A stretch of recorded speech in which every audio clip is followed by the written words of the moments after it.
Deep within the northwestern reaches of the shinobi world in the heart of the Guizhi country, an ancient and solemn altar stood silently under the hazy night sky as if recounting 1,000 years of history.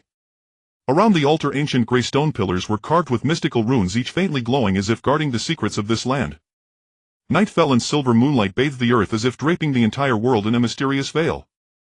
On the altar the young maiden Yue Qianyu wore a splendid Miko attire, her sleeves gently fluttering in the breeze like a blooming red lotus. Her attire was predominantly deep red, adorned with gold and silver threads embroidered with intricate patterns symbolizing sanctity and purity. Her ringed black hair was gently pinned up with a delicate silver hairpin with a few strands dancing in the breeze, adding a touch of agile beauty. In her hand she held a kagura bell, its crisp sound seeming to pierce the heavens. Each time she gently shook the bell, its sound intertwined with the accompaniment of the surrounding maidens, forming a mysterious and solemn melody. Her dance was as light as a swallow spinning and leaping gracefully, each movement elegant and fluid as if merging with the spiritual energy of heaven and earth. Her gaze was firm and devout, as if conversing with the spirits, praying for peace and tranquility in the world. Moonlight bathed her, casting a silver radiance that made her appear even more sacred and inviolable. Below the altar 8 maidens in uniform white kimonos held various instruments such as taiko drums, shamisen and flutes, their expressions focused and solemn as if entering another world alongside Yue Qianyu. Their accompaniment was sometimes melodious, sometimes passionate, perfectly blending with Yue Qianyu's dance, creating a sacred and solemn atmosphere.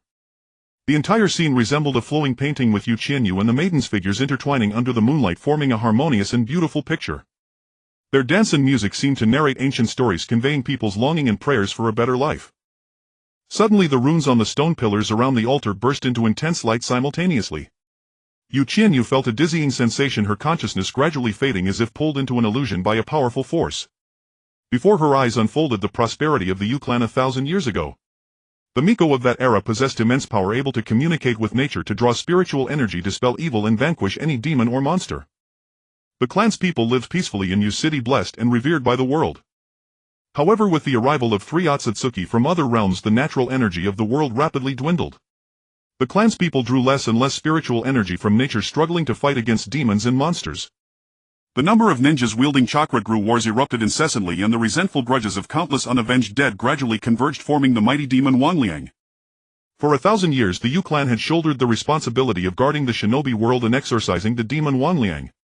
Yet in the past century the flames of war in the shinobi world never ceased, livelihoods, withered corpses littered the fields, and the resentment of countless souls continued to empower Wangliang.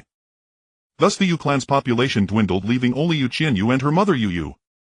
The visions and the illusion gradually faded, yet Yue Qianyu remained immersed in sorrow. She knew the future of the Yue clan was precarious.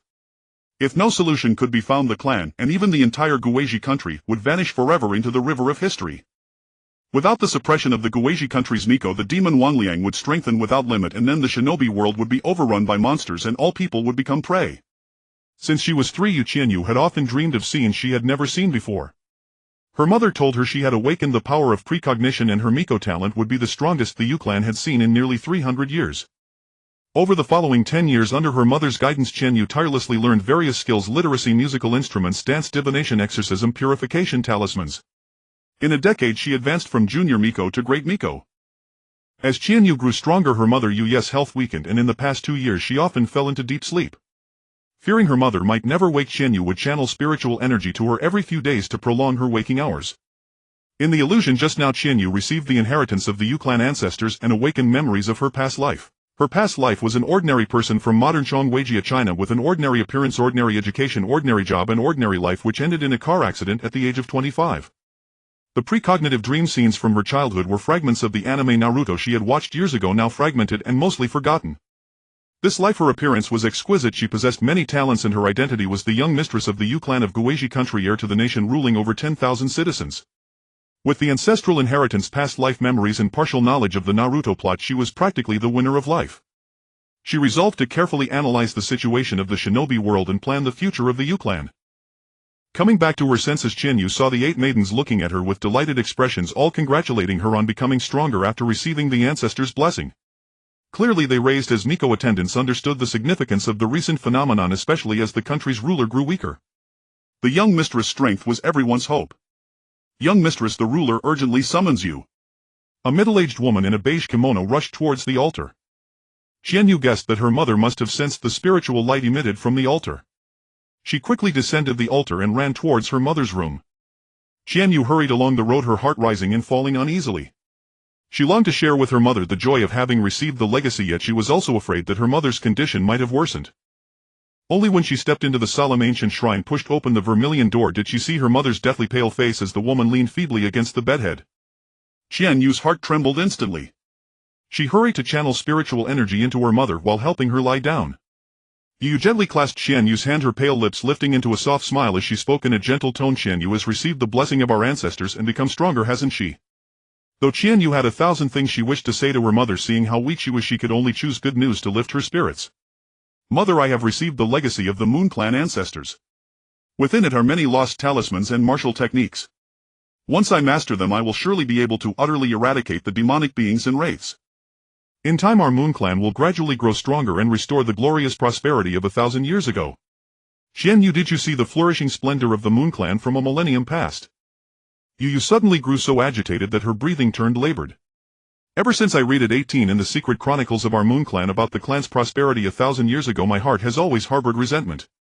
Back then our people could annihilate demonic creatures with talismans alone, yet now several generations of the Moon Clan must spend their entire lives sealing and suppressing them. How unjust it is.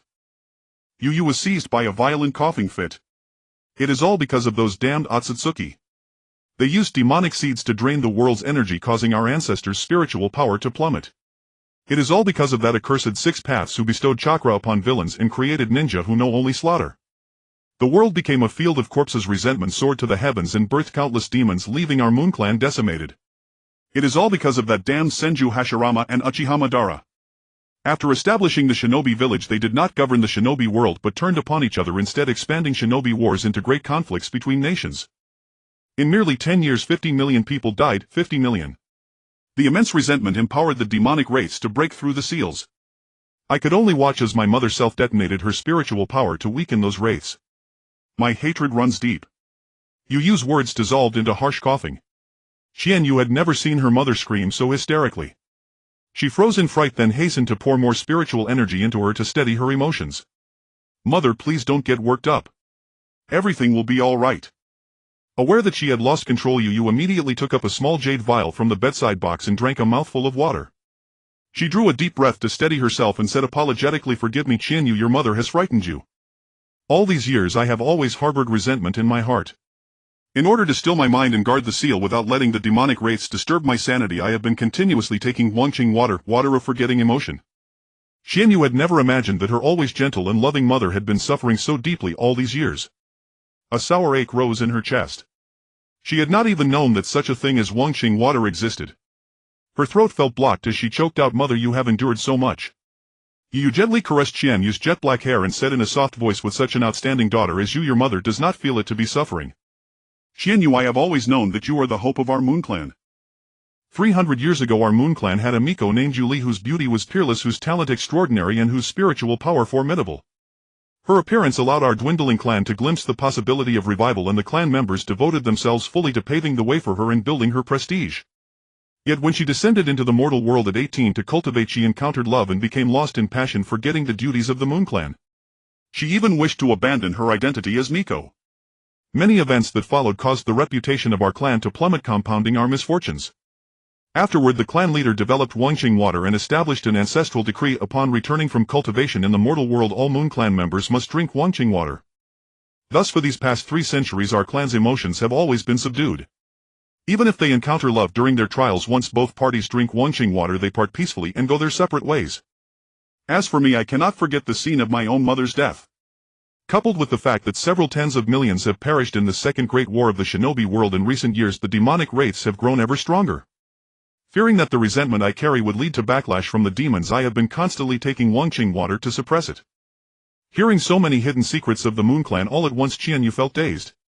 It was a long while before she recovered. As a child her mother had told her she was a child of the gods, and she had always believed that Moon Clan Micas conceived and bore offspring through divine blessing alone. In truth, the clan members of old had all born the next generation only after descending into the mortal world to temper themselves at 18. She asked softly, a bit shy, Mother, did you also have me after going into the world to undertake your trials at 18? You understood that Qianyu wished to ask about her father. She smiled faintly. Yes. Your father is Orochimaru of Konoha, a man of exceptional intellect and composed calm. Qianyu inherited his brilliance, born remarkably intelligent. Hearing that her father was Orochimaru, Qianyu found it almost unbelievable. She remembered that in the anime Naruto Orochimaru was a gloomy deranged villain. How could her powerful and noble mother have fallen for him? Yet thinking more carefully, Orochimaru only became a rogue ninja and left Konoha 50 years after its founding. In his youth as a disciple of the third Hokage he should have been in his prime, high-spirited and full of vigor. His looks not bad either. In that light it was not so strange that her mother would have chosen him. Moreover, Orochimaru seemed adept at researching medicine and secret arts and had taken in a great number of orphans. Perhaps she could enlist him to study infant incubation chambers and cloning technologies to resolve the problem of the Moon Clan's sparse population. The current time was the third year after the end of the Second Great Shinobi War, roughly year 43 of Konoha. Orochimaru was still the widely favored candidate for the Hokage position, possessing strength, status and prospects. Working with him she should be able to better advance her commerce plan. In this perilous shinobi world, having grown up peacefully in the Flower Country, she intended to use merchant guilds to link together the economic lifelines of the various nations. By fostering economic prosperity and raising the cost of warfare she would restrain conflict and achieve mutual benefit in the realm of commerce, thereby bringing true peace. As the lives of commoners improved, their resentment would diminish and the demonic wraiths would no longer grow stronger. She could also use her status as Moon Clan Miko to gather the faith of the people, raise her cultivation and ultimately annihilate the demonic wraiths completely. Qianyu then recounted these plans to her mother one by one. After listening, Yu felt both gratified and sorrowful. My Qianyu is truly wise. This is a harsh and lengthy road. Of the 5 great nations of the shinobi world, only the Land of Fire is vast, richly endowed and blessed with favorable weather. The other 4 suffer from depleted resources and hardship among the people, while countless small countries are in utter misery. There are daimyo who cannot eat meat even a few times in a month. There is also endless human greed and ugliness that will constantly obstruct your path. It will be very arduous. Yet your mother can still hold on for a few more years and will aid you. You need only keep moving forward. With her mother's support, Qianyu grew even more confident. For 3 consecutive days she tirelessly analyzed the intelligence about the various ninja nations collected by the Land of Demons and came to realize that launching the trade route plan was no easy feat. The Land of Fire lies at the heart of the ninja world, blessed with fertile soil, a pleasant climate and a thriving agricultural industry, its primary export being grain. The Land of Wind is a vast desert region scarce in water resources with sparse vegetation and few oases. The Land of Water is surrounded by sea on all sides, dotted with numerous islands, its climate humid with the hidden mist village concealed within thick fog, making it easy to defend and hard to attack. The Land of Earth is rugged and mountainous, rich in mineral resources. The hidden stone village is built into the mountains, its defense is formidable. The Land of Lightning is a highland area with a volatile climate, frequent thunderstorms and scant resources. The Land of Snow is perpetually covered in ice and snow, bitterly cold yet abundant in crystalline ice ore. The Land of Rain is plagued by endless downpours crisscrossed by mountain ranges and rivers. The other small nations fared even worse. Each country had limited resources and strict population registers, which explained why Hidden Leaf Village did not take in the remnants of the Land of Whirlpools. They could barely sustain their own people, let alone share with refugees from other lands. Most other nations relied on the Land of Fire for grain imports. No wonder the first 2 great ninja wars had so many nations ganging up on the Land of Fire. When everyone is starving, the one who dines well will inevitably be plundered. The merchant trade was even more perilous. The ninja world teemed with bandits, rogue ninjas and missingnins. For wealthy merchants, after paying half their profits to the nobles, they still had to hire ninjas and samurai as bodyguards to survive. Small merchants were essentially gambling with their lives. If lucky, they could afford legitimate ninjas to protect them and make a profit. If unlucky, they would fall prey to rogue ninjas or missingnins in a vicious cycle of violence, often losing their lives. The more Qianyu thought about it, the more frustrated she became, far more frustrated than the time in her past life when she had stayed up for 3 days perfecting a design proposal only to have the boss reject it entirely. Sighing, she resolved to start with the practical realities of the Land of Demons and improve the living conditions of its people first. The Land of Demons spanned 2,000 square kilometers with a population of fewer than 10,000. There were only 50 priestesses with spiritual power, and among them only 6 high priestesses. The ninja force numbered merely 50, with only 2 reaching the Jonin level. Surrounded by dense forests and steep mountain ranges, the Land of Demons was mostly composed of frigid mountainous terrain and gloomy woodlands unfit for human habitation. Because the Land of Demons had been sealing the demonic beast Morio for centuries, the air was perpetually thick with Yin energy. The locals lived only within the Moon City, guarded by the priestesses. Outsiders who stayed longer than half a month would suffer severe illness from the Yin corrosion and die unless they carried protective talismans drawn by the priestesses. Hence ninjas from the lands of Wind, Earth and Lightning always detoured around the Land of Demons. Other nations paid it no attention and few merchants ever dared to trade there. The flora and fauna in the forests constantly eroded by yin energy were inedible without purification by the priestess's spiritual power. The people could only rely on the limited arable land within Moon City to eke out a living. Most of them were frail, gaunt, and sullen. Qianyu had picked up a charcoal pencil and wrote down the first 3-year plan for the Land of Demons. 1. Use arrays and talismans to disperse the yin energy of the Land of Demons. Develop the forests, fell giant trees, sell the timber to the lands of wind and snow for construction, and establish breeding farms, textile mills, paper mills, and medicinal herb gardens. 2. Mass-produce sealing scrolls and various talismans.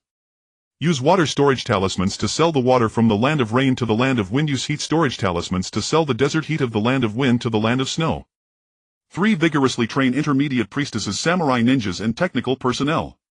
The intermediate priestesses will lead attendants and guards to establish shrines in neighboring countries, take in refugees, and expand the following of believers. The second 3-year plan for the Land of Demons. 1. Establish the Moon Harmony Merchant Guild. Absorb small trade caravans from the ninja world and develop them into a major trading fleet. 2. Cooperate with Hidden Leaf Village of the Land of Fire. Work with Orochimaru on developing chakra converters, with Tsunade on medicinal formulations, with Jiraiya on publishing books that spread ideas of peace, and with the major clans on developing civilian applications of their secret techniques. 3. Deepen cooperation with the Land of Wind. Extract subterranean petroleum from the desert, cultivate large amounts of edible cacti for medicinal supplements, establish oases by planting desert trees and fruit, and develop the ancient ruins of Lulan as a tourist attraction.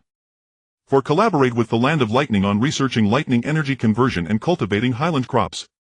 5. Cooperate with the Land of Earth to exploit various minerals, coal, iron, and rare ores, erect numerous factories, and transform the Land of Earth into an industrial nation.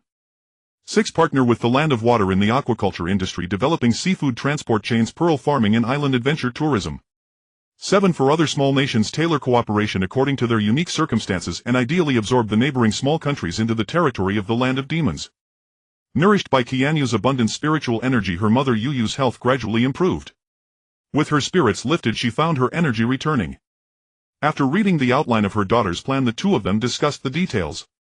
Qianyu, as still young and having lived a peaceful life in her past incarnation, had not experienced the cruelty and bloodshed of the ninja world, so many fine points escaped her consideration. After deliberation, the mother and daughter decided to prepare for a meeting in 3 days with the retainers, elders, and the 4 town mayors to discuss and decide on the plan. In those 2 days, Qianyu immersed herself in familiarizing with the various talismans inherited from the Moon Clan ancestors. After several attempts, she finally succeeded. She worked day and night to develop the yin-expelling formation and the barrier spell formula that would encompass the entire Land of Demons. She drained nearly all her spiritual power before achieving success. When the time comes, placing the 8 formula scrolls in the 8 cardinal directions of the Land of Demons and activating them simultaneously with spiritual power will complete the barrier. Combined with the revived yang array operating for 1 month, it will clear most of the yin energy. After that, the priestesses will need to input spiritual energy regularly for 3 months to completely transform the Land of Demons environment. The barrier also serves a crucial purpose, protecting the Land of Demons by preventing intruders from entering. Constructed from spiritual energy, it cannot be broken by a ninja's chakra. Of course, the seal on the demonic beast Morio must also be reinforced to prevent a massive leakage of yin energy from undermining the formation's effect. In the ancient and solemn conference room, the dignified and splendid ruler of the Moon Jade Kingdom sat in the main seat, having specially adorned herself with a glamorous yet dignified makeup that made her radiate with vitality. On either side of the large round table sat 4 priestess elders and 4 male town leaders. Throughout history, the Ghost Nation has revered priestesses. 100 years ago, even the town leaders were priestesses. Later, to prevent mundane matters from occupying the priestesses' cultivation time, men were appointed to manage the towns. Seeing the ruler looking so radiant, everyone was both surprised and delighted, as her health had been declining for the past 3 years, during which she had secluded herself in the shrine for cultivation. The major blessing and exorcism rituals of the Ghost Nation had been conducted by the young master Qianyu, and all official matters were managed by the 4 elders. They had only seen the pale and weak ruler during the New Year's gathering. The ruler Yu smiled at everyone's reactions but still spoke with a serious tone. Today's meeting concerns important decisions regarding the future development of the Ghost Nation. I believe everyone has heard the recent news about Qianyu receiving blessings from the ancestors of the Moon Clan. It is indeed true, and now Qianyu will explain it to everyone in detail. Qianyu silently took a deep breath, motivating herself, adopting the mentality of former bosses who painted grand visions for their employees. Besides, this was a real vision, not an empty one. With a smile and a cheerful tone, she said, during the blessing ceremony 6 days ago, I received blessings and inheritance from the ancestors of the Moon Clan from 1,000 years ago. Not only has my spiritual power surged, my physique has improved, and my cultivation speed has gradually increased, but I've also comprehended many lost spells, formations, and martial techniques. Upon hearing this, everyone stood up in excitement. In recent decades, the ninja world had been engulfed in war and the Ghost Nation's negative energy was increasing while domestic resources were dwindling. Even with protective charms, the time citizens could spend outside the city was becoming shorter and shorter and the birth rate was declining, leading to a decrease in population year after year. They worried daily that in a few decades the Ghost Nation would vanish like other smaller nations in the ninja world. Elder Donshing, she blushed and trembled as he asked, "Young master, are the spells and formations capable of exorcising demons and dispelling miasma as legends say?" The 4-star families from the east, west, south and north have always been the vassals of the Moon Clan, and naturally they learned about various lost spells and formations from family documents. As time passed, the number of descendants from the 4 families who could awaken spiritual power and become priestesses dwindled. If there were legendary spells to awaken spiritual energy and formations to gather it, the chances of clan members becoming priestesses would greatly increase, and spells to exorcise demons and dispel miasma could significantly enhance the living conditions in the Ghost Nation. Yes, there are dozens of types such as purification talismans, awakening talismans, storage talismans, return to young, formation, spirit gathering formation, moonlight purification, thunderclap to vanquish evil, and so on. Qianyu said excitedly, "I have already mastered the awakening talismans, storage talismans, and return to young formation these past few days, and I will continue researching the necessary spells and formations, teaching them to the priestesses with good potential." Now please take a look at this 3-year plan for the Ghost Nation to discuss specific implementation details. Everyone suppressed their excitement and carefully studied the plan, finding it increasingly feasible and thrilling, as if the picture of a prosperous Ghost Nation had appeared before their eyes.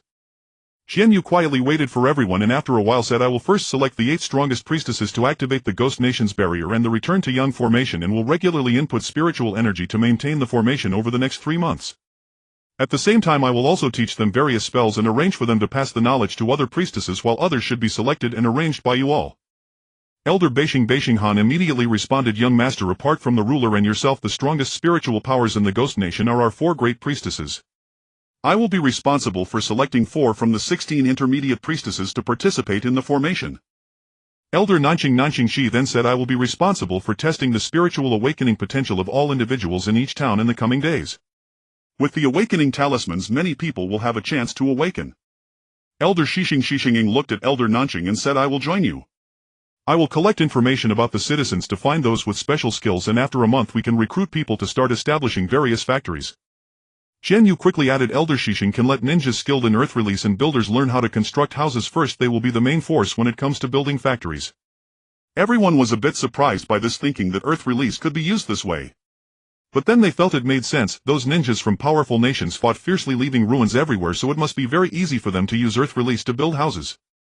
As for not having seen how earth release can be used to build houses, it was probably because ninjas looked down upon commoners and commoners were afraid of ninjas, thus never hiring them for construction. Everyone secretly began planning how to exploit these ninjas. Elder Donshing pondered for a moment and said, "I will be responsible for analyzing intelligence from surrounding countries and investigating the trade caravans coming from the Wind Country, selecting suitable caravans for cooperation." After discussing various details, Ruler Yu nodded in satisfaction and said, "Very well. I hope each of you will fulfill your duties and fill in any gaps as needed.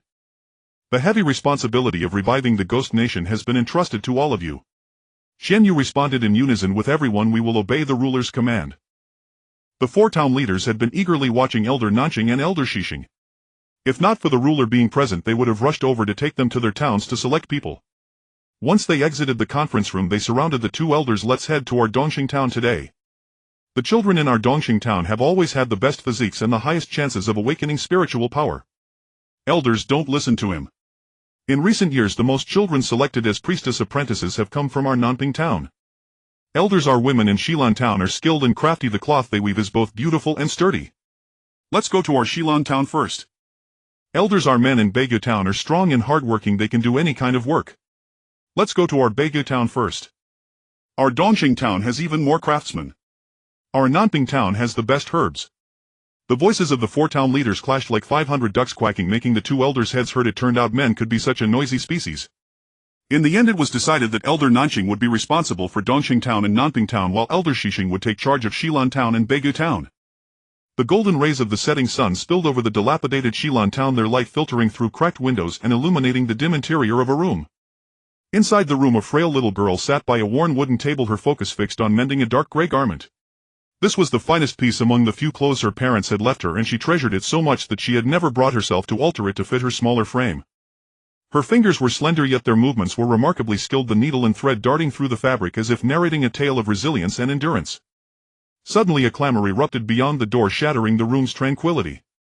The girl looked up, curiosity flickering in her eyes. She set down her sewing, gently pushed open the creaking wooden door and peered outside. In the town square a crowd had gathered. A shrine maiden in a blue kimono accompanied by 4 others in white robes stood on a raised platform addressing the people. "Yoli, what are you standing there for? Elder Shishing is recruiting. Hurry up and get in line." Qingxiao, the girl from next door, rushed over with excitement, grabbing her by the arm. "I failed the shrine maiden apprentice test before. Can I still try again?" Yoli felt a knot of anxiety in her chest. "Yes, you can. This time the village chief ordered everyone to take the test. I heard they're not only recruiting shrine maiden apprentices but also craftsmen and weavers. You know how to weave, you can sign up as a weaver." Yoli's heart stirred with a strange excitement. Her mother had once been a skilled weaver and the family had lived comfortably on her earnings. Later, to pay for her father's medical treatment, they sold their only loom, but it still couldn't save him. Her mother then worked herself to exhaustion, burdened by debt and the need to raise Yoli, and passed away from overwork. When she was little, her mother had taught her to weave and praised her talent, saying she would one day become a master weaver. Yoli knew this was her chance to change her fate. She had to give it her all to be chosen. At the square the crowd was bustling. Yoli followed Qingxiao, pushing their way to the front. Elder Shishing stood on the platform, her gaze sweeping over the crowd as she spoke with a crisp, authoritative voice. "Fellow villagers, our Lord has found a way to dispel the Yin energy outside Moon City. From now on everyone can go out to hunt and farm. His Majesty has decreed that next month the expansion of Moon City will begin. Today we are recruiting the first batch of shrine maiden apprentices, craftsmen and weavers. Regardless of whether you have prior experience, please clearly state your skills. Although only 100 people will be selected this time, in 3 months there will be more openings for livestock breeding, garment making, patrol guards, porters and other positions. Everyone will have a chance. Now please form separate lines, women on the left in 2 rows, men on the right in 2 rows, and do not crowd the children." Qingxiao quickly pulled Yoli to the table on the left and said excitedly to the testing shrine maiden, "Lady Ling, hello. My name is Qingxiao. 2 years ago during the shrine maiden apprentice test you said I had a weak body but possessed the talent to awaken. You told me to build up my health and test again. Now I can run for 2 hours every day and I've self-studied the compendium of herbs. Please test me once more." Shishing Ling looked at the girl before her, still slender but bursting with vitality, and couldn't connect her to the frail, anguished child she had seen before. Back then, moved by her grief over losing her father, she had comforted her and told her to keep living well. 2 years later she had truly transformed. She smiled, reached out and gently placed her hand on Qingxiao's forehead. "All right, relax your body." Shishing Ling used her spiritual energy to quietly sense Qingxiao's body, finding that her constitution had indeed improved greatly, now leaning toward the upper tier. A small amount of spiritual energy was already flowing within her. In time she would surely become an excellent shrine maiden. She wrote Qingxiao's name on a small light blue wooden plaque, handed it to her with a radiant smile and said, "Congratulations on passing the test. Gather here at 8 in the morning the day after tomorrow with your plaque and head to the shrine for training." "Thank you, Lady Ling." Qingxiao took the small plaque with both hands, tucked it into her clothes, then pulled Yoli forward from behind. "Lady Ling, this is my neighbor Yoli. She knows how to weave. My name is Yoli." "I can weave," Yoli stammered, startled, before quickly adding, "My mother was the best weaver in town." Shishing Ling looked at the frail little girl, reached out again and placed her hand on her forehead. "All right, relax your body." After a moment she wrote Yoli's name on a light green wooden plaque, handed it to her with one hand and gently brushed her dry hair with the other. "You are malnourished. Gather here at 8 in the morning 5 days from now with your plaque. We'll first train your weaving skills. The village chief will provide you with food and supplies. After a month, when you officially enter the factory, your monthly salary will be 1,000 taels. Eat well from now on and build up your strength." Yoli clutched the small plaque tightly with both hands, bowing repeatedly to Shishing Ling in gratitude. "Thank you, Lady Ling." "Thank you." Shishing Ling smiled. "You're welcome. Work hard and things will get better and better. Go on back now, there are still many people waiting in line." Yoli and Qingxiao left amid envious glances from the crowd, sharing their joy all the way home. The golden-red sunset cast long straight shadows on the ground beside their thin but upright figures, as if reflecting the bright future that awaited them. To ensure the smooth activation of the Yang returning array, Elder Beishing conducted a thorough investigation over the past 3 days into the 16 intermediate shrine maidens of Gue country, meticulously recording their spiritual energy levels, dispositions, family backgrounds and so on, ultimately selecting 4 suitable maidens. Qianyu along with 8 others analyzed the principles and details of the Yang returning array, determining the 8 array points along the borders of Gue country and the time for setting up the array. Before dawn the next day the 8 shrine maidens were fully prepared, each carrying a scroll and accompanied by 2 guards rushing solemnly toward the borders of Gue country. The 2 guards were ninjas proficient in sealing techniques, carrying 2 protective talismans personally drawn by Qianyu and 1 talisman saturated with spiritual energy. Their mission was to escort the shrine maidens safely to the array points. If any problem occurred with the maidens, they would tear open the talismans and channel spiritual energy into the array points to activate the formation. Though shrine maiden Yue Qianyu wore a blank expression, her heart was filled with excitement.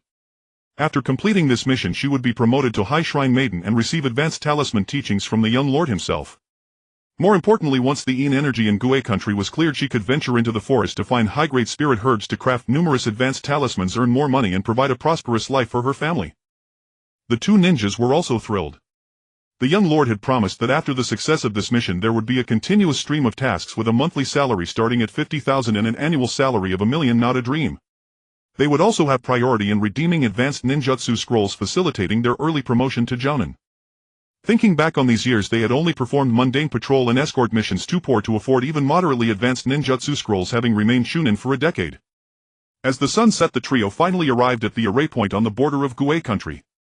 Shrine Maiden Yue Qianyu felt fortunate that the guards had carried her for most of the journey, otherwise they would certainly have arrived only after dark. The 3 immediately ate and rested on the spot, recovering their strength while awaiting the arrival of night. Meanwhile, Qianyu, clad in splendid ceremonial armor, stood in the center of the Yu tribe's altar, staring solemnly at the sky above the shrine. As the leader of this ritual, she was deeply anxious. She knew well that this operation not only concerned the safety of Gue country but also represented a challenge to and continuation of ancient witchcraft. She would offer the most sincere dance to pray to her ancestors, beseeching their blessings for the ritual's complete success. As time passed, the moon slowly rose until it fully reached the roof of the shrine. At that moment Qianyu's gaze sharpened. She raised her hands high to salute the bright moon in the sky, then began to dance, waving her sleeves. Simultaneously the 8 shrine maidens acted in unison. They quickly unfolded the ritual scrolls at the array points and began channeling their respective spiritual energy. Under the stimulation of spiritual energy, the ritual scrolls gradually emitted a soft and mysterious glow, as if heralding the revival of life and the birth of miracles. These rays of light, like fine threads, spilled out from the scrolls and spread toward the center of Gue country. Everyone held their breath, watching intently, afraid to miss any detail. Their breathing synchronized with the rhythm of the formation, as if they had become part of this ancient ritual. Gradually, as if after a long time, these rays of light converged, forming a massive energy field.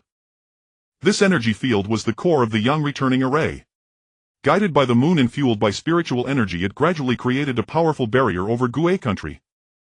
This barrier, like a colossal protective dome, enveloped the entire Gue country. As the barrier formed, the dark gray Yin energy visible within Gue country began to slowly fade. Their eyes sparkled with anticipation and reverence, hearts racing as if resonating with heaven and earth. The 8 shrine maidens urgently increased the spiritual energy they were channeling, wishing to instantly dispel all the Yin energy before them. On the altar, Qianyu, dancing to the music, sensed joyful sounds carried by the wind, like the comfortable murmurs of Gue country. She knew they had succeeded. Filled with delight, she intensified the movement of her sleeves, responding to Gue country with an even more sincere and joyous dance. In the solemn and majestic main hall of the shrine, 100 shrine maidens of various ages sat cross-legged. Among them, over 50 young girls were apprentice shrine maidens awakened by Qianyu using the spirit awakening talisman. Their faces were pale, yet their eyes were bright. Their hands continuously channeled spiritual energy into the golden talismans before them. When they felt their spiritual energy depleted and could no longer sustain themselves, they immediately ate to replenish their strength, closed their eyes to cultivate, absorbed natural power from the air, circulated their techniques to convert it into spiritual energy, and then resumed channeling it into the talismans. They had been at this for an entire day.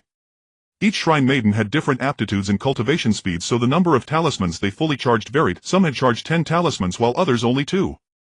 With the replenishment of these spiritual talismans, the Yang returning array would completely cleanse the Yin energy from the borders of Gue country to Yu city within 15 days. As time passed, the once dark corners began to brighten, the once silent and barren land seemed to come alive. The excitement of the crowd gradually subsided, replaced by a profound sense of reverence and gratitude. They understood that this was not merely the success of a ritual but a renewed recognition and veneration of the power of life. The completion of the Yang returning array not only awakened dormant life but also rekindled within their hearts a belief in and pursuit of the miracle of life. In this sacred moment, all witnessed a miracle of history and strengthened their hope and faith in the future. The power of the Yang returning array, like a beacon illuminating the darkness, guided them toward a brighter future. A few days later the people of Giziguo distinctly felt that the air had shed its former oppression. At first they thought it was merely a lift in spirits from being recruited for work, but soon they noticed the sky beyond the city walls was no longer shrouded in gray. Only then did they realize that the shrine maidens had truly dispelled the Yin Qi from outside the city. Excitement swept through the populace. They rushed to the town mayor asking when they could leave the city to hunt and cultivate the land. The mayor beaming answered that it would be soon, very soon, while cautioning them that they must wait for the sovereign's decree and not venture out on their own, for countless unknown perils still lurked beyond the walls. Across the vast expanse of Giziguo everything proceeded in an orderly fashion according to plan. The ninjas skilled in surveying had already completed a detailed topographical record of Giziguo. Their precise mapping laid a solid foundation for the subsequent construction work. The dense forest east of Yue Qianyu, once pitch black, had been purified into a lush emerald green. The perilous thicket was now skillfully cleared by the ninjas. Through precise tactics and powerful ninjutsu the large beasts were eliminated while medium and small ones were driven to a corner of the forest and confined within sturdy walls constructed via earth release. In this forest the ninjas moved like a tempest. One after another gigantic trees fell under the might of wind release. The sight left the nearby civilians utterly astounded, their eyes nearly popped out of their sockets. Yet when they came to their senses they found the giant trees had been sawed into logs and neatly arranged on the ground. These logs would be used for various construction and manufacturing needs, while the bark was stripped off for paper making. The smaller branches were dried for charcoal production. During the charcoal burning process shrine maiden apprentices drew heat storage talismans on the side, charms capable of storing heat providing warmth during winter. To achieve ecological balance and sustainable use of resources only a small portion of the giant trees were retained in the forest. Half of the cleared area was used to raise medium-sized beasts such as wild boars and goats, while the other half was completely transformed into an artificial farm for breeding rabbits, chickens, ducks and other poultry. This scientific planning not only ensured a steady food supply but also provided the residents with an abundant source of protein. On the open flatlands south of Yue Qianyu a cluster of factories of varying heights had risen from the ground. These factories were symbols of industrialization bustling with orderly activity. In the paper mill workers hauled materials, beat tree bark or toiled beside stirring vats. Not far away in the textile mill the sound of looms rose and fell in a steady rhythm. The young women, their faces adorned with happy smiles, spun yarn without pause. Every day they could eat their fill in the cafeteria, live in spacious employee dormitories and earn a monthly salary of 1 to 2,000 silver taels. Outstanding performers even received various talismans from the shrine maidens, gifts that required no infusion of spiritual energy to use. Simply tearing them open sufficed, immensely enhancing daily convenience. The wasteland north of Yue Qianyu, once overgrown with weeds, was gradually being transformed into fertile fields through the ninjas' efforts. 10 ninjas first burned the weeds with fire release, then turned the soil with earth release and burned it again with fire release, ensuring every inch of land was thoroughly reformed. This meticulous farming method not only enhanced the soil's fertility but also laid a solid foundation for future agricultural production. To the west of Yue Qianyu lay a cold barren stone mountain where nothing grew year-round. Qianyu speculated that rich mineral deposits lay beneath these stones, but she decided not to rush extraction for now. Instead, a small amount of stone was quarried for construction materials. She planned to conduct detailed surveys and development a year later to ensure sustainable resource utilization and environmental protection. Throughout the entire construction of Giziguo, people witnessed the ninjas' versatility and efficient execution. They were not only masters of combat but also experts in construction and transformation. The populace no longer feared ninjas, instead they held them in deep reverence and longed to possess chakra themselves and become ninjas. Suddenly every ninja became a prized match. Some commoners had already begun inquiring about the family backgrounds of various ninjas, hoping to forge marital alliances and ensure the next generation would become ninjas. The shrine maidens and apprentices also played a vital role in this process. Each day they worked overtime to mass-produce water storage talismans, which were handed over to Elder East Star for sale. Not only did they provide convenient talismans for storage, water retention and purification, but they also crafted several types of food and drink infused with spiritual energy, which enhanced everyone's physique and ensured the smooth progress of all tasks. Every day Qianyu taught the shrine maidens how to draw talismans while also coordinating personnel with the 4-star elders east, south, west and north, overseeing the progress of each project, identifying gaps and resolving issues that arose along the way. Qianyu wished she could split herself into 3. She recalled the ninja's shadow clone technique and resolved to thoroughly study clone techniques and puppet techniques as soon as she had free time. After many days of seclusion, Sovereign Yue finally comprehended the moonlight purification. On the night of the full moon, with the help of Qianyu and the 4 elders, she performed a great purification on the monster Wangliang, forcing it to cower back underground, afraid to release its yin qi rampantly. After reinforcing the seal, Yue felt as though a great burden had been lifted from her heart. She seemed to have aged 5 years younger. Drawing on the laws of the homeland from her past life, Qianyu reformed the legal code of Gaziguo and established a ministry of national security staffed primarily by ninjas and shrine maidens.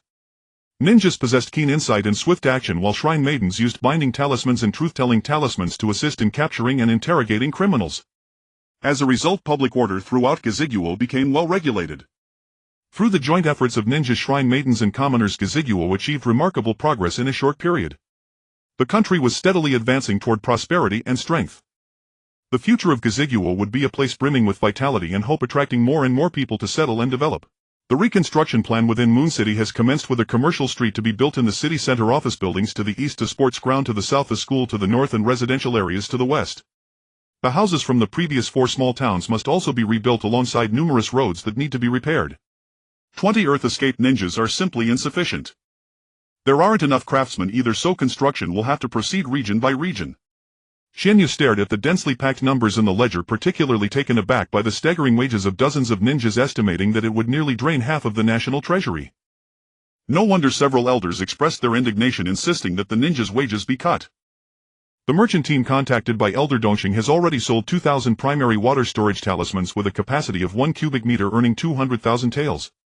Future orders in collaboration with the Rain Country will yield significantly lower profits, as the water resources of the Ghost Country are also limited. Only when all the projects in the city are completed and when the citizens' consumption stimulates economic circulation will the treasury gradually see tax revenues. For now, a method must be devised to offset a portion of the wages with certain goods. 70% of the wages will be paid in cash, while the remaining 30% will be distributed in material vouchers usable at all stores within the Ghost Country, capable of being held in equal amounts at the Ghost Country's bank and also deductible from taxes. This should be more acceptable to the commoners. For the ninjas, it should be easier to accept deductions through ninjutsu. First, I should ask my mother to replicate some ninjutsu scrolls. Upon hearing Qianyu's request, Yue chuckled lightly, stroking her hair, which had become dry and split due to lack of care recently. Qianyu, you underestimate the deep heritage of our Moon Clan. 300 years ago, our Moon Clan was the ruler of the Moon Country, possessing 1/3 of the entire ninja realm.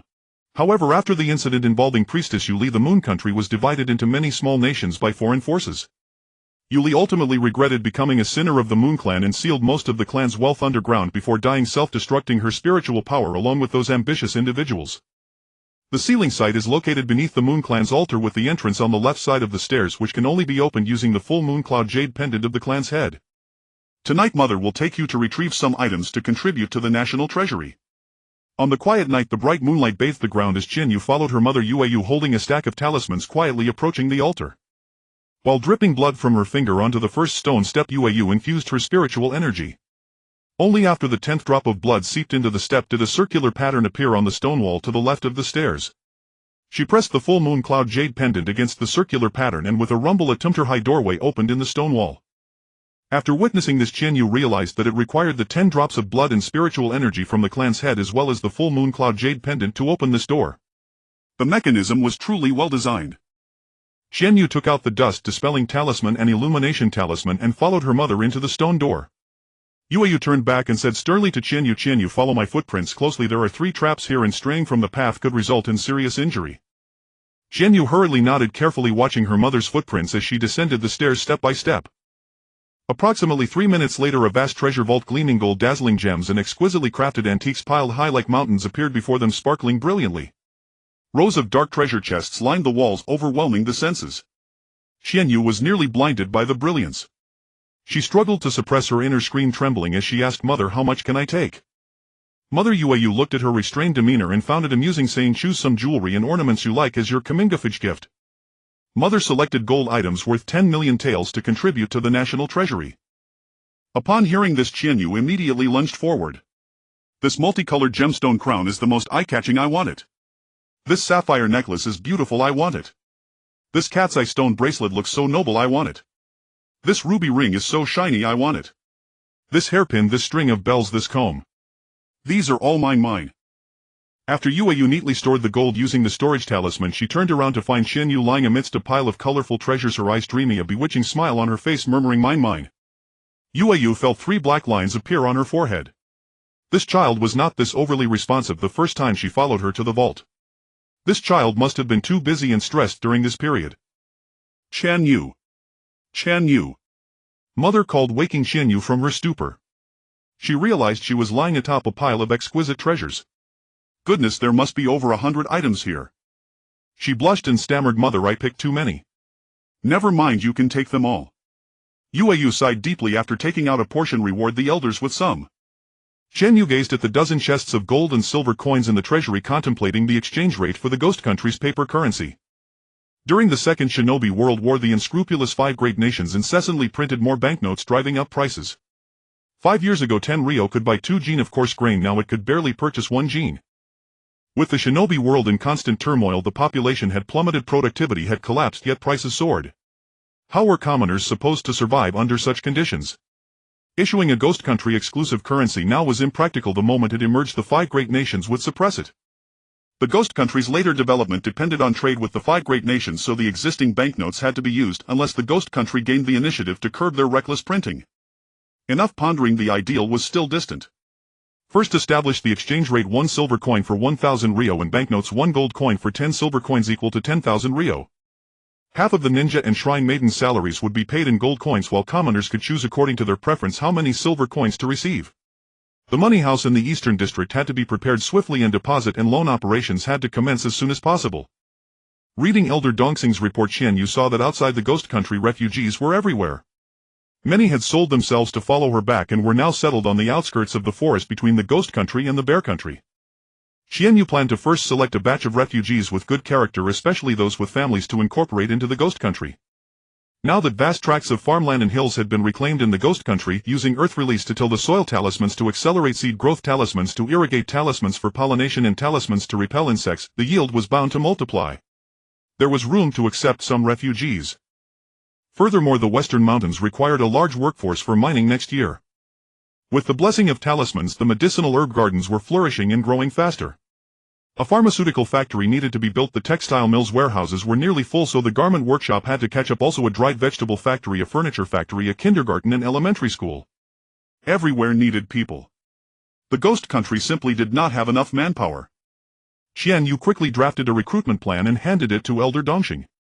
The elder, pale-faced with dark circles under her eyes, sighed with rue and said helplessly, "Young master, can we take it one step at a time?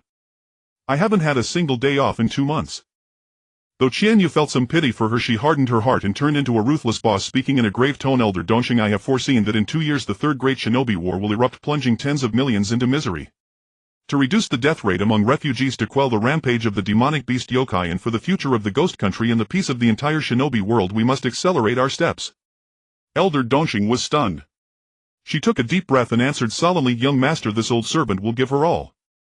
Qianyu continued, "Elder Dongxing, take 5 keen ninja, 5 shrine maidens skilled in medicine, and 10 commoners adept at persuasion. They will surely be able to select talented individuals and weed out those with ill intentions. You shall bear the heavy responsibility of recruiting talent for the ghost country. Next month's negotiation with the rain country will be led by me, the young master." Elder Dongxing genuinely appreciated the young master's thoughtful arrangement. She had no desire to go to the perpetually damp rain country to see Hanzō's ugly face behind his gas mask. Fortunately, she only thought this in her heart. If Qianyu had known, she would have dragged her into a gossip session about the elder's relationship with Hanzō, hoping to squeeze some concessions from him. On the forest outskirts between the ghost country and the bear country, over 500 refugees had gathered. Earlier, Elder Dongxing had ordered accompanying ninja to use earth release to build simple earthen houses, enclose them with high walls to form a small village, clear the wild beasts from the forest perimeter, and leave a small amount of food and talismans for them to survive on their own. The refugees were deeply grateful for the shrine maiden's benevolence. Many were from the same village. They organized themselves to forage for food in the forest, cut wood for furniture, and build a new home. A month later, when Elder Dongxing and her party came to recruit, they found a completely transformed village. Many earthen houses were adorned with wooden decorations. Under the eaves hung smoked meat and dried wild vegetables. Some houses had a fruit tree planted outside, and the path was lined with unknown grasses. The aroma of meat drifted from the houses. These people were truly remarkable. Clearly those who survived war possessed some skill. Then a shout rang out, "The shrine maiden has arrived. Everyone out." Figures scrambled out of the earthen houses, vying to be first. "Shrine maiden, these are the fruits I just picked. Please accept them." "Shrine maiden, I just made this stir-fried meat. Please have a taste." "Shrine maiden, this is a flower crown I just weaved. Please accept it." Elder Dongxing looked at the enthusiastic crowd, a smile curling at the corners of her mouth. She said softly, "Thank you all for your offerings. Today we come bearing the decree of the young master of the ghost country. We are recruiting artisans. Those with any skill may sign up.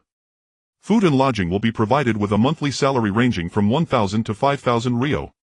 After 1 month those who perform excellently may bring their families to settle in the ghost country. After a moment of silence the crowd erupted again. Shrine Maiden, I've been a carpenter for 20 years. Shrine Maiden, I know how to make porcelain. Shrine Maiden, I'm skilled in needlework. I'm a good cook. I'm strong, I can do the work of two. I'm fast. The accompanying guards, well versed in the routine, used earth release to build a platform, took out paper and brushes and announced, women to the left, men to the right, line up in 4 rows and register in order. Thus Elder Dongxing and her team circled the lands bordering the ghost country, bringing back 5,000 refugees. It was now the 3rd year after the end of the Second Shinobi World War. Several nations had grown impoverished from war, and the cruel and incompetent daimyo had raised taxes again. The refugees who had just begun to settle found themselves unable to survive, forced to wander once more. Hearing of the ghost country's recruitment, refugees from nearby regions flocked in.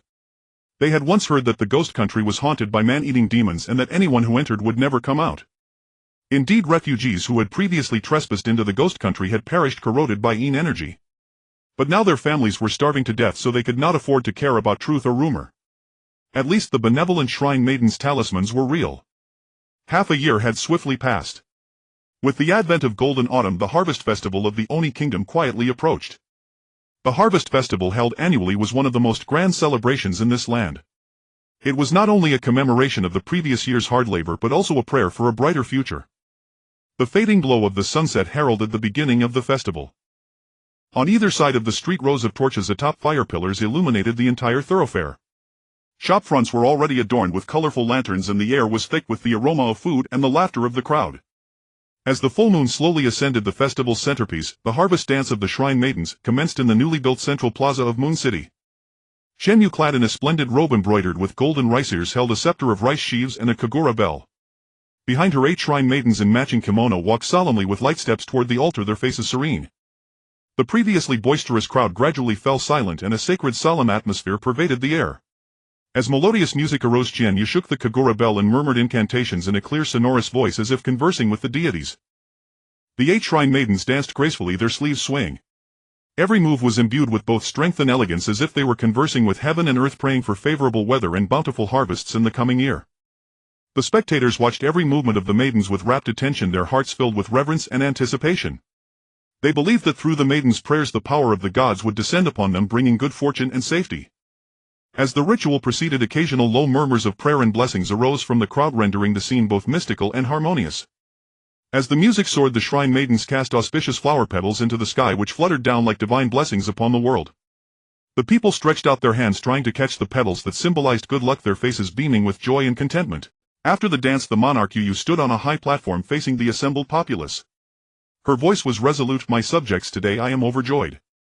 In merely half a year, through the efforts of all, our Oni kingdom has transformed from scarcity of clothing and food to a state where every household has new homes and surplus grain. I thank every resident who has contributed to the nation. You are all indispensable members of the Oni kingdom. The current shinobi world remains in chaos, with wolves encircling us from all sides. I urge you all to remain humble and diligent, to continue striving and to forge the Oni kingdom into a prosperous and powerful nation that none dare to slight. The crowd erupted in shouts. Your Majesty, rest assured. I am already learning swordsmanship and will defend the Oni kingdom to the death. Your Majesty, we are developing new ninjutsu and are willing to serve the Oni kingdom with utmost devotion. Your Majesty, new weapons are being researched and will surely awe the surrounding wolves. The fervent shouts infected those around, and more people joined in, turning the entire plaza into a cacophony of voices. Next came the award ceremony for outstanding individuals. These awardees were the best in their respective positions: Yue, a Shrine Maiden from the pharmaceutical factory; Xingling, a Shrine Maiden from the personnel department; Cu Enjingtian, a ninja from the agricultural ministry; a weaver from the textile factory; and Senjo Imu from the breeding farm. 10 awardees stood on the high platform as the young master Qianyu pinned silver medals on them.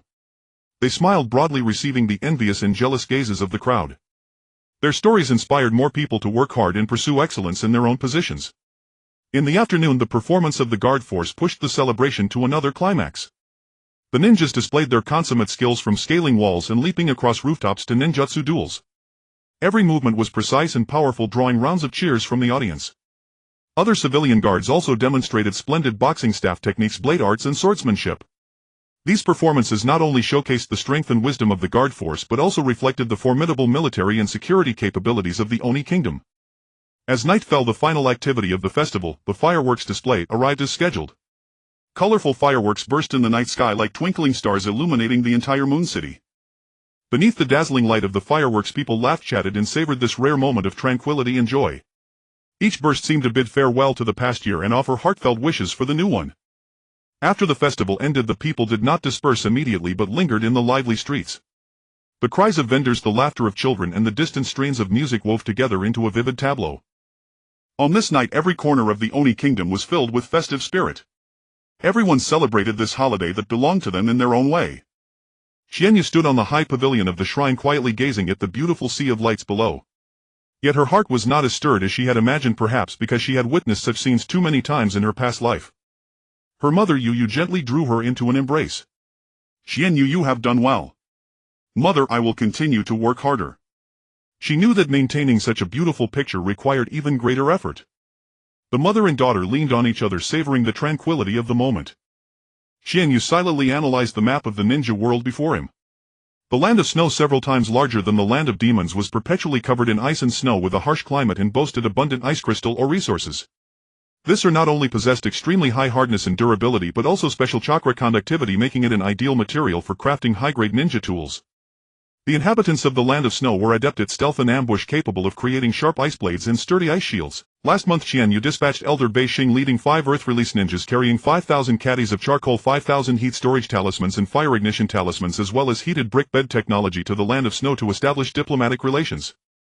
The ruler of the land of snow was delighted and agreed to form an alliance between the two countries, engaging in long-term trade of various talismans such as heat storage talisman, fire ignition talisman, storage talisman, and water storage talisman in exchange for ice crystal ore. Considering the later need for the land of snow's ice shield ninjas to develop a frozen seafood chain, summer cold drink franchises, and an ice and snow world tourism industry, Qianyu expanded cooperation with the land of snow, increasing trade in various grain and material supplies. The land of rain, located in the center of the ninja world continent, was crisscrossed with mountains and rivers. The constant rainfall caused overly moist soil, unfavorable for crop growth. The people of the land of rain developed elevated fields and drainage systems to improve land utilization efficiency. However, these were all destroyed by several major powers during the Second Ninja World War. The daimyo of the land of rain, thoroughly intimidated by the major nations, gave up completely. Now the land of rain remains a land of ruins and suffering, with refugees desperately hoping for a savior to rescue them. Qianyu carefully recalled the plot of Naruto. During this period, the famous Akatsuki organization should not yet have been formed. Its leader Yahiko was a passionate, optimistic, and charismatic individual. Bringing him under command would surely greatly assist Elder Dongxing. Member Uzumaki Nagato possessed the Rinnegan, capable of using repulsive forces to blast mountains and open mines, and later seemed even able to revive the dead, truly a treasure. Moreover, the Uzumaki clan members were all people with abundant chakra, great strength, and expertise in sealing techniques. Qianyu felt a surge of excitement thinking of the thousands of Uzumaki survivors scattered across the ninja world. He must go and collect some of them. Member Konan possessed the paper control technique, which seemed somewhat related to the Shrine Maiden's talismans.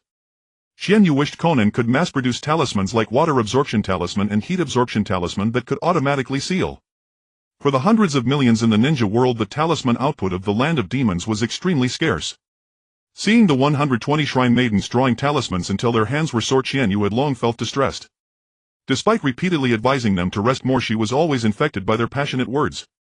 Moreover, the 3 of them were disciples of Jiraiya, one of the Sannin. In the future, Qianyu could establish connections and use Jiraiya's fame to publish books promoting the concept of peace. Speaking of the Sannin, Qianyu thought of Orochimaru. Should she take this opportunity to meet him and entrust him with some research? Shrine Maiden's cultivation had limited ability to extract spiritual energy from nature, thus limiting the quantity of talismans they could draw, especially large area output talismans like Illumination Talisman and Purification Talisman. Unlike ninjas who could extract chakra by eating, ninjas' chakra was much more convenient than spiritual energy. Qianyu wanted to ask Orochimaru to develop fire attribute heating stones, lightning attribute electric lamps, and ice attribute cooling stones.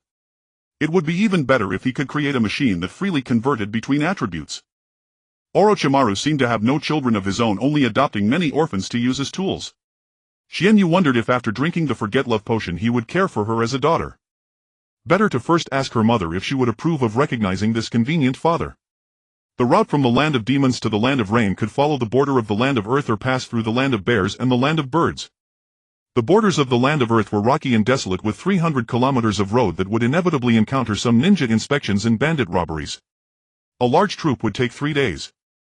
Better to go through the land of bears and the land of birds, small countries with fewer people and fewer troubles, and could also integrate some commercial resources.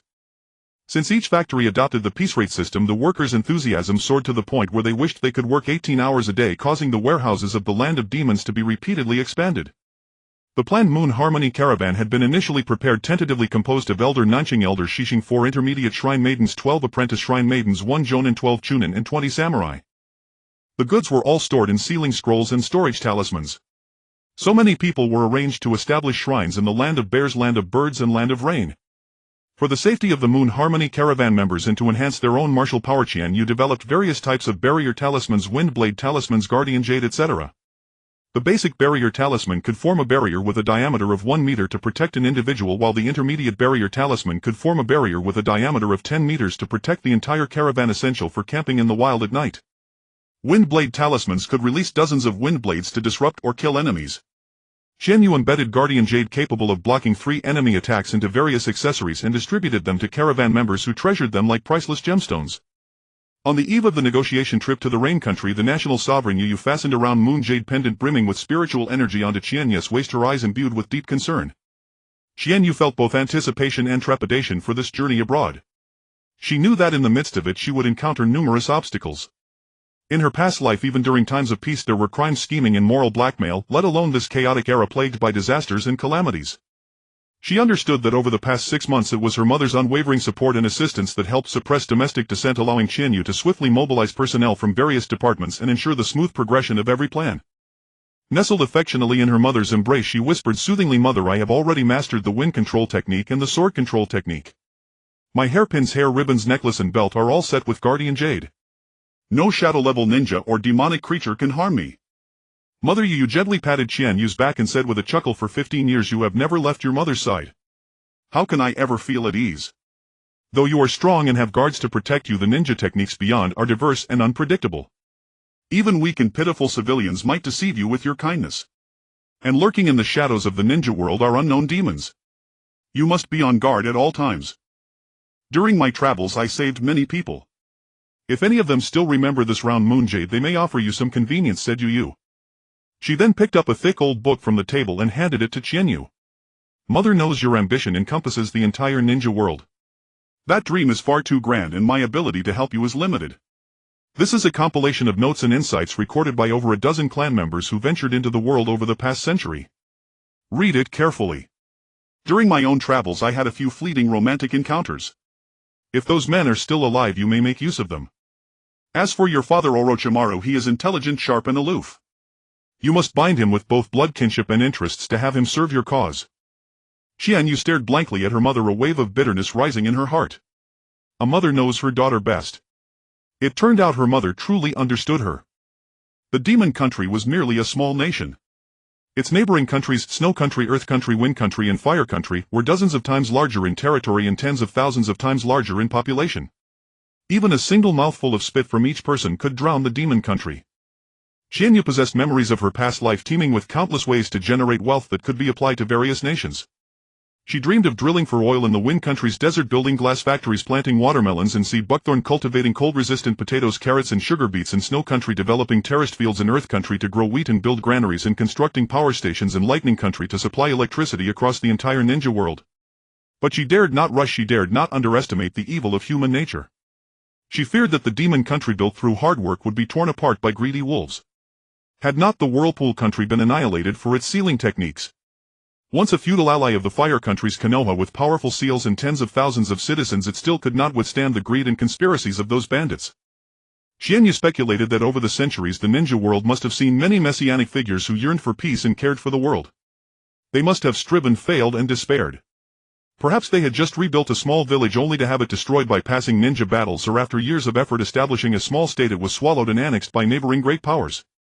The common folk might shift from initial gratitude to resentment, blaming the saviors for bringing them hope only to cast them into despair.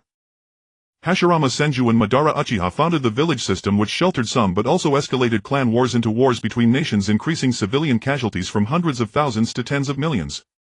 Before she possessed sufficient strength, she dared only to exploit people's reverence for the divine, using the Shrine Maiden's talismans to pave the way. She steadily accumulated wealth and talent, gradually purchasing some land from neighboring countries to expand the demon country. This was a brutal ninja world where accidents arrived even earlier than tomorrow, not the whitewashed scenes of anime.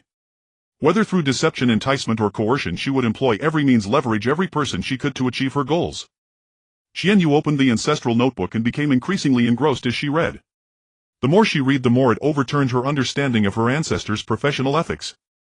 The ancestors of the Yue clan had each ventured into the world for training under different identities: a fallen daughter of a martial clan, a refugee princess from a conquered kingdom, a nobles made tales of a beautiful commoner and a noble, a merchant, a ninja, a samurai. Truly each generation outdid the previous in wildness. Was it because the 18 years as a shrine maiden had suppressed their true natures for too long and they needed to release pressure, or were they worried about falling into a love trap like Yuli of 300 years ago? Just earlier her mother had calmly told her to make use of those fleeting romances of hers.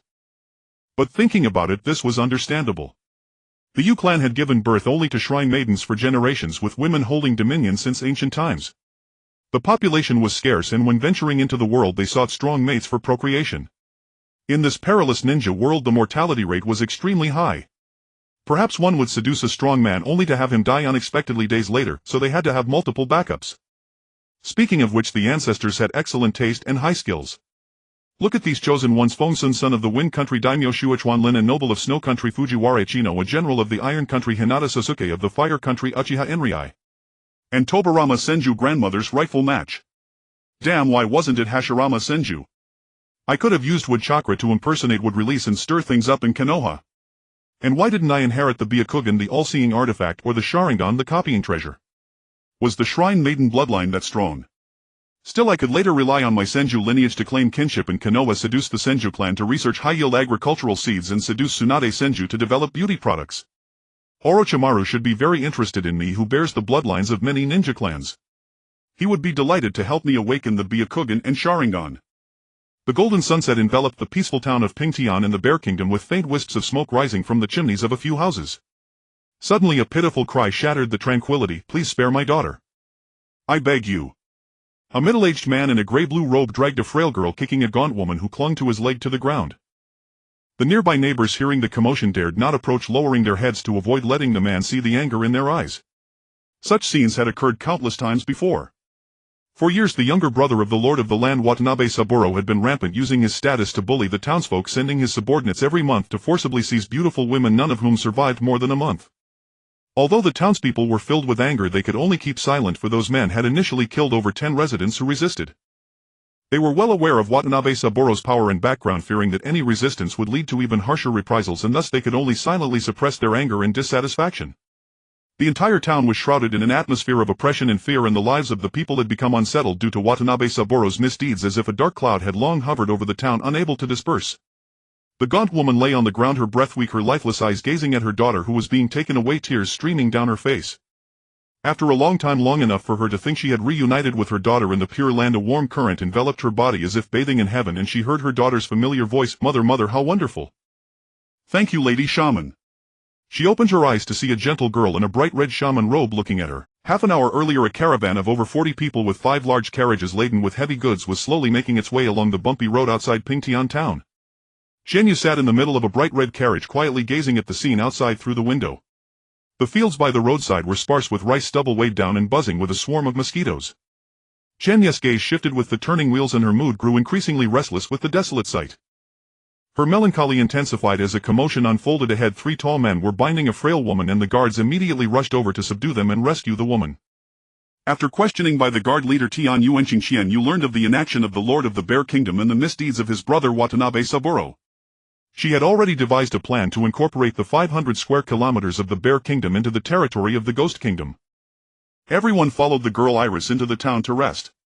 After Qianyu used the power of her talismans to successfully heal Iris' mother, this miraculous event rapidly spread throughout the entire town like a whirlwind. The townsfolk, upon hearing this news, were filled with shock and curiosity, hurriedly coming from their homes to pay their respects to the Lady Shaman. Qianyu had people inform the residents that a shrine would be built in the town, offering blessings to the faithful 3 days later, along with talisman water for healing. The crowd was instantly filled with joy and hastily spread the word. In the dead of night, Qianyu secretly summoned Elder Nanqing and the elite ninja Tian Yuanqing. The three sat upright and she spoke gravely to them. Elder Nanqing Ninja Qianyu Wenqing, I foresee the third great ninja war breaking out in 2 years, resulting in countless lives suffering and whales filling the air. For the sake of the Ghost Kingdom's development we must intensify the research and promotion of talisman arts. However, to prevent the 5 great nations from coveting us we must strengthen the Ghost Kingdom. After all, the land of whirlpools from more than a decade ago serves as a cautionary tale. In the world of ninjas, the nobility treats commoners as mere weeds, harvesting them in waves while fearing the very blades they wield against their masters, waging wars annually to eliminate ninjas. Ninjas produce nothing yet kill commoners at will, holding power but daring not to defy the nobility. Commoners suffer oppression from the nobility but can do nothing, only loathing the ninjas who bring war. Nevertheless, regardless of whether they are nobles, ninjas or commoners, all revere the divine. This is our opportunity in the Ghost Kingdom. I plan to secretly incorporate the territory of the Bear Kingdom into the Ghost Kingdom. Qianyu requested both to lend their full support. Elder Nanqing and Ninja Qianyu Wenqing were stunned for a moment, then their spirits surged. Who wouldn't want to expand their territory? The two replied in unison, please young master, command us. Ninja Qianyu Wenqing, I appoint you as the Shadow Assault General of the Ghost Kingdom to lead 6 chunin skilled in illusion techniques secretly to the Lord's Mansion of the Bear Kingdom to investigate the details of the mansion's personnel and in the name of the vengeful spirits of those tragic women create chaos, taking the opportunity to eliminate the Watanabe clan and their in-laws, leaving only a low-status child and mother as puppets. On the way, eliminate all those who commit evil, heavily injure collaborators and lightly wound the innocent, especially ensuring that the ninjas are controlled cautiously. They will be excellent laborers for farming and clearing land in Bear City. Ninja Qianyu Wenqing, I command you to secretly collect half of the wealth from the Lord's Mansion, which will then be given to the shrine's faithful. You will wildly propagate the tale of the vengeful ghost seeking retribution, causing panic among the people, leading them to seek the shaman to exorcise the vengeful spirits. Elder Nanqing arranged for people to spread some ghostly rumors in the Bear Kingdom in the coming days to guide the faithful, and then bring 6 shamans and 10 warriors to the Lord's Mansion to exorcise the vengeful spirits. We must create a grand spectacle to cooperate with Ninja Qianyu Wenqing in creating unusual phenomena, guiding the faithful towards goodness. After this, you two will take over the internal affairs of the Lord's Mansion, promoting some talented and virtuous individuals, secretly replacing key positions with our officials from the Ghost Kingdom. I have learned that the Bear Kingdom frequently suffers attacks from the Wind and Earth Kingdom bandits after the autumn harvest. At that time you two must control the scene to minimize losses and propose merging the Bear Kingdom into the Ghost Kingdom's barrier to avoid foreign invasions. Afterwards, secretly propagate the good life in the Ghost Kingdom among the commoners, fully transforming the Bear Kingdom into the Ghost Kingdom's Bear City. After transforming the vast farmlands and forests of Bear City, we can once again accommodate 5,000 refugees. Ninja Qianyu Wenqing, the hundreds of women who tragically died in the Lord's Mansion may have formed a source of resentment. This is the exorcism talisman I personally drew. Carry it closely for safety. Elder Nanqing and Ninja Qianyu Wenqing felt their blood boil at this. The plan was intricately linked and truly perfect. No wonder the young master was blessed by their ancestors. Truly wise, without shedding blood it is possible to conquer a nation. The two replied in unison, we shall obey the young master's orders and vow to complete the mission. On a pitch-black night within the residence of Watanabe Saburo, situated to the right of the daimyo's mansion, a series of piercing screams pierced the silent night sky like wraiths. The nearby residents were already accustomed to this. Their faces showed no signs of disturbance, as if it were merely the background noise of daily life. Watanabe Saburo, the favored brother of the daimyo, was pacing angrily within his residence, wielding a thorny whip that whipped through the air with a chilling whoosh. You useless bunch, why haven't the new women been delivered yet? Watanabe Saburo's voice roared like a beast, filled with impatience and fury. His guards all lowered their heads, not daring to meet his gaze, fearing that the next moment the whip would come crashing down upon themselves. However, at that moment a guard suddenly widened his eyes in terror, trembling as he pointed forward, his voice filled with dread. A ghost. Watanabe Saburo turned sharply, only to see a woman who had just moments ago been weak and bloodied now standing before him, her eyes burning red, lunging at him with her mouth wide open. The stench of blood that spewed from her mouth nearly suffocated him. He barely had time to let out a scream before his throat was bitten through, blood gushing forth like a fountain. Behind the female ghost, countless dark gray shadows slowly emerged, extending their long black claws and opening their gaping mouths, wailing, "It hurts so much. We will kill you. None shall escape." The crowd in the residence was paralyzed with terror at this sudden horrific scene, scrambling toward the door in a panic, but those who ran slowly were clawed by the ghost and fell to the ground weakened. A ghost. The screams echoed in succession, turning Watanabe Saburo's residence into a living hell. The ghost did not relent. She charged toward the main hall of the daimyo's mansion, blood splattering everywhere amidst the continuous screams. Help! There is a ghost. People nearby were running in all directions. Some escaped, some were scratched, while others fell forever in pools of blood. The dozen or so ninjas in the daimyo's mansion were stunned for 3 seconds upon seeing the ghost before they lay on the ground, their wounds oozing black mist. Panic instantly engulfed the entire daimyo's mansion, the air thick with the heavy stench of blood and despair. As dawn broke, the remaining survivors saw the ghost float into Watanabe Saburo's residence while shouting, "None shall escape," disappearing from their sight. The survivors gazed at the blood-soaked, devastated daimyo's mansion, weeping uncontrollably. They cried and cursed, their voices filled with anger toward Watanabe Saburo and fear for the future. Damn Watanabe Saburo, ruthless and heartless, bringing so many women to their deaths only to attract the ghost's revenge. Hurry to find the daimyo and ask the sorcerer to deal with this ghost. The daimyo was also killed by the ghost. Woo woo. The ghost said, "None shall escape, I don't want to die. Everyone quickly escape from here. Go to the ghost country where there are priestesses and the ghost will not dare to go. We are so badly injured we can't run far."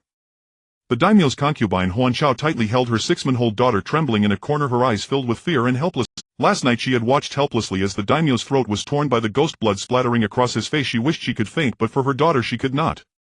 Summoning all her courage, she ran toward her daughter's room. She knew that if she did not escape soon, both she and her child would perish here. However, her body was paralyzed with fear, unable to move. Those who could run had fled, while those who could not lay on the ground waiting for death. In the empty and quiet Watanabe Saburo's residence, Shinobi Tian Yuan spoke solemnly to Ten Shunin. "You all coordinated well. Next we must check for any oversights, especially with those dozen ninjas. They must be monitored strictly and the dosage increased to ensure they cannot use chakra for a month. Tonight we only need to create illusions and sounds to instill fear. The remaining civilians will become our laborers in the ghost country and we cannot afford any losses. Now break into groups for rest." Dismissed.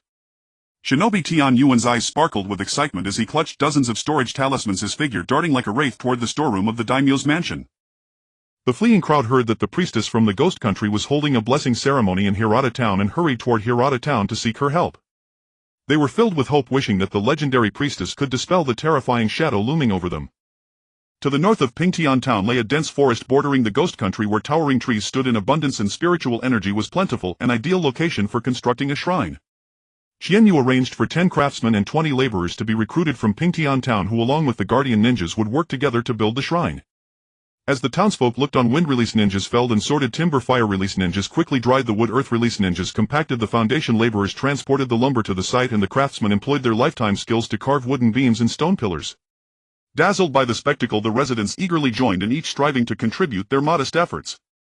With the collective will of all, a delicate yet magnificent shrine was completed in just 3 days, truly a miraculous speed. The entire shrine occupied 1,000 square meters. At the entrance, a 10-meter-tall vermilion torii gate was adorned with white banners, and along the path leading to the main hall, evergreen trees and stone lanterns were tastefully arranged. The main hall was simple yet solemn, enshrining the deities of the Moon Clan. Around it hung banners depicting the Moon Clan ancestors' tales of vanquishing demons and evil spirits. To the left of the main hall stood 5 medical clinics and to the right 5 learning halls.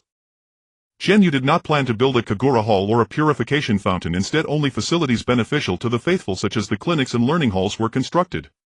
Outside the shrine's main gate, a circular altar with a diameter of 10 meters was erected where tonight Elder Nanqing would preside over a blessing ceremony. As night fell, the torches atop the stone pillars around the altar illuminated the thousands of residents who had gathered upon hearing the news. Elder Nanqing, clad in a sapphire blue Miko robe, her face etched with the passage of years yet radiating a transcendent serenity and tranquility, led 6 Miko in pure white robes step by step from the shrine's gate toward the altar. The previously boisterous crowd gradually fell silent and a sacred solemn aura permeated the air. As melodious music began to play, Elder Nanqing shook a Kagura bell while chanting incantations in a crisp ethereal voice as if communing with the divine. The 6 Miko danced gracefully, swaying their sleeves. Every movement was imbued with both strength and elegance, as if they were conversing with heaven and earth, beseeching for favorable weather and abundant harvests in the coming year. The crowd watched intently, every gesture of the Miko filling their hearts with reverence and anticipation. They believed that through the Mika's blessings the power of the gods would descend upon them, bringing good fortune and peace. As the ritual progressed, hushed prayers and blessings occasionally rose from the crowd, lending the entire scene an air of mystery and harmony. After the blessing ceremony, Elder Nanqing, accompanied by the Miko and guards, bestowed talisman water upon every faithful who had come to heal their ailments. The basic talisman water was made by decocting spiritual herbs and diluting it with a large amount of water, which had a mild effect of strengthening the body, an excellent remedy for the frail commoners. Perhaps due to a psychological effect, those who drank the talisman water felt their entire body rejuvenated and their illnesses vanished, especially those who had fled from the daimyo's mansion. Some even felt that the wounds inflicted by ghosts were gradually healing. Of course, the main reason was that Elder Nanqing had infused a tiny bit of spiritual power into the water they drank, which rapidly improved their constitution, enhanced their physique, and promoted wound healing. Overjoyed, these people immediately knelt in unison, begging the Miko to go to the daimyo's mansion to exorcise the female ghost. Many commoners who had surplus grain, especially those with sick family members, were already calculating what valuable items they could offer to the shrine, hoping the Miko would bestow even better talisman water to ensure their family's safety and health. The next morning, Elder Nanqing, accompanied by 6 Miko, set out swiftly for the daimyo's mansion, escorted by 3 ninjas and 10 samurai. The remaining injured in the daimyo's mansion huddled in a hidden room, listening to the weeping and wailing of the female ghost outside, praying that those who had escaped would soon bring a sorceress to rescue them. As the ghost's cries drew nearer, their hearts nearly leaped out of their chests. Suddenly a stern yet clear female voice rang out, "Evil spirit, harm no one." A piercing scream gradually faded into the distance. Peering out cautiously, those inside saw that the Miko had driven the ghost away, and a relieved smile of survival spread across their faces. "Everyone, I am Elder Nanqing of the Ghost Country's Miko, entrusted by the people of the Kuma Country daimyo's mansion to exorcise the female ghost. Rest assured, the ghost has been gravely wounded by me and has fled. She will not dare appear today. Now let us treat your wounds and dispel the Yin energy. Tomorrow night we shall perform the exorcism rite at the daimyo's mansion." Elder Nanqing comforted the crowd while arranging for treatment. "Wonderful. Thank you, Mika-sama. Thank you, Mika-sama." The people gratefully expressed their joy following Elder Nanqing's instructions, queuing for treatment, receiving food, and then relaxing into slumber. Late at night, a jonin from the fields silently infiltrated Elder Nanqing's quarters, and the two discussed the specific arrangements for the following day. Elder Nanqing, the Watanabe clan and their in-laws totaling 27 people have been completely eliminated except for 1 commoner concubine and a 6-month-old baby girl. Of the 30 guards who abetted their crimes, 10 were killed, the remaining 20 severely wounded. The 10 ninjas have been subdued. Among the other 50, 10 were scared to death 3 nights ago, 30 escaped, and 10 are severely injured inside the daimyo's mansion. I have located the remains of those tragically deceased women, all in a massive pit behind the daimyo's mansion containing nearly 1,000 skeletons accumulated over decades. I have spread the news of the daimyo's mansion throughout the entire Kuma country. Many people will soon arrive here. The Watanabe clan was indeed uniformly brutal and inhumane. Out of fewer than 5,000 people in Kuma country, they had harmed over 1,000, truly a heinous sin. Elder Nanqing sighed inwardly. General Tian Yuan, you have done well. Tomorrow night when I exorcise the ghost at Watanabe Saburo's residence, please cooperate in exposing the Watanabe clan's atrocities and arrange for someone in the crowd to guide the burning of the Watanabe corpses beside the Great Pit so as to quell the resentment of the wrong dead. 3 days later, when the commoners of Kuma country gather at the daimyo's mansion, let them go to the Great Pit to witness the Watanabe clan's evil deeds with their own eyes. Then I will perform a requiem for those who perished. As for that commoner concubine, I will make sure she serves a purpose." On a tranquil night, Elder Nanqing led 6 priestesses to the residence of Watanabe Saburo, followed by hundreds of townsfolk. Some were those who had fled from the feudal domain, others had traveled from afar upon hearing the news, and many were too afraid of the female ghost to come alone. As the ritual commenced, the priestesses softly chanted ancient incantations, their voices like whispers in the night wind, carrying a soothing power. Countless shadowy figures slowly revealed the ghost's pale visage, her blood-soaked eyes filled with resentment and unyielding sorrow. "You must die. All of you deserve death." Elder Nanqing spoke sternly, "You shall not act so brazenly. Considering you have not killed any innocents, I grant you an opportunity to state your grievances." The ghost gradually calmed amidst the priestesses chanting, sorrowfully recounting, "Priestess, we were all cruelly murdered by that beast Watanabe Saburo. I was the daughter of a wealthy family, deceived into coming to the feudal domain, and I was beaten to death in 5 days. I was taken against my will, beaten to death on the first day of my resistance. I was sold into the feudal domain by human traffickers, and I only lived for 3 days. They killed my parents while abducting me." As the ghost spoke, tortured figures, bloodied and battered, appeared before the crowd. The onlookers were deeply moved by the ghost's plight, especially those who had lost daughters to abduction, weeping uncontrollably. The ghost's tears of blood flowed more abundantly as she cried out, "Priestess, our bodies were thrown into a giant pit at the back of the feudal domain where thousands of corpses lay. These are the sins committed by the Watanabe clan. I beseech you, priestess, to take action. Thousands of corpses. The vile Watanabe clan.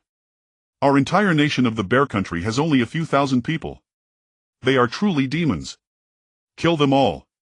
Good, burn their bodies so they may die without a trace." The crowd's emotions ignited instantly, feeling immense anger towards the misdeeds of the Watanabe clan. This sentiment spread rapidly among the people, creating a strong resonance. Seeing this, Elder Nanqing knew the time had come. "I will expose the Watanabe clan's atrocities to the entire Bear Country, burn their bodies to quell your grievances, and use the Watanabe clan's wealth to compensate your families. We shall pray for you, may you find peace and health in your next life." She signaled the priestesses to strengthen the ritual's power, joining in the chanting herself. Their voices merged into a powerful energy, gradually dispelling the ghost's resentment. The ghost's form began to blur, a hint of relief in her eyes as her soul found peace, accompanied by a voice thanking the priestess. "Thank you, priestess. She transformed into a beam of light and vanished into the night sky. The onlooking townsfolk witnessed this scene, their hearts filled with reverence for Elder Nanxing and the priestesses. Among the crowd, 10 ninjas from the Bear Country controlled by the farm ninjas were equally shocked, displaying expressions of utter despondency. They had endured agonizing pain from wounds emitting dark energy over the past few days, and mistaking the ghost ninjas for illusionists believed they were under a curse, yet this scene was undeniably real, as even the Uchiha clan, renowned for their illusion techniques, could not cast such a wide-ranging illusion. For years they had aided the Watanabe clan in their atrocities, resulting in numerous deaths. Now they faced retribution, their bodies damaged by the ghost's negative energy, rendering them unable to use chakra, destined to become commoners. The farm ninja, observing the deathly pallor of these ninjas, realized they had completely believed and continued to brainwash them to become the hard-working cattle and horses of the ghost country. The illusion techniques created by the combination of a millennium-old ninjutsu and shamanism from the ghost country cannot be compared to the Uchiha clan. After suffering repeated attacks from the bandits of the Earth Country and Wind Country, the residents of the Bear Country gazed upon the devastated village, wailing in despair, "Damn bandits, when will this torment end? I heard that the Ghost Country has protective barriers set by the priestesses, making it impossible for bandits to invade. I heard that every commoner in the Ghost Country can receive 2 acres of land and only pays a 2/10 tax. I also heard that those who do not farm can work in factories for a monthly salary of 2,000 and they receive 8 sets of clothing each year. Yes. They can eat meat several times a month. In the Ghost Country, the Lord is the priestess and the nobles are also priestesses, the most benevolent, who do not forcibly seize maidens. I heard that recently a priestess performed rites for over 1,000 people killed by the Watanabe clan and distributed the wealth of the feudal domain to the victims' families. I also heard that recently a priestess built a shrine in Highton Town and granted healing talismans to the people there. The priestess is truly benevolent. Now that the Watanabe clan is utterly wiped out, let us seek the priestess to become our lord." Alright, I will go too. The farm ninja had long been secretly monitoring these bandits, and as soon as they reached the borders of the Bear Country they were captured. Not only were the stolen goods recovered, but their hideouts were also revealed, leading to the dispatch of 2 teams of ninjas to destroy their dens, seizing a large amount of goods and free labor, which were invaluable resources for the Bear Country. During the operation, the farm ninjas saved a merchant caravan and discussed future cooperation with them. This is the forest of the Bird Nation, where the climate is perpetually humid and the seasons resemble spring, providing an ideal habitat for countless birds. Qianyu sat quietly under a tall ancient tree, her breath synchronized with the rhythm of the forest, absorbing the essence of nature. With her eyes closed in concentration, a pale blue spiritual power flowed at her fingertips like threads weaving together, gradually condensing into several fine needles as thin as hair. Under her mental control, these spiritual needles precisely pierced the meridians of a large snake that was slowly slithering on a nearby tree, causing the creature to become rigid and immobile as if bound by an invisible force. Qianyu slowly opened her eyes, a hint of joy shining in her gaze. The spiritual needles were invisible, detectable only by powerful priestesses and highly sensitive ninjas. Others would remain oblivious. This spiritual needle technique was far more effective than conventional weapons and ninjutsu. This new technique could not only immobilize enemies instantaneously and invisibly, but it also conserved spiritual energy, allowing her to incapacitate foes over a wide area with increased practice, making it more efficient than wind manipulation and object manipulation techniques. Over the past 6 months, as she helped more individuals, Qianyu felt the power of faith within her growing stronger. Her bodhis meridians had expanded significantly, and her ability to absorb spiritual energy was now at least twice as fast as before. Qianyu was pleased this spiritual needle technique could manipulate meridian points, serving not only to incapacitate enemies but also for healing, enhancing her security while navigating the ninja world. However, the ninja world is filled with a myriad of strange techniques, including those that conceal and absorb spiritual energy. She still needed to strengthen her physical techniques during practical training. Ninjas from the land of ghosts dared not take her lightly, indicating that she would need to seek out other ninjas for actual combat to improve her physical skills. After a long while, accompanied by the clear calls of birds, Qianyu stood up and returned to the temporary shelter she had built using earth manipulation, where she listened to Elder Shixing report on the progress of the plans regarding the Bear Nation. Everything was proceeding in an orderly manner, all under the control of Elder Nanxing and General Tian Yuan, without any unforeseen circumstances arising. Various departments had arranged for personnel to be dispatched from different parts of the land of ghosts, and operations were running smoothly, with new policies being gradually implemented, while preparations for the Bear Nation's barrier were also in full swing. The only thing lacking now was the official renaming of the Bear Nation to Bear City. Qianyu sat at her desk, quietly gazing at the intelligence report regarding the Lady of the Bird Nation's daimyo in her hands. She couldn't help but sigh inwardly. The fate of the Lady of the Bird Nation was indeed unfortunate. As the sister of the daimyo of the Bear Nation, she had failed to earn the affection of the daimyo of the Bird Nation. Now nearing 40, her beauty faded, and without offspring she could only endure the scorn of concubines who bore children. Moreover, with the Watanabe clan having been exterminated, she would likely face a tragic end of dying from illness. Qianyu fell into deep contemplation. The distance between the Bird Nation and the Land of Ghosts was considerable, making it impossible to bring it into her sphere of influence at this time. Furthermore, the Bird Nation is situated between the Land of Wind and the Land of Earth, making its geographical position particularly unique. Perhaps it was precisely because the forest environment here was so beautiful that the Land of Wind, the Land of Earth and the Land of Fire chose to engage in battle in the neighboring Land of Rain, unwilling to easily destroy this beautiful land. Thinking of the current plight of the Land of Rain, Qianyu could not help but let out a deep sigh. The Bird Nation is now under the watchful eyes of three major powers, and Qianyu could only choose to cooperate with the Bird Nation, starting with the Lady of the Bird Nation. With the information from the Bear Nation being sealed, the maid would inform her personally and she would then know how to make her choice.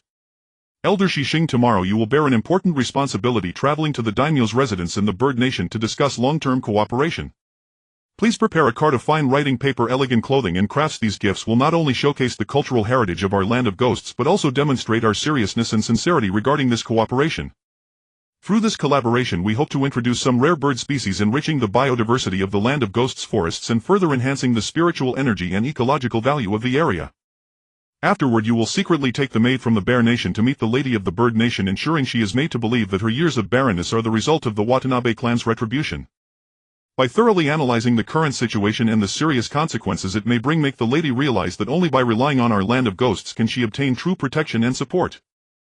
On this basis we will fully support the lady, helping her gradually gain control over half of the economic lifeline of the Bird Nation. This not only solidifies her position in the Bird Nation but also brings profound strategic benefits to our Land of Ghosts. Please proceed with caution, ensuring that each step is executed seamlessly to achieve our common goal.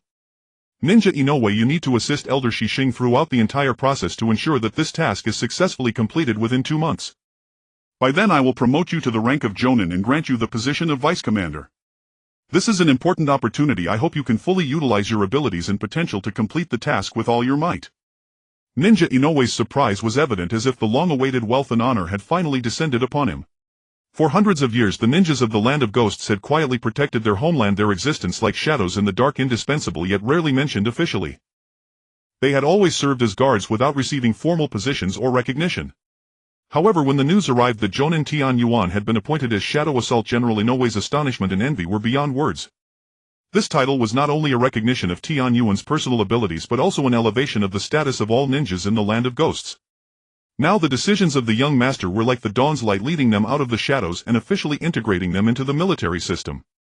This transformation not only bestowed the ninjas with the honors and responsibilities they deserved but also established their status at an institutional level, making them an indispensable part of the nation's military strength. At dawn the next day, Elder Shixing and 7 attendants with a cart piled high with carefully chosen gifts departed for the Daming's Manor in Niaojigua. An invitation bearing the seal of the noble Shixing clan of Guejigua and the very presence of the family head meant they were promptly received by the Daming. Shixing family head, how fortunate to see you. I recall our last meeting was at the blessing ceremony 8 years ago. The portly Daming of Niaojigua, He Tianyuan remarked with a mocking lilt. Elder Shixing snorted inwardly. The barb was clearly aimed at Guejigua for failing to send its great shamaness to Niaojigua's rights in recent years. Lord Daming, you have a keen memory. Over these past 8 years the ninja realm was embroiled in conflict. At my age I had to take refuge in Guejigua and leave opportunities to the young. Now that the turmoil has ended I have come out with the younger generation to breathe some fresh air. The Daming inwardly bristled as if she were that old. She hardly seemed infirm at all. Look at you, then look at me. Both of us are around 40, yet you shine with vigor and noble bearing, appearing barely 30 while I am flabby and pockmarked. Is time a butcher's knife aimed only at me? I was once a handsome, dashing youth. Could it be that Guejigua simply enjoys better feng shui? My now country enjoys eternal spring and good feng shui. Perhaps I should ask her for her secrets of upkeep. No, she did not spare my dignity in younger days. She is probably still laughing at me inside. Elder Shixing suppressed a smile at He Tianyuan's sullen face. So easily riled, and I have yet to play my trump card. That old fox was sly in his youth and full of schemes. One must be on guard when speaking with him lest one be duped. Yesterday when the young master outlined his plan, she had briefly thought to rely on their past acquaintance and cooperate with him directly. But after some thought, this man had managed to keep Niao country safe through wars among several great nations. He must have acquired countless new wiles. It would be safer to ally with the Daming's lady who had endured adversity. Lord Daming, these are humble pieces crafted by the young people of Guejigua. Please do have a look. Elder Shixing smiled as she personally presented the prepared xian paper and delicate handicrafts. The Daming gazed at the snow-white smooth xian paper and the exquisitely wrought shimmering ornaments. His narrow eyes widened in astonishment. Such fine things, perhaps even the daiming of Huajigua might not possess them. She must be showing off if she can offer these to him. She surely has many more. He reluctantly withdrew his hand from the objects, cleared his throat and assumed a serious tone. Speak plainly about what you desire. Anything in Miao country that pleases you can be had even if you wish for. Me. Dream on, she snapped. Look at that ghastly face of yours, have you no shame? Shall I fetch you a mirror? Elder Shishing's outburst made the daiming start. He stammered a weak retort. I meant my heir, my son. He is 18, handsome and every bit the equal of my younger self. Why not arrange a marriage between our two nations, he suggested. No, Elder Shishing refused at once. In Guejigua women are honored above men. We would not ask your heir to be slighted. Besides, who knows whether your son did not inherit your endless scheming. Our nation wishes to build a shrine in your land to perform rites for the faithful, and we also hope to introduce a number of birds from your country to help restore our forests. The daiming considered the two proposals. Building a shrine would benefit Miao country's people. After all, they have long worshipped the great bird deity. The bird population had burgeoned and begun damaging farmlands. Relocating a portion to Guejigua would ease the burden. It seemed a fair exchange. Yet he suspected the woman would not make a losing bargain. She must have a contingency. Elder Shishing, reading his expression, said wryly, all right, I know what you're thinking. No harm in telling you, she went on. Miao country's forests are rich in spiritual energy. The birds themselves carry spirit. They will aid in the revival of Guejigua's forest chi. The more our shamanesses perform rites for devotees, the swifter their cultivation. This is only to Miao country's advantage. Don't think I don't know your bird flocks have run rampant and nearly ruined the farmlands. The daiming chuckled, emboldened, and added, no wonder I sense your vigor has increased. See if there's any way to cure my flabby bulk, he pleaded. In recent years he had visited many healers to no avail. The more medicines he took, the fatter he grew, so even the medical ninjas were powerless. Judging by your body, you have but a few years left, Elder Shishing said bluntly. She spoke testily as she extended her spiritual power and probed his interior. By the heavens, how had this fat man stored so much spiritual energy, nearly the amount she had toiled 3 years to accumulate? Moreover, his body continued to absorb spiritual energy on its own. At this rate, within 3 years he would either die from sheer corpulence or be burst by excess chi. Such an extraordinary cultivation constitution wasted on this wretched creature, truly a sacrilege of a rare gift. Yet she recalled that 20 years ago when she had examined him there had been no such signs. Perhaps he had later consumed some heavenly herb or treasure that altered his constitution. She remembered 2 decades past finding a rare centennial spirit herb in the forests of Miao country, intending to present it to the sovereign. On her way back it had been stolen by some thief. She suspected it must have been taken by that very scoundrel. Who else would dare steal from a shamaness? So, can you cure me? The daiming watched her shifting expression and asked anxiously, inwardly praying she would not say there was no cure. Elder Shishing's fury flared. She seized the daiming by his collar and demanded loudly, 20 years ago, did you steal my spirit herb? The renowned figure was startled, recalling events from 20 years ago. In his youthful arrogance he could not stand her always gentle and compassionate demeanor, constantly opposing her. Upon seeing how she cherished that medicinal herb he felt an urge to see her upset, leading him to steal the herb out of malice. Now she was so certain that he was the thief, undoubtedly having sensed the connection between his body and that herb. At that time I just wanted to tease you, planning to return it afterward. I planted it in a pot, but after it bore a fruit it died. So you ate that fruit? Why didn't you save it for me? Elder Shishing continued to roar. I thought about sending it to you in the land of ghosts, but it smelled too good and I couldn't resist eating it. I later sent you 2 spirit herbs as compensation, the renowned figure weakly explained. Elder Shishing couldn't help but recall those 2 spirit herbs, a complex emotion surging within her. At that time she naively believed they were a special gift meant to make up for the offense and anger he had caused her after the blessing ceremony, as he had indeed made her angry on numerous occasions during that period. However, had she known the truth back then she would have undoubtedly beaten him into a pulp without hesitation. Unfortunately he had now become a renowned figure of high status and she could no longer easily discipline him. Thinking of this, Elder Shishing couldn't help but sigh inwardly, feeling that she had suffered a great loss. Clenching her teeth, Elder Shishing secretly thought, since this detestable guy is so deserving of a beating, she would not hesitate to trick him thoroughly. Thus she abruptly released her grip, sat back down and wore a look of schadenfreude, a mocking hee hee. In less than 2 years you will surely be doomed. That spirit herb is a rare treasure, extremely potent, even I wouldn't dare to try it lightly. It was originally intended for the Lord of the Land of Ghosts. And you? You are not even a priestess and cannot cultivate, yet you dare to consume the essence of the spirit herb's fruit, causing an accumulation of spiritual energy within your body. What's worse is that over the years you have consumed so many precious supplements it is simply adding insult to injury. At this rate you will only grow fatter, and in less than 2 years you will become a hefty figure weighing 400 pounds, ultimately dying from obesity. Ha ha ha ha ha. After saying this, Elder Shishing couldn't help but laugh triumphantly. The renowned figure was stunned by her words, with 2 years of 400-pound hefty figure and ha ha ha echoing in his mind. No way. He was already unable to move at 200 pounds. If he reached 400 he would just be a ball rolling around. His self-important heir had not inherited his astuteness at all. In 2 years he would surely be tricked to death by the land of earth and the land of wind. This woman, daring to gloat, must have a way to save him. It seemed he would have to pay a hefty price, otherwise in a few years the land of birds would be divided by the land of earth and the land of wind. Thinking of the news from the spies this morning that the Watanabe clan had been destroyed by a female ghost and that the priestess of the land of ghosts had exorcised the ghost, he had long known that the violent and psychotic Watanabe clan would eventually meet their end. His wife was also ruthless, causing the demise of several concubines and offspring.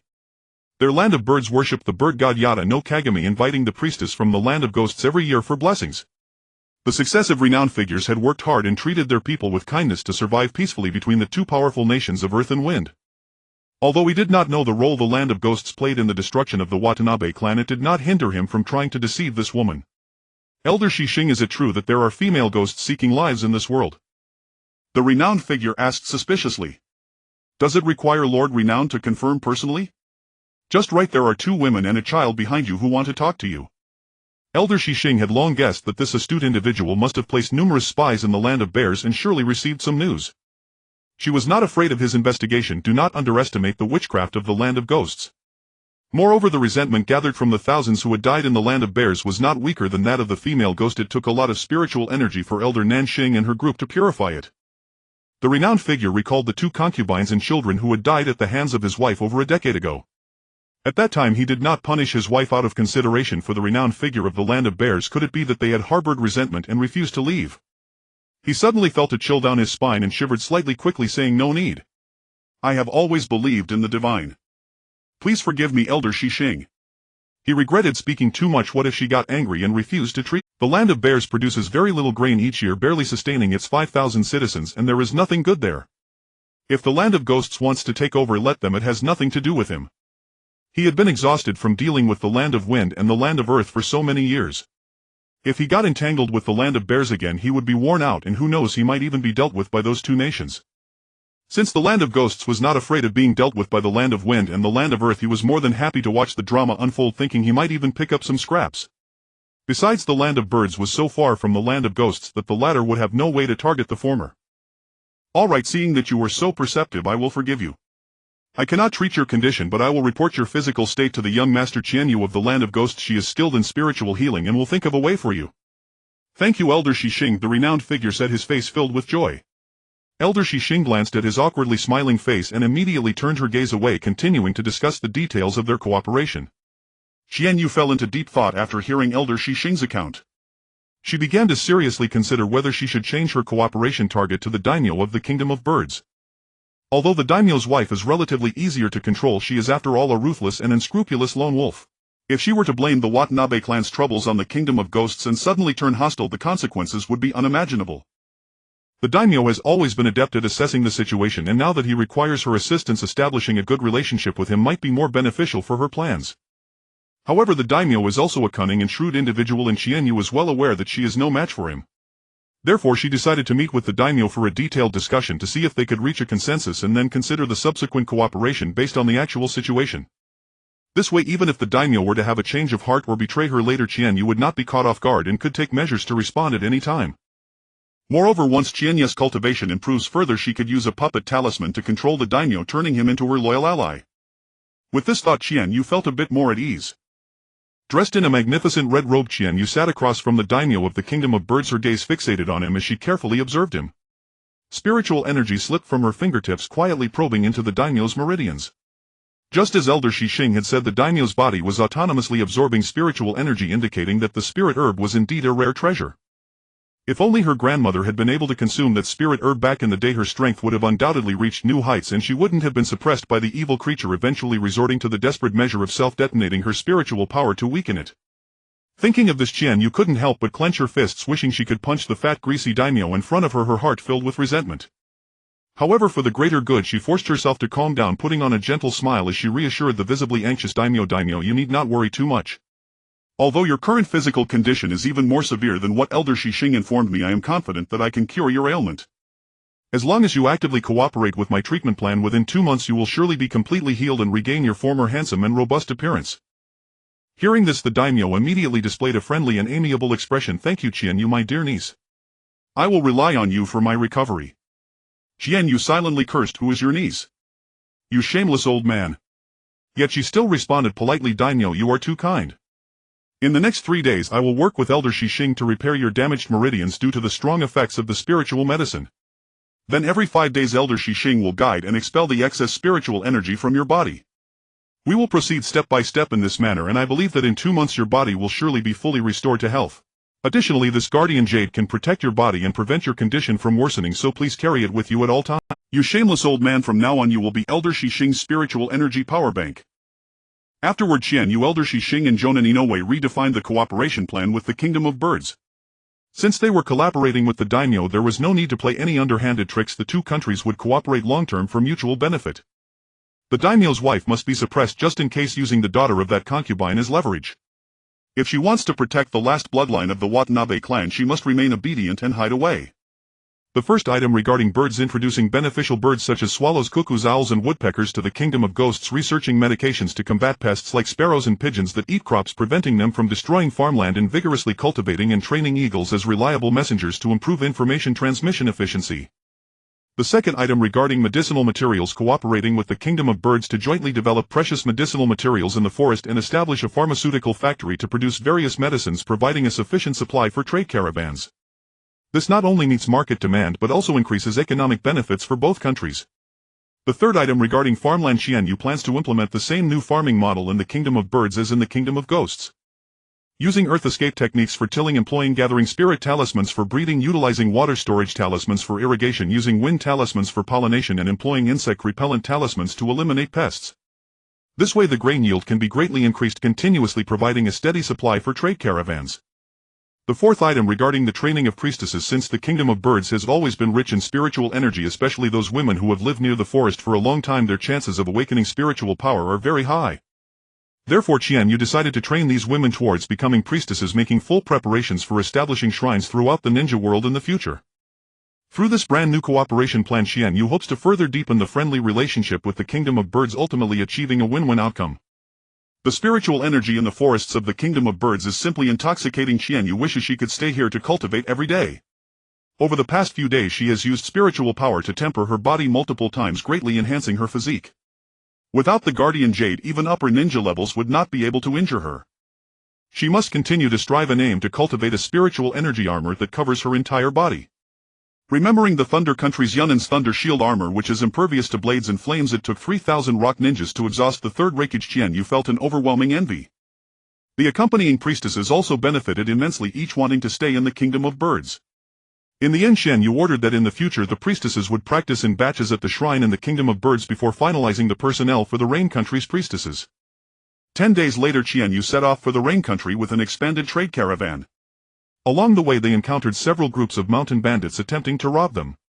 Ultimately the caravan found their hideout, seized a large amount of goods, and rescued over 100 victims.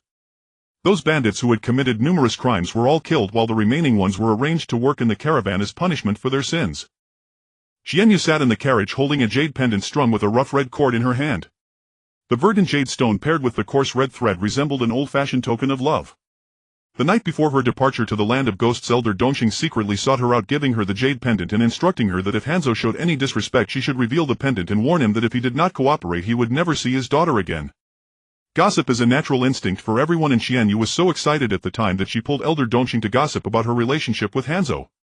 Elder Dongxing complained that 20 years ago Hanzō was a mature and handsome man and she had been drawn to him due to his superb water-based ninjutsu, leading to their connection, which ended amicably. Later she heard that he had directly implanted the poison sac of the pufferfish into his body, becoming a toxic person who wore a gas mask all day long. She couldn't bear to look at him after seeing him just once. Fortunately her daughter did not inherit his penchant for poisons but instead possessed a water affinity with healing abilities. Otherwise she would have gone to the land of rain to completely seal his poison sac. One of Hanzō's most well-known techniques was the pufferfish technique. This technique not only endowed him with the ability to control the highly toxic pufferfish but also allowed him to leverage the poison's effects in combat, enabling him to lethally incapacitate foes in a short time, making him a formidable presence on the battlefield. However, during the Second War, in order to enhance his strength and contend with the great nations, Hanzō directly implanted the pufferfish's poison sac into his body, transforming himself into a toxic individual whose very breath exuded poison. His strength surged and he managed to protect the land of Rain in the war, but the toxic fumes severely harmed the health of the people of Rain Country. Now Hanzō has been living in seclusion in the tall tower of Rain Country, rarely appearing before others. Hanzō is not only an exceptional ninja but also an outstanding military strategist and politician. With his remarkable leadership skills and wisdom, he became the leader of the Rain Ninja Village, transforming it into a powerful and influential nation. However, Hanzō's ambitions did not stop there. Through cunning means he gradually weakened and sidelined the inept daimyo, ultimately seizing complete control over the land of Rain. This allowed Hanzō to implement his ruling philosophy and policies without obstruction.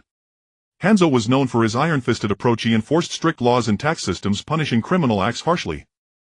While this severe governance effectively maintained social order, it also sparked considerable discontent and opposition among the populace. Especially for those oppressed people, their disappointment and anger towards Hanzō's rule intensified the social conflicts within the land of Rain. Some began to secretly organize to resist Hanzō's rule, with the most notable being the Akatsuki organization. This organization consisted of like-minded individuals who were deeply dissatisfied with Hanzō's tyranny and sought to overthrow his regime. Qianyu could not help but speculate about Hanzō's physical condition, thinking that he must have been severely eroded by the poison, his appearance drastically altered, and that he probably had only a few years left to live. In the anime, Hanzō allowed the Akatsuki organization to gradually grow stronger but ultimately collaborated with Danzo from Konoha in an attempt to eliminate this organization. Such behavior provokes deep contemplation. What could have driven him to make such a decision? Perhaps it was because he saw through the overly naive side of Akatsuki's leader Yahiko, believing they could not achieve peace. Perhaps it was due to some undisclosed agreement with Konoha, or a mere thirst for power. More likely it was because he realized his aging and felt a surge of unwillingness, wanting to prove his continued strength by manipulating the situation. Regardless, Hanzō's actions leave many confused and regretful. A figure once revered as a demigod has now turned so treacherous, even willing to sacrifice the lives of others for his own benefit. His transformation is truly lamentable. Currently, the conflict between Hanzō and the Akatsuki has not yet occurred, and Qianyu plans to establish a long-term partnership with Hanzō, with initial cooperation including domestic construction projects in the land of Rain and the water symbol business in the land of Wind. These collaborations will help enhance the economic strength of the land of Rain and strengthen friendly relations between the two countries. Qianyu hopes to further cooperate in the future, incorporating the desert that connects the land of Wind with various countries into the territory of the land of Ghosts, a plan that requires clever strategies and diplomatic measures to address potential challenges and opposition. She needs more allies.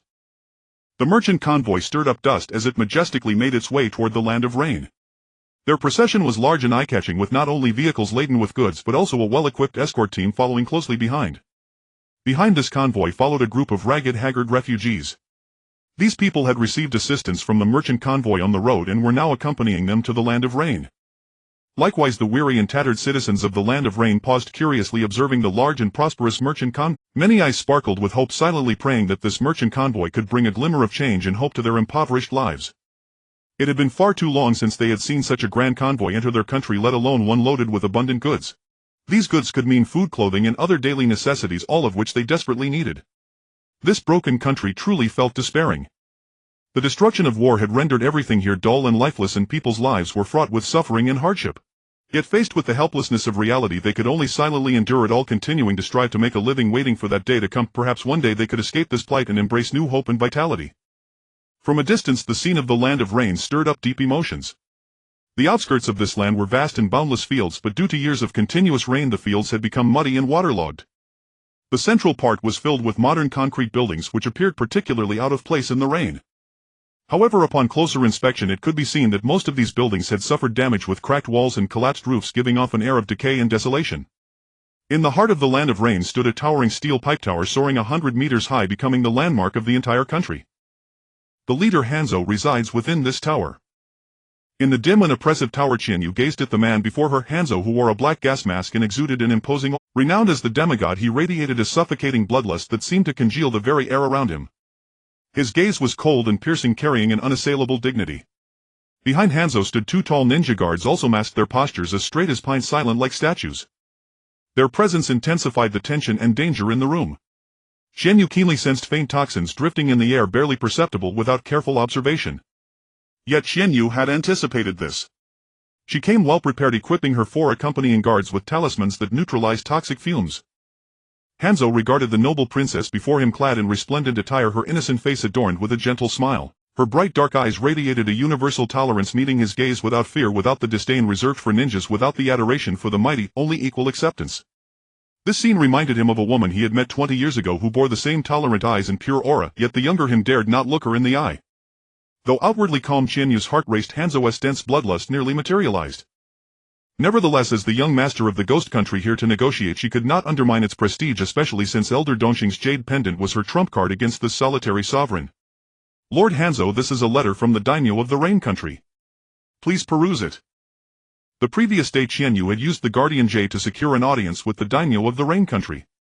His father and uncle had been killed by hired ninjas. Fearing death, he cherished the guardian jade, which could withstand 3 attacks from an elite ninja. Coupled with her promise to invest in the Rain Country's reconstruction as a counterweight to Hanzō, he readily wrote a letter urging Hanzō to cooperate with the ghost country. Hanzō glanced at the letter dismissively. The daimyo had long been a figurehead. If he sought to reclaim power through the ghost country, Hanzō would simply replace him with another. Hanzō looked at the still smiling woman, his low voice seeping through the mask. The ghost country has always isolated itself from worldly affairs. Why deign to visit our impoverished land now? If gods truly existed, the Rain Country would not have fallen to such depths. Qianyu felt a pang of confusion and displeasure at his words. She sensed he was accusing the ghost country of hypocrisy. Why appear only after the war ended, as if scavenging leftovers? Though she knew it was true, she could not refute him, as any excuse would sound like prevarication. Frustrated, she realized she was not adept at arguing with such a formidable figure. So she decided to change tactics, starting with an emotional appeal. Qianyu withdrew a jade pendant from her sleeve, caressing it gently, and said in a soft voice, Lord Hanzō, please forgive me. I am here chiefly at the behest of an elder in my family to check on an old friend's safety. Hanzō fixed his gaze on the jade pendant in her hand. A flicker of surprise crossed his eyes, then widened slightly as his breath quickened. Qianyu keenly sensed the toxin concentration in the surrounding air spike dramatically. Yet Hanzō was no young man swayed by emotion. He soon regained composure, his voice still low. Is she well? Lady, she is in good health, and the shrine maiden Yu Qing is also well. At 19 she has already been promoted to high priestess. But I wonder if she will ever see you in her lifetime. Qianyu continued with a sweet smile, twisting the knife. Hearing this, Hanzō's breathing accelerated to the extreme. Black venomous mist filled his mask. How could he not be stirred? For over a decade his poisoned body had denied him a spouse or children, leaving him utterly alone.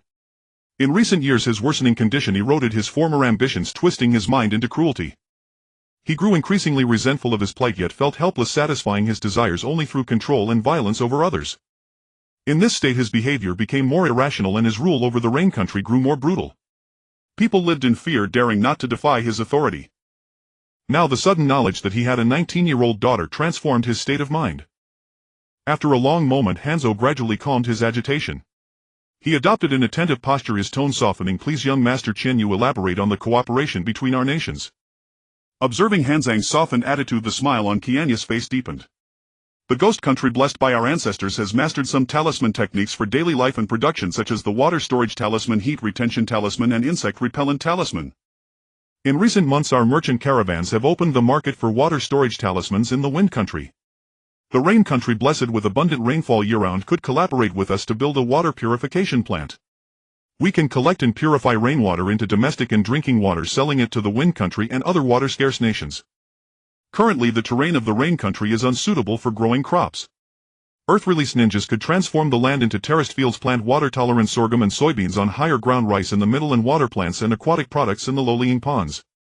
Hanzō felt a stir of interest but frowned slightly, pondering the nation's current shortage of funds. How many Earth-release ninjas could be mobilized, and how long would it take to remodel the Rain Country's land?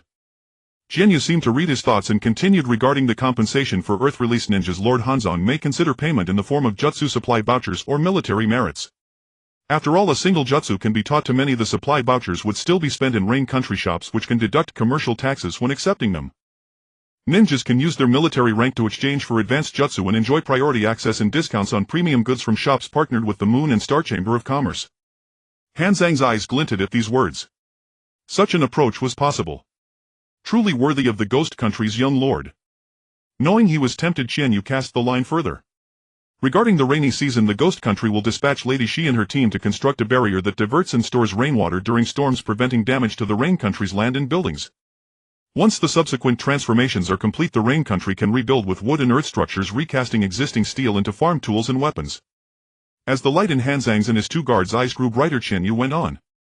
Recently, the Ghost Country has partnered with the Bear Country and Bird Country to implement a new farming model: earth release for plowing, spirit talismans for seedling cultivation, water release for irrigation, wind talismans for pollination, and insect repellent talismans for pest control. This has greatly boosted grain yields, providing a steady supply of food for the Moon and Star Caravan. As for your health, Lord Hanzō, Lady Yue Qianyu, a hydrophilic medical priestess with exceptional skills, now serves as deputy director of the Ghost Country's medical department. She will be dispatched to treat you and assist in expanding the Rain Country's medical facilities.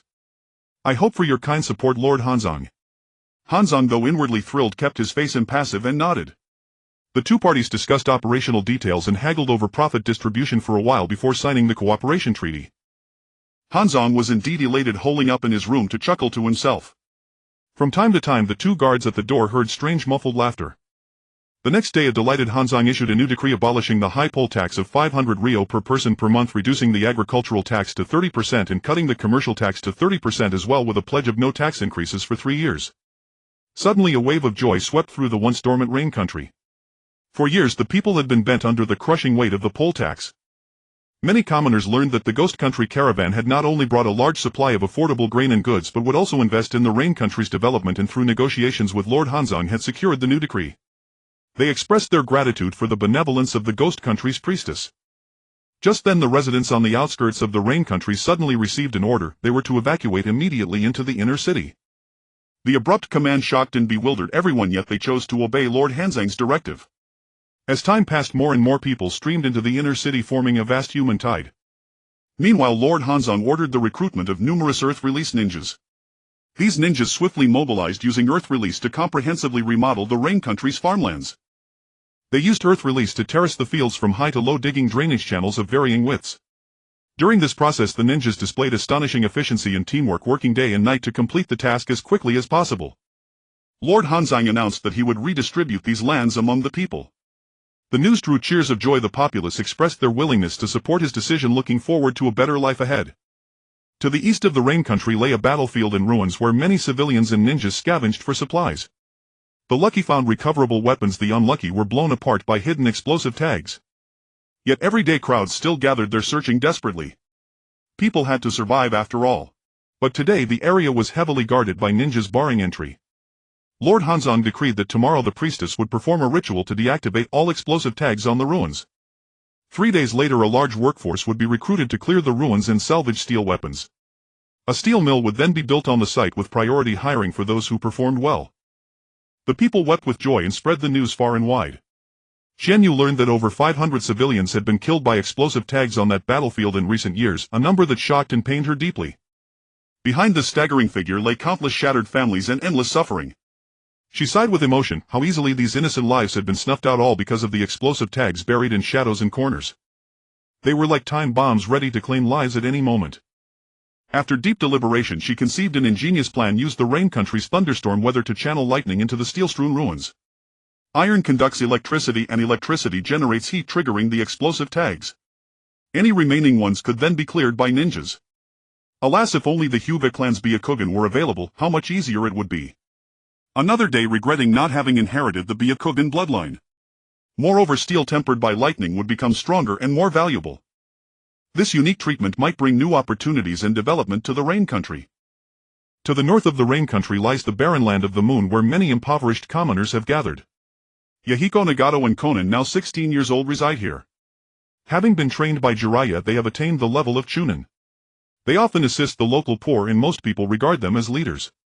Gradually, fallen ninjas began to join them, and the group was slowly evolving toward the future Akatsuki organization. Yesterday, the people were delighted to hear Lord Hanzō's new decree. Although the northern district was the last to relocate, it promised a new lease on life.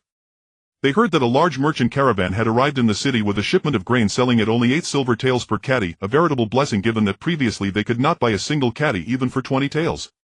Yahiko and his 2 companions received a report from their subordinates that the ruins of the eastern battlefield had been cordoned off by ninjas.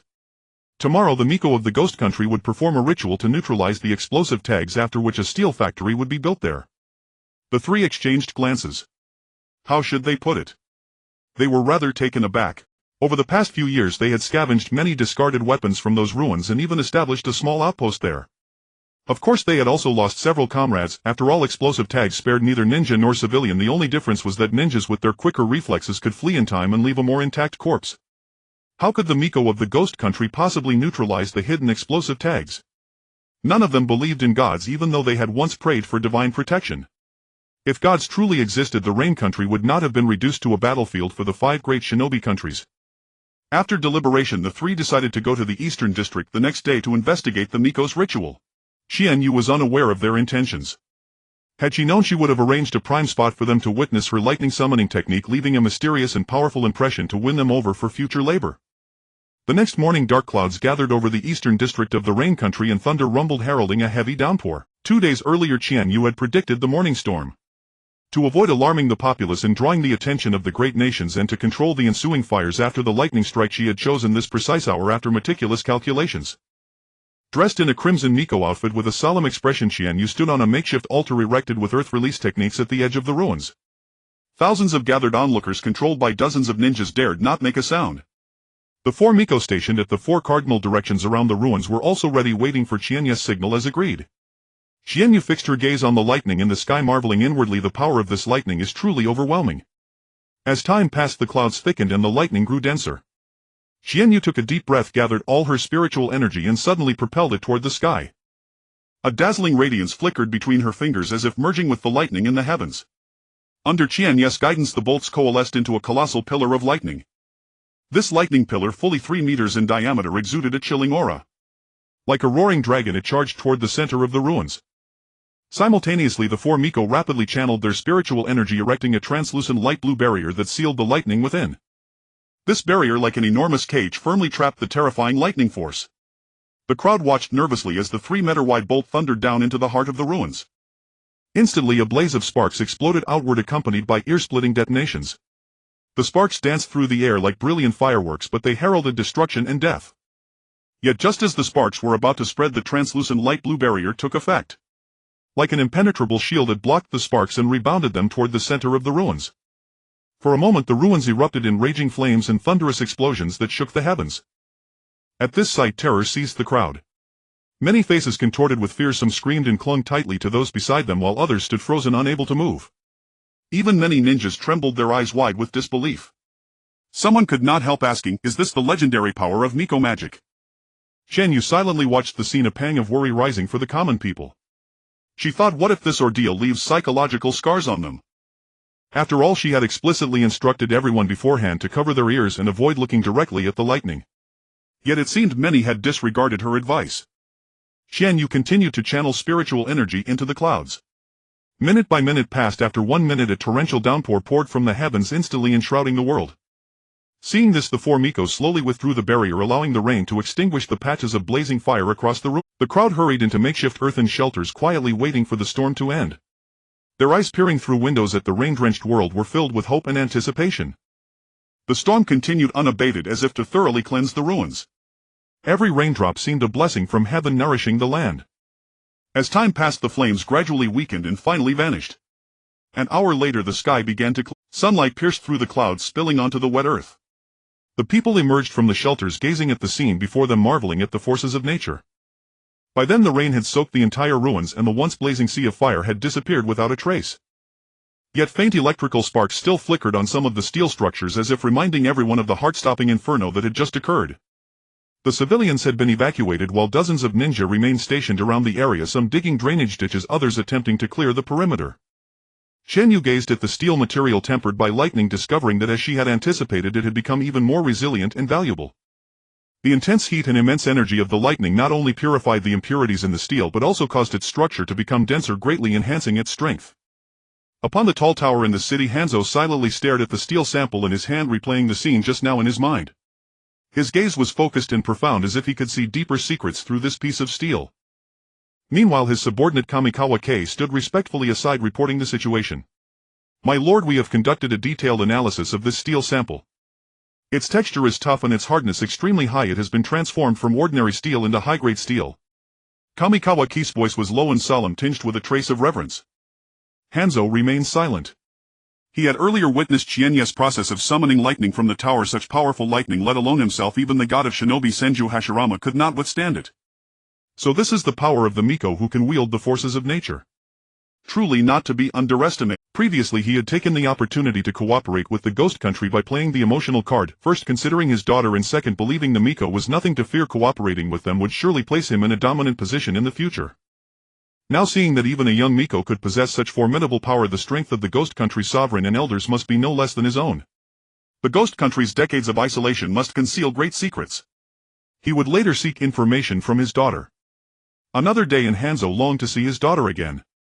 Since the lightning-tempered steel was so superior and the Rain Country had thunderstorms year-round, he would have to invite the Miko of the Ghost Country to reside permanently in the Rain Country to summon lightning and forge iron. These lightning-tempered steel would become a precious resource for the Rain Country, capable of forging more refined weapons and armor, thereby strengthening the Rain Country's military power. On a night with bright moon and sparse stars, the empty lot in the northern district of the Rain Country city center had been transformed into a market bustling with crowds. How lively it was! Qianyu wore a casual apricot-colored dress, made a simple disguise, and used spiritual energy to blur her facial features. She wished to stroll alone, not wanting to attract attention. Qianyu weaved through the crowd, passing by numerous dazzling little stalls, picking and choosing many small trinkets to buy. Finally she stopped with the crowd at a paper flower stall surrounded by children. Clusters of paper flowers in various shapes and colors gathered together, quite a sight. In front were rows of delicate and adorable small animal paper models, behind were larger, more exquisite animals and bouquets. A girl with blue hair and amber eyes smiled gently, waving her fingers as a pretty pink flower appeared. She smiled and handed it to a little girl in front of her. "It's for you." The little girl quickly took it and said sweetly, "Thank you, Sister Xiaonan." The children nearby vied to say, "Sister Xiaonan, I want a flower too. I want a kitten. I want a falcon." The orange-haired youth on the left smiled and distributed the small flowers and animals in his hands to the children. Each person can only get one small flower or animal. For larger bouquets and animals you have to pay 3 taels each, or 5 taels for 2. If you want them, ask your parents to come and buy. Big brother, hey, raise 5 taels. I want 2 bouquets of red flowers, one for my mother, one for my sister. I want that biggest falcon. I want those 2 calico cats. The children quickly picked their favorite flowers and animals, afraid that others would take them first. Clearly the children who came to the market also brought some pocket money. Qianyu looked at the 2 who seemed somewhat familiar. They were the future members of Akatsuki Yahiko and Xiaonan. The red-haired youth on the right was Nagato. He kept his head down. Was he shy or afraid that others would see his Rinnegan? Seeing that this child had nearly been drained to a mere skeleton by the Rinnegan, she would find an opportunity to help him later. For now she would first develop Xiaonan into a supplier of high-quality paper talisman materials for the Ghost Country. Qianyu took out 500 yuan bills and handed them to Xiaonan, asking softly, "I'd like to order a bouquet of 99 red roses. Can it be delivered to the Good Luck Inn tomorrow?" Xiaonan was momentarily stunned, then happily replied, "Sure, madam. It will be delivered by tomorrow morning." Qianyu continued browsing, seeing if she could discover more talents. It was not until late night that Qianyu returned to the unsatisfied. Behind her 2 ninja guards carried several sealing scrolls, all containing her spoils of the evening. Qianyu was delighted indeed. Masters are among the people. Tonight she had indeed unearthed some good finds and also discovered some artisans. Although these small items were made of rough materials and plain colors, their craftsmanship was exquisite, showcasing the artisans' superb skills. The Rain Country had few arable fields and few farmers, so there were relatively more artisans. Qianyu invited over a dozen people for an interview tomorrow, intending to set up a crafts factory in the Rain Country, and also planned to select a few solitary individuals to work in factories in the Ghost Country. The following morning sunlight streamed through the window into the room as Qianyu sat at her desk, deeply focused on drafting her plans for the factory construction in the Rain Country. Her pen danced without cease, thoughts flowing like a spring. The northern region of the Rain Country, adjacent to the Earth Country, was dominated by hard rocky terrain, making it nearly impossible to convert all the land into farmland. After careful deliberation, Qianyu decided to allocate part of the land for building factories. This would not only fully utilize the area's resources but also introduce new economic growth opportunities for the Rain Country. Moreover, Qianyu considered the unique characteristics of the Rain Country's people, who, plagued by constant rain, had grown accustomed to staying indoors. This made them ideally suited for factory work, as they could adapt to an indoor environment and maintain high efficiency. This distinctive advantage filled Qianyu with confidence about the future factories. As her pen moved, Qianyu gradually outlined complete blueprints for the factory construction. In the Rain Country, the craftsmanship of rain gear such as bamboo hats, straw rain capes and oil paper umbrellas had been passed down for generations, with most families possessing the skill.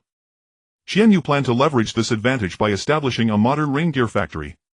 She intended to recruit skilled artisans to oversee the production of various rain items.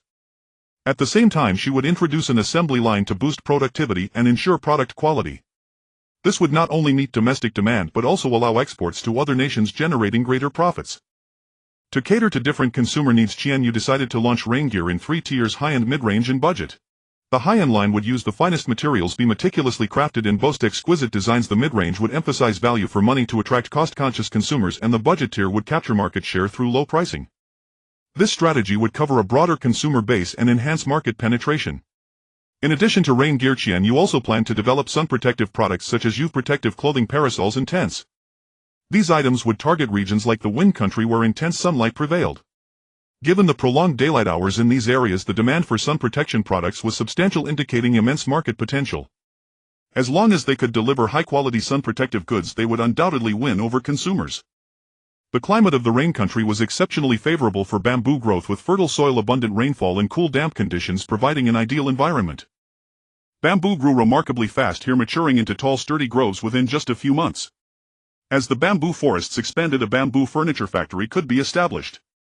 This factory would fully utilize the abundant local bamboo resources to produce a variety of exquisite bamboo products such as woven bamboo beds, bamboo mats, bamboo chairs, bamboo blinds, bamboo baskets, dustpans, bamboo chopsticks, bamboo tubes and more.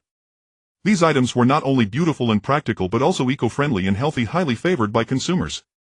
Woven bamboo beds crafted from natural bamboo were sturdy, durable and breathable, offering a comfortable sleeping experience. Bamboo mats were essential for summer heat relief, cool and breathable, providing a refreshing sensation. Bamboo chairs with their simple and elegant design offered comfort and were suitable for home or office use. Bamboo blinds effectively blocked sunlight while enhancing interior decoration aesthetics. Bamboo baskets and dustpans were convenient for storing items or sweeping up debris, adding practical value. Furthermore, bamboo could be used for papermaking, and bamboo shoots were edible and could be dried to make preserved bamboo shoots. Truly, bamboo was a plant with a myriad of uses. The idea of raising chickens under the bamboo forest could also be pursued simultaneously. No, she couldn't think further, otherwise she'd end up inventing 108 uses for bamboo. Qianyu studied the small items before her, marveling at the artisans' extraordinary skill, truly breathtaking. Their craftsmanship far surpassed that of the artisans in the ghost country. They could transform ordinary rough wood into such lifelike and vivid animal and plant figures. This made her realize that if they used more precious jade and premium wood for carving, they could create even more exquisite ornaments and decorative pieces. However, in the current shinobi world, such high-end items were usually only accessible to nobles and wealthy merchants. Although the demand for these luxury goods was not high, their prices were exorbitant. In fact, the profit from selling a single high-end item to a noble far exceeded that from selling 1,000 ordinary items to commoners. For these aristocrats, what mattered was not merely the product's intrinsic value but its uniqueness. Therefore, Qianyu was determined to adopt a boutique approach, ensuring each piece was one of to satisfy their craving for exclusivity. Qianyu recalled the celebrity effect from modern society, understanding that a person's fame and reputation could wield immense influence and commercial value. Thus, she decided to select a few of the most outstanding artisans and, through careful branding and extensive promotion, elevate them to master-level figures in the craft world. Qianyu needed to engage with these artisans, delving deep into each one's skill, style and characteristics, understanding their creative philosophies and aspirations and uncovering their unique talents and charisma. Then, based on each artisan's personality and expertise, she would devise personalized promotion plans. For artisans specializing in traditional techniques, Qianyu would emphasize their heritage and innovation. For those with artistic flair, she would highlight the artistic value and creativity of their works. Afterward, she would use the Moon and Chamber of Commerce to recommend their creations to nobles and merchants across various countries, spreading their fame. After all, these were products endorsed by the young lord of the ghost country. Over time, these selected artisans gradually became renowned figures in the craft industry, their works highly praised and sought after. Then Qianyu would prepare to establish a craft association aimed at further elevating the social status and industry influence of artisans. The association would gather craftsmen from different regions, providing a platform for exchange and collaboration. Members could share experiences, learn new skills, and collectively advance the development of the handicraft industry. At the same time, the association would organize various training courses and workshops to help young artisans grow, preserving and promoting traditional techniques. Through such efforts, the social standing of artisans would significantly improve and the handicraft industry would radiate renewed vitality. The demand for handcrafted items would increase and the market would flourish accordingly. Qianyu was reviewing the factory plan she had just written when a maid came to report that Xiaonan had brought flowers. Xiaonan held a large bouquet of fiery red roses, followed by Miyan and Nagato. Last night Nagato mentioned that he sensed the presence of the lady who ordered the flowers whose aura was pure yet powerful, likely the esteemed witch from the land of ghosts. To show their respect, the three of them came together today. The three of them gazed at the elegantly dressed witch whose noble demeanor and eyes were as clear and gentle as spring water. The tension in their hearts naturally relaxed as they smiled and presented the bouquet. Esteemed witch, this is the customized bouquet of 99 red roses you ordered. Qianyu looked at the beautiful bouquet composed of 99 red roses, each rose like a delicate work of art with the texture of each red petal clearly visible, showing no signs of being made of paper. The bouquet was wrapped in layers of gold paper with varying shades, exuding an indescribable charm as if narrating a passionate love story. It was truly beautiful. No wonder she had just heard a series of gasps of admiration from downstairs. Qianyu was now able to project her divine sense outward, multitasking with ease. Although the current range was only around 1 kilometer, she believed that in the future she could extend it to hundreds of kilometers. Gently taking the beautiful bouquet, a tender smile akin to a spring breeze appeared on her stunning face as if it could melt everything in the world. She softly said, "This is the first time I have seen such an exquisite bouquet. It is truly beautiful." "Thank you so much. Please have a seat. These are the specialty snacks from the land of ghosts. Please do enjoy." The three of them were captivated by the witch's warm smile, blushing slightly as they slowly took their seats. They looked at the exquisite snacks laid out on the table, emanating an enticing aroma, but felt a bit reserved, hesitant to reach out and try them as such treatment felt like a dream to them. Qianyu keenly sensed the discomfort of the three and smiled to break the silence. "Miss Xiaonan, your origami skills are superb. I wonder if you could create a lifelike portrait." Xiaonan was momentarily taken aback but quickly smiled, a hint of determination flashing in her eyes. She gently nodded and said, "Please allow me to try." Xiaonan waved her delicate fingers, forming complex and mysterious seals in the air. As she moved, a faint chakra fluctuation spread out, making the surrounding atmosphere feel heavy. A minute passed and a slight sheen of sweat appeared on Xiaonan's forehead, yet her gaze became ever more focused. Finally, a portrait measuring 50 centimeters in length appeared in the air, slowly descending. The portrait depicted a boy with orange hair and brown eyes, his smile bright and confident as if it could warm the entire world. This boy was Mi Yan, and his likeness was so vivid that it seemed he would step out of the portrait at any moment. Mi Yan, seeing his portrait, couldn't help but feel a bit bashful as he scratched his head and said with a smile, "So this is what I look like?" His voice carried a hint of surprise and curiosity. Nagato also leaned in, slightly examining the portrait closely. His eyes revealed admiration and respect for Xiaonan's skill. At that moment Qianyu keenly noticed that Xiaonan's cheeks were gradually flushing deeper, sighing inwardly. She realized this was the essence of love. In Xiaonan's eyes, Mi Yan's image was even more handsome than he was in reality. Perhaps this was the magic of love. Qianyu looked at Xiaonan with admiration in her eyes, generously praising, "Miss Xiaonan, I must say you are truly a genius. Your origami skills are simply fantastic. This will definitely be a project with tremendous market potential. Right now the photography technology in the ninja world is still stuck in black and white and is ridiculously expensive. Not to mention the scarcity of skilled painters. Their fees are exorbitantly high, and finding talented artists who can create lifelike portraits is akin to finding a phoenix feather. Yet you have thought of showcasing character portraits in such a unique manner. It is truly creative. I believe you can create portraits for those noble merchants, allowing them to possess a unique memory of their own. At the same time, you could create exquisite brochures for shops, attracting more customers. This way your reputation will greatly increase and your business will thrive. If you're willing, we could collaborate utilizing the moon and trade caravan from the land of ghosts to help promote you, making you the top painter in the ninja world. In that case, when you create portraits for those noble merchants, you can charge even higher prices.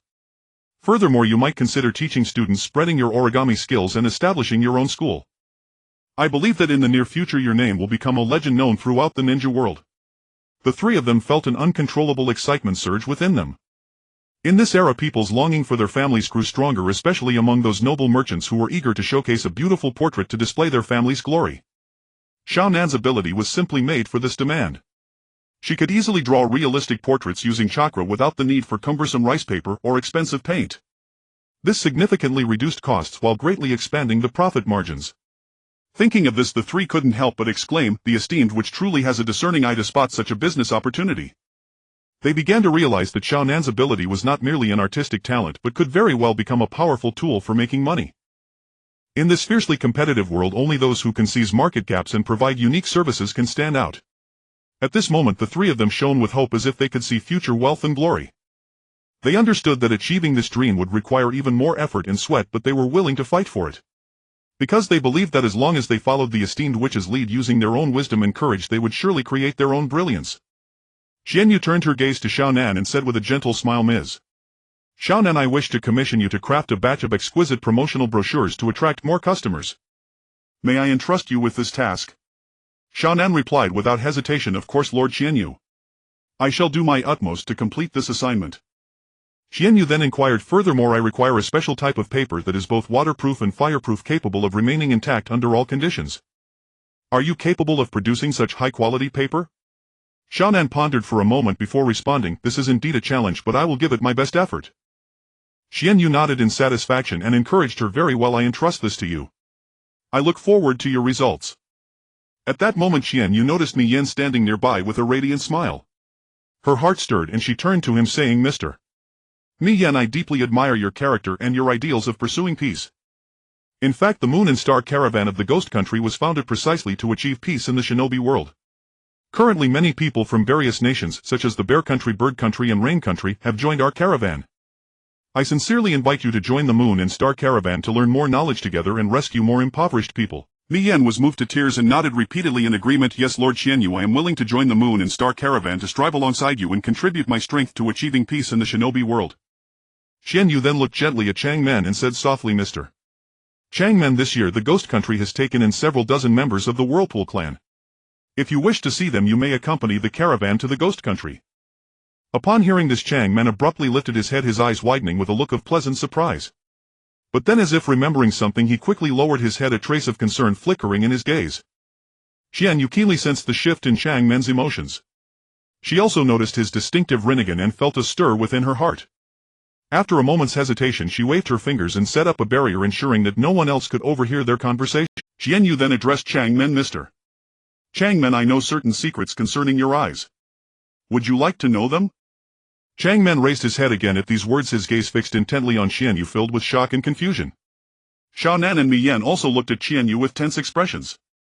Their teacher Jiraiya had once warned Changmen never to reveal these eyes to others, as they could bring danger. Changmen hesitated. He knew that these eyes had been constantly draining his chakra. In recent years, with insufficient food and clothing, his body had been weakening further. He dared not tell Sannin and Mi Yan for fear of worrying them. After a long pause, he murmured, I wish to know. Please tell me. Qianyu's expression turned grave and she spoke calmly, I can sense that these eyes are not originally yours. They were transplanted into your body by someone else. The Rinnegan consumes an immense amount of energy. The mastermind behind this chose your whirlpool physique to nourish these eyes within you. I estimate that within 3 years your body will be completely drained by them. Hearing this, the three of them shuddered, their hearts filled with fear and anger. The puppet master behind this scheme was utterly malicious. Sannin and Mi Yan, thinking that Changmen might die from this within 3 years, felt a sharp pang in their hearts. Their eyes revealed deep worry and anguish. They then turned to Qianyu with hopeful gazes, as if grasping at their last lifeline. Qianyu was struck by their pleading looks. She had originally planned to use Changmen's Rinnegan as bait to lure out the mastermind Black Zetsu. That entity was far too dangerous, moving unseen, leaving no trace, and capable of possessing others to wreak havoc. She had no desire to see the caravan she had painstakingly built destroyed one day, nor to have her hard-negotiated alliances ruined by Black Zetsu's machinations. Black Zetsu itself was not particularly powerful, otherwise it would not have remained in the shadows for centuries, stirring up trouble. It was an ancient evil being, and the pure spiritual energy of shrine maidens was specifically effective against such entities. If it showed itself, it could be sealed immediately. The Qianyu of today was no longer the Chinibu girl of her past life who would scream, Lord Madara, I want to marry you, while watching anime. Uchiha Madara's title as the shinobi of the shinobi world was built upon thousands of lives. Ordinary people were nothing but ants before him. At present, Uchiha Madara was still recovering from his injuries in an underground cave in the grass country. Though his strength had diminished greatly, he remained undefeatable by her. All she needed was to ensure that he could not kill her. She did not need to defeat him. She could use the history of the Moon Clan and the memories of Black Zetsu to persuade him to stand on her side, working together to create peace in the shinobi world and cultivate high-level combat power to prepare for the future battle against the Otsutsuki clan. The grass country was not far from the rain country, which made the plan convenient to execute. I can help you seal these Rinnegans so that they no longer drain your body. However, the person behind this will surely come to investigate and you may be in danger then. Therefore I intend to take this opportunity to capture the mastermind and eliminate the threat for good. Qianyu said solemnly. Changmen nodded, indicating his understanding of Qianyu's plan. He knew that this strategy carried certain risks, but if they could successfully capture the puppet master, it would benefit them all. Moreover, without taking this action, Changmen's physical condition would only continue to deteriorate. Seeing their agreement, Qianyu continued to avoid causing unnecessary trouble in the rain country. I ask that you escort a small caravan to the grass country 3 days from now. The caravan will be accompanied by jonin and shrine maidens for protection. Along the way I will seal your Rinnegan, waiting for the mastermind to fall into the trap. After hearing this, the three nodded in agreement. They were still teenagers, far from becoming the mighty pain of the future, and thus naturally followed Qianyu's arrangements. They then took their leave to prepare for the journey. The sky was overcast, as if shrouded in a layer of grey mist, creating a stifling atmosphere that made it hard to breathe. On this gloomy afternoon, Qianyu sat serenely in the reception room, her gaze calm and profound like a still pool of water. In front of her sat 15 craftsmen from the rain country, all with their heads bowed and bodies tense, as if even their breathing had become cautious. Qianyu noticed the craftsmen's restrained demeanor, and a gentle smile crept onto her lips. She spoke softly, "There is no need for you to be so nervous. I have invited you here today not to put you in a difficult position. On the contrary, I greatly value your skills. I have a plan to establish a factory in the northern part of the rain country specifically for producing various bamboo products such as hats, umbrellas, bamboo mats, bamboo curtains, and bamboo chairs. These products will be transported by the Moon and Merchant team to be sold throughout the shinobi world." Her voice was soft yet firm, gradually easing the tension of the craftsmen. "For those among you who are skilled in bamboo weaving, I welcome you to join the factory. At the same time, we will also recruit a large number of ordinary workers, employing an assembly line approach where each person is responsible for only one process, requiring no particularly advanced skills. This will enhance production efficiency and meet market demand. So after returning, I encourage you all to promote this opportunity widely to let more people know about it. These items will be categorized into different grades, with high-end products sold to nobles and wealthy merchants who value elegance and uniqueness. Therefore, considerable effort is needed from all of you in design and craftsmanship." After finishing her words, Qianyu quietly observed the craftsmen's reactions. She noticed some craftsmen's eyes sparkling with excitement, clearly filled with anticipation for this proposal, while others appeared hesitant, perhaps still weighing the pros and cons. Nevertheless, Qianyu believed that her plan would bring new development opportunities to the rain country while improving the lives of these craftsmen. Qianyu continued to address several sculptors, saying, "I am saddened to see even master-level craftsmen being oppressed and exploited by nobles and wealthy merchants living in hardship and low status, with many skills on the verge of being lost. You sculptors are skilled, and if you use high-quality jade and precious wood, you can certainly create perfect masterpieces. I invite you to join the Moon and Merchant Association. I will provide you with top-grade jade and precious wood, allowing you to fully showcase your talents, promote your works, and recommend them to nobles from various countries, transforming you into masters of craftsmanship. Afterward, I will establish a craftsmen's association, allowing more craftsmen to join, exchange skills, and ensure that more techniques are passed down, thereby elevating the social status of craftsmen." Upon hearing this, several craftsmen were moved to tears. They had the skills but lacked good materials to create quality products and earn a living. Even working for wealthy merchants, they could only receive meager rewards. Now that the Lady Priestess has offered them such a wonderful opportunity, they would surely cherish it immensely. The next morning, Qianyu brought the factory plan to meet Hanzō. "Lord Hanzō, as long as this factory is well managed, the Moon and Merchant team will surely sell these bamboo products throughout the shinobi world. At that time, when people mention the rain country, it will no longer be seen as the land of endless rain, but rather as the place that produces exquisite bamboo products, where every citizen is skilled and masterful in bamboo weaving." Hanzō was intrigued as he reviewed the factory plan. This was a plan that could fundamentally change the fate of the rain country. If in the future the nobles and ninjas of the major countries came to favor the bamboo products of the rain country, it would not suffer the same fate as the other countries, becoming a battlefield for the 5 great nations. Since the last decree was issued, his popularity among the people of the rain country had been rising. The recent land reforms, establishment of water purification plants and steel factories had significantly improved the lives of the citizens. This factory would surely elevate their standard of living even further. However, is a profit split of 46% too unreasonable? The bamboo is grown in the rain country, the factory is built in the rain country, and the workers are paid by the rain country. Should the ghost country's merchant team really take 60% of the profits just for selling? Qianyu noticed Hanzō frown, indicating his dissatisfaction with the profit split. She explained somewhat awkwardly, "Lord Hanzō, almost everyone in the rain country can weave bamboo, and very few will buy from others.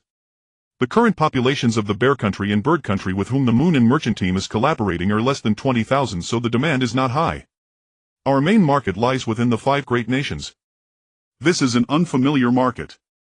For the merchant team to open a new market, they must consider not only their own manpower and resources but also invest a significant amount of effort and capital to establish local connections. In some areas, nobles may demand half of the profits from the merchant team. So while it may seem that the rain country is investing a lot now, once the market opens there will be a continuous stream of orders. This could be a business that benefits the Rain country for decades to come. Hanzō pondered for a moment and felt that this indeed made sense. Previously the commercial tax in the Rain country was 40% and it was certain that the major countries would impose taxes on foreign merchant teams exceeding 40%. He then took up his pen and signed the contract. Qianyu was somewhat surprised by how quickly Hanzō agreed. She had prepared for a 50-50 profit split. She wondered if Hanzō would be angry when he realized he had been at a disadvantage. Given his willingness to agree so readily, she decided to share some good news with him. Qianyu put away the contract and smiled at Hanzō, saying, "Lord Hanzō, I will entrust you with the establishment of the factory and I will send people to assist you throughout the process. In 2 days I will lead the merchant team to the grass country to discuss the sale of meat products and I will hire a few chunin to accompany us. Lord Shi and the Rain priestess have already departed from the ghost country and are expected to arrive in the Rain country in about 5 days. I will trouble you to take good care of them, Lord Hanzō." Just as Hanzō was about to comment on how busy this young master was, he was pleasantly surprised by the follow-up news. For days he had been eagerly anticipating the arrival of Xiao Shi and his daughter. The middle lane accompanying the Land of Ghosts have been meticulously arranged by Qianyu. The water release middle lane Qing Shui Lin and the priestess Qing Chao are responsible for assisting the operation of the purification plant in the Land of Rain, while the fire release middle lane Gang Ben Hao Tian and the priestess Qing assist in the operation of the steel factory. The earth release middle lane Shan Qi Xiao Chuan and the commoner Yamamoto Ichiro are tasked with helping establish the bamboo weaving factory and recruit personnel. Hanzō was very pleased with the substantial initial funds provided by Qianyu and had only sent 6 people from the Land of Ghosts to assist in managing the various factories. This arrangement suited him well, as he did not wish for the Land of Ghosts to excessively intervene in the industrial sector of the Land of Rain. However, what Hanzō did not know was that Qianyu had already seen through his intentions and had made clever preparations. In fact, the middle lane and priestesses sent to the factories were not ordinary characters. They were all exceptional talents carefully trained by the Land of Ghosts for more than 6 months, reaching a level of strength and management ability equivalent to that of elite ninjas. Even Yamamoto Ichiro, who came from a commoner background, demonstrated remarkable charm and keen insight, becoming an outstanding management talent. They bore an important mission, not only to fully assist in managing the factories but also to actively discover and cultivate potential talents, injecting new vitality and strength into the Moon and Merchant team. Moreover, once Elder Dongxing and Priestess Yu Qing arrived in the Land of Rain, their infiltration into the industry would deepen, and no matter how Hanzō resisted, he could not oppose them. Once Elder Dongxing sealed the poison sac of the pepperfish, Hanzō would have even less leverage over them. Today in the Land of Rain the sun shone brightly and the sky was as blue as a gemstone, a picture of clarity. Such fine weather was perfect for traveling. Qianyu had long made ample preparations, standing there with vigor as 6 horse-drawn carriages laden with goods lined up neatly, waiting for the moment to set off. Qianyu was accompanied by a few personnel, including 4 middle-nin from the Land of Ghosts, 4 intermediate priestesses and 10 middle-nin and priestesses disguised as warriors and commoners. Each of them was extraordinarily skilled and well-equipped. Additionally, important figures like Xiao Nanyayan and Nagato also accompanied them, infusing the entire team with vitality and confidence. For this operation, Qianyu did not arrange any superfluous personnel. She understood that too many people could bring unnecessary complications and burdens to the mission. Thus she selected only the most elite members to ensure the smooth execution of the operation. Each person had their own tasks and responsibilities, coordinating seamlessly to form a tight-knit team. The merchant team continued their journey toward the eastern part of the Land of Rain, traversing dense bamboo groves and rugged mountain paths. Finally, in the evening they arrived at the border of the Land of Grass. This was an open grassland with a wide view and fresh air. The merchant team decided to stop here for rest and resupply. Everyone quickly sprang into action, beginning to divide tasks and collaborate. Some were responsible for fetching water from nearby rivers to ensure everyone had enough drinking water. Others went in search of food and cooking materials to prepare a hearty dinner, while a portion was tasked with setting up defenses to protect the merchant team from potential threats. Meanwhile, 4 individuals took the opportunity to quietly walk a kilometer away from the camp to find suitable locations for the array, burying 4 barrier talismans underground. As night fell in a makeshift shelter built with earth release, Qianyu looked at the 3 tense individuals before her and smiled as she reassured them, "There's no need to be nervous. The person behind this scheme is surely not formidable, otherwise he could have directly imprisoned Nagato by his side. The ones accompanying us this time are formidable ninjas and priestesses, so your safety is guaranteed." Qianyu was not worried at all. After all, Uchiha Obito would never come in person. As long as Korezetsu could capture Nagato with the spiritual energy barrier, it only required Nagato's cooperation, otherwise it would be difficult to resolve if Korezetsu invaded Nagato's body. "Next I will seal your Rinnegan. It might be a bit uncomfortable, so bear with it."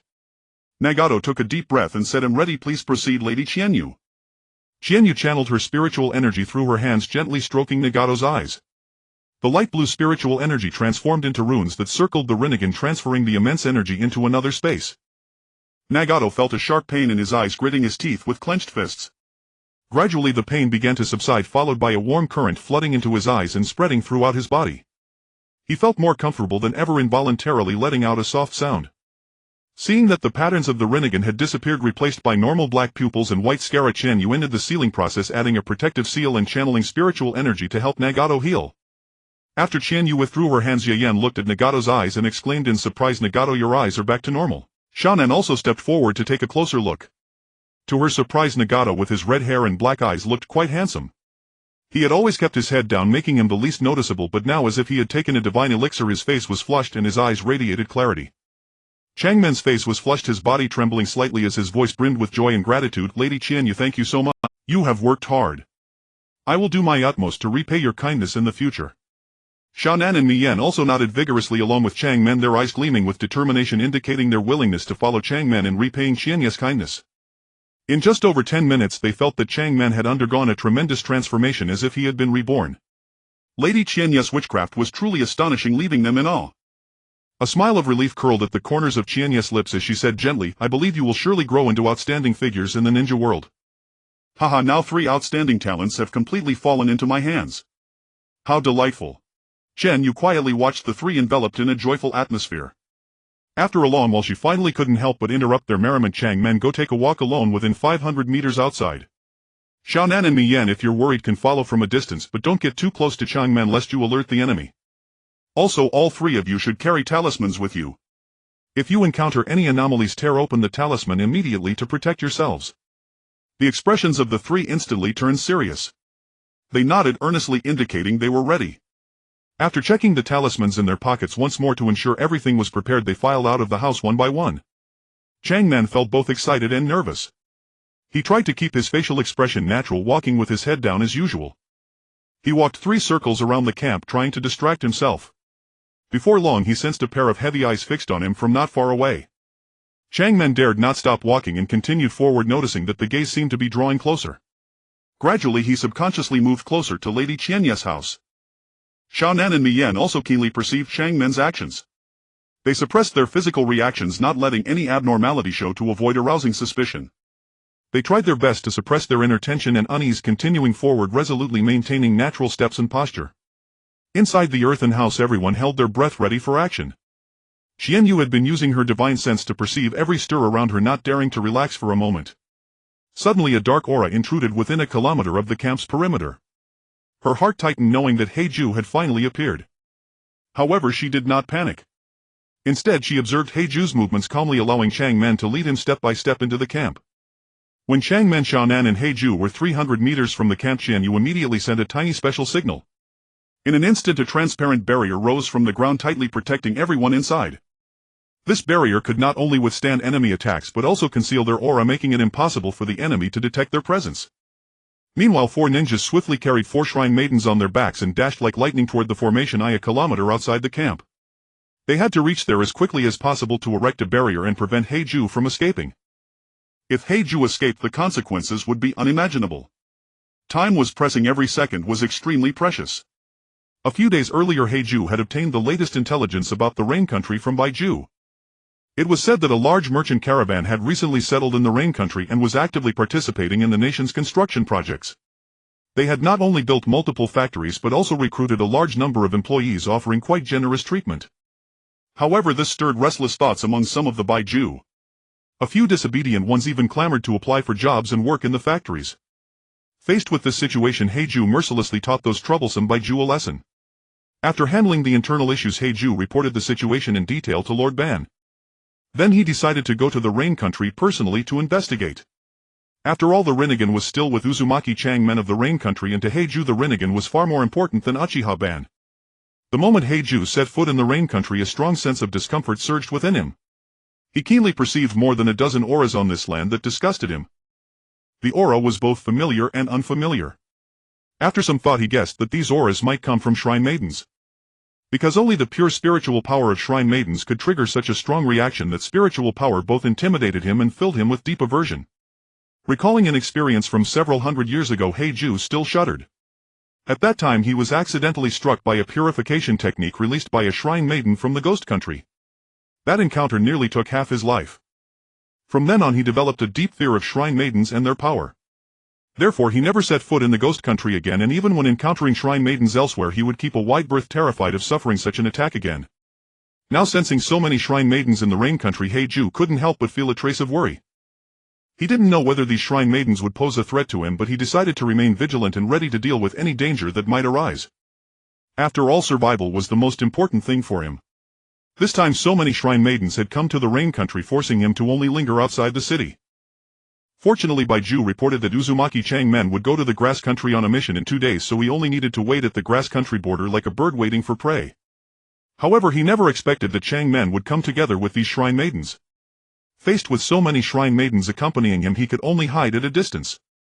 Although he wanted to leave, deep down he couldn't resist the urge to confirm the condition of the Rinnegan, so he kept lingering outside their camp. As night fell, suddenly he could no longer sense the Rinnegan's aura, and then he saw Changmen walk out of the house looking utterly dejected and dazed, circling the camp. Hanzō was greatly alarmed, thinking to himself, could it be that Changmen's Rinnegan is malfunctioning? He stared at him anxiously, seeing that he kept his head down, his long hair covering his eyes so that he couldn't see his gaze. He slowly approached him, thinking that just a little closer and he could see his eyes. Just as Hanzō realized that Changmen was about to lift his head, a piercing sound suddenly came from not far away, as if some alarm had been triggered. Immediately after, a barrier that made his heart tremble appeared out of thin air ahead. Its energy fluctuation was so intense that Hanzō instantly realized he had fallen into an extremely dangerous situation. This barrier not only blocked his path but also emitted a pressure that instinctively terrified him. Hanzō's heart clenched violently. Without hesitation it chose to turn and flee. Yet fate seemed unwilling to let it off so easily. Just as it spun around to escape, another even more formidable barrier materialized before it like an invisible wall, completely sealing off its retreat. At this moment Hanzō finally understood that it had fallen into a carefully laid trap. It attempted to use the earth escape technique, trying to escape this lethal snare by harnessing the power beneath the ground.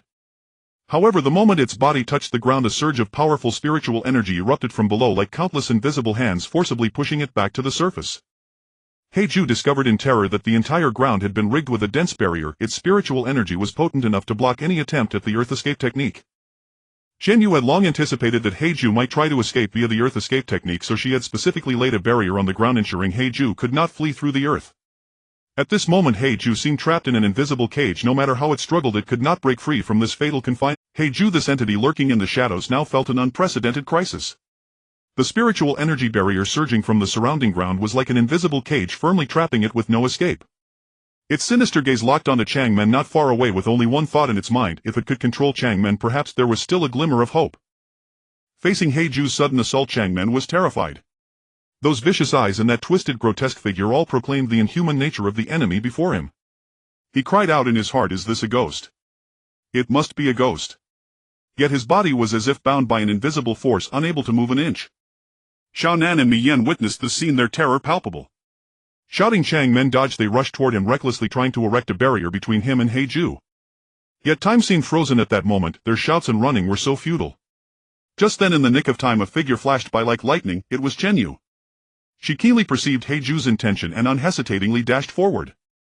One hand firmly grabbed Changmen's arm and hurled him toward the direction of the camp's barrier, ensuring he was out of Hanzō's attack range. Her other hand swung swiftly, spiritual energy pouring out like a raging storm, precisely smacking Hanzō away. Hanzō tumbled several times in the air and crashed heavily to the ground. It struggled to rise, a flash of reluctance and venom in its eyes. Yet the spiritual energy barrier around remained impenetrable. It understood that it had fallen into a dire strait. Qianyu stared coldly at the dark shadow before her. She knew well that this long-lurking Hanzō had finally revealed its true form, and today was the moment of its end. She slowly raised her hand, spiritual energy coalescing into mysterious runes at her fingertips, which flowed like water around Hanzō on the ground. At that moment Hanzō suddenly let out a piercing shriek, its body beginning to twist and deform violently. It seemed to be invoking some forbidden power, trying to break free from the spiritual energy barrier's constraint. Qianyu frowned slightly. She could sense the surging evil power within Hanzō rapidly expanding. If not stopped immediately, something unexpected might happen. Then she swung her hands, transforming spiritual energy into countless fine threads that tightly bound Hanzō. At the same time she chanted a purification incantation to cleanse the evil power within Hanzō. A piercing scream echoed through the air as if to tear the night apart. Heiju writhed in agony under the binding of spiritual energy threads, its body twisting and deforming, shrinking gradually like a candle scorched by blazing fire. Its dark golden eyes glowed with venom, staring fixedly at Qianyu as if to etch her image deep into its soul. Yet Qianyu's expression remained calm as water. The sealing technique in her hands flowed as naturally as water, compressing and sealing Heiju's power bit by bit. As the sealing progressed, Heiju's body grew smaller and smaller, eventually condensing into a black sphere the size of a basketball. Qianyu did not stop there. She continued adding seals, every movement precise and powerful as if carving a work of art. The black sphere gradually shrank in her hands until it became the size of a ping-pong ball, then finally stopped. By now Heiju was at death's door with no strength left to resist. Qianyu casually picked up some grass from the ground and deftly braided it into a rope, stringing Heiju through it and holding it up. She turned and calmly announced to everyone, "The enemy has been dealt with. You can all rest now." Her voice was not loud but carried a reassuring power. Upon hearing this, everyone let out a sigh of relief, weary faces breaking into smiles. They knew that as long as Qianyu was there, no enemy was worth fearing. Qianyu's gaze swept over the group and finally settled on the pitch-black night outside the window. She was not worried about Baiju passing messages to Yuzhibo-ban nearby, because she would go find him tomorrow, and having Baiju as a guide would actually save her effort. As the night deepened, the lights inside the house gradually went out and everyone fell asleep. However, Xuanhua Changmen tossed and turned, unable to sleep, his thoughts surging like a tide. He recalled the scene when that monster rushed at him. At that moment he was so terrified that he couldn't move, feeling a surge of shame. This powerlessness filled him with self-blame, as if he had become a burden to the team. He closed his eyes and images of Xiaonan and Miyin throwing themselves to protect him flashed in his mind. Their figures appeared so towering in the moment of crisis, while he could only cower on the side, which made him even more guilt-ridden. If not for Master Qianyu's timely intervention, they would all have been in danger. Thinking of this, Changmen's heart filled with gratitude and admiration. Changmen quietly got up and walked out of the house, sitting on the grass not far away, gazing at the scattered stars in the night, quietly pondering how to become stronger. Qianyu sensed Changmen outside and understood that his sensitive mind must have been disturbed by Heiju. Sighing inwardly that she was such a considerate boss, she quietly got up and walked toward him. Changmen sensed someone approaching and immediately said apologetically, "Sorry Master Qianyu, I disturbed you." Qianyu smiled and shook her head, comforting him. "No, I know you're troubled by what happened earlier. You don't need to blame yourself. That black shadow is indeed a ghostly entity capable of controlling people, a 1,000-year-old ghost. No matter how powerful a ninja is, they can still be controlled by it. Only a shrine maiden's pure spiritual energy can subdue it. There are many strange paranormal incidents in the ninja world. Don't take it to heart." Changmen was stunned for a long moment after hearing this, then broke into a smile. "Master Qianyu, thank you for telling me this. I will train hard, improve my strength, protect myself, protect my companions, and protect Master Qianyu." He didn't know if there was someone manipulating the ghost behind the scenes. Since he trusted Master Qianyu, he would leave everything to her arrangements. Qianyu nodded with a smile. Talents who constantly strive to improve themselves are indeed workhorses. No, they are good talents. In the dim underground cavern south of Caozhi country stood a colossal statue carved from earthy yellow stone, complete with limbs, a head, and abstract facial features. Its eyes were sealed with long strips and its mouth was clamped shut by a chain. This statue was enormous, with a giant crimson flower perched atop its head. Branches extended from its body, bearing mummy-like humanoid forms that melded seamlessly with the earthen hue, giving no sign they had grown later. Beneath the statue on a broad stone throne sat an elderly man with graying hair, unkempt and clad in a dark one-piece robe. He rested his right hand on a large iron fan, propped his chin on his left hand, and dozed with half-closed eyes. Suddenly a white figure rushed in, shouting, "Lord Ban, terrible news! Lord Heiju has been caught." Before the aged Yuzhibo-ban could inquire, he was interrupted by a commotion nearby. Instantly a group of Baiju erupted in chatter. "What? Lord Heiju is captured? How wonderful! By whom? I heard it was the priestess. Truly wonderful. Should we go rescue him? No, Lord Heiju is too despicable. Look at the lump on my head, he hit me. Since Lord Heiju is gone, let's seek out the priestess." The cacophony of a dozen Baiju gave Yuzhibo-ban a splitting headache. He swung his fan at them, sending a dozen Baiju sprawling, and the world fell silent. Yuzhibo-ban glared coldly at Baiju Huanhuan, who trembled and quickly answered, "Lord Heiju went to Yuji country to see Xuanhua Changmen, but the priestess barrier technique caught him and sealed him into a tiny ball." Lord Heiju screamed in agony. Yuzhibo-ban blinked. A priestess. The priestess of Guizhi country. He recalled Baiju mentioning that the priestess of Guizhi country had entered Yuji country. Why would she capture Heiju? Heiju was always cautious and skilled at escape. It wouldn't be easy to trap him with a barrier technique. Since she managed to capture him, she must have obtained some information about him. He would simply wait for her to come to him. Yuzhibo-ban turned to Baiju Huan and said in a low voice, "Go and bring that priestess here." Baiju Huan replied, "As you command, Lord Ban." With that he turned and melted into the ground. Meanwhile the dozen Baiju who had been feigning death also quietly followed Huan underground and departed. On the way Baiju Huan sensed over a dozen Baiju trailing behind, chattering about something. He turned to find them discussing what forms they should take. One Baiju transformed into a ragged gaunt man and asked, "Do I look pitiful enough? Will the priestess take me in?" Another Baiju shook its head and said, "No, the priestess attendants are all women. We must become women to get closer to her." Saying so, it transformed into a tattered little girl, though its pale airy expression remained unsettling. The other Baiju chimed in, "We can't all appear as refugees. We're going to serve the priestess, we shouldn't look so destitute. I'm good at gathering information. Ill disguised as an intelligence broker. We could scavenge some items and form a small caravan. What do you think? The priestess group is a large caravan, we can join them with our small one." This idea met unanimous approval from the other Baiju. Huan grew furious and barked, "Are you betraying Lord Ban?" The Baiju retorted, "No. Now that Lord Heiju is gone, Lord Ban no longer needs us. We have no choice but to seek out the priestess. We just want to stay by her side." Huan wanted to teach them a lesson but feared delaying Lord Ban's orders. He held back and placated them, "Don't rush. Let me first bring the priestess to meet Lord Ban. Well, arrange your matters after their discussion. Until then no one acts on their own or you'll be confined for a month. Wait until they've talked before deciding your fate. Until then no one acts on their own or you'll all be confined for a month without leaving." The Baiju nodded reluctantly but continued to change their forms, eager to appear in their best light before the priestess. Huan ignored them and dashed toward a distant caravan. Recalling the Baiju's words, he transformed into a tall guard and stood before the caravan, announcing loudly, "Great priestess, my master invites you for a conversation." Qianyu stepped down from the carriage and examined the guard. Sensing that his internal structure resembled a tree, she deduced he must be a transformed Baiju. So Yuzhibo-ban had indeed sent a Baiju to guide her upon receiving the news. She smiled and said, "Then I shall trouble this gentleman to lead the way." Huan hadn't expected the priestess to agree so politely. He had feared she would capture and interrogate him as she had done to Lord Heiju. Since she was cooperative, he would simply guide her faithfully. Following Huan, the group reached a small forest in Caoji country.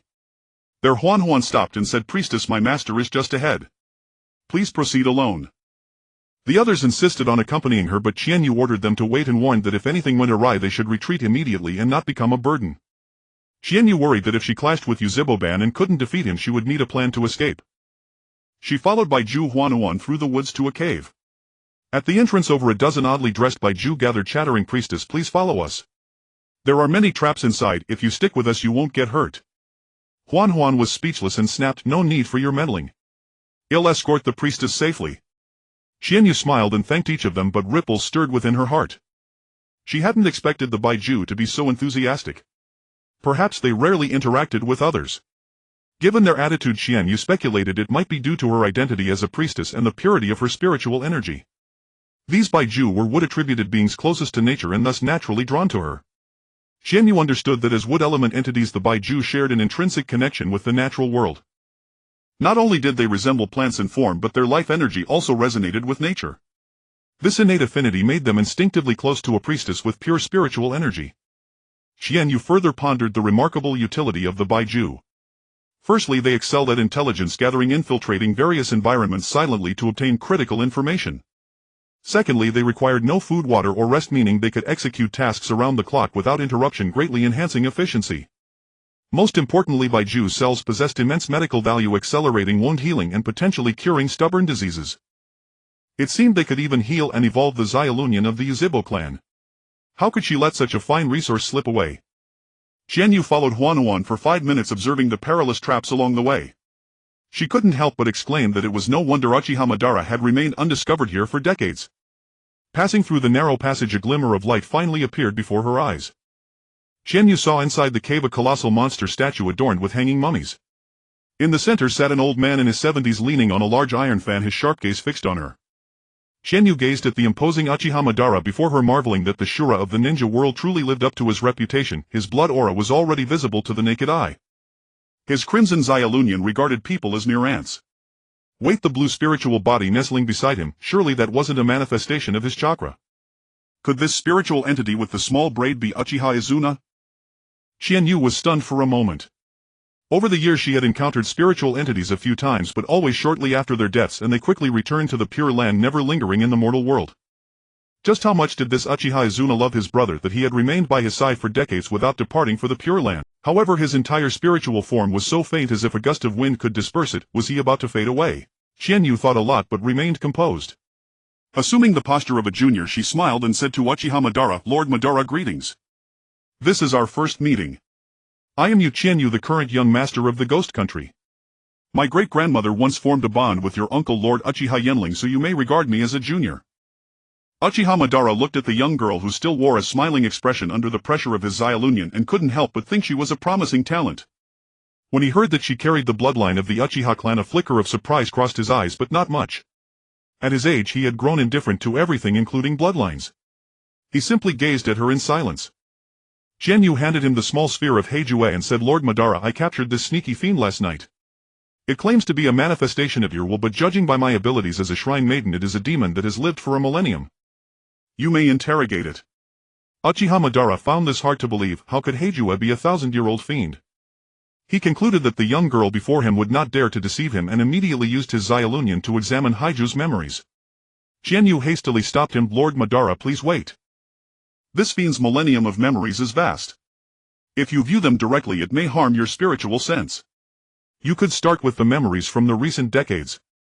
Uchiha Madara was taken aback for a moment, then continued using his Xiaolunian to examine Haiju's memories from the recent decades. He saw that when he was very young, Heijue had been lurking outside the territories of the Uchiha and Senju clans, often staring at his back. No wonder he had always felt particularly sensitive on his back since childhood. It was all Haiju's doing. He saw Heijue possessing members of both the Uchiha and Senju clans, instigating dozens of battles, and many clan members' deaths were caused by it. Until he saw that after his younger brother Izuna was severely injured by Senju Tobarama, Heijue possessed the assistant of Izuna's attending physician and switched Izuna's medicine. No wonder Izuna's condition suddenly worsened and he died of his injuries. At the time Izuna transferred his eyes to him, his physical injuries had been stabilized. With gradual recuperation and replacing the eyes with their father's from the clan store, he could have survived. It was all the work of this Heijue. Uchiha Madara closed his eyes in pain, muttering dejectedly, "Izuna, Izuna." Qianyu watched him immersed in grief over Uchiha Izuna's death and couldn't help asking, "Lord Madara, is the Izuna you speak of a handsome man with a soft braid?" Uchiha Madara looked at Qianyu in surprise, his eyes asking how she knew. Qianyu continued, "He is right behind you now, embracing you with both arms, but he seems very fragile, in danger of dispersing at any moment." Uchiha Madara suddenly became agitated, extending his aged hands to carefully feel behind him, saying, "Am I touching Izuna?" "Yes, he is rubbing his head against your right shoulder, comforting you." Uchiha Madara gently stroked Izuna's head with both hands, murmuring, "Izuna, Izuna, I'm sorry. Your big brother never knew that you have been by my side all these years." Uchiha Madara felt intense self-blame. Over the years, as his body grew weaker, he sometimes felt as if Izuna was right beside him, and he seemed to hear Izuna calling him Brother Madara. He thought it was just a hallucination born of his longing for Izuna, never realizing that Izuna had been by his side all along. He truly deserved to die. He recalled that Qianyu had just said Izuna's soul was about to dissipate, and a dull pain struck his heart. How could he save Izuna? The Moon Eye plan could save Izuna. He had originally planned to reunite with Izuna within the Moon Eye. However, he had just seen in Haiju's memories that it had appeared many times in front of the stone tablet at the Uchiha Nanga shrine. Could the Moon Eye plan also be a conspiracy of Heijue? With that thought, Uchiha Madara immediately activated his Mangekyo and shouted sternly, "Heijue, what exactly is the Moon Eye plan?" Heijue, already mentally shattered from torment, spoke in a faint, weak voice. "The Moon Eye plan is a technique to rescue my mother Kaguya Otsutsuki. It gathers the chakra of the entire ninja world, offers a sacrifice, and allows Kaguya Otsutsuki to break free from the seal on the moon, descend upon the ninja world, and rule it." Uchiha Madara was somewhat devastated. Rescuing Kaguya Otsutsuki, yes, the demonic statue of the outer path was summoned by him from the moon. The dream he had striven for his entire life was merely a scheme for that scoundrel Heijue to rescue its mother, and he himself was the sacrifice. Was his Uchiha Madara's whole life a joke? Izuna, Izuna. At this moment he only wanted to go to the Pure Land together with Izuna. Qianyu saw the devastated Lord Madara before her and feared he might suddenly erupt and destroy the entire ninja world. She quickly said loudly, "Lord Madara, Lord Izuna's soul will completely dissipate upon entering the Pure Land. Even if you use the Rinnegan, you cannot revive him. If I perform a funeral ritual for him, he will be reborn as a person with a frail body and incomplete mind. Uchiha Madara was stunned for a long time upon hearing this, as if time had frozen. Then with a pleading expression he looked at Qianyu, his eyes filled with anxiety and helplessness. His voice trembled as he said, "Please find a way to save Azuna." "He'll do anything you ask? As long as I can save him." His tone was filled with despair and sorrow, evoking pity. Qianyu looked at such a fragile Uchiha Madara and a wave of pain surged in her heart. She had never imagined that this man, once so arrogant and unruly, could have such a vulnerable side. His eyes revealed deep pain and helplessness, a sorrow beyond words. Qianyu deeply understood that Uchiha Madara was not meant to be like this. He should have been a being as fiery as flames, arrogant and unruly, looking down upon the world. Yet at this moment he was begging her so humbly just to save his most cherished younger brother. Such an expression should not have appeared on his face, because he was meant to be strong and proud. Qianyu's mind raced as she desperately sought a solution. She knew that the cultivation system of shinobi was vastly different from that of shrine maidens. The ninja world lacked any method of immortal cultivation, and she had once tried to enhance her strength by following the techniques described in novels from her past life, only to find them utterly ineffective. Chakra was bestowed by the Otsutsuki, and shinobi could not harness the power of nature. The world's consciousness rejected them, and none were destined for a good end. A ghost cultivator might be immediately obliterated by the heavenly Tao. The Sage of Six Paths only attained immortality because he sealed Kagaya Otsutsuki, earning the merit of saving the world. Thus nurturing Uchiha Azuna's soul with the light of merit might be the only viable path, the last glimmer of hope. With that in mind, Qianyu looked at the expectant gaze of Lord Madara and the hopeful expression of the spirit. Uchiha Azuna took a deep breath and spoke slowly. "Lord Madara, our shrine maidens cultivate by helping believers, gathering the power of their faith to strengthen ourselves. The Sage of Six Paths became a celestial being because he sealed Kagaya Otsutsuki, saved the world and earned immense merit. Even after death he created the Pure Land, where his soul still exists to this day. Therefore Lord Azuna can also earn merit by helping believers, using the light of merit to nourish his soul. In the future he might even become a minor deity." Qianyu was not worried that the remnants of the Sage of Six Paths' soul might overhear, for she had discreetly set up a barrier and extended her divine sense to vigilantly observe everything around her. Even the Sage of Six Paths from a millennium ago wielded power based on chakra. In the presence of this pure natural spiritual energy, it could only take a subordinate role. Upon hearing this, Uchiha Madara's eyes gradually gleamed as he began to seriously contemplate the proposal. Since ancient times the Uchiha clan had worshipped their ancestors at the Naka Shrine, and Azuna's memorial tablet was enshrined there. Back then he led the entire clan alongside the Senju to found Konoha, yet later he left the village. Now the Uchiha clan's situation in Konoha was unfavorable. They might have regretted joining the village and even resented him, their former clan head, and his brother Azuna. Thus developing believers within the Uchiha clan was not a wise move. Moreover, the ninja world was vast, and the more impoverished regions were better suited for cultivating faith. However, the Land of Wind was covered in deserts with barren soil, making it an unsuitable choice. Furthermore, almost every nation in the ninja world harbored hostility toward him. If he tried to develop believers, they would surely obstruct him in secret. After careful deliberation, he ultimately set his sights on the Land of Water. Remote and composed of many islands, it had a dense population, rampant piracy, and concentrated wealth, an ideal place with great potential for maneuvering. At this moment Uchiha Madara's brows were furrowed and his face showed worry. He had entered a period of physical decline, and while the demonic statue of the outer path could supply him with chakra to prolong his life, it prevented him from moving frequently. He found himself caught in a dilemma. Would he have to die first and then be resurrected with the Rinnegan? But if he did, what if Azuna vanished upon seeing him die? Uchiha Madara slowly turned his gaze to Qianyu, his eyes gleaming with hope as he asked, "Do you have a way to extend my life?" Qianyu frowned slightly, her mind racing through various methods and possibilities. Suddenly she recalled how Lord Madara later relied on the chakra from the demonic statue of the outer path to sustain his life. Without hesitation she replied, "I can first use spiritual energy to heal your body. Since you have would release cells, restoring you to a youthful state is not difficult. Then I will use a sealing technique to shrink the demonic statue of the outer path and keep it by your side, continuously providing chakra to prolong your life." Uchiha Madara paused in silence, then said, "You seem to know a great deal about these matters. Did you see all of Black Zetsu's memories?" Qianyu was stunned, inwardly relieved that Lord Madara seemed to have regained his clarity. To earn his trust she had to be honest, but she must never reveal her memories of her past life. That was her deepest secret, one she had never even shared with her mother.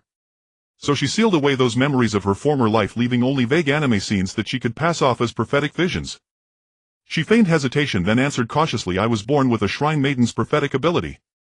Earlier this year during the ancestral rites I was fortunate to receive a portion of inherited memories from our ancestors. You may use your Sharingan to examine my memories. Uchiha Madara gazed at her stubborn yet clear eyes, a ripple stirring deep within him. Though he was displeased with her earlier attitude, he ultimately decided to use his Sharingan to enter her memories and understand everything she had experienced.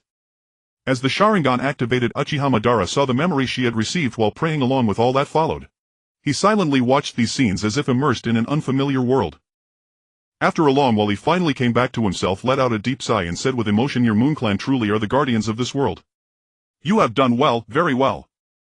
His gaze fell upon her once more, his expression growing unusually complex. Perhaps he recalled the days of his youth with Hashirama Senju, an era brimming with ideals and passion. Perhaps he held great expectations for her future, hoping she would succeed. Yet Qianyu cared little about Uchiha Madara's thoughts at the moment. She only hoped he would not resent her because her grandmother had formed a bond with Tobirama Senju. Uchiha Madara harbored a deep hatred for Tobirama Senju. After all, it was Tobirama's blade that had fatally wounded his brother Izuna. It was hard to imagine how he had once set aside that hatred to sit with Tobirama in the same room at the Hokage's office in Konoha. Qianyu continued, "Lord Madara, I will first treat your body, then dispatch shrine maidens from the land of demons to help you build a shrine for Lord Izuna and gather the power of faith. Once these matters are settled, I implore you to assist us in finding and eliminating another Otsutsuki lurking in the ninja world. 1,000 years ago he was ambushed and gravely injured by Kagaya Otsutsuki. He has been hiding in the ninja world recovering. His true power is unfathomable, so I urge Lord Madara to proceed with caution." Qianyu believed that this Otsutsuki Yashiki was an unpredictable threat that must be eliminated as soon as possible. Uchiha Madara gave a slight nod and extended his hand, signaling Qianyu to approach and heal him. Indeed, he still wore that air of superiority, the same old arrogant Uchiha Lord. If anyone else had struck such a pose, Qianyu would have turned and left without a second thought. But now she could only grumble inwardly as she obediently extended her hands, channeling her spiritual energy into Lord Madara's body to repair his damaged meridians and awaken the dormant cells within. As spiritual energy gradually enveloped his entire body, Uchiha Madara felt an unprecedented lightness. Even the accumulated hidden injuries from decades silently disappeared. He opened his eyes, a flicker of surprise flashing in them. His years of ailments healed in an instant. The sequelae from the previous fusion of Hashirama's cells in his chest also vanished. Now he felt as if he had returned to his peak state. As she infused more and more spiritual energy, Qianyu clearly sensed that Lord Madara's body was like a bottomless pit. No matter how hard she tried, she could not fill this void. But she did not give up. She persisted in continuing to input spiritual energy. After all, having already started the treatment, giving up halfway was clearly not a wise move. Just then something astonishing occurred. Lord Madara's originally graying, unruly hair gradually turned black and the wrinkles on his face receded like a tide, replaced by tight and rosy skin. In a short time a gorgeous face appeared before Qianyu, stunning her so much that she was dazed. Her eyes gradually glazed over, glistening with watery light, and she silently marveled, "This is too beautiful." Uchiha Madara looked at Qianyu's silly, infatuated expression and couldn't help but chuckle. "Shallow girl." This snort of laughter instantly jolted her out of her infatuated state. She quickly turned her head away, covering her flushed face with her hand, inwardly resentful. "All right. You're good looking, so whatever you say is right. I'm shallow, so what? I already showed restraint by not hugging you and shouting, 'Lord Madara, I want to marry you.' And you're criticizing me. The Lord Quan Nai beside you is also immersed in your peerless beauty." Qianyu slowly grasped the crescent moon jade pendant left to her by her mother, gently absorbing the spiritual energy contained within, trying to replenish her nearly drained body. She took a deep breath, struggling to calm her excitement and suppress the blush on her face, then smiled at Uchiha Madara and said, "Lord Madara, congratulations, your body has been successfully restored to your youth. This Gedo statue is enormous with astonishing chakra reserves. I alone cannot seal it. I need the simultaneous assistance of 4 shrine maidens. Please allow me to return and prepare for 2 days, all right?" After speaking, she quietly waited for Uchiha Madara's response. Uchiha Madara, the legendary figure who once stirred up storms in the ninja world, was now immersed in the joy of restored youth. His eyes sparkled with long-lost vitality as if he had returned to that era of youthful exuberance. He nodded and agreed to Qianyu's request, then turned his gaze to the group of white Zetsu at the foot of the Gedo statue. They were furtively peeking and looking toward Qianyu. "These white Zetsu want to follow you. Take them in." Madara's voice carried a hint of authoritative majesty. "Their intelligence-gathering abilities are quite good." Qianyu looked at the white Zetsu who were dancing excitedly, and a warm current surged in her heart. She nodded happily and said gratefully, "Thank you, Lord Madara." Her gaze then shifted to the hundreds of white Zetsu hanging from the branches of the Gedo statue, and a gleam of covetousness flashed in her eyes. "Lord Madara, these white Zetsu are full of wood release cells with extremely strong regenerative abilities. They can be used to develop various medical potions, and they are also top-grade natural fertilizer that can increase grain production. Qianyu's voice was filled with anticipation and excitement. Please entrust them to the medical department and agricultural department of our ghost country for research. Then the potions and fertilizer developed can be distributed to the poor better and faster to accumulate followers and collect merits for Lord Quan Nai. After hearing this, Uchiha Madara's eyes showed a glint of approval. He deeply understood the potential of the white zetsu. These creatures not only possessed powerful regenerative abilities but also contained abundant would-release cells, making them valuable resources for medical and agricultural research. He nodded and agreed to Qianyu's proposal. I can only give you 100. Any more would attract the attention of the great nations and cause trouble. Don't underestimate the keen perception and intelligence network of those country shinobi. You may not be able to hold them. The rest I will take to the water country, which is currently the most suitable place for me to develop followers for Quan Nai. Seeing Lord Madara's agreement, Qianyu was overjoyed and secretly pondered. The water country is vast and remote. It is indeed suitable as long as Lord Madara doesn't compete with ghost country for followers now. Moreover, after Lord Madara takes control of the water country, she could better develop the seafood transportation industry.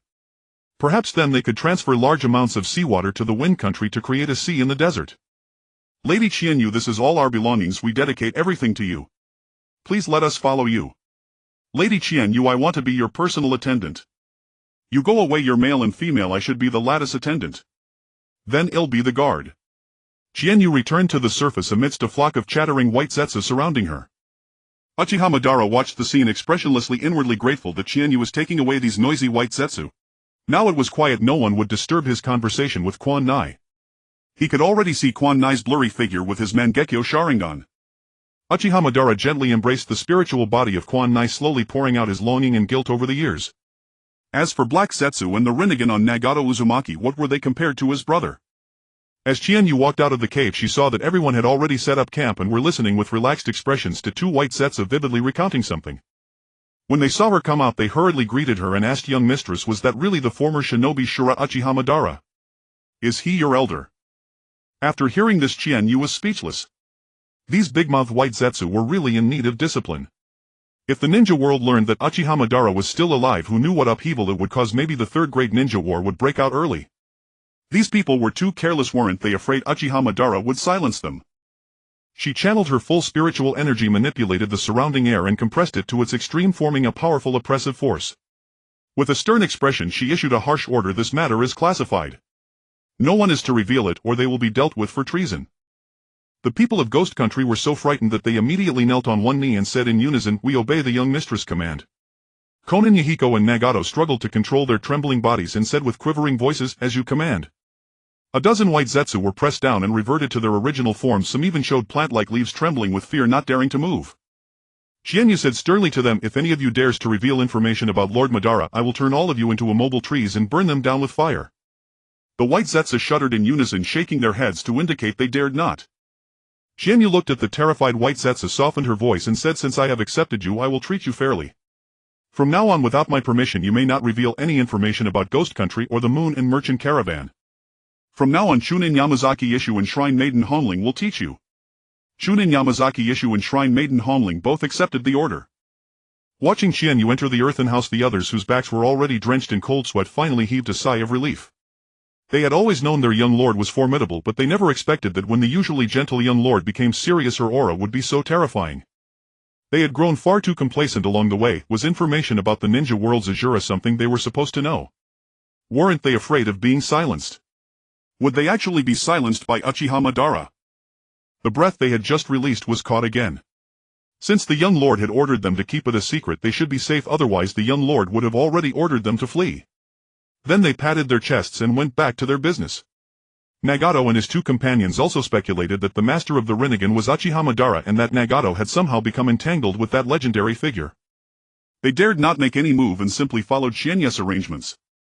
As they turned around, they saw Chunin Shanchiijo staring at them with sharp eyes and a stern expression. "The young lord trusts you. Do not forget her kindness. Do not do anything to betray her, otherwise the consequences will be beyond your ability to bear. After all, there are few in the entire ninja world who dare to face the Ashura of the ninja world alone." Indeed, few dared to face Uchiha Madara alone. Qianyu calmed herself and reflected on everything that had just happened, feeling a bit regretful. She had been too reckless. Her original plan was to use Black Zetsu's mysterious identity to discuss the Moonzai plan with Uchiha Madara without revealing its true nature, since a massive illusion was indeed very practical. However, upon discovering Uchiha Izuna's spiritual body, she changed her plan and directly exposed the truth of the Moon's Eye plan. She was gambling that Uchiha Izuna held a greater place in Madara's heart than the Moon's Eye. What if she lost the gamble and was gravely injured by Madara's collapsing rage? That cave was so deep, if it collapsed, wouldn't she be buried inside? Even if she could escape from the enraged Madara, what if others were hunted down in his fury? Such a huge commotion would inevitably attract investigations from various nations, and it would also bring trouble to the Ghost Country. Now that she was safe and had even earned Madara's trust, was it the blessing of the Moon Clan's deities or the favor of this world's heavenly Tao? Qianyu silently pressed her hands together and bowed in gratitude to the Moon Clan's deities and the heavenly Tao. She gently stroked the round moon jade pendant in her hands, feeling its warm and gentle aura. This jade pendant, after being meticulously nurtured by generations of Moon Clan shrine maidens, had successfully evolved into a spiritual artifact. For Uchiha Izuna's spiritual body, this was undoubtedly an excellent dwelling place. It could temporarily stabilize his spirit and gradually nourish it. Uchiha Madara's immense strength and extraordinary insight were unmatched throughout the entire ninja world. To gain more of his guidance and assistance, one must show sufficient sincerity. Qianyu made up her mind to become Lord Madara's most devoted confidant, determined to occupy a significant place in his heart. Although she knew that no matter how hard she tried, she could never surpass the positions Uchiha Izuna and Senju Hashirama held in Lord Madara's heart, she was not discouraged and resolved to strive for the third place. After all, their positions in Lord Madara's heart were unshakable. She could only do her best and hope for a better outcome. Qianyu suddenly remembered that Lord Madara loved inari sushi and red bean soup, but she had none of these ingredients at hand. Fortunately, the caravan had prepared some sweet snacks and sake in advance. Thus Qianyu had a sudden inspiration and decided to infuse the snacks and sake with some of her own spiritual power, hoping to give Lord Madara a pleasant surprise. Then she had White Setsu summon Baiju Huan and instructed it to deliver everything to Lord Madara as soon as possible. After a simple dinner, Qianyu summoned 4 shrine maidens, Qingzi, Qingrong, Qingning, and Qingfeng. These 4 were girls of excellent aptitude, selected from commoners by her mother when Qianyu was young, and they had studied alongside her as attendants in the shrine maiden curriculum. Over the past year or so, Qianyu had given them extra training and their power had advanced toward that of great shrine maidens. She planned to have them eventually take charge of shrines in the 5 great nations. Now was the time to deploy them. All 4 looked at her nervously. Clearly what had happened earlier had frightened them. Qianyu softened her expression and said in a gentle voice, "You 4 have always been my trusted confidants and know my grand ambition. Over the past year, although the Moon Harmony Caravan has developed rapidly, it has deliberately avoided the nations of water, earth, fire, and lightning. Now that we have Lord Uchiha Madara as our backer, we can begin expanding into these 4 nations. Qingrong and Qingning, you 2 are perceptive, meticulous, and have water-natured constitutions. Henceforth you shall be responsible for assisting Lord Madara in establishing a shrine in the Water Nation and spreading faith among the people. The Water Nation has many islands and numerous ninja with bloodline traits. In due time, try to recruit as many talented individuals as possible. The journey is long and fraught with danger. I will assign you 4 Jonin-level escorts and 4 intermediate shrine maidens to accompany you, along with a guardian jade personally empowered by me to ensure your safety." Qingrong and Qingning were both filled with excitement, gratitude shining in their eyes. They said in unison, "Thank you, young lord. We will be extremely cautious and act prudently." They fully understood the importance of this mission, assisting the legendary Uchiha Madara himself, and resolved to give it their all. Qianyu nodded and then said to Qingfeng, "For our return journey, I will alter the route to pass through the Earth Nation. When we arrive, I will personally meet the Tsuchikage to recruit a civil engineering team for the caravan. Qingfeng, in the coming days you must thoroughly study the conditions of the Earth Nation. Seize the opportunity and do your utmost to stay and establish a shrine there." Qingfeng responded without hesitation, "As you command," and immediately began analyzing the Earth Nation situation in her mind. Qianyu continued, "After returning home, I plan to visit the Wind Nation and meet with the daimyo, striving to obtain a stretch of desert for the Ghost Nation. Qingzi, your wood element constitution is outstanding. You will be responsible for working with the Department of Agriculture to research crops suitable for cultivation in the desert. The deserts of the Wind Nation are vast and boundless, covering dozens of times the area of the Ghost Nation. If we can breed crops that grow in the desert, we will save countless civilians. This is a noble mission. Qingzi, you must redouble your efforts." Qingzi felt the heavy responsibility but was also filled with passion. She replied firmly, "As you command, young lord. I will give it my all." Finally Qianyu spoke to the 4 with a serious expression about sealing the Outer Path Demon statue in the coming days, detailing the materials they needed to prepare. She listed a long inventory of items, including special talismans, precious herbs, and powerful array tools. Each item had to be carefully selected and prepared to ensure the success of the seal. This time they not only had to seal the outer path demon statue but also erect a barrier to prevent any disturbances caused by the ceiling from leaking out, thus avoiding trouble. At the same time, Qianyu reminded the four to remain in good condition and conserve their strength. After all preparations were complete and the four shrine maidens Xingrong Qingning and the other two had set up a barrier covering a radius of 3 kilometers around the cave, Qianyu arranged for others to guard the barrier to prevent accidents, then herself led the four into the cave. Qianyu looked at Lord Ban, who was exuding a gentle aura, and felt immensely gratified.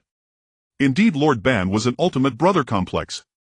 Qianyu smiled and greeted, "Good morning, Lord Ban, Lord Izuna." The four shrine maidens Xingrong and Qingning also bowed in greeting, their hearts filled with awe at the sight of such a young Uchiha Madara. Uchiha Madara nodded slightly and said, "Girl, you've come." The spirit form of Izuna beside him also nodded slightly in response. Qianyu looked at Izuna's spirit form and said seriously to Uchiha Madara, "Lord Ban, as you know, the ninja world is vast and full of wonders. It may harbor demons and ghosts that could harm Lord Izuna's spirit body. Over the years Lord Izuna has been staying with you in this cave without encountering any other spirits, truly a stroke of good fortune. To prevent other spirits from coveting Lord Izuna's spirit body, I present this jade pendant to you, Lord Ban, as a dwelling place for Lord Izuna's soul. This jade pendant is an heirloom of the Yu clan. Nourished by the spiritual energy of generations of shrine maidens, it has evolved into a high-grade spirit artifact. It can not only stabilize Lord Izuna's spirit form and prevent other spirits from coveting it but also gently nurture his soul." Uchiha Madara took the jade pendant and examined it carefully, indeed sensing abundant spiritual energy within. Izuna's spirit form was also drawn to the pendant, circling around it before finally diving into it. Uchiha Madara immediately felt the jade pendant in his hand gently trembling. Was Izuna greeting him? A surge of joy filled his heart. For the past 2 days, although he could see Izuna's blurry figure with his Mangekyo Sharingan, he could not touch him. Now this jade pendant in his palm allowed him to sense Izuna as if he could actually feel him. Uchiha Madara tied the jade pendant around his neck and said to it, "Izuna, rest well." Izuna inside the pendant shook twice in response. A faint smile appeared on Uchiha Madara's face, almost making Qianyu lose herself again. "Girl, thank you." He then took out a scroll and a red gem from his sleeve and handed them to her, saying, "Girl, the scroll contains 100 white zetsu. This is my fire attribute chakra crystal. The energy within is equivalent to 3 strength fire release techniques. When you encounter a formidable enemy, you cannot overpower, crush it to defend yourself." Qianyu happily accepted the 2 gifts and said joyfully, "Thank you, Lord Ban. Next we need to seal this demonic statue of the outer path. If anything unexpected happens during the sealing process, please lend us your aid in time." Uchiha Madara acknowledged. At Qianyu's signal, the 4 shrine maidens, Xingrong Qingning and the other 2, took positions at the 4 cardinal directions around the demonic statue.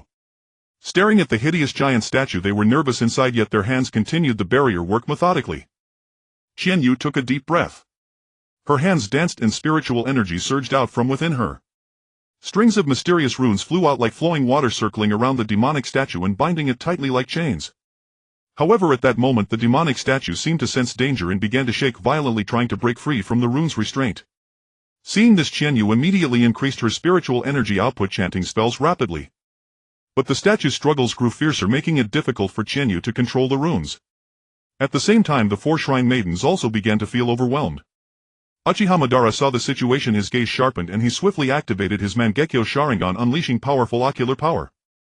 Instantly Susanoo manifested, transforming into 4 giant arms that firmly suppressed the demonic statue, rendering it immobile. The demonic statue let out a low roar, its strength engaging in a thrilling contest of power with Uchiha Madara's Susanoo. In this tense standoff, the demonic statue's power continuously grew while Uchiha Madara countered it with the formidable might of his Mangekyo Sharingan and Susanoo. Qianyu continued to struggle to maintain control over the runes, but the statue's resistance still put her under great pressure. The 4 shrine maidens' faces turned pale as they exerted all their strength, sweat dripping down their foreheads. Time ticked by, the stalemate continued, and the entire scene was filled with tension and oppression. The demonic statue's power grew stronger and its body began to emit an intense light, in stark contrast to Uchiha Madara's Susanoo. Qianyu clenched her teeth, focused once more, and poured even more spiritual energy into the runes, trying to regain control over the demonic statue. Hearing this, Qianyu felt the pressure ease considerably, so she continued chanting spells, diligently controlling the runes to wrap around the demonic statue layer by layer. Finally, just as Qianyu felt her spiritual energy was nearly depleted, the demonic statue, tightly bound by the runes, began to shrink. When the statue had shrunk to a height of 2 meters, Qianyu's spiritual energy could no longer sustain her. She quickly tore open over a dozen spirit talismans, eagerly absorbing the spiritual energy from them while panting heavily and asking Uchiha Madara, "Lord Ban, what kind of accessory would you like the demonic statue to become for you to wear?" Uchiha Madara fell into thought. He was accustomed to having his hair loose and needed no hair ornament, besides he already wore the jade pendant around his neck with Izuna inside, so he did not intend to wear any other item. After a brief contemplation, Uchiha Madara decided, then make it into a ring. Qianyu secretly glanced at Uchiha Madara's long fair fingers and couldn't help but sigh inwardly. Those hands are simply gorgeous, made for wearing rings. Then she continued to concentrate and output spiritual energy, compressing the demonic statue until it became only the size of a marble. Qianyu looked at the mini version of the statue in her hand, filled with a sense of accomplishment and surprise.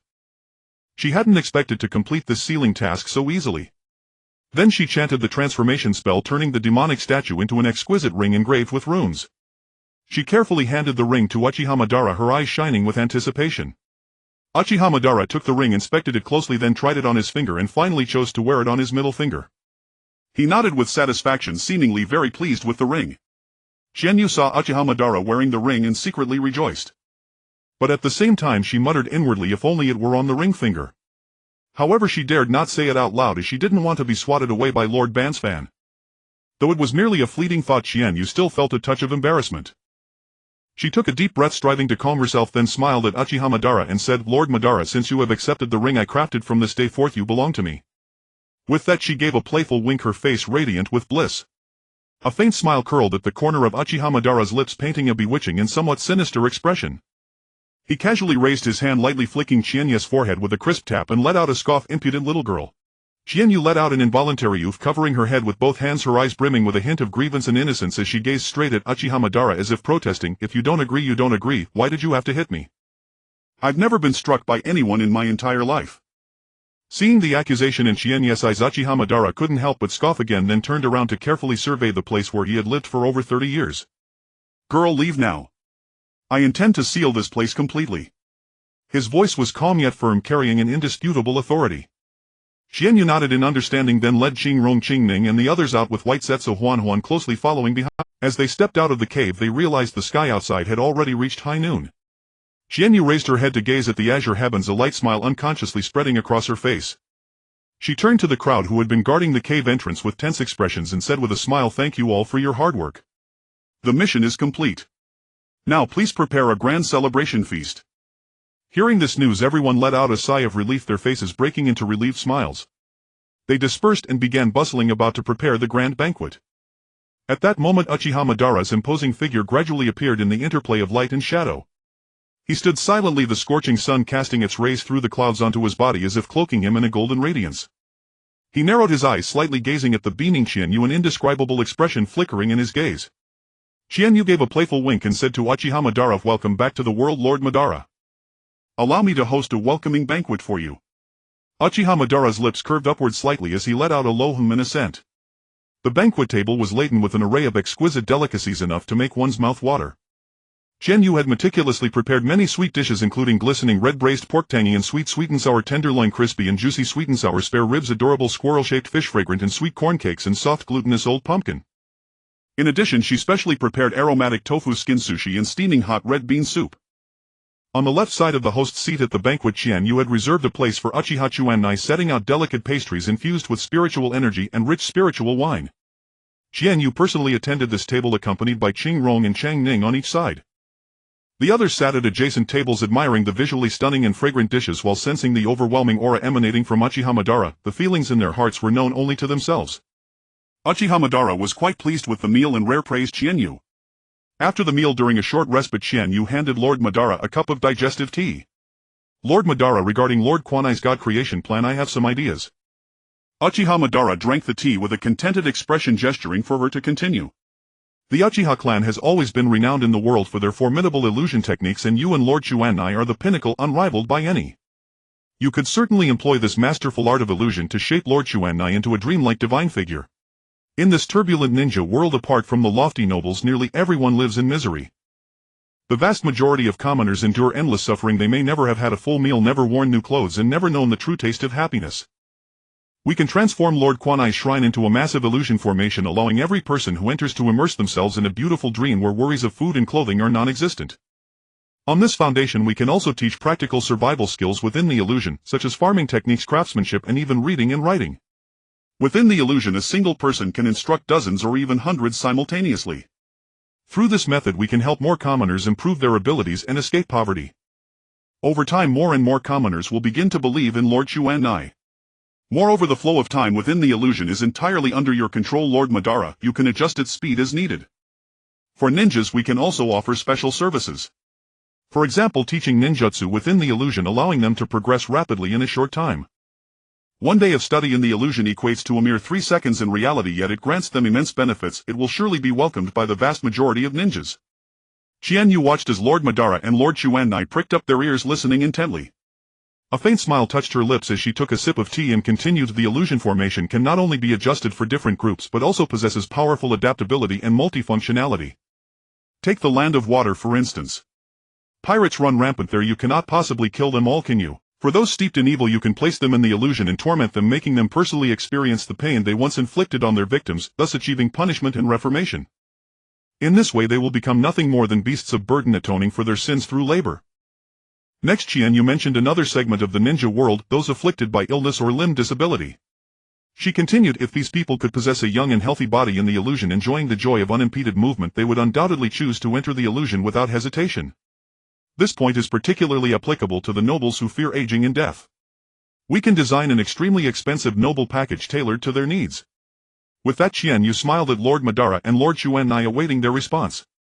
Seeing their intrigued expressions, Qianyu delivered her final blow. Lord Madara, since the moon's eye plan is feasible, you could collect a portion of the tailed beast's chakra to create a miniature moon's eye. Then people's bodies in reality need only maintain basic energy while their spiritual essences enter the moon's eye and live happily there forever. Qianyu delivered her final blow. Lord Madara, since the moon's eye plan is viable, you could gather partial chakra from the tailed beasts to create a miniature moon's eye. Then in reality bodies would merely sustain basic vitality while the spiritual essence dwells within the moon's eye, enjoying eternal bliss. In the future those who believe in Lord Madara and Lord Qianyu shall attain immortality. Hearing this, the eyes of Uchiha Madara and Uchiha Izuna grew increasingly fervent, as if they glimpsed boundless hope and possibility, an indescribable surge of excitement welling in their hearts. The idea was so astonishing, if truly realized what a magnificent achievement it would be. After a long pause, Uchiha Madara stroked Qianyu's hair and praised her with admiration. Qianyu, you are a genius. His gaze was full of affirmation for Qianyu. Izuna's spirit body also drew near, gently touching her head. Qianyu lowered her head shyly, feeling undeserving. It wasn't entirely her own idea. She had drawn inspiration from Naruto fanfiction she had read in her past life. Afterward, Qianyu asked Uchiha Madara about the Rinnegan in Nagato's possession. He decided to replace the Rinnegan with a pair of Tutamo Sharingan as compensation for Nagato. While performing the eye transplantation for Madara and Nagato, Qianyu took the opportunity to study the principles of the Sharingan. Qianyu aimed to decipher the secret of unlocking the Sharingan and improve methods of maintenance and treatment. To her surprise, she indeed uncovered some mysteries. Nagato's Uzumaki constitution could fully sustain the consumption of the Sharingan, as this physique possessed immense chakra reserves and remarkable regenerative abilities. While the Sharingan as a powerful dojutsu consumed a great deal of chakra during use, it was not beyond Nagato's capacity to bear. More importantly, the Sharingan was hailed as the copy tool. From then on, Nagato would memorize things and learn new skills with extraordinary speed. He could observe and imitate others' movements and techniques through the Sharingan, allowing him to master various battle skills and ninjutsu rapidly. Parting always came swiftly. Qianyu handed 2 scrolls to Uchiha Madara. Lord Madara, these are prepared for you and Lord Izuna. Uchiha Madara took the scrolls, patted her head and spoke in a deep, earnest tone. Qianyu, take good care of yourself. Don't be reckless and don't be too kind. Be ruthless when necessary. If you encounter trouble you can't handle, send me a message.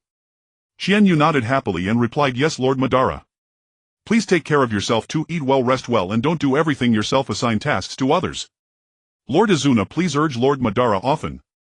Such a worrywart girl. Uchiha Madara said before turning and leaving. Changrong, Qingning, the 4 ninjas and the shrine maidens nodded to Qianyu, then turned and followed. Qianyu silently watched their receding figures until they vanished on the horizon. Back inside, Qianyu gave instructions to the others. The grass country has fertile soil and lush vegetation, ideal for raising horses, cattle, sheep and rabbits. Over the past year you have all participated in the commercial development of 4 nations and know how to negotiate cooperation with other countries. Next, I entrust Chunin Yamazaki and Shrine Maiden Honling to establish a shrine and a ranch in the grass country. The ranch must be divided into zones. Especially for horse breeding, our Moon and Sun Trading Company will spread across the entire shinobi world, requiring a large number of horses for transporting goods. Also increase the number of plow oxen. Given the hundreds of millions of civilians and hundreds of thousands of square kilometers of land in the ninja world, a few thousand Earth-released ninjas are far from sufficient. Most civilians cannot afford to hire ninjas, so they must rely on oxen.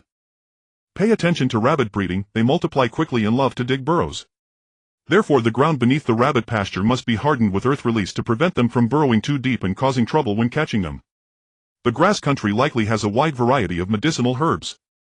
Investigate thoroughly and choose suitable types for large-scale cultivation. Qianyu glanced at Nagato and recalled that at this time Uzumaki Karen's parents should be in the hidden grass village. She said to him, Nagato, you three take a cartload of goods and visit the hidden grass village to express our trading company's intention to cooperate. If you encounter any Uzumaki clansmen, bring them back discreetly. The three immediately stood up and replied solemnly, as you command, Lady Qianyu. Qianyu looked at the dozen white Zetsu sitting upright nearby, their faces tense and respectful, completely devoid of their former flamboyance. It seemed Yamazaki and Hongling's training had been successful. Qianyu smiled and waved at them. The dozen white Zetsu immediately crowded around, excitedly looking at her with eager anticipation. Well, Chen, you had to admit they still needed improvement. You've learned well these past few days. Good children deserve rewards. Later I will modify your bodies so that you can eat, drink and sleep like ordinary people without revealing your physical abnormalities. From now on you belong to the Kiwa clan of the Demon Country. After you confirm your identities, report to Shrine Maiden Hongling and you will be issued household registrations of Demon Country. The white Zetsu suppressed their inner excitement and said solemnly, many thanks for Lady Qianyu's kindness. Qianyu continued, in the future you may choose your preferred professions. You can be ninjas, merchants, craftsmen, farmers, or participate in research in various departments. As long as you pass the study assessments, all are possible. However, I still hope you will regularly provide intelligence from various nations. Everyone will receive an additional intelligence allowance. I have heard that in recent years, under the rule of the third Hokage Hiruzen Sarutobi, the Senju and Uchiha clans in Konoha have been suppressed and are living poorly. I want 2 of you to go to Konoha to investigate especially the living conditions of the Senju branch families. Also gather detailed intelligence on the 3 ninjas of Konoha, Orochimaru, Jiraiya, and Tsunade. Next spring I plan to lead a trading caravan to Konoha in the Land of Fire to seek cooperation. Lady Qianyu, I want to go. Let me go, I'm familiar with Konoha. I haven't been there many times. The dozen white Zetsu scrambled to volunteer. After arranging everything for the others, Qianyu sat alone in the room. For a long while she heaved a deep sigh, then lazily collapsed onto the carpet. These past few days had been truly exhausting. The nearby vegetation, nourished by the energy perpetually seeping from the ghetto statue, had grown luxuriantly. Qianyu planned to rest here for a couple of days, using the time to comprehend new techniques. She carefully examined the chakra crystallization in her hand, as dazzling as a red gem. Having heard that the green wood-natured chakra crystallization left by Hashirama Senju for Tsunade was worth a mountain, she mused that this fire-natured crystallization from Madarasama, being much larger, must be worth at least 2 mountains. If all the heat within this fire-natured chakra crystallization were released in the land of snow, it would likely melt half of the country's snow. Qianyu pondered whether she could also convert spiritual energy into a crystallization form. Spiritual energy crystallization. Wasn't that simply a spirit stone? The cultivation world had spirit stones. Did the shinobi world have them?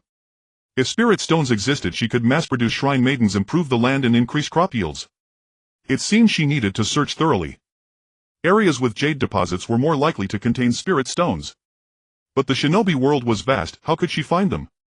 Relying on just over a dozen white Zetsu was far too slow. The 100 white Zetsu stored in the scroll remained in a vegetative state, and reviving them would require considerable effort. She wondered if the Byakugan of the Hyuga clan could directly see through mountains and underground. Probably not, otherwise the Hyuga would have long become the shinobi world's largest mine owners. However, the Byakugan likely could evolve. Perhaps she should bring some Hyuga clan members over for study. The Hidden Leaf village had thousands of Hyuga branch family members, most of whom were treated as servants to the main family with little personal freedom. The main family's orders took precedence over even the Hokage's commands, so life in the Leaf village was not good for them. If she discreetly extended an olive branch, she might recruit some to the ghost country. As Qianyu's thoughts drifted, her eyes grew heavy and her mind began to blur. Her eyelids slowly drooped and she involuntarily sank into a deep sleep. Outside the room, Qingzi and Qingfeng keenly sensed their young master's stillness. They exchanged glances, knowing smiles spreading across their faces. Seeing their young master so utterly exhausted filled them with both sympathy and admiration. The two continued studying the documents in their hands, their fingers gently turning the pages. They understood that their young master bore immense responsibility and purpose, constantly busy with a multitude of affairs. As trusted confidants, they could afford no slack. They deeply recognized the weight of their duty. They had to redouble their efforts and give their all to assist their young master. Whether handling daily tasks or helping the young master solve problems, they would devote their full strength. Only by doing so could they lighten the young master's burden, granting more time for rest and reflection. Xingzi and Xingfeng silently resolved to become the young master's most reliable aides, standing together to face the challenges of the future. On the afternoon of the second day, Yamazaki Isshu and his team returned to camp. Among them were 4 ragged red-haired Uzumaki clansmen. Nagato and Yahiko were also injured. Through Yamazaki's report, Qianyu learned that during the Second Shinobi World War the Land of Grass had been used as a battlefield between the Land of Fire and the Land of Earth. The daimyo of the Land of Grass first supported the Land of Fire, then later sided with the Land of Earth. After being severely punished by the Land of Fire, he fled to the Land of Hot Water. Even 3 years after the war ended, he had not returned, whether dead or too afraid of retaliation from the two nations was unknown. The Land of Grass was now nearly deserted, with most civilians taken to the Land of Earth to work in mines. Only 1 Jonin and 10 Chunin managed the remaining 800 civilians. The Jonin Flying Hawk was oppressed by shinobi from the Land of Earth. The medicinal herbs painstakingly cultivated by the commoners were bought at low prices by the Land of Earth, and sometimes the villages were ravaged by bandits from that land. Life was extremely impoverished. When Nagato and his 2 companions arrived at the hidden grass village, they witnessed 2 grass shinobi throwing the severely injured and weakened Uzumaki Tsuna out of the village, while also beating Uzumaki Kana, who tried to stop them. Especially upon seeing Uzumaki Kana's arms covered in bite marks and wounds, Nagato and the others charged forward and fought the grass shinobi. The commotion drew other grass shinobi. Surrounded, the 3 began to lose ground when Yamazaki's group, who had come looking for the grass shinobi, arrived to rescue them. After a fierce battle, they managed to subdue all the grass shinobi. 2 Chunin were assigned to guard the prisoners, ensuring they could not escape or cause trouble. Meanwhile, Miko, Benika and Konan decided to remain in the hidden grass village to help calm the frightened civilians. With gentle words and smiles, they conveyed a sense of reassurance and trust to the villagers, making them feel the kindness and protection of the Miko. Yamazaki Isshu led the remaining team members back to camp, first preparing to report the situation to the young master. He knew time was pressing and that he must relay the information quickly so the young master could formulate the next strategic plan. Along the way, Yamazaki Ishu's mind was filled with thoughts as he considered how best to confront the challenges that might arise next. The 4 Uzumaki clansmen, in fact, had quite a turbulent history. 10 years ago, along with over a dozen other Uzumaki clansmen, they had fled their homeland and after great hardship arrived in the Land of Grass. Although the hidden grass village took them and they imposed harsh conditions, the Uzumaki had to complete various high-difficulty missions to prove their worth and loyalty. Over the years, they had continuously accepted dangerous challenges, paying a tremendous price. Many comrades had died on missions, only these 4 survived, their bodies covered with scars. Uzumaki Tsuna originally possessed the potential of a Jonin. However, to protect the last 3 female clansmen from being reduced to breeding tools for the hidden grass village, he had to accept increasingly demanding missions from the village, gradually breaking his body down. This time, during a fight with bandits from the Land of Earth, he was caught off guard and severely wounded. When it seemed he would not survive, the grass shinobi threw him out of the village. Fortunately, Nagato and his companions saved him, and Miko Benika healed him with spiritual energy. He resolutely chose to follow Nagato and bring the 3 female clansmen to join the Ghost Country's moon and merchant caravan. The 3 female Uzumaki were all around 15 or 16 years old, yet their strength far exceeded ordinary people and their recovery abilities were astonishingly powerful.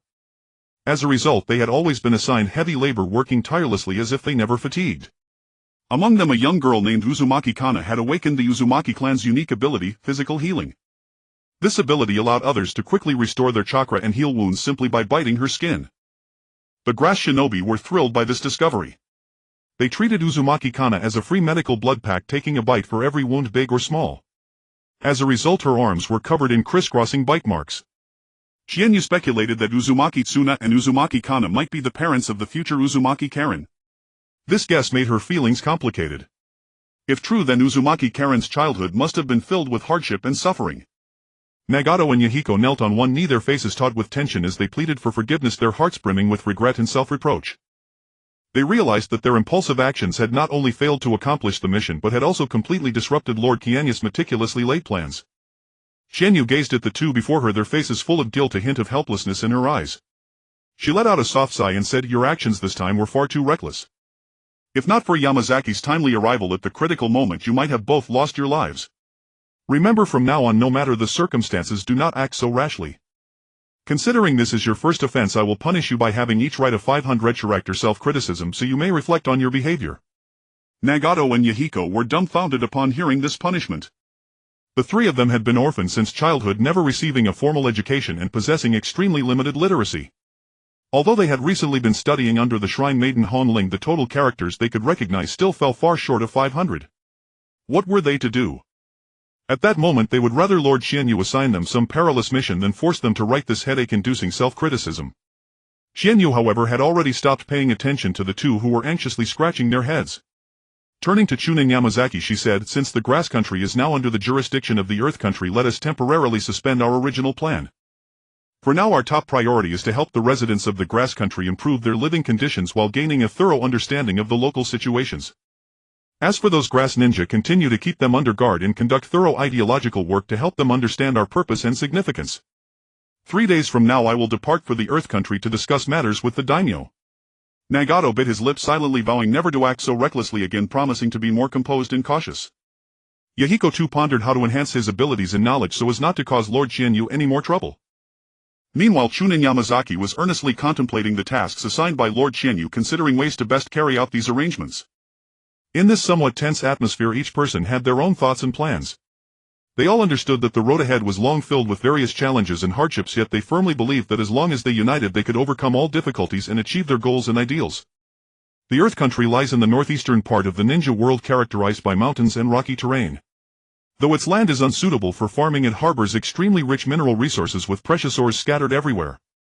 These ores are not only the pillar of the Earth Country's economy but also the source of wealth for the daimyo and nobles. However, for the common people living on this land, the ores bring not entirely wealth but more often toil and danger. In the Earth Country, most commoners choose mining as their occupation.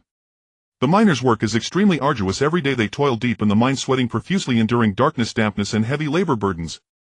They must not only face the constant threat of mining accidents but also bear immense pressure from life itself.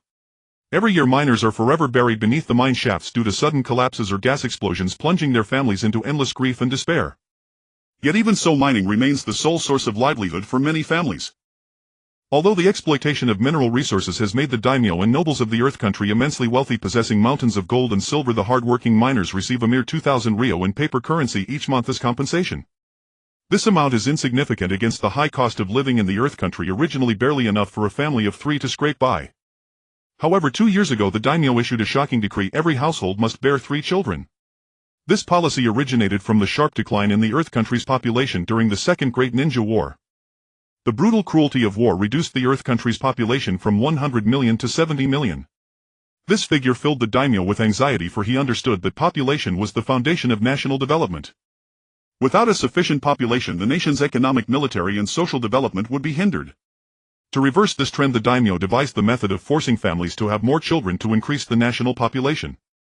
However, for the miner families already struggling on the brink of poverty, this policy was nothing short of adding frost to snow. They were already barely able to maintain a basic living, and now they had to bear even greater financial pressure, making life all the more difficult. Many families, in order to meet the procreation requirements, had to cut living expenses, even skimping on food and clothing, which affected their children's health and education. This situation intensified social conflicts. The miners were full of grievances but helpless, forced to suffer in silence.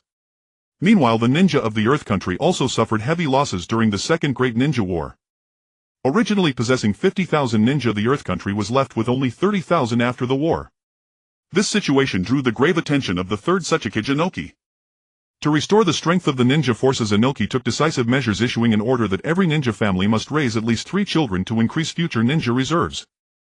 In addition, Inoki implemented a series of economic measures to cope with the post-war difficulties. He lowered the mission fees for rock ninja, thereby aggressively capturing mission markets across the ninja world. Although this strategy increased the number of missions taken by rock ninja in the short term, the reduced mission fees plunged many ninja families into financial hardship.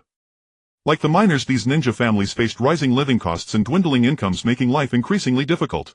Under these circumstances, ninja had no choice but to accept more missions, even risking high-risk assignments to maintain their family's basic livelihood. Many ninja endured tremendous mental and physical pressure. They had to fight not only to protect their country but also to struggle for their family's survival. The cruelty and ruthlessness of the ninja world filled their lives with challenges and hardships. Qianyu sat quietly, her mind swirling with countless thoughts. She mused to herself that the wealthy daimyo of the Earth Country would likely not invest much attention or energy in the grass country, a seemingly worthless patch of grassland. After all, in their eyes there were other more important interests and goals. As for the third Sachikage Inoki, although he had previously regarded the grass country as a battlefield between the earth and fire countries, now that the war was over he seemed to value only the herbal resources there. At least until the Third Great Ninja War arrives, it can be inferred that Inoki's attention will most likely not be focused on the land of the grass country. Qianyu's thoughts drifted endlessly, vividly recalling the sweeping narrative of the Naruto anime. She remembered that the Third Ninja World War was ignited by the mysterious disappearance of the Third Kazekage. With the Third Kazekage missing, the Sand Village fell into a leaderless chaos. The Cloud Village, which advocated military expansion, keenly seized this perfect opportunity and ruthlessly raided the Land of Wind. Not only that, but they also declared war on the Land of Earth and the Land of Fire, instantly shattering the existing geopolitical balance. Naturally, intense battles erupted between the Rock Village and the Leaf Village as well. In this great war, the Third Raikage displayed astonishing strength and courage. Single-handedly, he fought against tens of thousands of Rock Village shinobi for 3 days and 3 nights before he finally fell gloriously. A bold idea sprouted in Qianyu's mind. She planned to use this crucial information, package it as a mysterious prophecy, and then trade it with the Third Kazekage Inoki. What she hoped to obtain in return was control over the economy of the Land of Grass. She understood that to cooperate with a powerful nation like the Land of Earth, she could not be petty. She had to present a sufficiently grand spectacle to earn their attention. Thus Qianyu decisively sent orders to Elder Shishing of the Land of Birds, instructing her to lead a group of people and abundant goods to meet in the Land of Rain without delay. Furthermore, Qianyu decided to hire some shinobi and commoners in the Land of Rain, integrating them into a large-scale merchant caravan of 200 people. Such a display would undoubtedly leave a stunning visual impact. Before summoning Uzumaki Kana, Qianyu had already learned of the girl's many experiences. Uzumaki Kana was not only an orphan of the Uzumaki clan but also a survivor who had wandered through turbulent times. Her story unfolded like a tragic painting, evoking deep sympathy. Qianyu inwardly resolved to do everything in her power to help this pitiful girl. When Uzumaki Kana entered Qianyu's room, her heart swayed like a small boat in a storm. Since being forced to leave her homeland at a young age, she had endured countless hardships and humiliations. She had almost forgotten the feeling of warmth, the taste of being treated kindly. She kept her head lowered, not daring to meet Qianyu's eyes, as if afraid that the other's gaze would expose the fragility within. Noticing this, Qianyu gently comforted her, saying, "Do not be nervous. I already know your story. I understand that those who lose their homeland in times of chaos must pay a great price to be taken in by other nations, but I never imagined it would be so heavy. Relax your body, I will heal your wounds." Her voice was as gentle as a spring breeze, dispelling the gloom in Uzumaki Kana's heart. As Qianyu's spiritual energy flowed in, Uzumaki Kana felt a long-lost warmth, of solace that reached her very soul. She struggled to suppress her inner anxiety and tried to relax her body. Gradually she felt the pain in various parts of her body fading, the spiritual energy like a clear spring nourished every inch of her skin. She looked down at her scar-covered arms and was astonished to see that the hideous wounds were slowly disappearing, the skin becoming smooth and delicate again. At that moment Uzumaki Kana could no longer hold back her tears. She remembered the grass shinobi who had tormented her. Those sinister faces haunted her memory. She sobbed softly, tears streaming down uncontrollably. "Thank you, Lady Qianyu. Thank you." Qianyu gently stroked her hair, her heart full of compassion. She had just sensed that Uzumaki Kana's body automatically absorbed energy from the air, storing it and converting it into chakra output. This was indeed a naturally exceptional constitution. If she could convert the absorbed energy into spiritual energy output, she would be a perfect healing-type Great Miko. "Uzumaki Kana," Qianyu said softly, "your constitution is a precious gift from heaven. You needed to endure hardships to receive this gift. Uzumaki Kana, would you be willing to join the land of demons and become the great Miko revered by all?" Uzumaki Kana widened her eyes, staring incredulously at the Miko before her. She had never imagined being valued so highly or given such great expectations. Excitedly she nodded and answered breathlessly, "I am willing. Lady Qianyu, please teach me." Qianyu gently wiped away the tears at the corners of her eyes and said with a smile, "Good. Your body naturally absorbs natural energy. This is an exceptional constitution rarely seen in a century in the ninja world. I will purify your body once more and teach you the Mikas cultivation method, transforming natural energy into spiritual energy, using your hands to output spiritual energy to heal the sick and injured. Now be happy, my future great Miko Kana." "Lady Qianyu, I am very happy now." Uzumaki Kana gazed at Lady Qianyu, who seemed like a divine maiden, her eyes brimming with joyful tears, a blissful smile spreading across her face. She felt that from this moment on her life finally had a glimmer of hope. Uzumaki Kana shared this wonderful news with the other three, and they all wept tears of joy, knowing their hardships were finally coming to an end. For them, the change in Kana's fate meant they too had a chance to escape their plight and start anew in this new land. In the Land of Birds, Elder Shishing immediately set to work upon receiving Qianyu's orders. She carefully selected a group of capable and loyal subordinates while preparing a large quantity of valuable goods such as rare gemstones, exquisite handicrafts, and unique bird-related specialties. These goods were not only of great value but also showcased the distinctiveness and charm of the Land of Birds. Elder Shishing led this group and rushed toward the Land of Rain without rest, full of confidence that they could successfully complete the mission Qianyu had entrusted to them. Back in the Land of Rain, Qianyu acted proactively. She hired a group of shinobi from Lord Hanzō and requested to purchase a large number of bamboo-woven products, exquisite handicrafts and some practical iron tools. Qianyu solemnly told Hanzō that she would establish a new commercial outpost on the border between the Land of Rain and the Land of Earth and promised to engage in long-term cooperation with him in the future. This not only opened new business opportunities and hope for Hanzō but also laid a material foundation for Qianyu's subsequent plans. Meanwhile, other hiring work in the Land of Rain proceeded in an orderly manner. Through various channels, Qianyu found some skilled samurai and hard-working honest commoners. These samurai possessed unique skills and combat experience, providing necessary security for the caravan, while the commoners mainly handled transportation and loading tasks. Under Qianyu's careful arrangement, this 200-person caravan gradually took shape. Laden with ample supplies and expectations, they awaited the journey to the Land of Earth. 2 days later, time passed quietly as Qianyu held a crucial discussion with Elder Shishing, who had come from afar to the Rain Nation. In that tranquil space filled with an air of uncertainty, they meticulously planned every detail, aiming to shape Qianyu into a mysterious witch with astonishing foresight. To ensure the smooth implementation of this plan, they decided to provide Qianyu with strict protection, allowing no room for carelessness or mishaps. On the following morning, just as dawn broke, a large caravan set forth, stepping on the morning dew as it slowly made its way north to the Earth Nation. Consisting of over 200 people, the caravan was grand and imposing. Among the caravan, several elaborately decorated carriages stood out with delicate paper talismans and kagura bells hanging around them, swaying gently in the wind and producing crisp, pleasant sounds. Inside the carriage, Qianyu closed her eyes to rest, yet her divine sense remained vigilant, constantly monitoring the movements outside. The main road leading to the Earth Nation appeared broad, yet it was riddled with potholes. The carriage swayed unsteadily as it traversed this rough terrain, occasionally jolting, making it quite unbearable. Qianyu furrowed her brows, lamenting the truly harsh environment of the Earth Nation. The roads, poorly maintained after the recent construction, had been eroded by sandstorms and fierce winds, and the lack of repairs resulted in infrequent trade with other nations, leading to an increasingly impoverished life for the people of the Earth Nation. Along the way, many bandits and rogue ninjas observed from a distance, yet dared not approach recklessly. This caravan was large and well guarded, clearly not an easy target. Qianyu was unfazed by this. She already had a plan in mind. When they returned, none of these bandits would escape. As for the rogue ninjas following at a distance, Qianyu had already dispatched someone to inform them to wait at the border between the Earth Nation and the Rain Nation, as they would be hired later. For now, the priority was to reach Yan'an village without complications. However, an unexpected incident occurred as a commotion suddenly erupted ahead. Qianyu swept her divine sense across the area and realized it was bandits attempting a roadblock. Yet this time the bandits were not targeting the large caravan but rather a small merchant group of about 10 people. Seeing the imposing caravan, the 10 or so bandits felt intimidated, hurriedly abandoning the goods they had just stolen and fleeing in panic. The members of the small merchant group felt a surge of relief, quickly gathering the scattered goods and moving their convoy to the roadside, waiting for the large caravan to pass. The leader of the small merchant group, a middle-aged man in his 40s named Song Xiaoshi, was a minor businessman from the Fire Nation. This batch of goods was undervalued by the nobles of the Earth Nation, leaving little profit, so he had not hired the expensive ninjas from the Leaf Village, opting instead for 2 cheaper rogue ninjas. However, along the way the 2 rogue ninjas were scared off by the bandits that occasionally appeared, forcing him to press on alone. Halfway through the journey they were intercepted by the bandits. Despite his earnest explanations that the goods were tribute for the noble Lord Okada of Wugong City, the bandits remained unmoved, intent on plundering. Fortunately, they encountered this large caravan which scared off the bandits. Otherwise, failing to deliver the goods would have angered Lord Okada, undoubtedly leading to a ban on his business in the Earth Nation, and he could very well go bankrupt.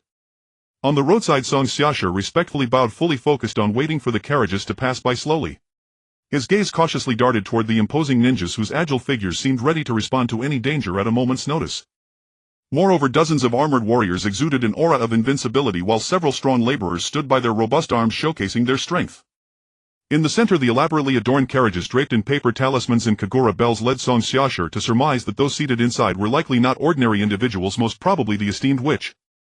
With such a large assembly of ninjas, warriors and laborers, coupled with the possible presence of the witch, this caravan must have significant backing, suggesting that their patron was exceptionally powerful. Song Xiaoshi's typically sharp mind raced. After just 3 seconds of contemplation, he resolutely decided to cling tightly to this opportunity. He quickly took out an exquisite gift he had prepared to bribe Lady Okada and respectfully presented it with both hands to the small team leader at the end of the caravan, saying politely, "Thank you so much for your timely rescue. This is just a small token of my appreciation, hoping to express my gratitude."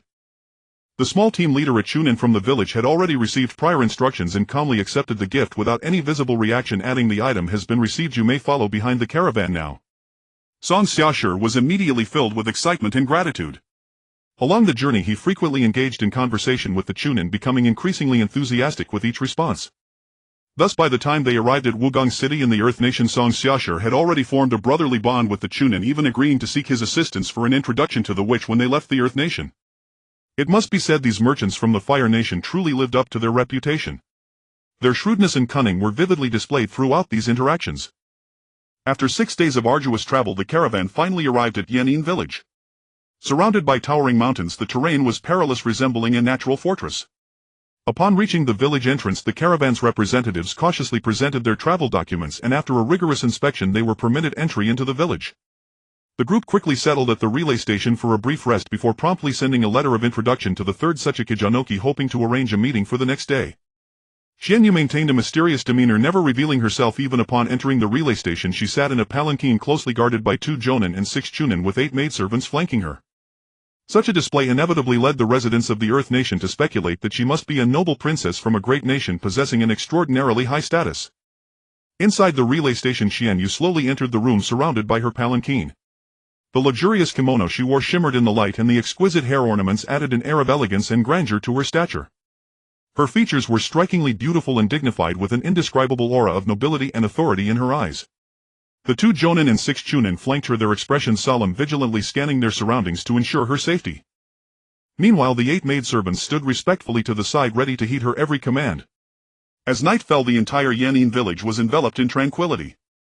However, the atmosphere inside the relay station showed no signs of relaxation as Qianyu and Elder Shishing meticulously confirmed the arrangements for the meeting with the third Tsuchikage.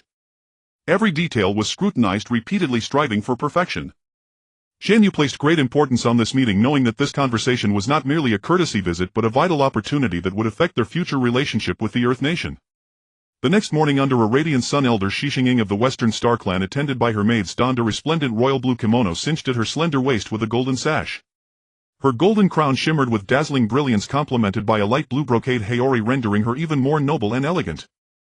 She strode steadily out of the inn, followed by 2 maids bearing gift boxes and escorted by 6 ninjas heading to the Tsukiyage Tower to meet the third Tsuchikage Daimyo.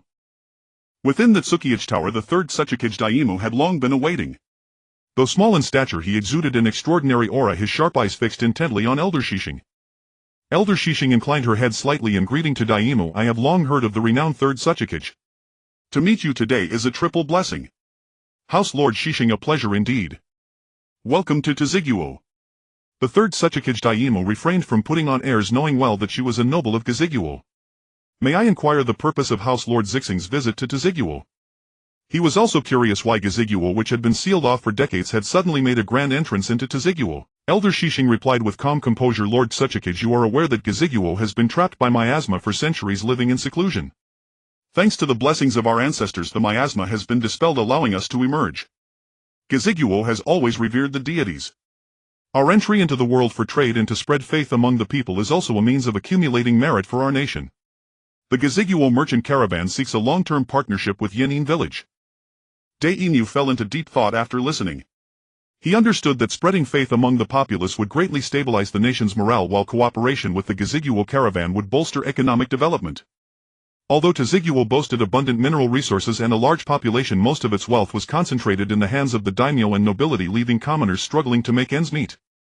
Every year Yan'an village had to rack its brains to secure funds from the daimyo. However, in the Second Shinobi World War, Tsuchiguo failed to defeat Tsuchiguo, depleting vast resources.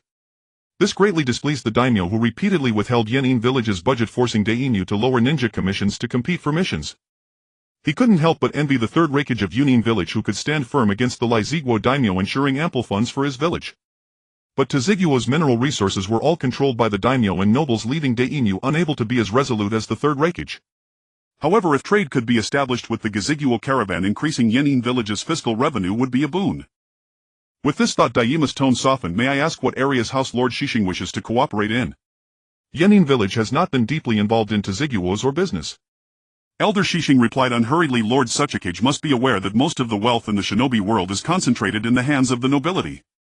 They possess boundless riches that could last them for centuries, while ordinary people still live in poverty. A craftsman after pouring tremendous effort into crafting an exquisite tea set can only sell it to a wealthy merchant for a mere 300 ryo. Yet that merchant is willing to spend up to 5,000 ryo to curry favor with the nobility and present the tea set to them. If the noble is pleased, he will generously reward the merchant with 10,000 ryo. Thus the merchant grows richer while the common folk remain impoverished. Of course, merchants also face considerable risks in their trade. They may encounter bandits or inadvertently offend a noble, leading to financial ruin or even death. Our caravan procures quality goods from commoners at relatively fair prices, then by building connections with the nobility sells these goods to them. This not only allows commoners to earn more but also satisfies the noble's demands for high-quality items. At the same time, we hire ninjas, samurai and commoners as escorts, significantly reducing the risks of trade. Our Yue caravan is directly under the young lord and nobles of Giziguo, giving us an advantage in forging connections with the nobility of various nations. Moreover, after amassing substantial wealth from the nobles, our caravan invests a portion into the civilian production of goods in one country, then sells those goods at fair prices in another, benefiting the common people of both nations. This business model ensures the caravan's profits while promoting economic exchange and development among nations, a win-win situation. Daimyo nodded slightly in agreement. He knew well the reality of Giziguo. 70% was hard rock and only 20% was arable land, hardly enough to feed tens of millions of people. The land lacked many essential resources, especially necessities like grain, cloth, medicine, and various household items. These supplies were crucial for survival and development, yet Giziguo could not produce them domestically, making it urgent to obtain them from other countries. Every month of every year he was worn out by the burden of securing necessities for the 200,000 people of Yan'an village. Elder Shishing continued, our caravan will provide Yan'an village with ample grain, cloth, medicine, and various household goods. Giziguo's climate is perpetually dry and its rock hardness is relatively high, excellent for building stone. There are also naturally sculpted peculiar rocks shaped by the harsh winds, perfect materials for garden landscaping, sure to delight nobles who fancy themselves connoisseurs. Daimyo nodded. Indeed, the wilderness of Giziguo was strewn with bizarre rocks. Accustomed as they were, the locals found them unremarkable, but foreigners would surely find them appealing. The daimyo wouldn't miss such useless stones, and excellent cost-free trade. Worth pursuing. Elder Shishing continued, most men in Yan'an village toil in the mines while women remain at home with little extra income. Giziguo is willing to collaborate with Yan'an village to cultivate drought-resistant mulberry trees suited to Giziguo's rocky terrain. Then the women of Yan'an village can plant mulberries, raise silkworms, and produce silk. Silk brocade has always been cherished by the nobility. We can later establish textile mills and garment factories in Yan'an village, greatly improving the lives of the common folk. Daimyo grew increasingly excited. If this succeeded, the income of Yan'an village's commoners could double and the village's fiscal revenue might even double as well. He beamed at Elder Shishing. I thank House Lord Shishing for considering the women of Yan'an village. Whatever cooperation is needed, just name it. Elder Shishing curled her lips into a slight smile. To facilitate the caravan, I would ask the Lord Sechikage to build several more trade routes leading to Yan'an village. Daima's smile instantly faded. Build more trade routes. Did that not require money? Giziguo had built scarcely any trade routes in decades. Such an exorbitant demand, was she not afraid he would turn hostile? He drew a deep breath and spoke in a heavy tone. House Lord Shishing, Giziguo is unlike other countries. Dust storms rage throughout the year. Building a single trade route requires a massive workforce and frequent maintenance, consuming tremendous manpower and resources. Yan'an village's finances are limited. I fear we cannot undertake this. Shishing Elder had long anticipated that Daimyo would say this. After all, even she herself had never thought of using earth-release ninjas for road construction, land plowing, and house building. Thus she nodded with deep understanding and replied, you are right, but have you forgotten that in Yan'an village there are thousands of earth-release ninjas skilled in the earth-hardening technique? A few dozen earth-release ninjas can repair hundreds of kilometers of trade routes in a single day. As for the remuneration you worry about, you can offer ninjutsu scrolls as payment. After all, a single technique can be taught to many ninjas. Moreover, you can adopt a mission point system. These points can be used for assessing ninja promotions, and in the future ninjas with higher points can enjoy discounts on high-end goods from the merchant caravan. As for the subsequent maintenance of the trade routes, you can incorporate the earth-hardening technique into the practical curriculum of the Ninja Academy, motivating the children to actively participate by earning credits. In this way, not only can the children's ninjutsu abilities be honed, but also a large amount of repair costs can be saved, truly a win-win situation. Upon hearing these words, Daimyo felt a surge of excitement, his eyes gleaming with exhilaration. He repeatedly praised Shishing clan leader's proposal as if a brand new world had unfolded before him. Shishing clan leader's advice was like a treasure to him. He began to talk endlessly about various ninjutsu of the Rock Ninja Village and earnestly requested more valuable opinions from Shishing clan leader. Shishing Elder smiled and nodded, indicating her willingness to share her insights. She proposed that the earth flow wall technique could be used to build sturdy river embankments to resist flood attacks. The mud and lime technique could strengthen the structure of houses and city walls, improving defense. The active transformation technique could turn hard rocks into fine soil for planting drought-resistant crops like sorghum and soybeans. Moreover, the light and heavy rock technique is very helpful for constructing large buildings, reducing the burden on workers, while the explosion release technique has unique advantages in mining.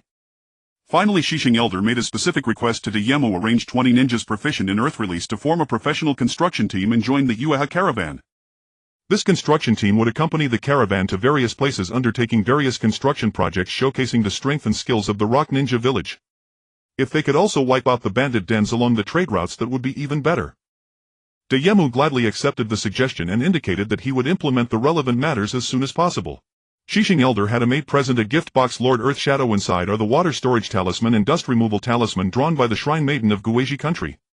Although there are not many, they are convenient and practical. The entire meeting atmosphere was harmonious and both sides talked happily. However, at that moment Shishing Elder suddenly withdrew her smile, revealing a heavy expression on her face, and looked at Dayemu with hesitant eyes. Seeing this, Dayemu was startled. Had he said something wrong and angered this money god? He pondered inwardly. He absolutely must not offend this money god. So he quickly said, "Clan leader Shishing, if I said anything inappropriate just now, please forgive me." Shishing Elder gently shook her head and sighed. "Lord Earthshadow, you did not say anything wrong. I am just moved that it is truly wonderful to meet someone as wise, sincere and visionary as you. Our Yue caravan set out from Guizhi country and has traveled along the way, cooperating with Xiong country, Niao country, Yu country and others. We have negotiated with many daimyo nobles and ninjas, but have never met someone as farsighted, decisive and straightforward as you. Therefore we very much look forward to establishing a long-term cooperative partnership with you.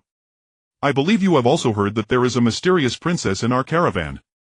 Seeing Dayemu nod, Shishing Elder continued, "Lord Earthshadow, do not underestimate this princess. She is the heir to the throne of our Guizhi country, Yue Qianyu. Young Master Qianyu was born with extraordinary talent, exceptionally intelligent, diligent and eager to learn. At the age of 15 she has already been promoted to Great Shrine Maiden, which is extremely rare in the history of our Guizhi country. Our Yue caravan was also established by young Master Qianyu. Moreover, young Master Qianyu has been blessed by ancestors and awakened precognition ability that has not been seen in centuries." Pausing, Shishing Elder continued, "Just over 10 days ago, when the young master passed through Chao country with the caravan, she was deeply distressed by the situation where 9 out of 10 houses were empty and the people lived in hardship. She felt compassion and was willing to help the people of Chao country establish farms and herb gardens to improve their living conditions. Therefore the young master proposes to perform a prophecy for you, Lord Earthshadow, in exchange for economic control of Chao country. What do you think?" Upon hearing these words, Dayemu's mind became chaotic and he tried hard to ponder their meaning. Was the praise just to gain control over the economy of Chao country? What resources could that Chao country have? The land there is barren, hardly able to grow much grain. Besides a few herbs, there is nothing of value. At his age and with his energy, it is already difficult to manage Yan'an village well. How could he have the mind to manage Chao country? Just send some ninjas periodically to collect herbs. If handed over to the Guizhi caravan for management, that would also be a good choice. Moreover, the Guizhi young master possesses powerful precognition ability which must not be underestimated. He also wants to know how much longer he can hold on and whether Yan'an village will have capable successors in the future. Since the other party had proactively extended an olive branch, he naturally would not hesitate to accept it. Thinking this, Dayemu's expression became serious and he said sincerely, "Please, Your Highness Qianyu of your country, take great care." "I am very grateful." Seeing Dayemu agree, Shishing Elder's lips curled up, but she still said solemnly, "Good. I will go back and report to the young master and divine the best time. I also ask you, Lord Earthshadow, to select a secret venue and have many trusted subordinates guard it throughout. After all, the prophecy concerning you is bound to be closely related to Yan'an village, so it must be handled with caution." Dayemu listened and nodded solemnly in agreement. Shishing Elder returned to the inn and recounted to Qianyu in detail the process of the meeting with the third Earthshadow. After hearing this, Qianyu fell into deep thought. She felt that the third Earthshadow Dayemu's attitude was far too gentle, wasn't it? It did not have the imposing aura like in the anime plot. Why was he as mild as the third Hokage Yuan Fei Risen? Qianyu's thoughts turned around, speculating that the third Earthshadow was currently in a state of eagerness to improve Yan'an village's strength after losing the Second Great Ninja War and had not yet reached the later stage of ease and dominance over all others. That was why he valued cooperation with Guizhi country so much. This would be more advantageous for Qianyu's subsequent prophecy actions. Qianyu planned to carefully arrange the prophecy event. It had to be mysterious and solemn with great consumption, otherwise it would lower the prestige of a Shrine Maiden's prophecy. If news leaked inadvertently in the future and a crowd came to ask her for prophecies, she would be annoyed to death. Therefore the standard must be raised. A single prophecy should cost at least 1 million ryo. Night fell silently and the bright moonlight draped over the earth like a gossamer veil illuminating all things in the world. In this tranquil night, Qianyu, clad in an opulent shrine maiden's attire, shone like the most resplendent star in the night sky. She and Elder Shishing rode in a palanquin accompanied by 4 shrine maidens and escorted by 6 ninjas as they advanced slowly. Finally they arrived at the appointed meeting place with the third Tsuchikage Inoki, a secluded grove behind the Tsuchikage Tower. Throughout her journey, Qianyu remained highly vigilant. Her keen spiritual sense detected 20 elite jonin hidden within this seemingly serene forest, revealing that the third Tsuchikage Inoki was quite cautious about this meeting. When Qianyu reached the depths of the grove, she discovered a clearing where the third Tsuchikage Inoki stood upright in his formal Tsuchikage attire at the center of the open space. Inoki gazed at the beautiful young woman in her resplendent garb. Her youthful face exuded an ethereal and transcendent aura that was utterly captivating. He quietly marveled, truly worthy of being the young mistress of the Ghost Nation. As the maiden drew closer, Inoki distinctly felt a powerful aura emanating from the sacred presence she radiated. He instantly realized that this girl was no ordinary being and began to regard her with increasing respect. Qianyu quietly observed the short yet imposing figure of the third Tsuchikage, a surge of admiration rising within her heart. She whispered to herself that the Tsuchikage of Iwagakure lived up to his reputation. The thick bloodlust he exuded was comparable to that of Hanzō of the Rain. She inclined her head gracefully, her voice echoing like a celestial melody. "Good evening, Lord Tsuchikage." Inoki returned the gesture with a slight nod and replied, "Good evening, young Mistress Qianyu." Yet there seemed to be no intention for further pleasantries between them. Qianyu raised her hand slightly and the chunin behind her Yamazaki immediately understood and stepped forward to form hand seals. With his movements, an altar spanning 20 meters in diameter slowly materialized before the gathering. 8 massive stone pillars rose around the altar, inscribed with mysterious runes that appeared exceptionally enigmatic under the moonlight. Next, the 4 shrine maidens swiftly dashed to a point 200 meters from the altar. Channeling their spiritual energy, they formed hand seals and a pale blue barrier enveloped the entire clearing, surrounding everyone within. Witnessing this, Inoki grew inwardly cautious. At that moment a solemn expression crossed Qianyu's face as she earnestly addressed Inoki. "Lord Tsuchikage, unforeseen incidents may occur during the ritual and you might even sustain injuries. But rest assured, I will do my utmost to protect your safety. Meanwhile, please remain calm. We are attempting to peer into fate, an act that defies the heavenly Tao and will inevitably incur its punishment. I too shall pay a price for this." Inoki nodded in understanding. He was well aware of the dangers inherent in such an endeavor, yet he was willing to take the risk to learn more about the future. Qianyu continued her instructions. "Please follow my directions without fail and refrain from acting on your own. Also kindly urge your guards not to interfere with the ritual no matter what happens. Otherwise, if the heavenly Tao detects our actions, we will all suffer severe consequences." Inoki was startled, a look of surprise crossing his face. He pondered whether the prophecy ritual truly carried such risks. Yet upon reflection it seemed plausible. Prophecy was a mysterious and formidable power that allowed one to glimpse the threads of fate, and obtaining accurate predictions required a certain sacrifice. Inoki regarded the young woman before him deep in thought. He was not worried that the Ghost Nation would take this opportunity to harm him, as this was Iwagakure and the people of the Ghost Nation would not dare to act against him. Moreover, Inoki had great confidence in his own abilities. As an experienced and powerful ninja, he believed he could protect himself and those around him even in unexpected situations. Thus he decided to follow her instructions and allow her to proceed with the prophecy ritual. He then issued an order to the hidden IWA ninjas: "No matter what happens next, do not act rashly. Absolutely do not interfere with the ritual." He knew these ninjas were elite disciplined warriors who would follow his orders, remain vigilant and be ready to counter any danger. Following Qianyu's gesture, Inoki stood at the center of the altar. The 4 shrine maidens holding a taiko, a shamisen, a flute and a biwa walked toward the altar step by step alongside Qianyu. They plucked the strings of their instruments, producing ethereal melodies. Qianyu shook the kagura suzu in her hand, swaying her sleeves as she danced to the otherworldly music. The moonlight bathed her in a silvery glow, rendering her even more sacred and inviolable.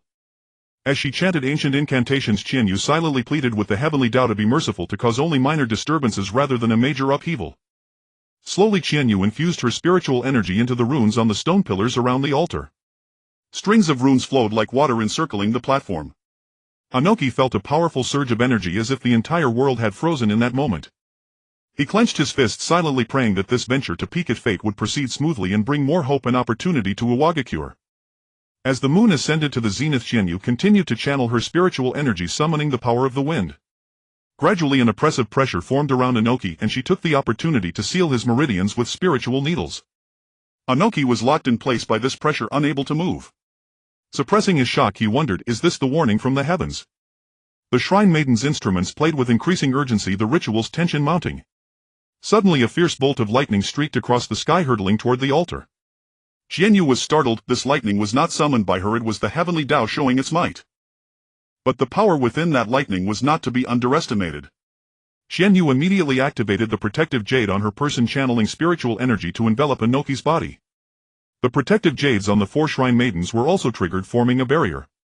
With a thunderous crash, the 8 stone pillars shattered and the entire altar was blasted into fragments. The 4 Shrine Maidens collapsed to the ground, pale-faced and panting in terror. At the center of the altar, the spiritual energy shield around Inoki had been dispelled. His formal Tsuchikage robe was tattered, his hair singed black, his face smudged, and black smoke billowed from his mouth. Qianyu was stunned by the scene. The magnitude was greater than expected. How was she unharmed? Could it be that she was the Heavenly Tao's favored child? Thank you, Heavenly Tao. But she must not let others see that she was unharmed or trouble would ensue. Qianyu immediately forced her inner energy, spitting out a mouthful of blood with a pft before collapsing to the ground. The onlookers were profoundly shaken by the spectacle unfolding before them, their mouths agape and minds unable to comprehend what their eyes had just witnessed. Just then Elder Shishing bellowed, "Young mistress," and dashed onto the altar, scooping Qianyu into his arms. With frantic urgency he channeled spiritual energy into her body, striving to mend her injuries. Yet Qianyu gently clasped Elder Shishing's hand and gave a slight shake of her head, signaling that she was not gravely harmed. In a voice frail yet resolute she said, "Save Lord Tsuchikage first." Reading her cue, Elder Shishing sensed the spiritual energy within her, still abundant, and allowed himself a measure of relief. Nevertheless, worry still etched his face as he watched her intently, his eyes brimming with concern and affection. Confronted by Qianyu's earnest gaze, Elder Shishing finally nodded in resignation, carefully helped her rise and seated her steadily. He then turned and approached Inoki, who lay sprawled on the ground, a heavy weight settling in his heart. The surrounding Iwanin rushed forward, clustering around Inoki, calling out in anxious voices, "Lord Tsuchikage." Hearing Inoki's intermittent coughs, the crowd breathed a silent sigh of relief that he still lived, while also feeling profound admiration for his indomitable vitality. Everyone marveled inwardly, as expected of Lord Tsuchikage, surviving such a devastating lightning assault. Elder Shishing, seeing the Iwanin swarm close, barked sternly, "Stand back. Do not hinder my treatment of Lord Tsuchikage." At Inoki's gesture the Iwanin made way. Elder Shishing gazed at Inoki's scorched body, a turmoil of emotions swirling within him. He feared that Tsuchikage might vent his anger on the young mistress. He promptly channeled spiritual energy into Inoki's body, mending the damaged meridians. Inoki felt his lightning-ravaged channels slowly rejuvenate and marveled that the Shrine Maiden's medical arts far surpassed even the rank mystical palm technique of Medikalnan, capable of healing internal injuries, surely rivaling Shrank. After 3 minutes he felt completely lightened, even the chronic back pain from years of sitting had vanished. Elder Shishing took a deep breath, slowly withdrew his hands and adopted an unusually solemn expression. He said to Inoki, "Lord Tsuchikage, your body is restored. What is more, you have turned misfortune into fortune, you have gained the formidable power of lightning. From now on your strength shall surely ascend to new heights." Inoki's face instantly lit with irrepressible joy. Heaven knew how long he had coveted the lightning power of the rakage of the land of lightning, envying that magnificent force. Now that he himself possessed such power, how could he not be overjoyed? He repeatedly thanked Elder Shishing, then anxiously inquired about the injuries of young Mistress Qianyu. After all, he had heard with his own ears that the young mistress had commanded Elder Shishing to treat him first, stirring an inexpressible gratitude deep within his heart. Elder Shishing replied with a grave countenance, "Lord Tsuchikage, rest assured. Young Mistress Qianyu is exceptionally gifted. Her injuries are not severe and can be accelerated through her own cultivation. However, I must request that you speak with young Mistress Qianyu in private." Inoki, anticipating the prophecy to come, felt a surge of excitement and expectation, but he restrained himself, keeping his voice from betraying undue agitation. "Please, young Mistress Qianyu, rest in the Tsuchikage building." Qianyu gently wiped the blood from the corner of her mouth, then handed the spirit-gathering talisman to the 4 injured Shrine Maidens so that they might hasten their recovery. Then Qianyu and the others descended from the altar. Chunin Yamazaki received Qianyu's signal and immediately formed hand seals with his hands. With a thunderous roar, the once debris-strewn ruins slowly vanished. The entire ground was restored as if nothing had ever happened, a sight that astonished all present, who offered their praise for Chunin Yamazaki's ability. In the reception room of the Tsuchikage building the atmosphere was tense. Qianyu and Inoki sat opposite each other, both wearing serious expressions. Qianyu formed seals with her hands. Streaks of mysterious light flickered as she swiftly erected a sturdy barrier that enveloped the entire chamber. This barrier not only sealed off sound from the outside but also contained the air within, preventing any prying eyes from detecting what transpired. A flicker of expectation shone in Inoki's eyes as he stared intently at Qianyu, his heart racing with anticipation of the news to come. Amid the tension, Qianyu's face grew exceptionally grave as she began slowly. Lord Tsuchikage, within the lightning flash I glimpsed harrowing visions. 3 years hence the land of Earth will be strewn with corpses, a scene too tragic to behold. A formidable figure wreathed in lightning leading a horde of shinobi will charge into the land of Earth like a maddened beast, unleashing a bloody massacre. Inoki's eyes widened in shock. He clenched his fists, his body trembling faintly as if sensing the gravity of the coming calamity. Qianyu continued, you will lead tens of thousands of shinobi in a desperate battle against that mighty figure for 3 days and nights. Yet the enemy is too powerful. In the end, over 10,000 shinobi will make the ultimate sacrifice before you manage to stop him outside Iwagakure, draining his strength until he falls. Your son Huangtu will also perish at the hands of that madman. This war will inflict devastating losses on Iwagakure, taking countless innocent lives. You, bearing severe wounds, will strain every fiber to salvage the village. Inoki's eyes glistened with tears that trembled at the corners. He knew in his heart that the lightning-wreathed figure could only be the third rakage of the land of lightning, a merciless battle frenzy. That it required 10,000 Iwanin to kill him. Inoki felt an uncontrollable fury surge within him. Iwagakure had only 30,000 shinobi in total. If 10,000 indeed fell, the village's strength would suffer a crippling blow. Even more heartbreaking, the third rakage had slain his heir Huangtu. This was not only a personal tragedy but a grievous strike against Iwagakure's future. Inoki's eyes blazed with hatred and fury as he ground his teeth and let out a low growl. Damn rakage! Damn Kumogakure! His rancor toward the land of lightning intensified as if he could already see the tragic fate awaiting Iwagakure. Inoki did not doubt the prophecy's truth. The Kumogakure shinobi of the land of lightning were a bunch of simple-minded, muscle-bound war maniacs. They had instigated both great shinobi wars.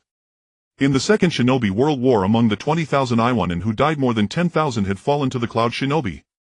Yet despite the fire raging within him, Inoki knew this was no time for rashness. As the leader of Iwagakure, he must keep a cool head and devise a countermeasure. He took a deep breath, struggling to calm his emotions, and began pondering how to lead Iwagakure through this crisis. Daimyo stood before the map of Tsuguo, his gaze fixed upon the various significant locations marked on it. His brows were slightly furrowed, a myriad of thoughts swirling within his mind. The ninja of Lane village had always been a threat not to be underestimated, adept at leveraging terrain advantages to infiltrate stealthily from the Dongwon port on the eastern border of Tsuguo, launching surprise attacks. The defenses of this strategic location clearly required further reinforcement to ensure the security of Tsuguo's eastern frontier. He resolved inwardly that he must petition the daimyo to allocate more resources and troops to bolster the defensive measures at Dongwon port, perhaps even establishing additional reconnaissance outposts for early warning. Yet Daimyo understood that the ninja of Lane village might alter their tactics, infiltrating from other less conspicuous directions. They might choose to pass through the Iron Country and Long Country, penetrating from the southeastern Yengang City. Yengang City, situated under the domain of Lord Jintian, was a strategic stronghold. If the enemy entered from there, they could bypass the eastern defenses of Tsuguo and directly threaten its heartland. Thus Daimyo realized he must dispatch an envoy to Yengang City without delay to establish amicable ties and an alliance with Lord Jintian, enabling coordinated defense and resource sharing when necessary. Daima's thoughts drifted back to the formidable barrier technique performed by the Shrine Maiden earlier, a mysterious and unfathomable power that left a deep impression on him. He knew such barrier techniques were not easily acquired or utilized by ordinary ninja. Even those stolen from the Whirlpool clan were incomparable to the Shrine Maiden's art. Daimyo had no intention of resorting to force, as he understood that the barrier techniques of Tsuguo were exclusive to its Shrine Maidens and ninja might not be able to employ them. After deep deliberation, Daimyo said to Qianyu, young Lord Qianyu, I have a proposal. Iwagakure village offers the 10-year usage rights of the land bordering Tsuguo to the west in exchange for Tsuguo's barrier techniques. That land had always been a headache for Tsuguo. Its surface was covered with hard rock, perpetually gloomy and foggy. The daimyo had once sent workers to mine minerals there, but repeated disappearances and accidents led him to deem it unlucky, abandoning the area for over a decade without a second thought. Daimyo calculated that negotiating with the daimyo to temporarily transfer usage rights of this land to Tsuguo would not be difficult. This way he could obtain the barrier techniques to enhance Tsuguo's defensive capabilities while converting a wasteland into a valuable diplomatic bargaining chip. Hearing this, Qianyu nearly laughed in anger. That old fox Daimyo had quite the audacity to make such a demand. A cold sneer flickered in Qianyu's heart. She knew full well the condition of that land, corroded by the Yin energy from Tsuguo, for years utterly barren. Though she could purify the Yin energy and restore the land in the future, for now it was a dead zone of no value to Tsuguo. Daimyo actually wanted to trade such worthless land for Tsuguo's national treasure of barrier techniques. What a ridiculous fantasy! Qianyu dearly wished she could stab him half-paralyzed with her spiritual needles. But she dared not, she was no match for Dainyu in combat. If only Madarasama were here he would surely crush Dainyu so thoroughly he couldn't lift his head. Another day longing for Madarasama. Qianyu remained silent staring at Dainyu with a frigid glare. Daimyo catching her gaze suddenly realized his mistake, he had underestimated Qianyu. This seemingly delicate young woman was not only the young lord of Gaziguo but also a formidable power with potent precognitive abilities. He had initially thought Qianyu was merely an inexperienced girl he could easily deceive, but now his carefully laid plans had been too transparent. Dainyu quickly added, apologies, my earlier words may not have been clear. In truth, Iwagakure village is willing to offer 10-year usage rights of 2 mining areas near the western border land adjoining Gaziguo in exchange for Gaziguo assisting in erecting a barrier for Iwagakure. These 2 mining areas are of premium or quality yielding abundant high-grade minerals annually. It should be a favorable deal for you. Qianyu maintained her cold expression as she slowly spoke. Lord Tying, you know that those 2 mining areas near that land have already been exploited for many years. Now that region is littered with rubble, chaotic and desolate, making it hard to see any substantial value. As the saying goes, it takes 10 years to grow trees and 100 years to nurture a person. Even given a span of 20 years it would be difficult to hope for much value from such land. Moreover, the barrier technique is considered an invaluable treasure of Gaziguo. Its protective and defensive functions are integrated, possessing immense power. Earlier, if not for that indestructible barrier shielding us at the critical moment, both you and I would have been reduced to ashes by the mighty heavenly thunder. Furthermore, casting a large-scale barrier like that to envelop Iwagakure is no simple task. It requires over a dozen great shrine maidens with formidable spiritual energy to work in unison and successfully erect it. Keep in mind, each great shrine maiden's status and strength are equivalent to an elite jounin. They are exceedingly precious and rare assets to Gaziguo. Lord Tying, are the terms you offer truly reasonable? After listening to Qianyu's remarks, Daima's face turned visibly uneasy. He coughed involuntarily, then asked with a solemn expression, please young Lord Qianyu, elaborate on the specific conditions for cooperation. Iwagakure village will spare no effort to meet them. Qianyu pondered for a moment before speaking. Gaziguo is willing to assist Iwagakure in constructing a powerful barrier and dispatch 1 great shrine maiden and 4 intermediate shrine maidens to reside in Iwagakure, tasked with maintaining the barrier's stability periodically. These 5 shrine maidens will not interfere in Iwagakure's internal affairs. Their duties mainly involve guiding believers and nurturing a new generation of shrine maidens. We hope that as the number of believers in Iwagakure grows, the training of these 5 shrine maidens will accelerate and their power will gradually strengthen, which will further benefit the maintenance of Iwagakure's barrier. Gaziguo requests the 30-year usage rights of that land and the 2 mining areas, as well as administrative authority over the nearby civilians. After presenting these conditions, Qianyu continued, in addition to the above, Gaziguo also wishes for Lord Tying to arrange 30 chunin proficient in earth release to take up long-term residence in Gaziguo. These chunin will be assigned to various departments in Gaziguo, including schools, construction, agriculture, commerce, and so on, performing their respective duties. Anoki found these 2 conditions acceptable. Securing the 30-year land usage rights for 2 mining areas from the daimyo was not difficult, as there were few residents nearby, and having 30 earth release chunin stationed in the Gue country for up to 10 years was no issue. He nodded in agreement. Moreover, he was greatly intrigued by the powerful medical skills of the Gue country's shrine maidens and strongly supported their efforts to train more shrine maidens in the hidden stone village. The 2 country had little besides stone and a large population, so he would back the shrine maidens in spreading their faith, aiming to cultivate more medical shrine maidens for the hidden stone village's medical department. Qianyu knew he would agree to these simple conditions. She dared not propose anything too harsh. The Gue country currently had fewer than 20,000 people, while the hidden stone village's population was 200,000 with 30,000 ninja alone.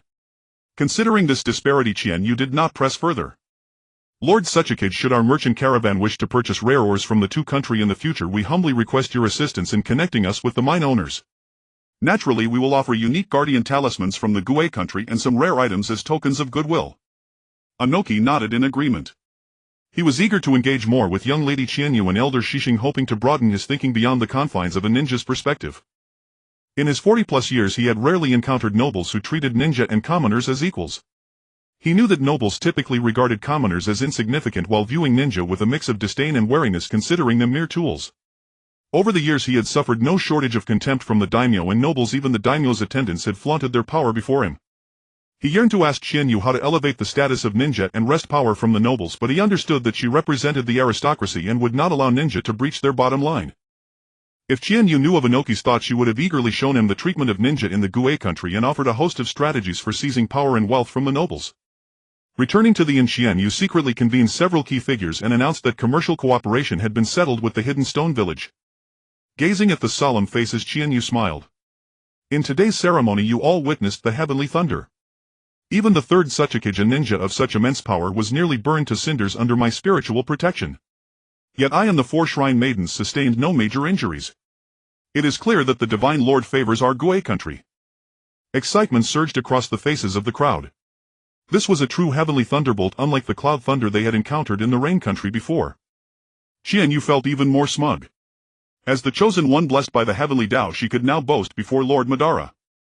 Earlier our Gue country cooperated smoothly with small nations like the Shion country, the bird country and the rain country, all with sparse populations.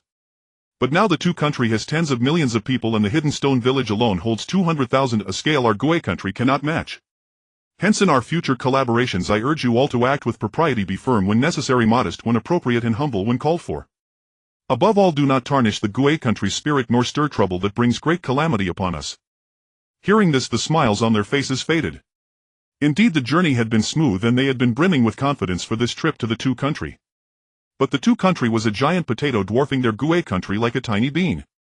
They must tread with greater caution and prudence. Observing their expressions, Qianyu knew they understood. She continued, the nobles of the two country are dripping with wealth while the commoners live in poverty. We will stay in the Hidden Stone Village for 5 days. Please make haste, engage with the wealthy merchants of the village and its surroundings and learn the preferences of the two countries' nobles so our caravan can arrange the precious goods to be transported here. Also mingle among the commoners, seek out impoverished solitary miners and persuade them to come work in the Gue country. The mines in our western district urgently need more laborers. Recalling the grass country incident, Qianyu addressed the Chunin of Yamazaki. Chunin Yamazaki secretly investigate the grass country civilians formerly forced to mine by the two country. If feasible, discreetly bring them back to the grass country. You and Shrine Maiden Homling will continue to oversee the grass country and strengthen cooperation with the two country in the future. Understood.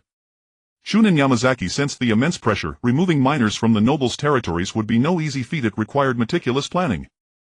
Elder Shishing the Third Suchikage has agreed to grant the Gue country 30-year land usage rights over the territory bordering our country in the west, 2 nearby mining areas, and administrative rights over the local commoners in exchange for our construction of a protective barrier for the entire Hidden Stone Village. Please take charge of the barrier's detailed arrangements and strive to finalize the Shrine Maiden personnel within a month. Elder Shishing had not expected young Lady Qianyu to broker such a massive deal. It was truly delightful. That territory combined with the 2 mining areas was roughly half the size of the Gue country.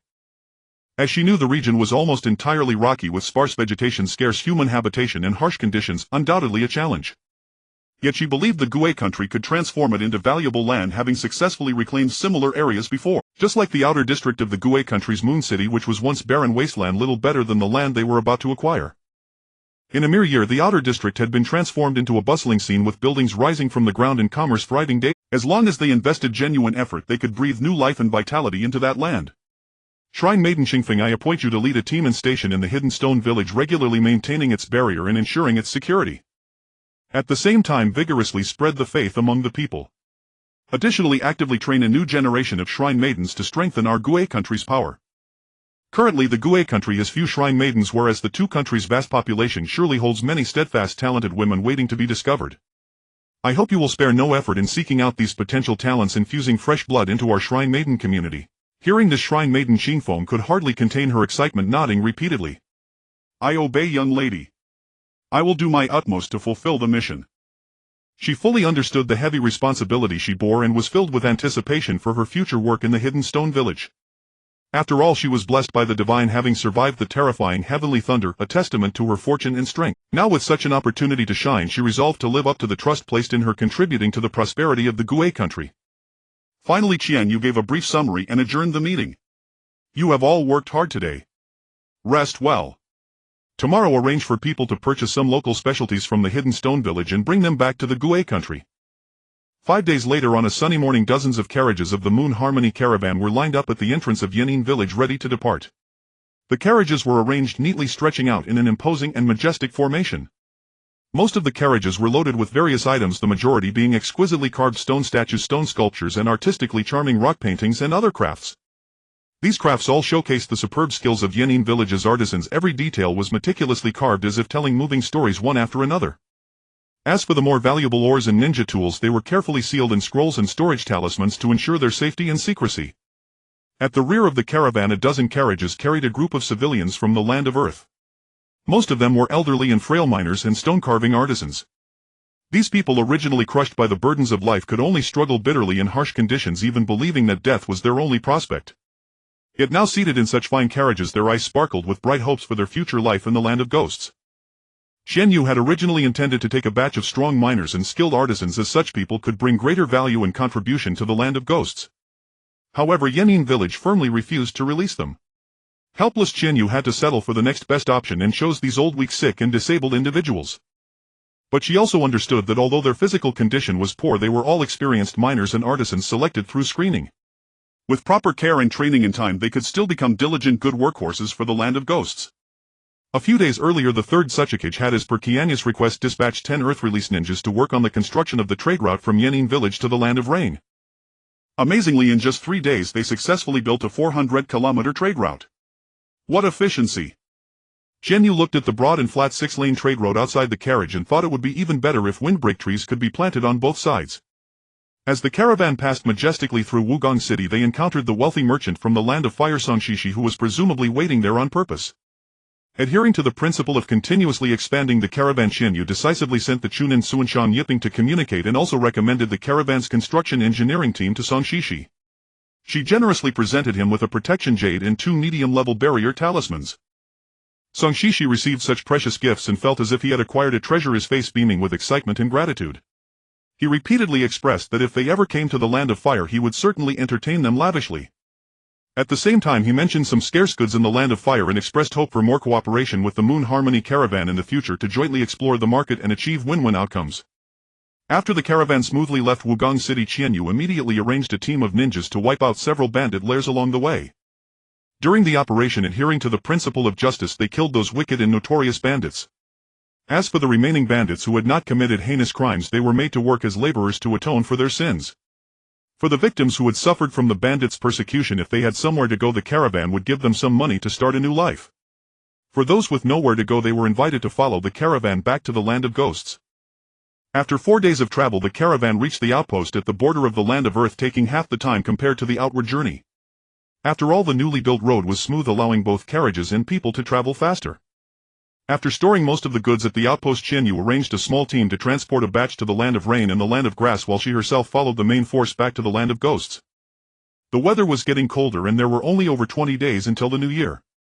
If she didn't return soon, her mother would send another letter urging her. When passing through the land of birds, the daimyo of the land of birds was indeed very interested in the strangely shaped rocks from the land of Earth. He specially purchased a batch and built a large rockery cluster specifically as a playground for the birds. Watching the colorful birds frolicking happily among the rockeries, Qianyu thought this could become a signature attraction of the land of birds. Qianyu lingered in the forest of the land of birds for 2 days, absorbing spiritual energy to her heart's content, and finally left the land of birds reluctantly. The caravan gradually passed through the forest of the land of bears, and tracts of neat wheat fields appeared before their eyes. They could faintly see many people working in the fields, occasionally hearing the laughter of young girls. It seemed that Elder Nanqing and General Tian Yuan had managed the land of bears well. This year they could be given a generous year-end bonus. Qianyu finally arrived at the land of ghosts just before the snowflakes began to fall.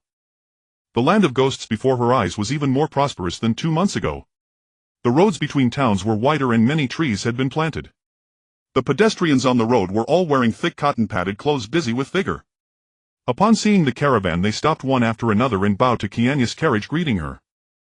Qianyu bade farewell to the enthusiastic crowd and sped up to return to the shrine in the center of Moon City. Sovereign Yue was standing at the entrance of the shrine, gazing at her with earnest eyes. Qianyu rushed forward excitedly to embrace her mother, nuzzling against her shoulder and acting spoiled. "Mother, I missed you so much." Yue gently stroked Qianyu's rosy cheeks and said with concern, "Qianyu, you've lost weight. The journey must have been hard." Qianyu was taken aback. Actually, she hadn't lost weight. At every stop along the way, her maids prepared local delicacies for her, and she had gained several jin. She seemed to have grown a bit taller, nearly 1.7 meters, now almost as tall as her mother.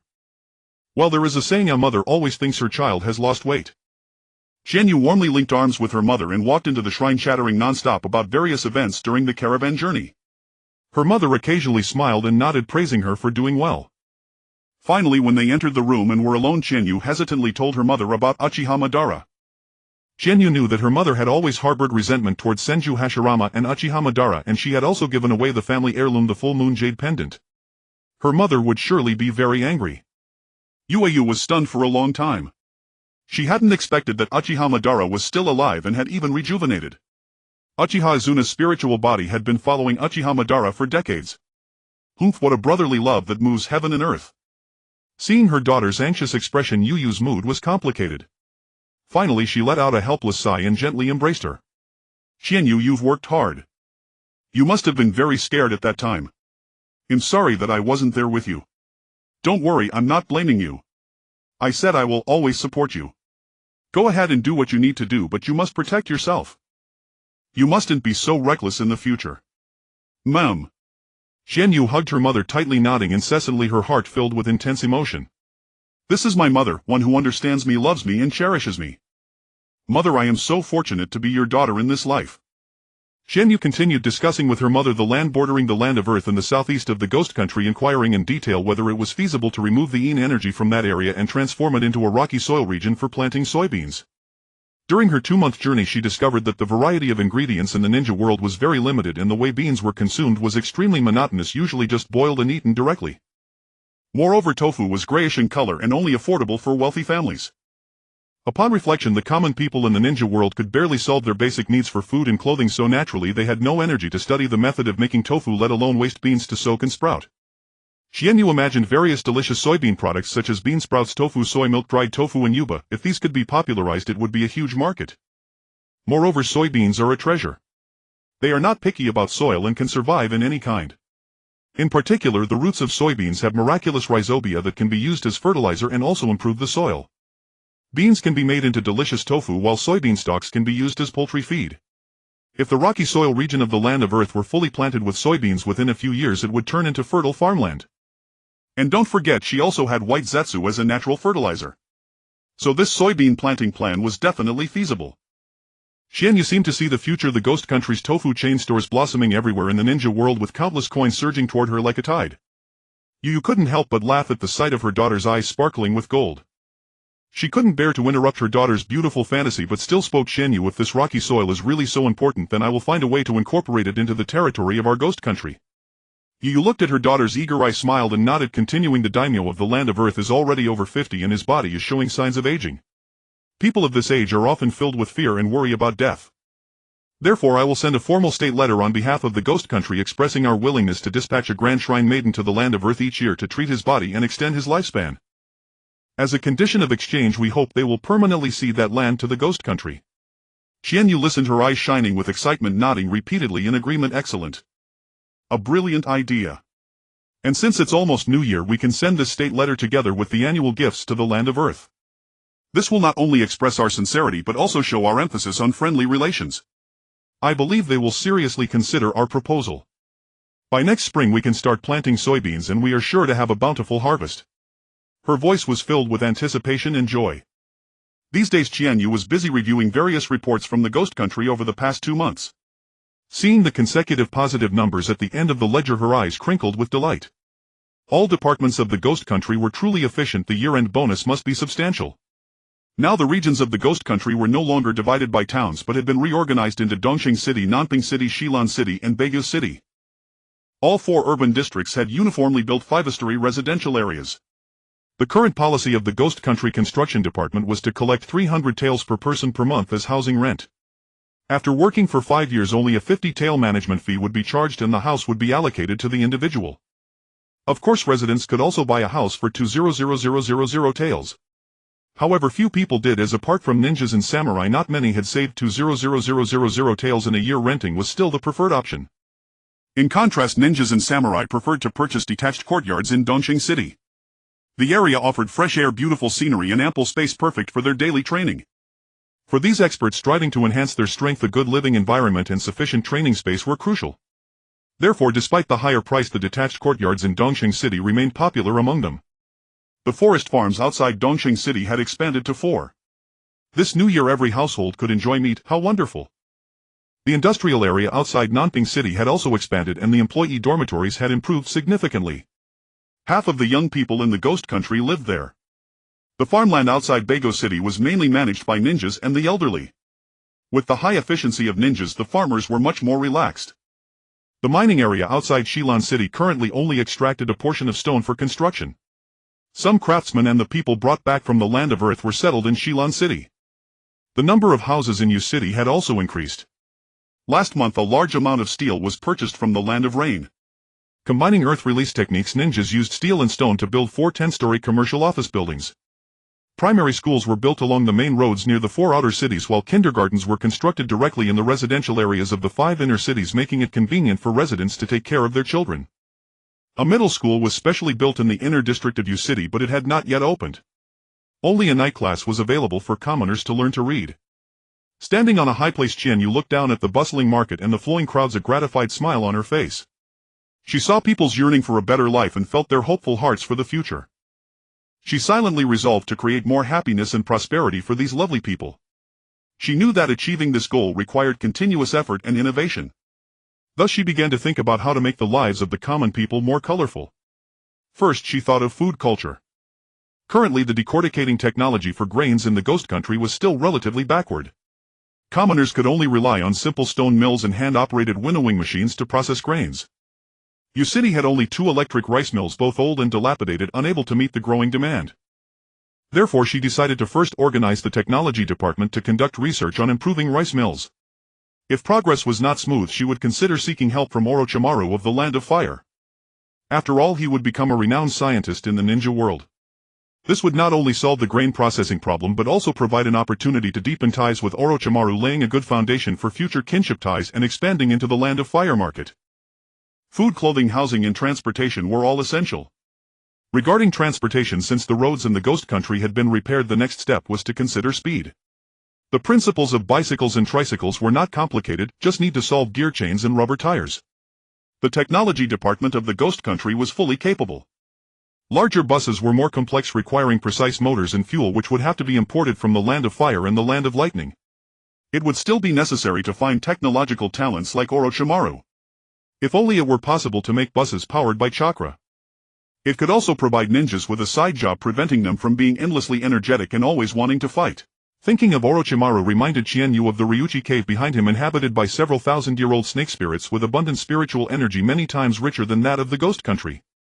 From the inherited memories of the Moon Clan's ancestors, she knew the origins of those 3 sacred lands. Damn it, prime spiritual lands were defiled by a bunch of toads and snakes. Sooner or later. She couldn't dwell on it, she was still a small fry and had to keep a low profile. Qianyu observed the well-organized plans of each department and couldn't help but admire Elder Beishing for her excellent management skills. With her assistance to Mother in governing the ghost country, she could confidently focus on expanding outward. Qianyu recalled that Elder Beishing once had a frail son who died young, leaving her childless and alone, and couldn't help but feel sympathy for her. The ghost country had long been shrouded in yin energy, with the priestesses all possessing yin constitution, thus most offspring were daughters and the few sons born were rarely healthy, with the common populace also predominantly female. However, the yin energy of the ghost country had now been brought under control, and with the nourishment of the revitalizing array, the gender ratio would gradually become balanced in the future. Qianyu thought of the talented Uzumaki Kanna and decided to entrust her to Elder Beishing's tutelage. If they hit it off, perhaps they could become mother and daughter, filling the void of family affection for the elder.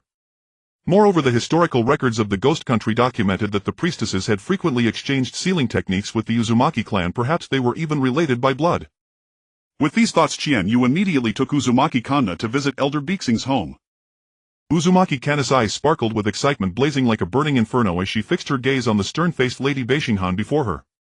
Her heart was filled with anticipation and longing for the future, for Lady Qianyu had told her that Elder Beishing was not only immensely powerful but also rigorous in character, capable of managing the over 20,000 people of the ghost country with perfect order.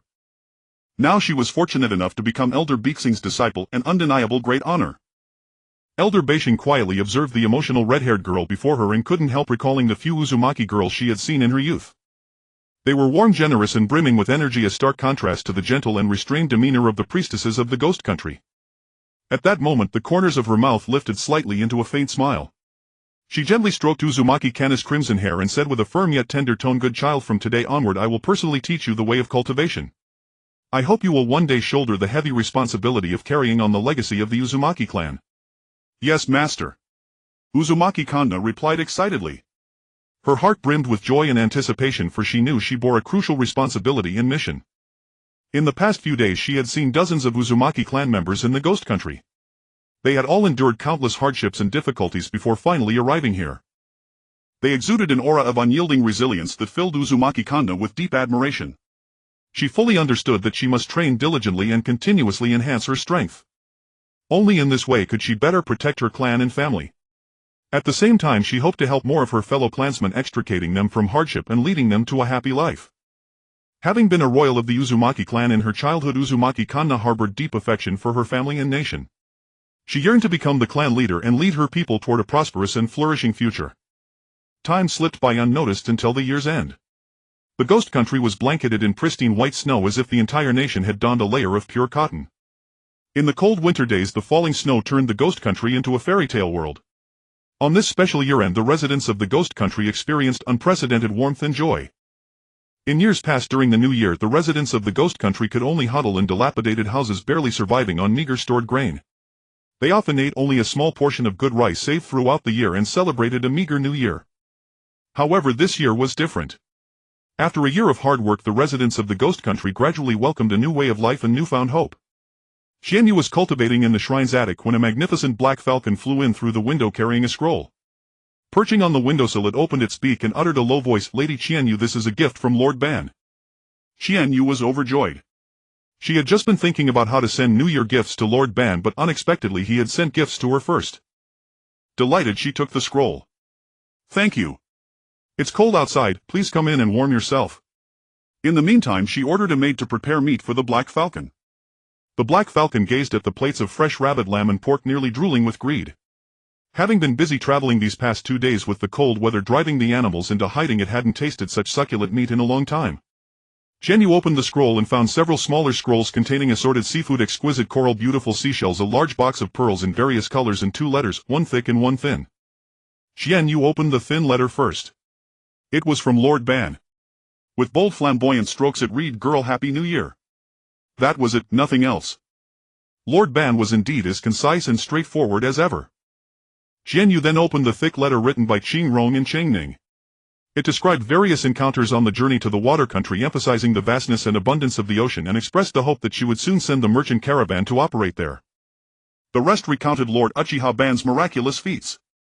While they were still investigating the water country's populace, Lord Ban directly approached the water country daimyo and obtained official approval to establish a shrine in Pearl City, the most populous city. In just 2 days a magnificent shrine was built. The shrine became extremely popular, with over 10,000 worshippers already coming to pay homage. They helped the worshippers build 2 seafood processing plants. Next they planned to organize shipping routes, contact merchant vessels and sell dried seafood to various countries. Qianyu guessed that Lord Ban had used his Sharingan's genjutsu to directly control the water country daimyo and secure the approval. As expected of Lord Ban, the Sharingan was indeed convenient. Qianyu had previously considered using genjutsu to control the daimyos and nobles of various countries to expand her merchant caravan, but realizing that they were surrounded by powerful shinobi she knew being discovered would cause trouble and might even bring disaster to the Ghost Country. Thus she had to abandon that idea and develop the caravan step by step, honestly and steadily. The ice release of the water country's Yuki clan could freeze seafood, making them indispensable to the seafood transport industry. There were also several water-natured shinobi clans who were excellent laborers for diving into the sea to catch fish and collect pearls. Currently the 4th Mizukage of the water country had not yet been controlled by Uchiha Obito to implement the blood mist policy. These shinobi were abundant. She needed to inform Lord Ban to recruit a batch for their use. The future water country branch of the Moon Harmony Chamber of Commerce would depend on them. Qianyu immediately furiously wrote a letter to Lord Ban and also wrote some specific commercial plans and information for Qingrong and Chengning. Afterward she sealed a set of pre-prepared gifts, exquisite stone carvings, handicrafts, medicinal herbs, winter clothing and some delicacies into scrolls by category. Qianyu handed the sealed scroll to the Black Falcon and said, "I've put you through trouble. The weather is so cold and you've come all this way. This storage talisman contains some meat, a token of thanks for you." The well-fed and contented Black Falcon was very pleased with Qianyu's thoughtfulness. Flapping its wings with satisfaction it patted its chest and said, "Leave it to me, no problem." Qianyu, clutching a stack of scrolls, hurriedly made her way to her mother's chamber. Mother, you must see, these are all the New Year's gifts Lord Madara has bestowed upon me. So many exquisite pearl ornaments." Qianyu's voice startled Yu, who was in the midst of reviewing year-end welfare plans from various departments. She watched as Qianyu delightedly arranged a collection of accessories: red coral bracelets, lustrous pearl necklaces, delicate shell wind chimes, and several large pearls, all gifts befitting a young maiden. Observing her daughter radiating joy as if enveloped in pink bubbles, Yue's maternal instincts sharpened with vigilance. This old cucumber disguised as fresh paint Uchiha Madara surely wasn't trying to seduce her daughter with such tactics, was he? A surge of anger welled within her. She spoke sternly to her daughter: Qianyu, our clan's treasury is overflowing with such trinkets, enough to last you a lifetime. Do not be fooled by Uchiha Madara. Though his appearance has turned youthful inside, he remains nothing but a hot-tempered old codger. Qianyu was taken aback by her mother's words. After a long pause, she composed herself and replied earnestly, Mother, I harbor no such feelings for Lord Madara. I merely admire his strength and rely on him as I would an elder. Please rest assured, in my heart you will always come first and Gaziguo above all. Hearing this, Yu breathed a sigh of relief. She had truly feared her daughter might be captivated by Madara's facade. Though Qianyu appeared mature, she remained naive in certain matters. That man was domineering and overbearing, not someone her daughter could handle. Qianyu felt her mother was overthinking entirely.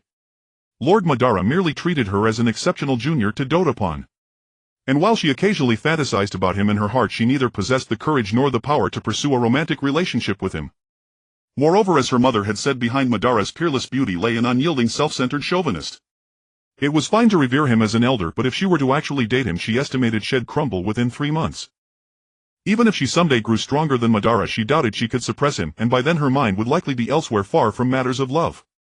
This year's spring festival found every household immersed in a festive atmosphere. New cotton-padded quilts were spread on the heated brick beds, tables were laden with all manner of foods, and people bustled about in kitchens preparing a wide array of delicacies. Chicken, duck, fish, meat, pastries, and candies, everything was abundant. Each dish carried the love and blessings of the family. Each home hung red Gwalian's heshing ropes and displayed mensong decorations crafted from pine and bamboo, symbolizing good fortune and auspiciousness. Children dressed in new clothes, their faces beaming with happiness, ran around the courtyards clutching candies and toys gifted by their elders, filling every courtyard with laughter and joy. Every corner of the city radiated a cheerful ambience. People's faces were adorned with blissful smiles, as if the entire world were steeped in warmth and love. As dusk fell, lanterns were gradually lit in every household, their flames twinkling in the night sky like scattered stars. In the spacious square, crowds gathered to enjoy spectacular performances.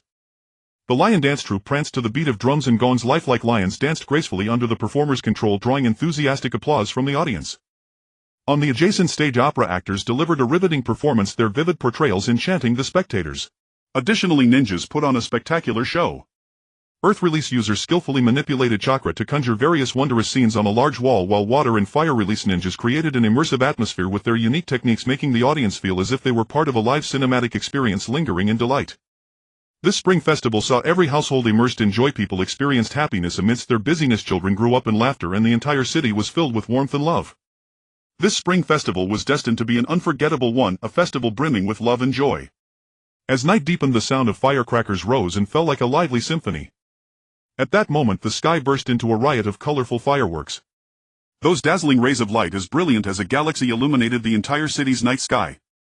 Various ores from Taziguo had been incorporated into these fireworks, making their colors even more vivid and resplendent. The myriad shapes of the gorgeous fireworks unfolded like dynamic paintings, displaying unparalleled beauty against the sky. Each explosion of fireworks carried people's hopes and wishes for a better year ahead. The colorful blooms flashed across the night sky and vanished, leaving behind a canopy of brilliance that embodied their yearning for a happy life. People stopped and gazed up at the beautiful night sky, their faces glowing with contentment and anticipation. In that fleeting yet eternal moment, they silently made New Year's wishes, hoping for happiness and well-being in the coming year. During the first lunar month, Gaziguo received a reply from the daimyo of Taziguo urgently requesting that the great Nico of Gaziguo come to the daimyo's mansion. The daimyo's wife in her 50s had caught a chill from exhaustion while hosting New Year guests and had grown increasingly frail. The medical ninjas were powerless to save her. She was in dire need of a Micas treatment. Qianyu felt this was a sure thing.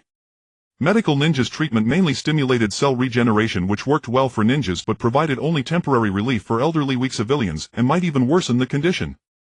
In contrast, a Micas spiritual energy therapy nourished the body, repairing every cell and extending their lifespan. After treatment, the daimyo's wife might even appear 10 years younger.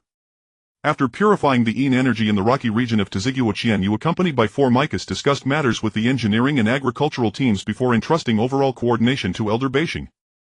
The barrier for Iwagakure into Ziguo was assigned to Elder Shishing, who would travel there to construct it once the weather warmed. Glancing at the roster of over 200 Micas, Qianyu selected a dozen or so who were talented and diligent for focused training. There were never enough Micas. Zues Higuo sent word requesting an increase in orders for heat storage talismans, while Feng Ziguo requested more water storage talismans. Qianyu couldn't help but marvel at the peculiar climatic differences across the ninja world. The two nations were only 300 kilometers apart, yet one was bitterly cold and the other scorching hot. She yearned to set up a teleportation array to transfer the heat of the Feng Ziguo desert directly to Zues Higuo and to send Zues Higuo's snow to Feng Ziguo to melt into water. The clan's inheritance seemed to contain no such formations. However, the ninja world had similar spacetime ninjutsu, like the summoning technique commonly used by ninjas in Tobirama Senju's flying thunder god technique. Those appeared rather demanding, not cost-effective for transporting snow and heat.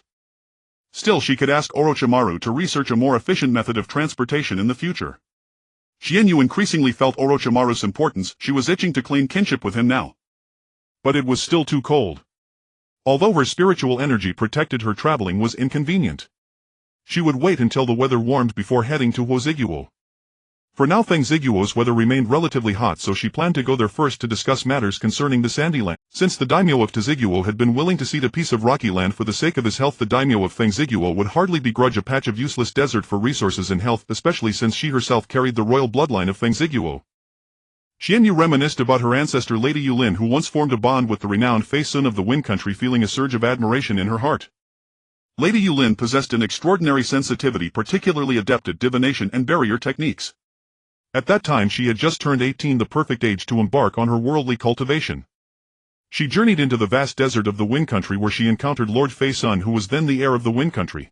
At that time Lord Fei Sun was returning from a visit to the Fire Country with a group, but unfortunately they were caught in a massive sandstorm and quicksand. Just as they were about to be buried beneath the desert, feeling utterly hopeless, Lady Yulin appeared before them like a celestial being.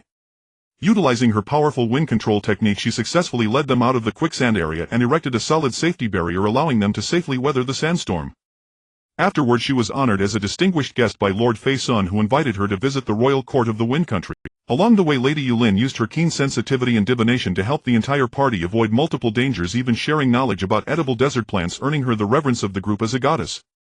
Upon reaching the royal court of the Wind Country, she also set up barriers to protect the oasis from the winds and sands. However, later on, the internal strife among the three princes of the Wind Country affected her.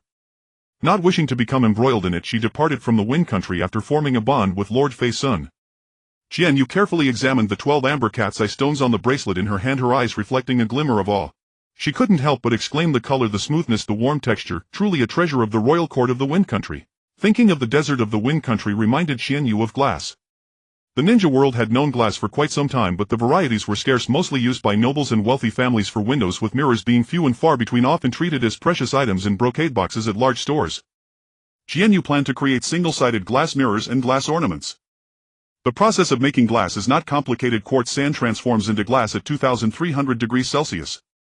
By adding limestone and soda, it can turn into liquid glass at 1500 degrees Celsius, which can then be shaped into various glass products through methods such as pressing, blowing, and pulling. A single-sided mirror can be made by applying a thin layer of aluminum film on ordinary glass, reflecting most of the incoming light. One side would be reflective while the other side would be invisible, making this type of mirror highly favored by ninjas and nobles. As for mirrors, mercury is needed, extracted from cinnabar. It would be ideal to find a natural mercury mine. However, it seems aluminum can also substitute for mercury applied to the back of the glass to form a mirror. This should be studied by the technology department. The craft of glass ornaments is also not complex. By adding different metal elements during the glassmaking process, various beautiful colors can be formed, creating a crystal clear and dazzling product with high aesthetic value. Qianyu did not intend to sell the glass at high prices, believing that the common people in the ninja world had it too hard. She planned to produce some mid to low-priced glass ornaments to bring a bit of happiness to their impoverished lives. As for the nobles and wealthy merchants, she would create some innovative glass vessels and large ornamental glass pieces. The temperature control during the glassmaking process was very challenging, which troubled Qianyu greatly. She initially thought of employing fire-style ninjas to solve this problem, but soon realized the difficulties involved. The most renowned fire-style users in the ninja world are the Uchiha clan, but the commission fees from Konoha are exorbitant, and there is also the risk of leaking business secrets, making it likely that other forces might take an interest. Therefore, she decided to approach the Uchiha clan for a secret collaboration. Qianyu planned to make a round trip to the Wind Country within 2 months and prepared thoroughly in advance. The Ministry of Agriculture had successfully cultivated a batch of drought-resistant Populus euphratica and sea buckthorn. Additionally, there are many types of cacti in the desert which can be classified into thorny and thornless varieties. Thorny cacti are not only edible but also rich in nutrients, while thornless cacti contain toxic alkaloids and cannot be used as food, though desert camels can consume them. Based on these findings, Qianyu planned to collaborate with the Lord of the Wind Country to jointly cultivate various cacti and sea buckthorn fruits. Qianyu planned to establish several cactus processing factories to produce canned cacti and canned sea buckthorn while also extracting cactus medicine aloe capsules and other products. Edible cacti are highly nutritious, containing a wealth of vitamins and minerals suitable for making ninja food pills as well as powdered supplements to be sold cheaply to impoverished commoners. Moreover, ornamental cactus bonsai also presents a potential market among the nobles. It is worth mentioning that thornless cacti can be processed to extract alkaline substances which play an important role in glass production.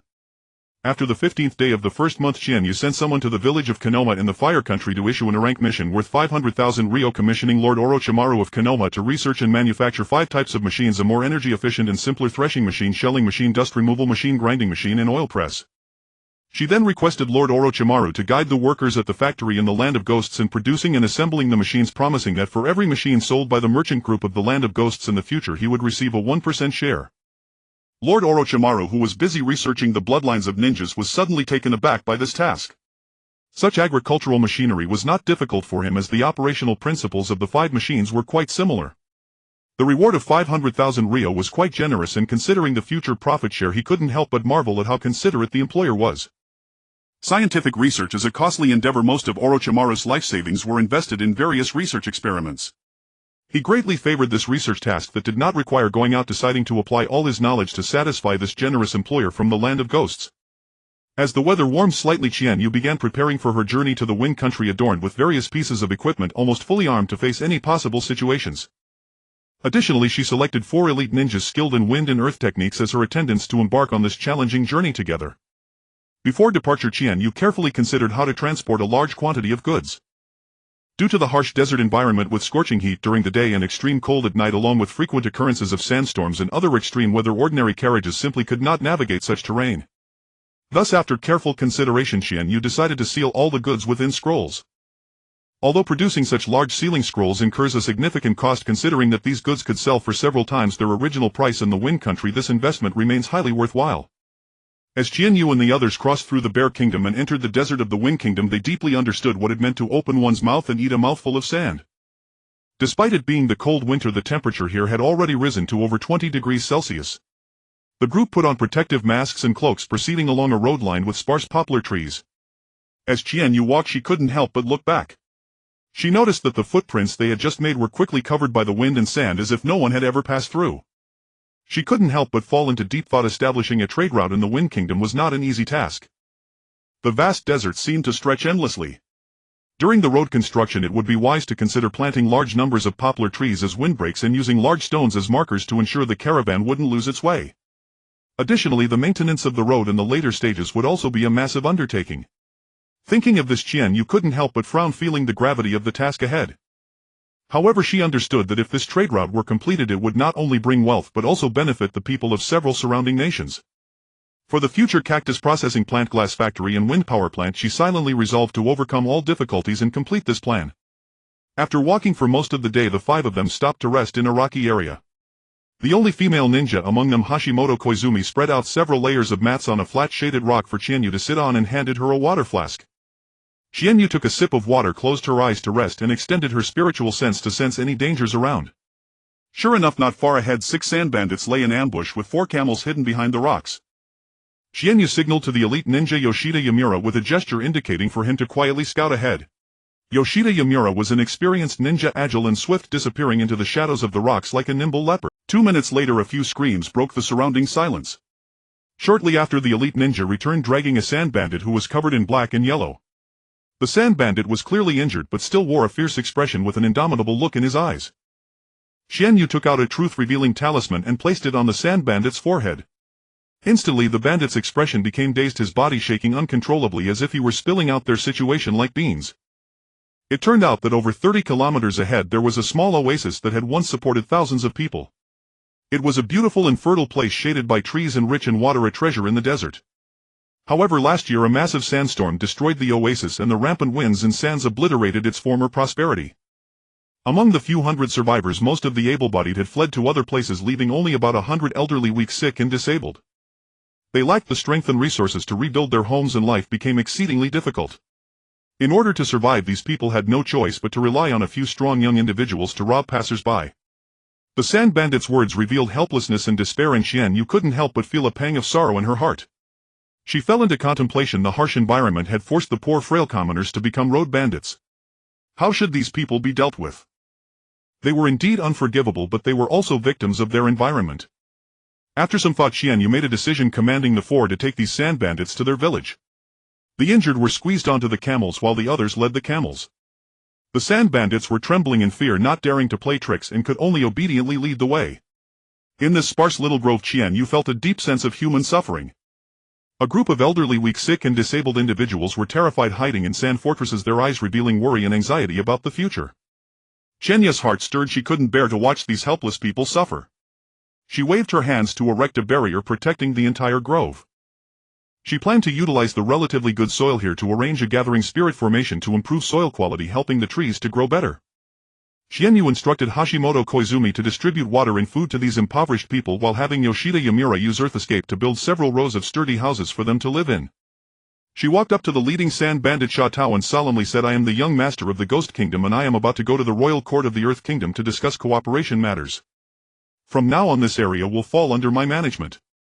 I will send people to transform the oasis and provide you with living supplies and wages. Your task is to plant large numbers of trees and cacti for the trade caravan to come and purchase. For now, I will leave this place in your care." Sha Tao was overjoyed upon hearing this. He had expected to be severely punished, but did not anticipate receiving compassion and assistance from this young master. Filled with gratitude, he immediately promised to do his utmost to fulfill the task, manage the people well, and diligently plant cacti. After Qianyu allocated some living supplies and poplar trees from her scroll to Sha Tao, she hurried off to the next oasis. The desert nights are extremely cold, and it was necessary to reach the oasis to spend the night.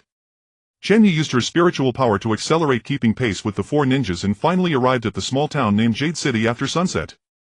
This Jade City was named for its beautiful jade-like lake at the center, surrounded by lush trees. Qianyu observed that the living conditions of the people here were indeed better. At least the commoners appeared healthier and more spirited. Qianyu found the only inn in the town, rested for a while, and then went to visit the Lord of Jade City, selling him some supplies and proposing a cooperation to plant large quantities of sea buckthorn and edible cacti, signing a contract for the purchase of sea buckthorn fruit and cactus fruit. The next morning, sunlight filtered through the clouds, casting mottled shadows on the desert. Qianyu and the others continued forward, arriving at an area made up of gigantic rocks which could provide some shelter and a place to rest. Just as they were about to take a short break, the sound of hoofbeats approached from the distance, breaking the tranquility. This group of sand bandits was different from the previous ones. They were robust, riding tall horses, and were well equipped. Among them were a few ninjas, which made Qianyu realize that this time they were encountering real sand bandits. She observed the figures of these individuals, noticing that they emanated a dark aura, clearly bearing the weight of multiple lives. She immediately ordered her teammates to attack swiftly, ensuring that all these evildoers be eliminated. Seeing that they were outmatched, two ninjas turned and fled. Just as Yoshida Yamura was about to pursue the fleeing ninjas, Qianyu suddenly called out to stop him. She frowned slightly, her gaze fixed intently on the direction in which the two ninjas fled, as if she sensed something amiss. At that moment they heard a deep rumbling sound coming from afar, as if the earth itself was trembling. Everyone turned their gaze towards the source of the sound, only to see a massive creature slowly moving at the base of a distant sand. This creature was enormous, resembling a small mountain covered in thick scales that shimmered with a cold light. Each of its steps caused tremors in the ground, stirring the sand around it. The two ninjas were quickly buried by the shifting sand, vanishing from sight and leaving no trace behind. Qianyu marveled inwardly at the size of this mountain-like creature, which likely weighed hundreds of tons. Its very existence was akin to a moving sand dune, exuding an incredibly terrifying aura. Qianyu's divine sense keenly detected that this gigantic sand monster contained an exceptionally rich volume of blood. The dense life force seemed to proclaim its extraordinary nature. At this moment the sand monster opened its enormous maw, greedily devouring sand as if it could never fill its belly. This creature's behavior sparked immense curiosity in Qianyu. Could it really sustain its life solely by consuming sand? If so, this sand monster would undoubtedly be a rare treasure. She couldn't help but recall the magical creatures from ancient legends, which always possessed incredible ways of survival and unique abilities. The existence of the sand monster seemed to validate these legends in some way. Qianyu's thoughts drifted back to the Water Country's hidden mist village, recalling that extraordinary decapitating sword. It was a treasure coveted by countless ninjas possessing an unbelievable self-repair capability. Even when battered beyond recognition in battle, as long as it was nourished by fresh blood, it could restore itself to its original form. Because of this unique ability, the decapitating sword was known as the unbreakable blade with an immeasurable value. At this moment a bold idea sparked in Qianyu's mind, causing her heart to race with the thrill of adventure. She decided to attempt to raise this gigantic sand monster in the vast desert. These creatures were so large and mysterious, if she could harness their traits it would surely yield unexpected rewards. She planned to have a few individuals from the water country quietly infiltrate hidden mist village to steal the fragments of the decapitating sword. This task might be dangerous, but she believed that with Lord Ban's help it could be accomplished. Once the fragments were successfully acquired, Qianyu's plan would unfold as scheduled. She envisioned that when this fragment was placed in the blood of the sand monster, it would quickly restore itself, transforming back into that fearsome decapitating sword. Then she could smash this decapitating sword into many small pieces and allow them to continue absorbing the sand monster's blood, thus perpetually achieving self-repair and regeneration. In this way she would possess a factory that continuously produced decapitating swords. Qianyu realized that if these decapitating swords were used as raw materials, she could manufacture other types of weapons and various advanced iron products. A grand blueprint seemed to unfold before her eyes, a vast industrial chain combining sand monster farming, decapitating sword regeneration and steel processing. This plan could not only bring her endless wealth but also significantly enhance the military strength of the ghost country. However, everything must be conducted in secrecy. Qianyu understood that if this plan were to leak, it would undoubtedly cause a huge uproar, even attracting attacks from various forces. Therefore she decided to build a large sand monster farm and steel factory beneath the glass factory she planned to construct. This would be a secret major project that required careful planning of suitable personnel. Qianyu had already begun to identify candidates for this plan. She needed a loyal and skilled team, including ninjas adept in stealth operations, skilled blacksmiths and tamers who could control sand monsters. She knew that every step in this plan was crucial and any mistake could lead to its failure. As evening approached, the afterglow of the setting sun still enveloped the desert, painting the endless dunes in shades of red and casting brilliant colors. The five of them found a sheltered rocky area during this tranquil and mysterious moment, planning to camp here for the night. She was calculating how to verify a method of obtaining water in the desert. In this hot and dry environment, water resources were particularly precious. People in the desert usually look for plants like cacti when they are short on water. These plants are natural water reservoirs, and although their thick leaves are covered with many thorns, the insides are rich in moisture, with some cacti capable of storing several liters of water. Moreover, cacti in the desert are often enormous. They serve as small reservoirs. One can also follow desert animals to find water, with flies and mosquitoes being the most typical examples. Their reproduction relies on water, so following them to search for water is quite reliable. Therefore, if you find many flies in your vicinity, congratulations, there must be a water source nearby. However, be careful not to follow the wrong creatures. Some poisonous insects, birds and lizards can withstand extreme drought, and following them might lead you to the heart of the desert. In her previous life, Qianyu had seen a simple yet clever method of obtaining water online, and today she was going to test its effectiveness. She had a pit dug in a relatively shaded area, approximately 1 meter wide and half a meter deep. This size was intended to increase the surface area for better water collection. In the dug pit she placed a wooden basin to collect the water droplets. Then she covered the sand pit with a layer of plastic film, placing a small stone in the center of the film. This device utilized the principle of temperature difference between day and night in the desert. The sand heats up quickly due to solar radiation during the day and releases heat quickly at night, causing moisture to evaporate and then condense into droplets on the film. With the stone in the middle, the film formed a funnel shape, directing the droplets down to the center, where they would finally drip into the basin below.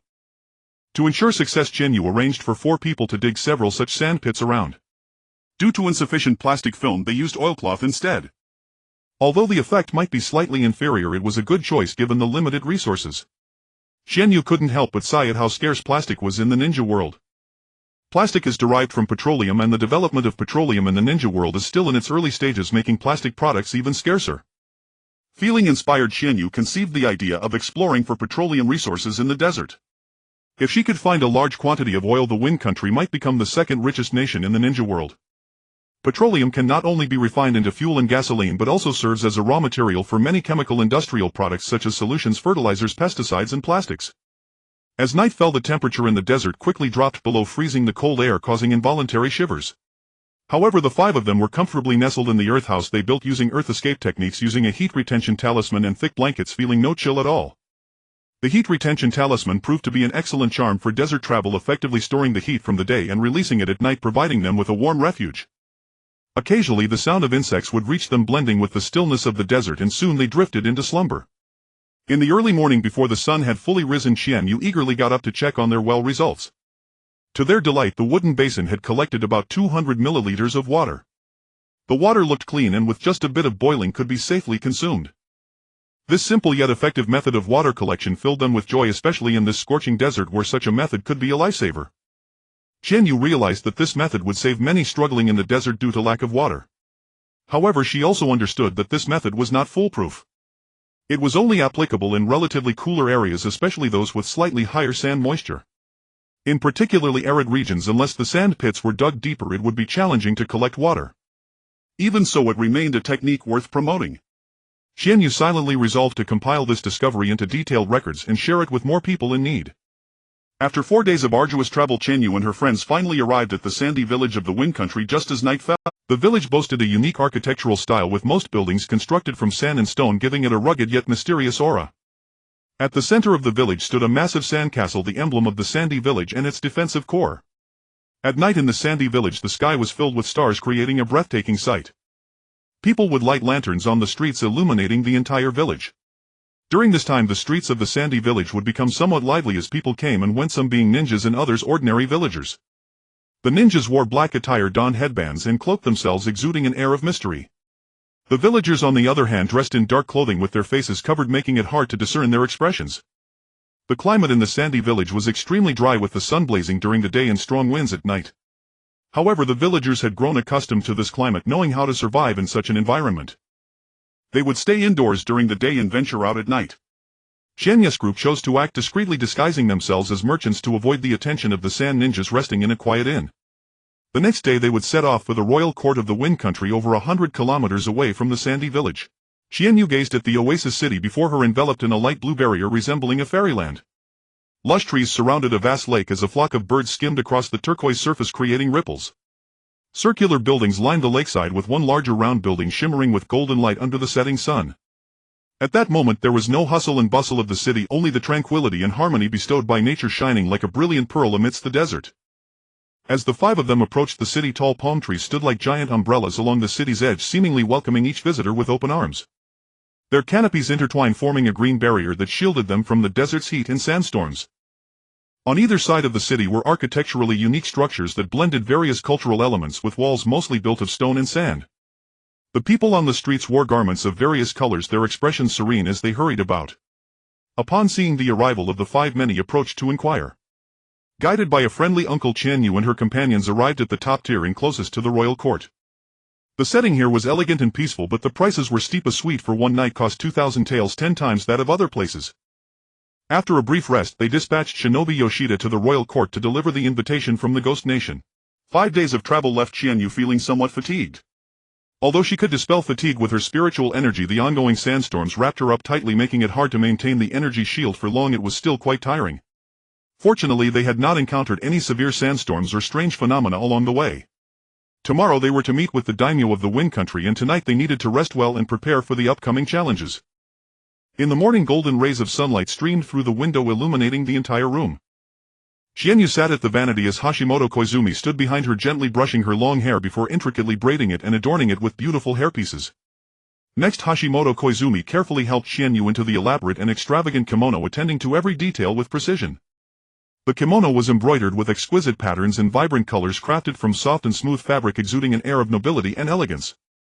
Once Hashimoto Koizumi completed the various accessories, Qianyu stood up, her posture graceful and dignified, reminiscent of a blooming flower.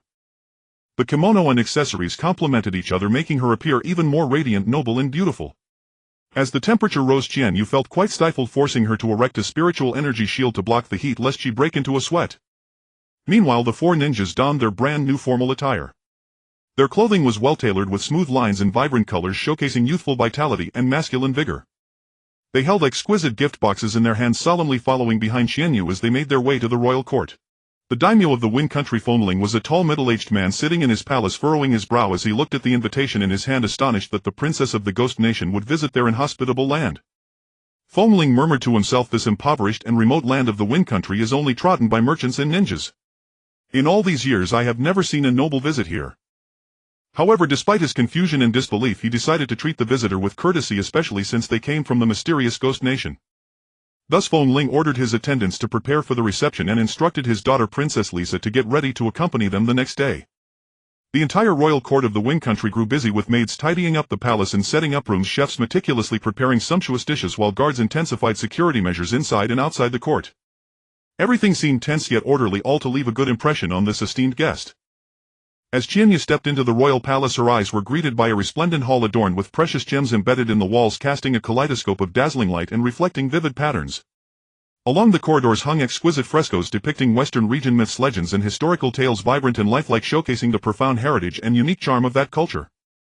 A faint scent of sandalwood permeated the palace, enveloping the air in a tranquil and serene aura that evoked a mysterious and peaceful ambience. Standing in the grand hall of the Wind Kingdom, Qianyu beheld the opulent splendor of carved beams and painted rafters. At the center of the hall lay a magnificent throne upon which sat the daimyo of the Wind Kingdom.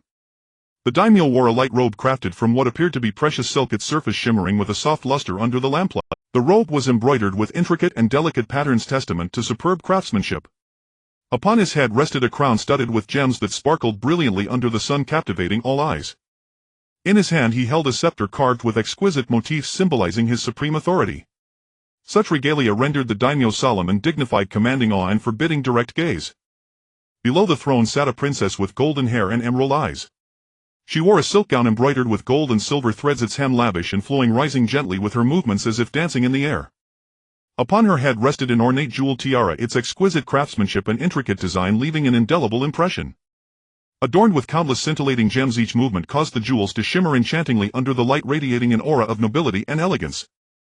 The four ninjas followed Qianyu in a slight bow, speaking in unison, "We pay our respects to the daimyo and the princess."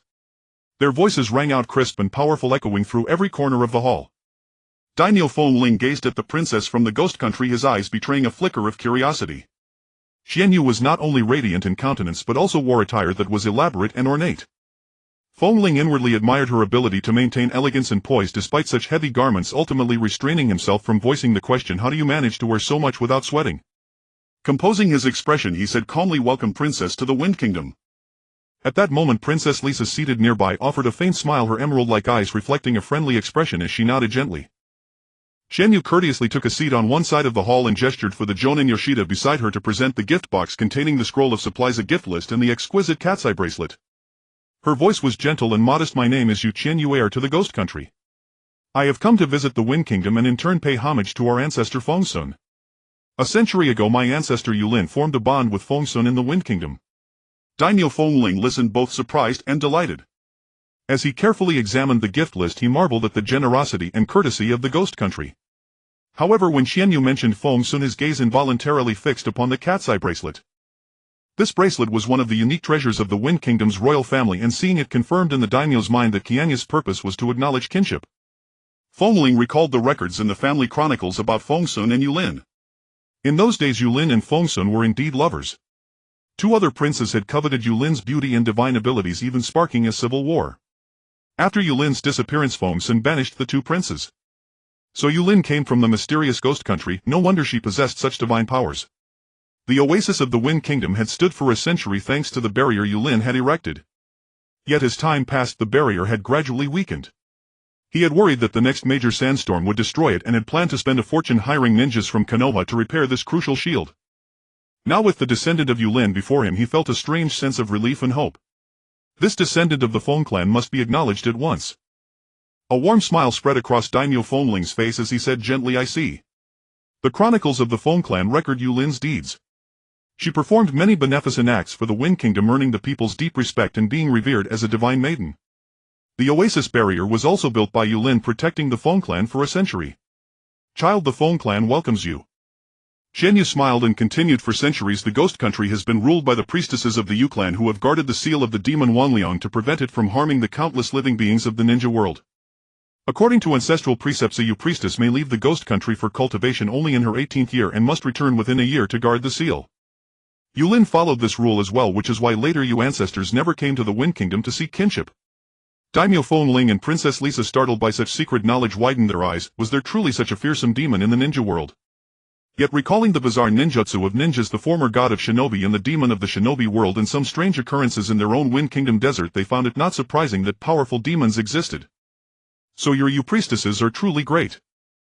Under their admiring gazes, Qianyu continued. Last year I was fortunate to receive our ancestors' legacy learning to enhance my cultivation using the power of believers' faith to suppress the demon Wanliang. The Ghost Kingdom then formed merchant caravans to spread faith across the nations.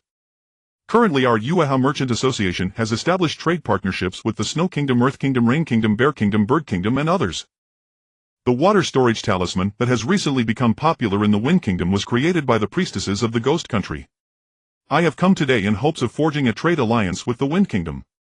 Daimyo Fengling was just marveling at how swiftly the Ghost Country's merchant caravans had expanded when he heard Qianyu's proposal for cooperation. Joy surged within him. However, the Wind Kingdom's environment was truly harsh, nothing but sand. Few merchant caravans from other nations visited, and even when they had money they could hardly purchase supplies. Each year fewer than half of the caravans sent out to buy goods returned safely.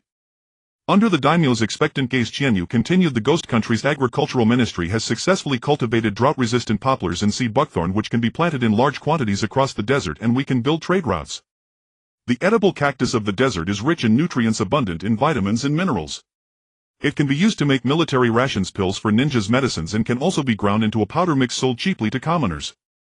Moreover, ornamental cactus bonsai represents a potential market among the nobility. The Yue Merchant Association is willing to cooperate with the Wind Kingdom to cultivate large quantities of cactus and seed buckthorn, establish cactus processing plants, and sell cactus-based food and medicines across the ninja world. Daimyo Fengling was thrilled by these plans. He had never imagined cactus could be used this way. Wild ones already thrived, so large-scale cultivation would surely succeed, in selling through the Yue Merchant Association reduced all sorts of risks.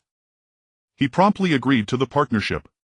After discussing various details, they signed the contract. After enjoying a sumptuous midday banquet with Western region flavors, Qianyu toured the entire resplendent royal palace accompanied by Princess Lisa.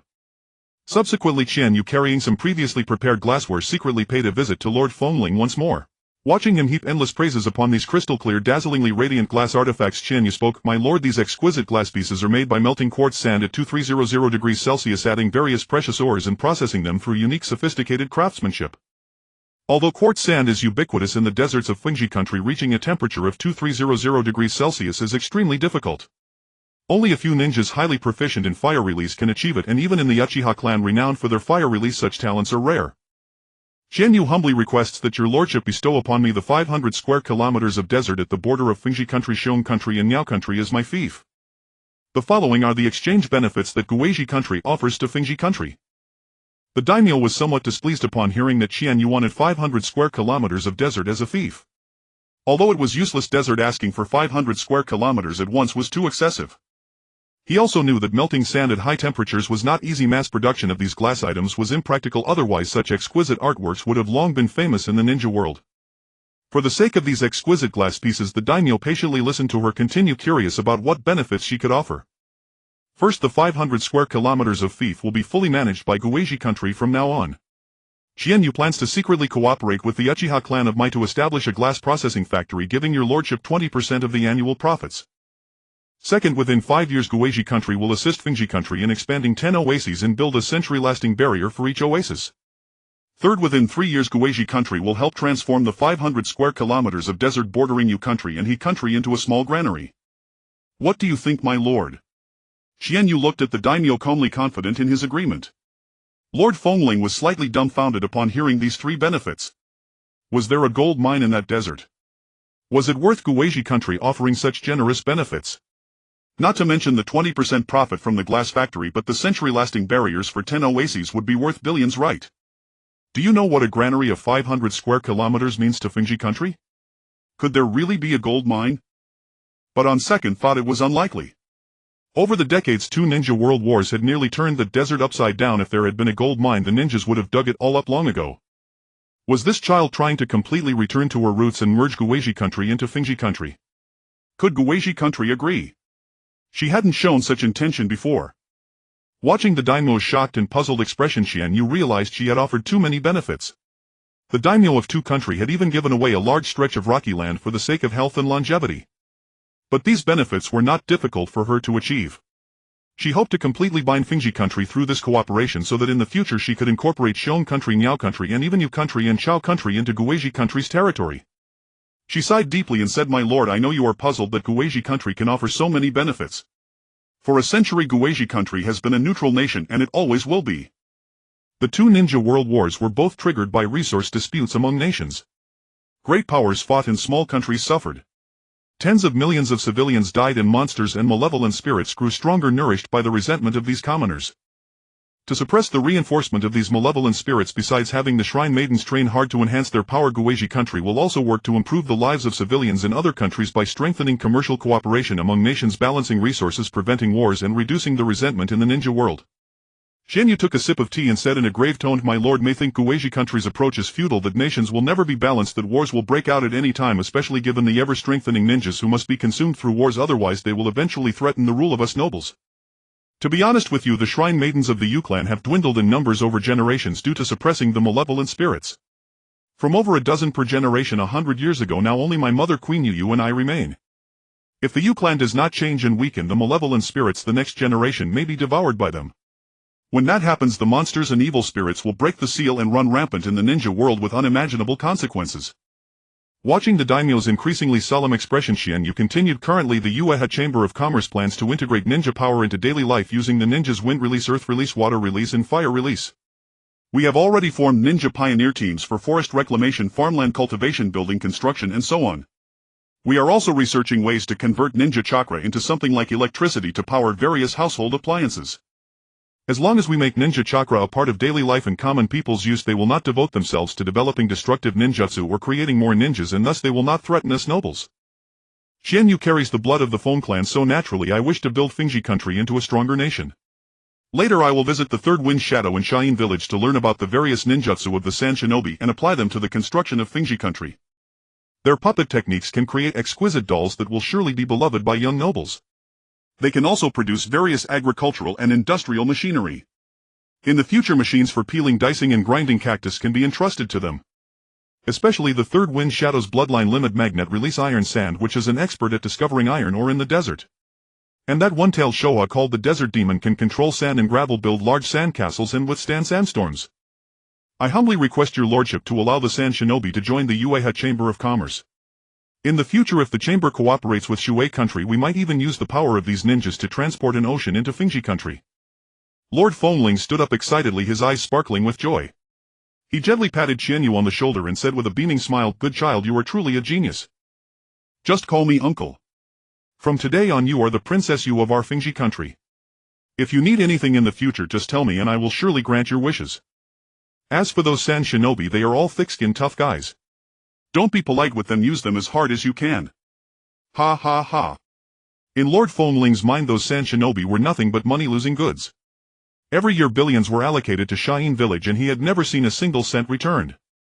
They lost both ninja world wars, gained few resources from other countries and lost so much money that he couldn't hold his head up in front of the daimyos of the other four great nations. Let Qianyu squeeze them dry and create economic value for Fingji country. Upon hearing this, Qianyu was overjoyed and said excitedly, "Thank you, uncle." She sighed inwardly, realizing that the daimyo was truly sensible. She knew that as long as she mentioned squeezing the ninjas, the daimyo and nobles would agree. Daimyo Fengling with a genial countenance inquired about Qianyu's plan to transform the desert near the rain country.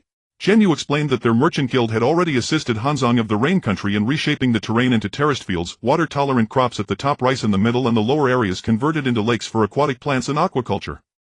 Yet given the rain country's heavy rainfall, the lakes would flood within months.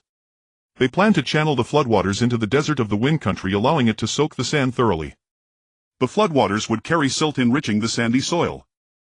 In the first year they would plant alfalfa, sedge and ryegrass to improve the land, in the second year soybeans to fertilize it, and by the third year drought-tolerant crops like peanuts, corn and sorghum could be grown. They could also redirect excess water to form rivers and lakes, nurturing other nearby oases. Meanwhile, high-quality fertilizers and soil from other countries would be purchased to neutralize the earth's composition. Years later this land might even support wheat and rice.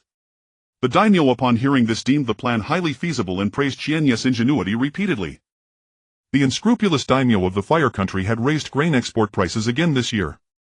With a 500 square kilometer grain producing region in the wind country, he would no longer have to endure such indignities. The daimyo strongly supported Qianyu's covert plan to poach talent from the Fire Country's Muyi, recruiting Uchiha ninjas as kiln workers for the Wind Country's glass factory. He even suggested placing commissions in Muyi to lure Uchiha ninjas into missions, then ambushing and kidnapping them to serve as laborers in the Wind Country, thus avoiding sharing the glass factory's profits with the Uchiha clan. Upon hearing this, 3 black lines appeared on Qianyu's forehead.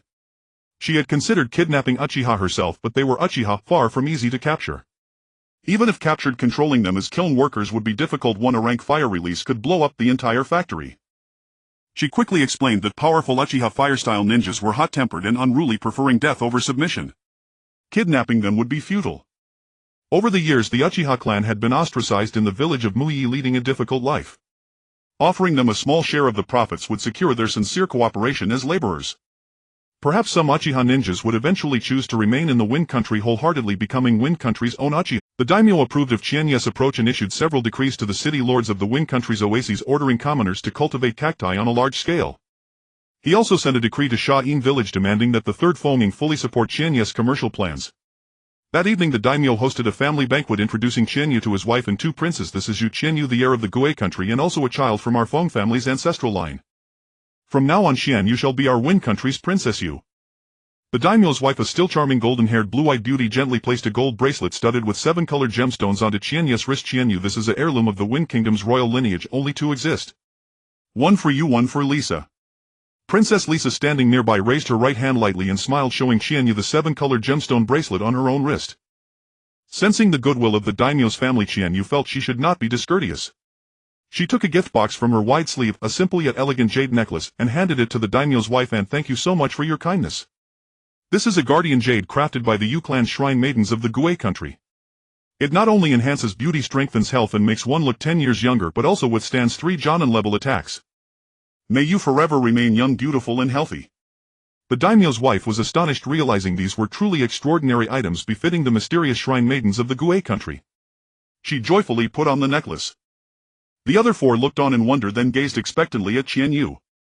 Qianyu did not play favorites. She gave the daimyo and the 2 princes each a guardian ring and Princess Lisa another necklace. Instantly, the banquet's atmosphere grew warmer and more harmonious, with laughter and clinking glasses filling the air. Qianyu informed the daimyo that the next day she would locate the array nodes of the royal palace's barrier and reinforce it with spiritual energy. Overjoyed, the daimyo nodded eagerly and specially instructed Crown Prince Fengli to assist Qianyu fully in this important task the following day. The next morning, bathed in bright sunshine and gentle breezes, Qianyu slowly walked along the perimeter of the royal palace's barrier, accompanied by the handsome and elegant Prince Fengli, who observed keenly. Prince Fengli had a cascade of golden hair falling to his shoulders, shimmering brilliantly under the sunlight. His eyes were like deep, mysterious azure lakes, inviting one to peer into their depths. His tall, slender frame was adorned with splendid robes embroidered with gold and silver threads, accentuating his noble aura. Every gesture and word exuded an innate elegance and grace. When conversing with Qianyu, his words were sincere and revealed a wealth of knowledge. Yet as Prince Fengli drew closer, a flicker of doubt arose in Qianyu's heart. His handsome, chiseled face was perpetually adorned with a gentle smile, and the expression in his eyes made her feel somewhat uneasy. Qianyu mused inwardly, is this guy deliberately trying to charm me? Although Prince Fengli was undeniably tall, rich, and handsome, he was not her type. Thus she subtly distanced herself from him to avoid any misunderstanding.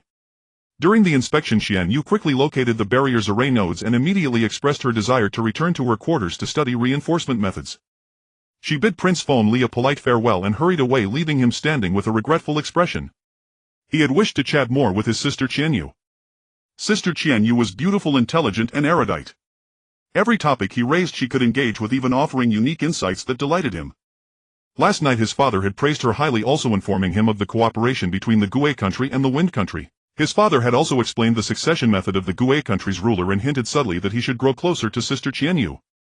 After hearing all this, he felt that Sister Qianyu was truly remarkable. Naturally, he held great admiration for a woman so beautiful, intelligent, and knowledgeable. Though Sister Qianyu seemed unmoved just now, she was now a princess with a fief in the Wind country. There would still be opportunities for further interaction. Qianyu infused the Wind country's royal palace barrier with vast amounts of spiritual energy and added a spirit-gathering formation, ensuring the palace would remain untouched by sandstorms for 50 years. Overjoyed, Daimyo Fengling waved his hand generously, gifting her a trove of gold, silver, and jewels as thanks. In the dead of night, Qianyu quietly rose, cast a soundproof barrier with a wave of her hand, and spread out all the gold, silver, and jewels from the scroll onto her bed. Her eyes glistened as she excitedly caressed each piece. These treasures were worth over 10 million, several times the total value of the gifts and supplies she had given the daimyo's family. What a tremendous profit! Although she had seen even more wealth in the Yue clan's treasury before these were earned through her own efforts, the significance was entirely different. How could she not be thrilled?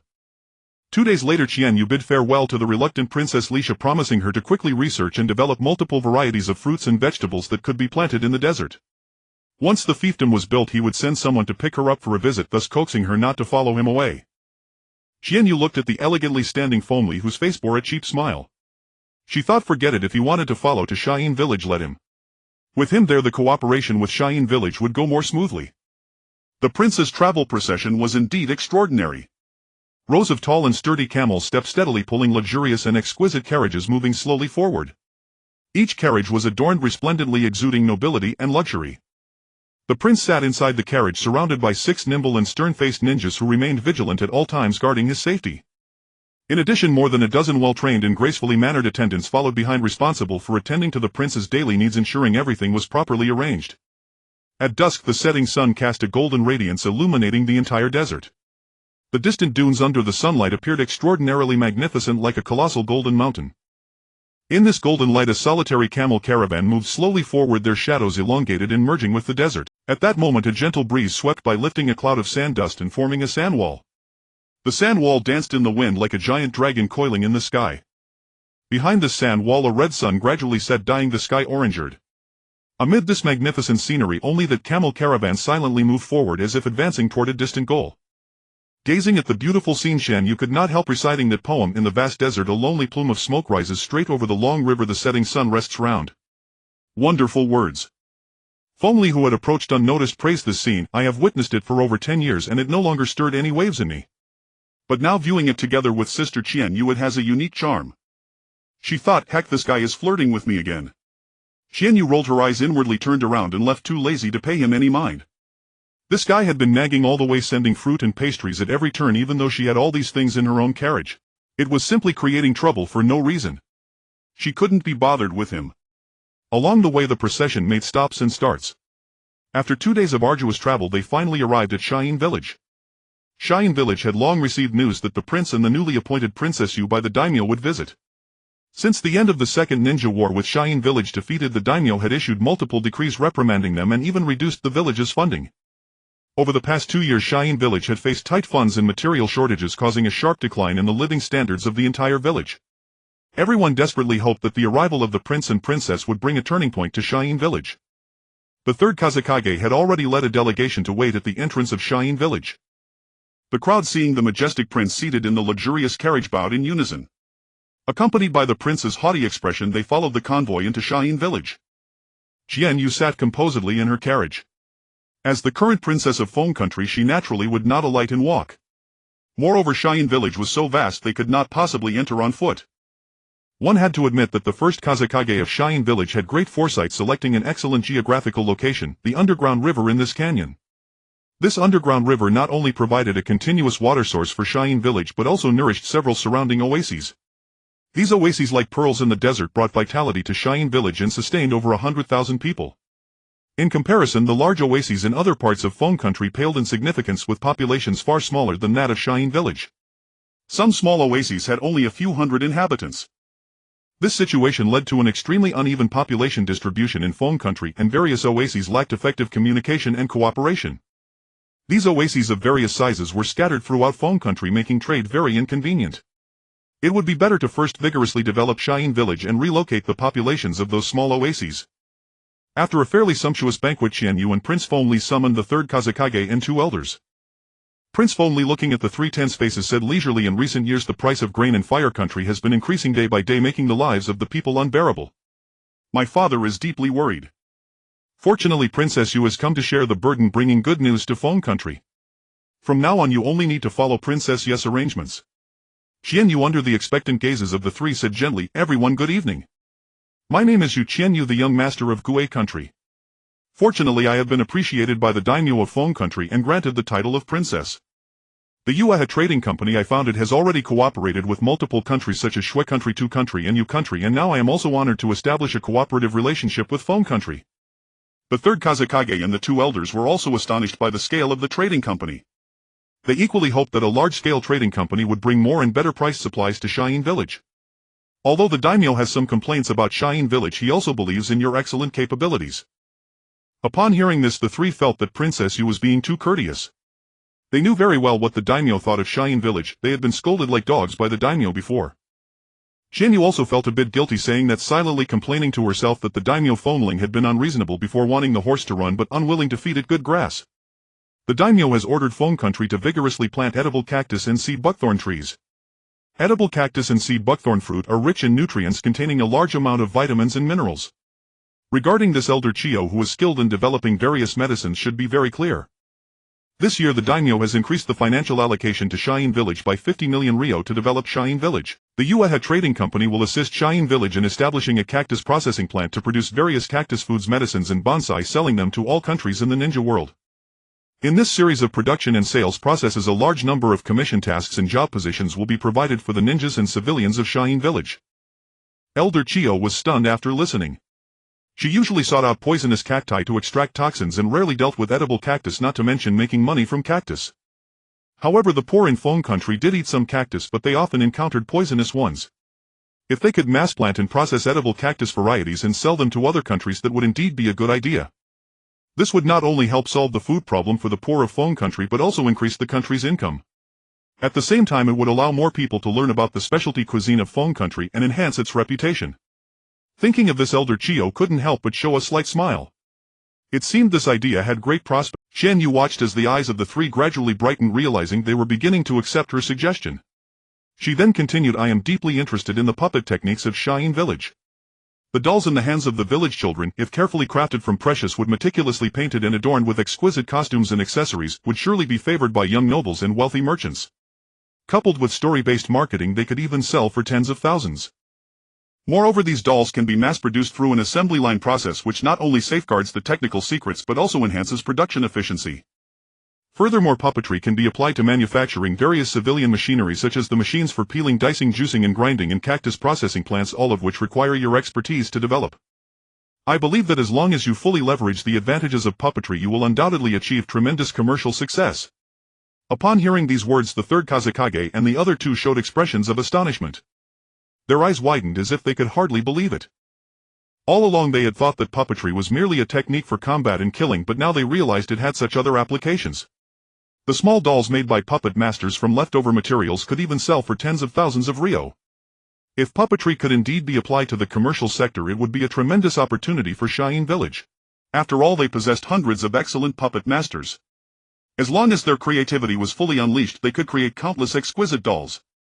With this thought, excited smiles spread across their faces. Standing nearby, Prince Fonli's eyes lit up. He rubbed his fingers in secret excitement, scheming inwardly, he. I want a doll in the likeness of little sister Qianyu. When the time comes, I'll dress it in all sorts of beautiful clothes and adorn it with delicate accessories. It's bound to be super cute. Qianyu keenly sensed his burning gaze and guessed what he was fantasizing about. She sighed helplessly in her heart. Oh well, she would let it slide this time. After all, they were still in Cheyenne Village. It was better to save him some face. However, she herself actually liked those exquisite dolls too. When she had the chance later, she could make a doll in the likeness of Prince Fonli, and whenever she got angry she could take it out and squeeze it to vent her frustration. Qianyu said earnestly to the third Kazekage, I have heard that you, Lord Kazekage, are skilled in using magnetic release iron sand. I imagine you have a keen sensitivity to iron deposits. I would ask you to search for iron sand mines in the desert of the Phone Country after this, since all industries there require iron resources. The third Kazekage's eyes sharpened and he nodded solemnly in agreement. He deeply understood that the future development of Phone Country depended on the support of iron resources. He had once roamed the desert searching for sand with high iron content to practice his magnet release technique.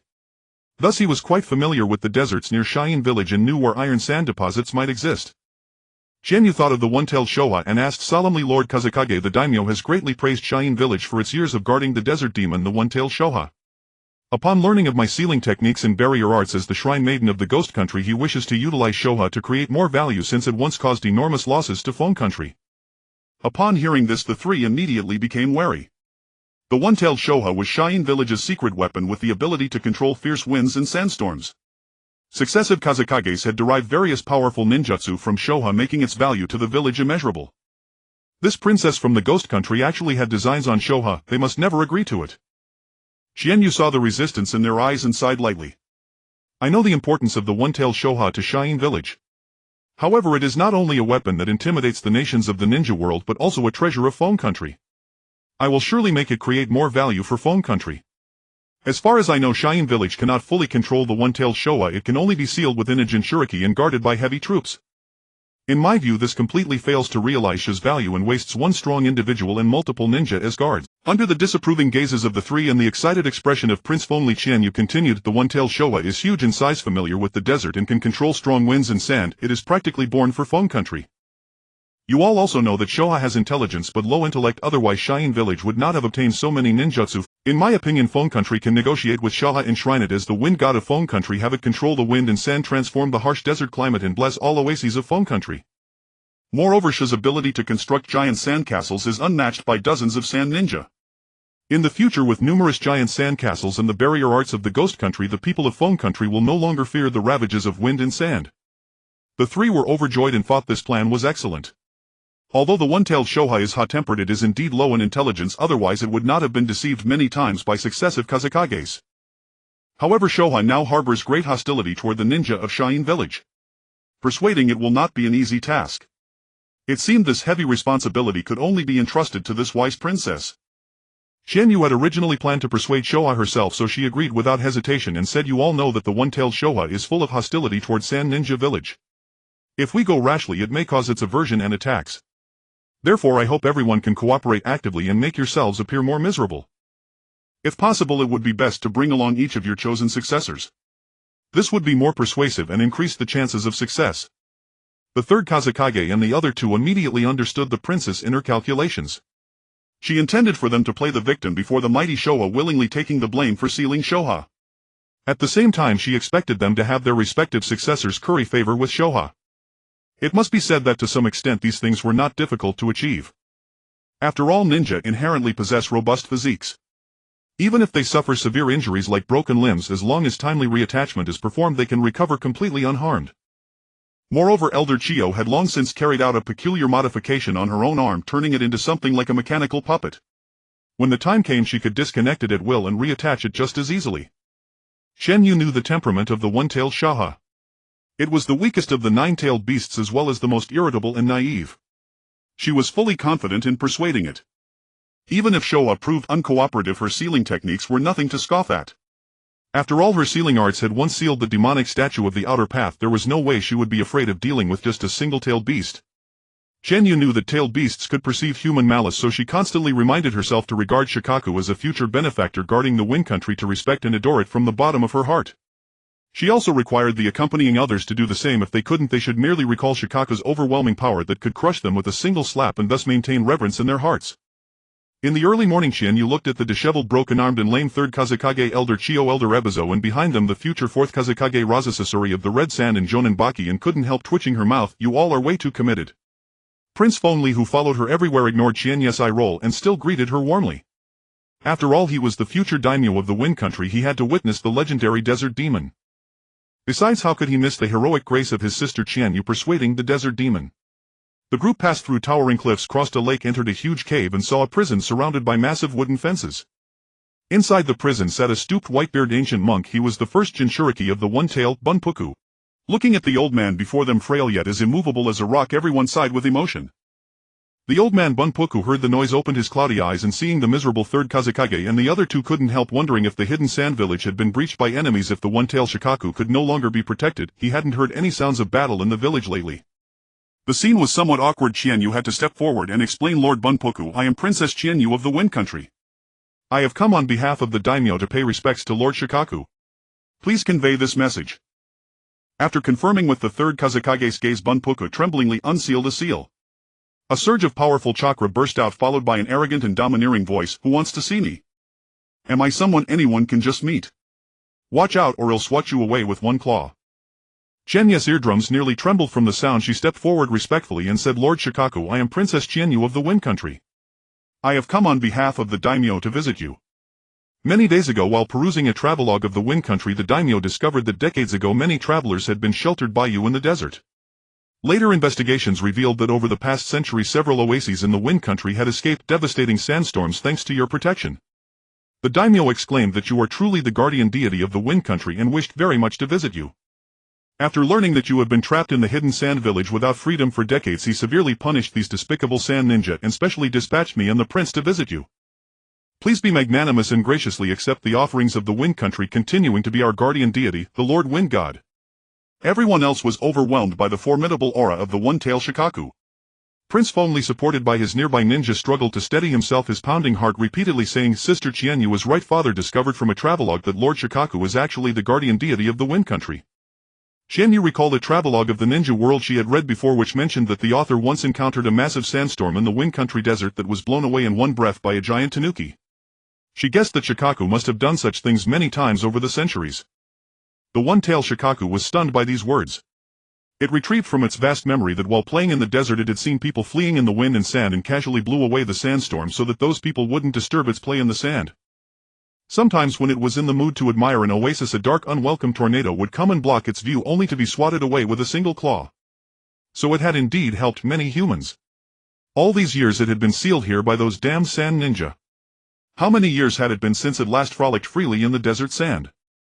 If it could break free from this detestable seal, becoming the guardian deity of the wind country wouldn't be out of the question. After all, blowing away sandstorms was as effortless for it as a human blowing air. However, it recalled human cunning. Those wretched ninja had used the excuse of unsealing it to trick it into teaching them many jutsu. It would never trust humans again. Shikaku sensed the respect and affection from the princess before it and also noted the immense natural energy within her, whose power was not inferior to that of the Kazekage. It couldn't help but marvel, this princess has good taste. In the old days I was the sage of Six Paths' favorite. Every time that bastard Kurama bullied me, the old man would scold Kurama for me. Sensing the reverence from the other, Shikaku said sternly, since this little girl is so sincere, then let me out so I can kill these ninja and vent my anger. Qianyu had long guessed that Shikaku would say such things. She immediately channeled her spiritual energy to block its pressure. Lord Shikaku, these ninja have guarded the wind country for years. They are heroes of the wind country and must not be killed. However, the three ninja who participated in the sealing have already been severely punished, their properties confiscated, their positions revoked. They will live miserably without income. These three young ones are the personnel newly selected by the daimyo to take over their positions. They are good children who deeply respect you. Please take the trouble to teach them in the future. Shikaku condensed a small clone and looked at the three broken-armed and lame old guys whose faces clearly read, Lord Shikaku, we were wrong, please forgive us, and the three young ones with eyes full of expectation. It turned its head arrogantly and snorted, I don't want to babysit brats. Little girl, just let me out quickly. Qianyu sighed softly and said, Lord Shikaku, I also want to release you immediately, but you know that you and your 8 siblings are sealed inside Jinchuriki, making you difficult to detect. Once you break free from the seal, the strong from other countries will all sense it and swarm into the wind country to capture you. At that time our wind country will be too weak to resist. We can only watch helplessly as you are taken away and sealed again by the enemy. Therefore the wind country, which is not yet strong enough, cannot unseal you. Moreover, you wouldn't want to see Lord Bunpuku, who has been with you for decades, lose his life due to your release, would you? Sensing Shikaku's wavering, Qianyu continued, however, I will unseal part of the seal so that you can condense several small clones and move freely. The wind country will erect statues of you everywhere, allowing you to enjoy the people's offerings wherever you go and bless them. Of course, if you have time you could help them build great sand fortresses and resist sandstorms. That would be even better. The children of the hidden sand village also hope to become strong under your guidance and protect the wind country. In the future, when the wind country grows stronger and no longer fears other nations, your main body can roam freely across the wind country. Then everywhere in the wind country voices will call out, Lord Shikaku, teacher Shikaku. This is a privilege that your other 8 siblings will never enjoy. Shoha felt a wave of relief in his heart upon hearing this, nodding repeatedly in agreement. He was eager to enter the consciousness space of the tailed beast and show off, especially in front of the rascal Kyubi, knowing that Kyubi had been sealed within the body of another girl and often punished by chains. I am a free-tailed beast that can roam everywhere. I will certainly infuriate that rascal Kyubi. Qianyu looked at the old man Fanfu before her, whose body had aged to its limits, yet his eyes revealed a steadfast determination. She decided to help this admirable old man. Thus Qianyu began to continuously channel her spiritual energy into Fanfu's body. As the spiritual energy flowed in, Fanfu's body began to change. His originally pale complexion gradually regained its rosy hue and his breathing became steady and powerful. Everyone's eyes widened eagerly, anticipating a miracle. After a few minutes, Fanfu felt a surge of powerful vitality rising within him. He opened his eyes sparkling with surprise and gratitude and excitedly said, Thank you very much, Your Highness. I feel as if my body has returned to how it was 30 years ago. Qianyu smiled slightly saying you need not be polite, I hope you can continue to live healthily for many more years. Funfu felt a deep sense of emotion. All these years he had guarded Shasil without ever leaving this place. Now he could once again feel the vitality of his youth, his heart filled with emotion and relief. Qianyu then unsealed part of Shasil, allowing even more violent chakra to overflow from the seal, gradually enveloping Sha's small form. As the chakra gathered, Sha's form gradually grew larger, ultimately transforming into a gigantic Shoha standing 2 meters tall. This great Shoha emanated a powerful aura, leaving everyone present in shock. The freshly emerged Lord Shoha joyfully flexed his claws, looking at the anxious ninjas before him, and felt a strong urge to slap them with a paw. However, seeing the girl beside him staring at him with intense eyes, he knew that if he dealt with these people she would surely stop him, so he decided against it. He then shot a cold glare at the visibly relieved crowd, snorting lightly. Among them only this little girl had the insight to appreciate his majestic and imposing presence. Qianyu looked at the proud Shoha, a sly smile appearing on her face, and then opened the scroll in her hand, revealing a stone table and chairs adorned with various delicacies and exquisite crafts. Qianyu invited Shoha, saying, Lord Shoha, please take a seat. This is a variety of offerings specially prepared for you. If you have any particular preferences, feel free to let me know. Sha's eyes widened as he carefully examined the table filled with offerings, feeling a surge of emotion inside. These offerings included not only various rare delicacies but also many exquisite crafts, each showcasing people's respect and gratitude towards him. A slight smile appeared at the corner of his mouth as he nodded in satisfaction, acknowledging the gift. Although as a tailed beast he did not have a true appetite, he still appreciated human food. Especially those small, delicate and lifelike Shoha figurines, which filled him with joy. Shoha secretly murmured to himself that while these figurines were beautiful, they were still slightly inferior to those he had crafted himself. After all, no one could understand his charm better than he did. Qianyu noticed Sha's gaze on the small figurines and continued to introduce. These were made by the children of Suna village. Of course they cannot compare to what you make. You can take some time to guide the children in their craft. Well, see. Shoha said, rolling all the offerings into his tailed beast space. He wanted to show off to the other tailed beasts.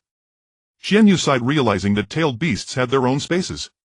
She wanted to ask how big his space was and whether he could help her transport goods in the future.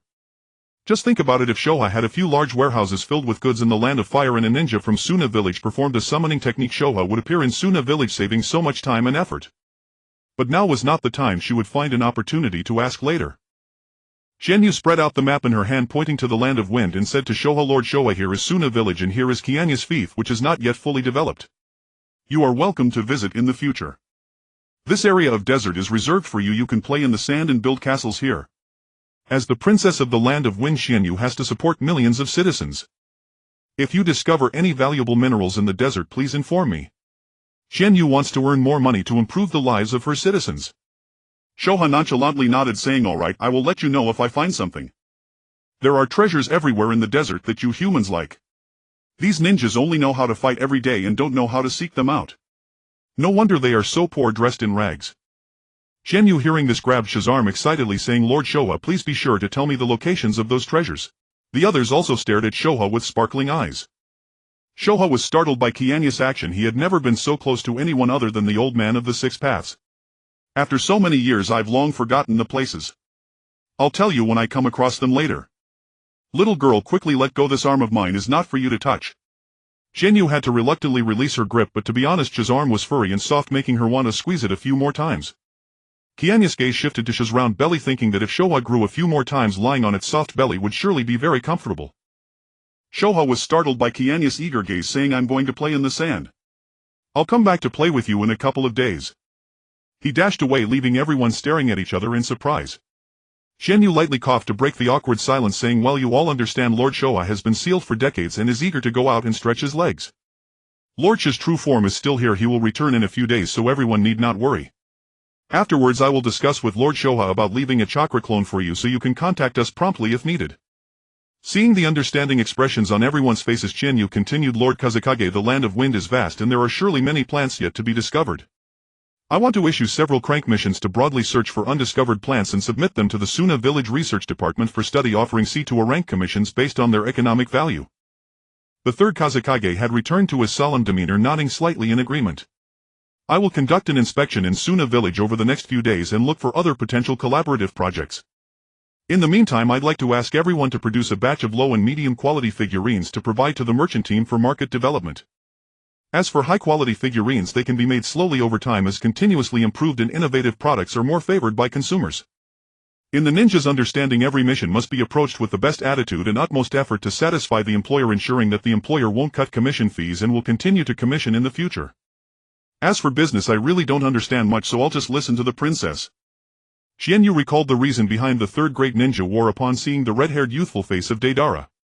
It was Deidara, the rebellious one, who assassinated the third Kazekage and took his corpse to create a puppet, causing chaos within Sannin due to the Kazekage's disappearance, which was then exploited by the aggressive Kyomogakure, eventually evolving into a war involving multiple nations.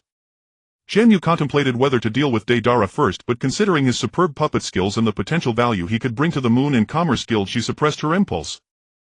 Currently Sannin was rejuvenating, and Deidara likely would not assassinate the third Kazekage out of disappointment. To be safe, Qianyu gifted the third Kazekage a protective talisman. As time passed, all plans in Sannin progressed steadily, and Qianyu embarked on her journey back to the land of demons. She held in her hands a doll resembling Shikaku gifted to her by Shikaku, which contained a seal of Shikaku's chakra. In the future, she could activate the seal to communicate with Shikaku in times of need. This sparked an idea in her mind about using tailed beast chakra to create a communication network. However, Qianyu was eager to return and send people to divert the water sources from the land of bears and the land of birds to her territory, as future plans for planting trees, building towns and constructing glass factories would require a large amount of water resources. As for the promise made to the daimyo to transform the desert near the land of rain, she would let Prince Fengli discuss it with Hanzō. With Elder Dongqing present, the transaction would likely proceed smoothly.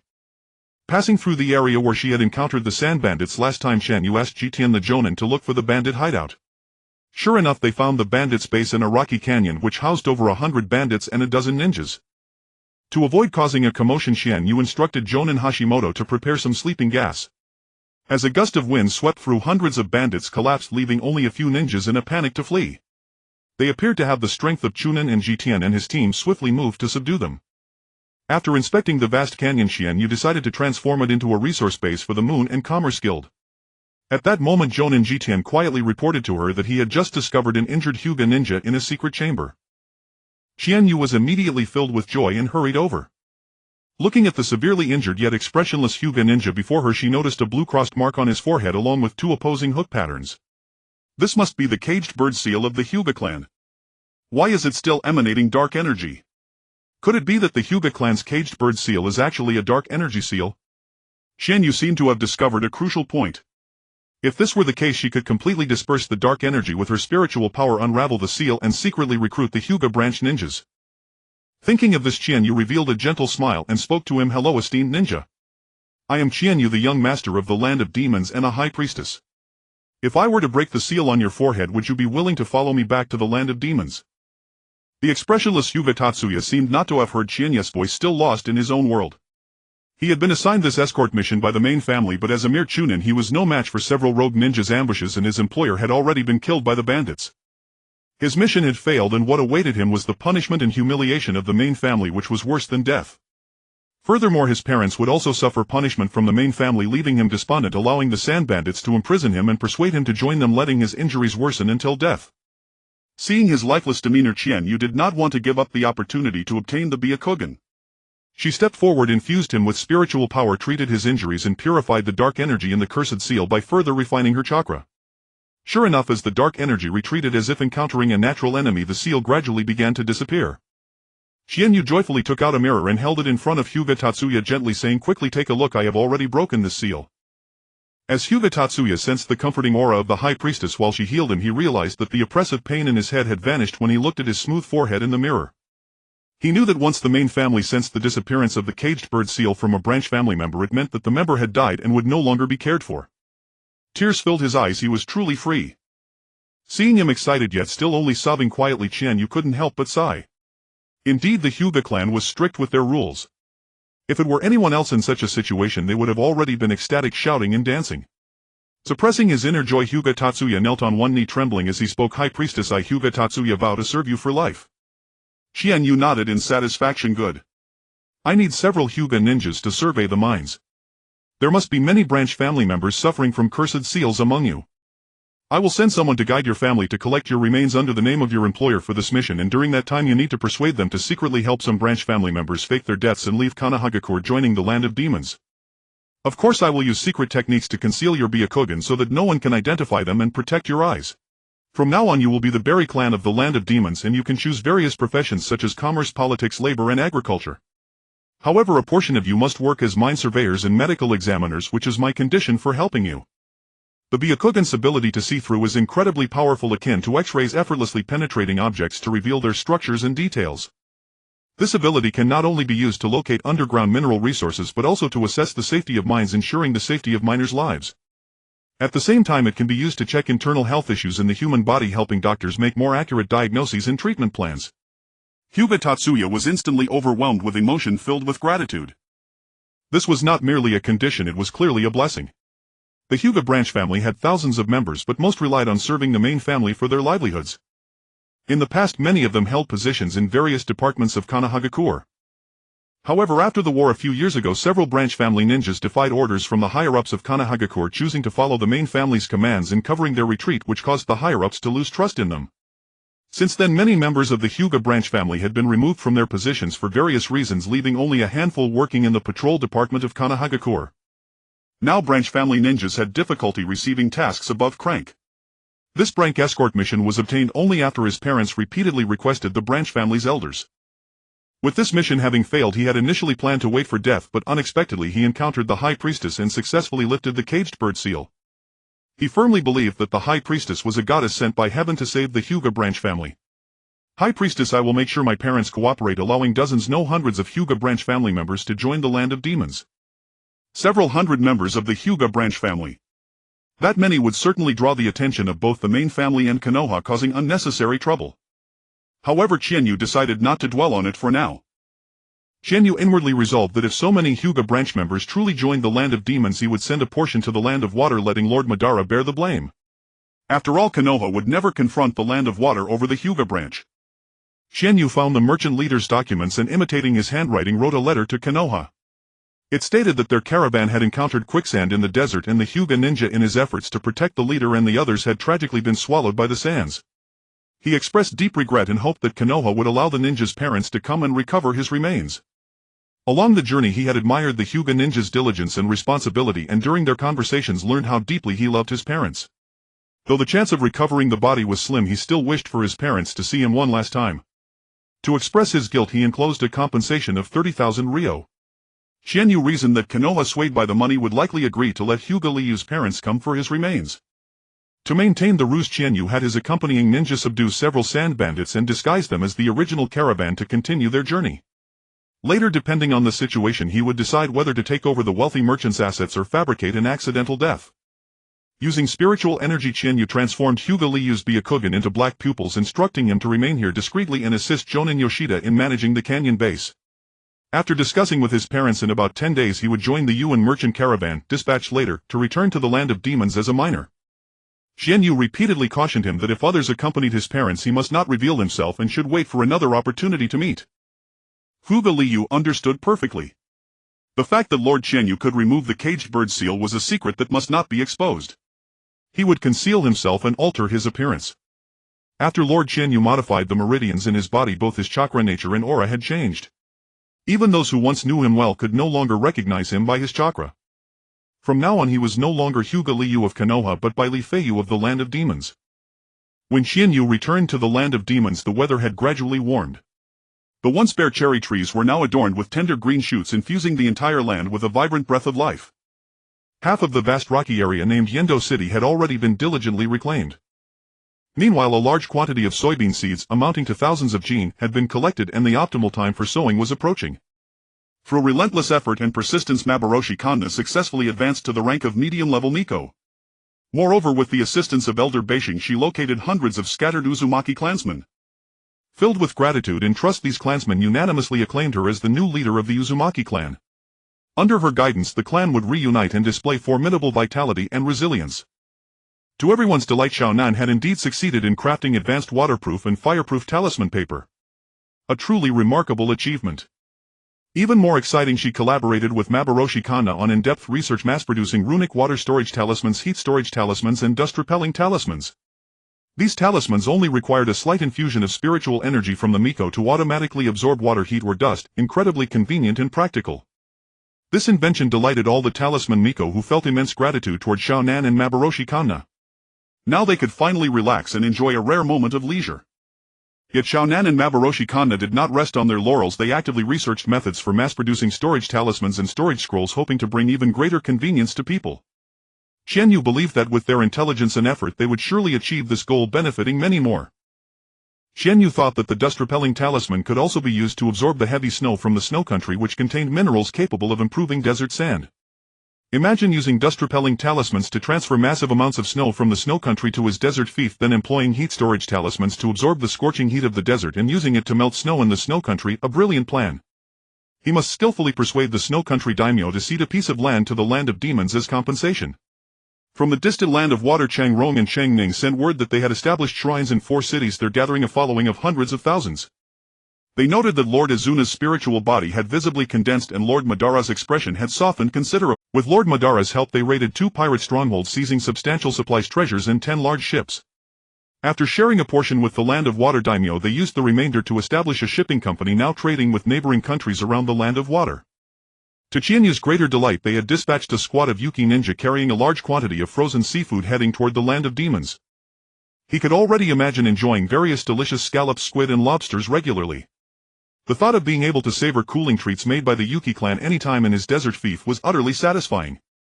Orochimaru from Konoha sent word that the simplified threshing machine, dehusking machine, winnower, flour mill and oil press, all 5 machines, were ready. He invited personnel from the land of demons to learn the manufacturing of parts and assembly. The 2 white Zetsu previously infiltrated Konoha. Shige Kiya and his sister Kiyuki had connected with a branch of the Senju clan and opened a general store in Konoha. They reported that the Senju clan was in a dire state and eagerly wished for Lord Qianyu to come and rescue them. They also mentioned many beautiful Uchiha brothers and sisters who would surely delight him. Damn, how did those 2 know he had a thing for beautiful Uchiha? Had they noticed his earlier obsession with Lord Madara's peerless appearance? Qianyu felt it was time to visit Konoha in the land of fire. The ninjutsu of the various clans in Konoha represented countless treasures to him. However, he must first call on the land of fire daimyo, as Konoha was its military force. Any extensive cooperation with Konoha required the daimyo's approval. He had heard that the land of fire daimyo was a middle-aged man with a strong appreciation for arts. Indeed, the land of fire had always been vast and resource-rich, and with little concern for the people's welfare he naturally devoted his efforts to such pursuits. Qianyu planned to cater to his taste, ordering the paper mill to rush production of high-grade patterned rice paper. He also asked Xiaonan to create art pieces in the styles of various masters depicting beautiful scenery and portraits for use in hanging scrolls, folding screens, fans and more. He also had artisans craft a set of 12 zodiac glass ornaments. After enhancing them with his spiritual energy, they became masterpieces of unparalleled beauty and value. The national ruler Yu, witnessing the ghost country's territory double in size, excitedly embraced Qianyu and showered her with effusive praise. Upon learning that Qianyu intended to seek cooperation with the Uchiha clan in Konoha village to establish a glass factory, she handed over an old omamori and began recounting an episode from 18 years prior. Back then, 18-year-old Yu, under the alias Ayu, was traveling through the fire country as a wandering physician. She rescued the gravely wounded and unconscious Jinshin Uchiha. She coveted his handsome appearance and Jonin-level strength, while he craved her peerless beauty and exquisite medical skills. Enticed by her subtle provocations, they soon formed a bond. However, not long after, they encountered an enemy ambush and were separated. By the time she searched for him, she received news of his death. Filled with regret, she secretly avenged him before resuming her journey of training. Yu sighed wistfully, remarking that if Qianyu were Jinshin Uchiha's child, she would surely be even more beautiful than now. Upon hearing this, Qianyu felt a wave of exasperation. "Mother, do you truly believe my beauty ranks below yours? Be careful, I might get angry. The kind that takes 3 whole days to resolve." Yu urged Qianyu to secretly go to the Uchiha clan with the omamori and claim kinship. After all, she carried Uchiha blood in her veins. Moreover, back then Jinshin Uchiha had already sent a letter home detailing their relationship. Jinshin Uchiha was also the son of the Uchiha clan's elder. The Uchiha clan valued family ties above all and would surely send someone to assist Qianyu in building the glass factory. Qianyu deemed it feasible. Getting something for free was always welcome. As for her biological father, One, the fanatical researcher obsessed with immortality, she planned to impart some knowledge about longevity and gift him a Baiju corpse. She believed he would not mind her acknowledging 2 convenient foster fathers. After bidding farewell to her loquacious mother, Qianyu led a massive caravan of 500 people and set out for the fire country through the desert of the wind country. Naturally, 400 of them were destined for the wind country to construct desert fiefdoms. After entrusting the infrastructure plans to the Shrine Maiden Hong Xiao and Jonin Hashimoto Koizumi, Qianyu detoured through the rain country and continued toward the fire country. She could no longer endure the arid desert climate, and she also wished to catch up on the latest gossip between Elder Dongxing and the Hanzō family. Upon arriving in the rain country, Qianyu learned that Hanzō had inexplicably provoked Elder Dongxing's ire. In a fit of rage, Elder Dongxing had backed the rain country's daimyo to rival Hanzō's authority. Qianyu speculated that Hanzō, hailed as the demigod for years and accustomed to his own supremacy combined with Elder Dongxing's aristocratic background and matriarchal reverence, was now going through menopause. The two were bound to clash and eventually fall out. Nevertheless, the rain country daimyo's increased grip over the nation also benefited the Ueha Merchant Association, as the majority of the shinobi world's resources had always been controlled by the daimyos and nobility of various countries. In most nations, shinobi were under the daimyo's command. The situation in the rain country, where Hanzō's power surpassed that of the daimyo, was an anomaly. No wonder during the Second Shinobi World War the daimyos of various countries had agreed to have the hidden village shinobi subdue the rain country's shinobi first. Qianyu also persuaded Elder Dongxing that Hanzō's physical condition would not allow him many more years. She advised her to endure him for now, as they still relied on him to amass more wealth for the Shrine Maiden Yue Qianyu. Qianyu then urged Hanzō to be more tolerant of Elder Dongxing. After all, she had spent years toiling in cultivation, teaching her daughter and assisting the national ruler in managing the ghost country's affairs. It was truly exhausting. Now at 40 and in menopause, her irritable temper was perfectly natural. As a man, Hanzō should show more forbearance. Besides, the benefits she had extracted from the rain country daimyo would eventually be passed on to the Shrine Maiden Yue Qianyu. Alas, this young mistress has exhausted herself worrying about your family. After acquiring dozens of cartloads of goods in the rain country, Qianyu coaxed Elder Dongxing into accompanying her to the fire country, claiming she wanted to take her for a change of scenery and lift her spirits. In truth, Qianyu feared that the fire country would underestimate her as a young heir from a small nation, so she invited Elder Dongxing to bolster her prestige. After all, Elder Dongxing had traversed the shinobi world for over a decade, accumulating considerable experience and connections. With her by her side, Qianyu felt she would possess greater confidence. Shortly after entering the fire country, the group stopped to rest at a small town where they encountered the wealthy merchant Matsushita Ishii, previously met in the earth country. This time he had procured a shipment of goods from the rain country destined for sale in Kikyo City of the fire country, and had hired a young jonin with golden hair and blue eyes. Matsushita Ishii recognized the opulent carriage adorned with talismans and a Suzu bell and came bearing lavish gifts to pay his respects to Qianyu. He recounted that during his recent trading journey a torrential downpour had forced him to take shelter in a cave for the night. In the middle of the night he heard a rumbling noise, and fearing a shinobi battle outside, tore open an intermediate-grade barrier talisman in panic. A pale blue barrier instantly enveloped the entire cave. A tremendous crash followed and the cave collapsed. The rain had caused a landslide. Had it not been for the barrier talisman, the entire caravan would have been buried under the falling rocks. Upon hearing this, Qianyu sold him another stack of intermediate-grade barrier talismans and urged him to introduce the talismans to other caravans, promising him a commission. Learning that he had a frail wife and a prematurely born son, she gifted him 2 bottles of medicinal elixirs and 2 protective charms. Overjoyed, he repeatedly bowed in gratitude. When he heard that the Ueha caravan was heading to the daimyo's residence, he seized the opportunity to suggest traveling together, claiming familiarity with the route. Qianyu thought it convenient to have someone acquainted with the fire country's trade roads and agreed. The next day, Qianyu caught a glimpse through the carriage window of the ninja with the surname Woofing in Matsushita Ishii's caravan, golden hair and blue eyes. If her guess was correct, he was none other than the future 4th Hokage of Konoha, Shuemen Woofeng. However, Qianyu had no intention of contacting him. Although she valued his mastery of spacetime ninjutsu, he was the 3rd Hokage's grand disciple. Currently, Konoha was entirely under the control of the 4 major families led by the Sarutobi clan. Even if he became the 4th Hokage, he would wield limited authority. Qianyu planned to persuade the fire country daimyo to install a different 4th Hokage. The seemingly suicidal Orochimaru, who was about to be forced into self-destruction by the 3rd Hokage this year, seemed an excellent candidate. Orochimaru was an elite jonin of Konoha, wielding a chakra short sword that emitted a white light. Renowned as the White Fang of Konoha, he was a genius shinobi with cage-level strength. During the Second Shinobi World War, he slew the son and daughter-in-law of the Sunigakure elder Chiyo, earning fame across the shinobi world. At one point, the Kage of other villages ordered their shinobi to abandon missions and flee upon encountering him, and even the legendary Sannin held him in considerable respect. This year he would abandon a mission to save his comrades, only to be blamed by his fellow villagers. Even the comrades he rescued would ultimately turn against him. Unable to withstand the ostracism, he would choose suicide, leaving his son Kakashi Hatake with a traumatic childhood. The first Hokage Hashirama Senju founded Konoha precisely to protect comrades. Yet when protecting comrades came at the cost of the village's interests, everyone would point fingers. Such a stark reality dealt a crushing blow to Shuomo Kaima's spirit. Under the weight of public opinion and exclusion, the faith of the legendary Konoha white fan crumbled and he chose to end his own life. Qianyu speculated that this entire tragedy was orchestrated by the third Hokage Hiruzen Sarutobi and Danzo Shimura. Otherwise, how could the failure of a high-level mission assigned to an elite jonin become common knowledge? In other hidden villages, every effort would be made to cover it up and salvage the situation. It seemed that Shuomo Kaima's illustrious reputation in Konoha had begun to threaten them. Fearful of his power and prestige, they resorted to such despicable means of public opinion to eliminate him. Now let this young mistress save you, future fourth Hokage.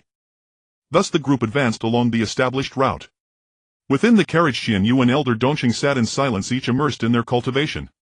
From time to time, Qianyu released her divine sense to probe the surroundings. As time passed, she noticed her cultivation speed had markedly slowed and the ambient energy felt somewhat abnormal. She focused her perception and detected a trace of yin qi intermingled within. Instantly she unleashed her divine sense, sweeping through the vicinity. Indeed, about 2 kilometers ahead the air was laced with yin qi, and the further she extended her senses the denser it became. Qianyu did not halt her exploration but continued to expand the reach of her divine sense. Soon she discovered a towering peak shrouded entirely in yin qi, radiating an ominous aura. Just as she prepared to investigate further, she sensed an intense gaze fixed upon their caravan from the mountain summit. The moment she tried to pinpoint it, the gaze seemed to detect her divine sense and vanished without a trace. Without hesitation, Qianyu raised the warning whistle to her lips and blew a sharp, urgent blast that shattered the caravan's tranquil atmosphere. Simultaneously, Elder Dongxing bellowed, "Class A alert." Her voice echoed through the night like a clanging alarm. Instantly, the 4 shinobi stationed at the front, rear and center of the column tore off paper talismans. In a flash, a pale blue radiance burst from the talismans, expanding rapidly to form a sturdy barrier that enveloped the entire caravan. With the alarm, the atmosphere grew intensely tense. Some had already sensed the wrongness, their faces twisting with fear. They gripped their weapons, scanning the surroundings warily. Song Xiaoshu stared wide-eyed at the narrow path ahead, barely wide enough for a single carriage, and a foreboding dread rose within him. His voice trembled as he muttered, "This isn't the road we were supposed to take." Then he lifted his head toward the distant pitch-black mountain. Suddenly his face drained of color. "That's the Darkeen Mountain," he cried out.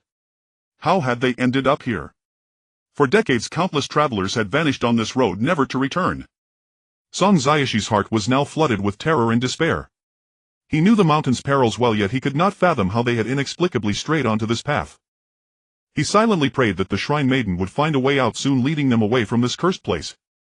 Hearing his words, Elder Dongxing's eyes flickered with doubt. "Tell me, what is this mountain?" she asked. Song Ziyashi's face was ashen, his body quivering.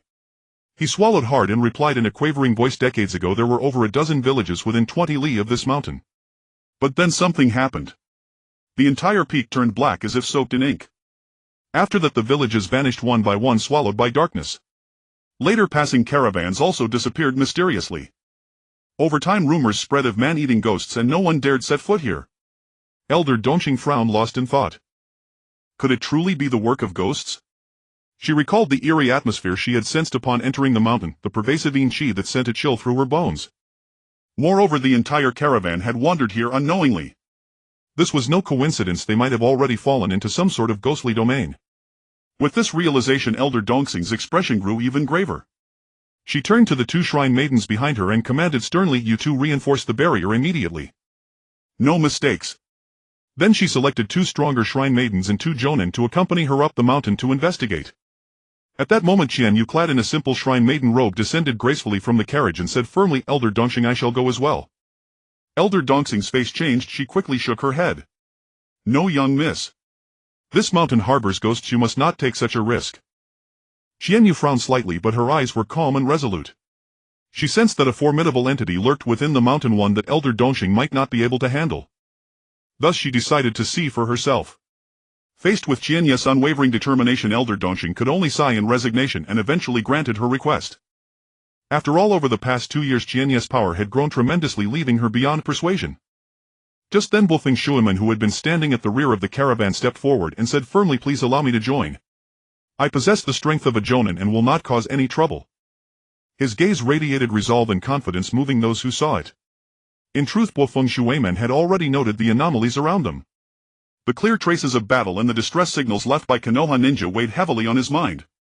As a ninja of Konoha, how could he remain indifferent to his comrades' calls for help? Thus he resolved without a second thought to accompany the others on the rescue mission. Qianyu reasoned that Bofeng now about 17 or 18 should have already mastered the Flying Thunder God technique, allowing him to escape in case of danger. She therefore approved his request. As the group drew closer, they saw the mountain rising as if from an abyss of darkness, exuding a bone-chilling aura. Upon stepping into the area, their eyes were met by an almost impenetrably dense forest. The trees twisted grotesquely as if warped by demonic forces, their branches interwoven into a net that seemed to imprison countless souls. The leaves bore an eerie ink-black green, appearing sinister under the faint light. As they followed the winding path, they felt countless eyes watching from the shadows. A chilling wind swept by, howling like the wails of trapped spirits. The air was thick with the stench of decay mingled with damp earth and an unknown mustiness churning their stomachs. The scene was so horrifying that every hair on their bodies stood on end. Qianyu had long used spiritual energy to block her sense of smell, and with over a dozen protective jades adorning her, she felt no fear, only a slight revulsion. She had no desire to go further. Since the entity deep in the forest refused to show itself, she would have to force it out. Qianyu distributed high-grade protective jades from her storage talisman to the group, then produced a large stack of purification talismans, handing them out so that everyone could tear them after scattering. In an instant, a blinding white light flashed, spreading outward, followed by ear-piercing screams from all directions. The piercing cries rattled the eardrums of everyone present. After exchanging a glance with Elder Dongxing, Qianyu produced another thick stack of purification talismans and barked, "If you don't emerge now, I shall show no mercy." Indeed, a mass of blacking energy coalesced into a disheveled specter in the distance. Blood-red ghostly eyes flickered with fear and caution as its pitch-black form drifted in midair.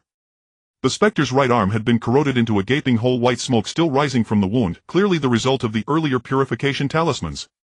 Qianyu's piercing gaze penetrated the specter's body, revealing countless struggling shadows, most of which resembled tiny infants. Recalling the living conditions of commoners in the ninja world over the centuries, Qianyu surmised that these infants were likely abandoned baby girls.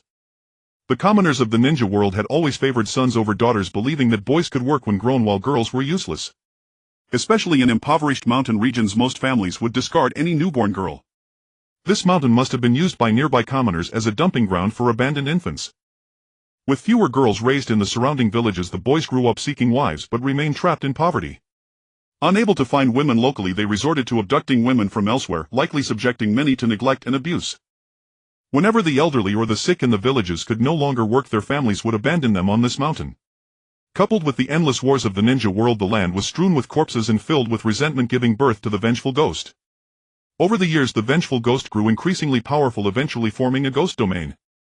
The nearby villagers were corroded and vanished by the resentment, and anyone passing through this area would disappear without a trace. Qianyu keenly sensed the skeletons scattered underfoot. The white bones exuded a suffocating aura of death, as if silently recounting the atrocities that had occurred here. The vengeful ghost's soaring resentment was enough to make anyone's heart tremble. Qianyu knew deeply that it was unwise to linger. Any mishap could lead to dire consequences. Thus Qianyu decisively signaled Elder Dongxing and the two shrine maidens. In an instant they understood her intent and raised their hands together, channeling powerful spiritual energy while chanting purification incantations. In that very moment, a blinding radiance rose like a rising sun, illuminating the entire space. Wherever the light touched, darkness and evil dissipated as if swept away by a sacred force. The vengeful ghost, already locked onto by Qianyu's divine sense, let out a piercing shriek under the brilliance. It struggled desperately but could not escape the overwhelming power. Finally, amid the light and screams, the vengeful ghost vanished without a trace, as if it had never existed. Silence fell around them. Gradually, as the black mist dissipated, rays of sunlight filtered through the gaps in the trees, spilling onto the ground.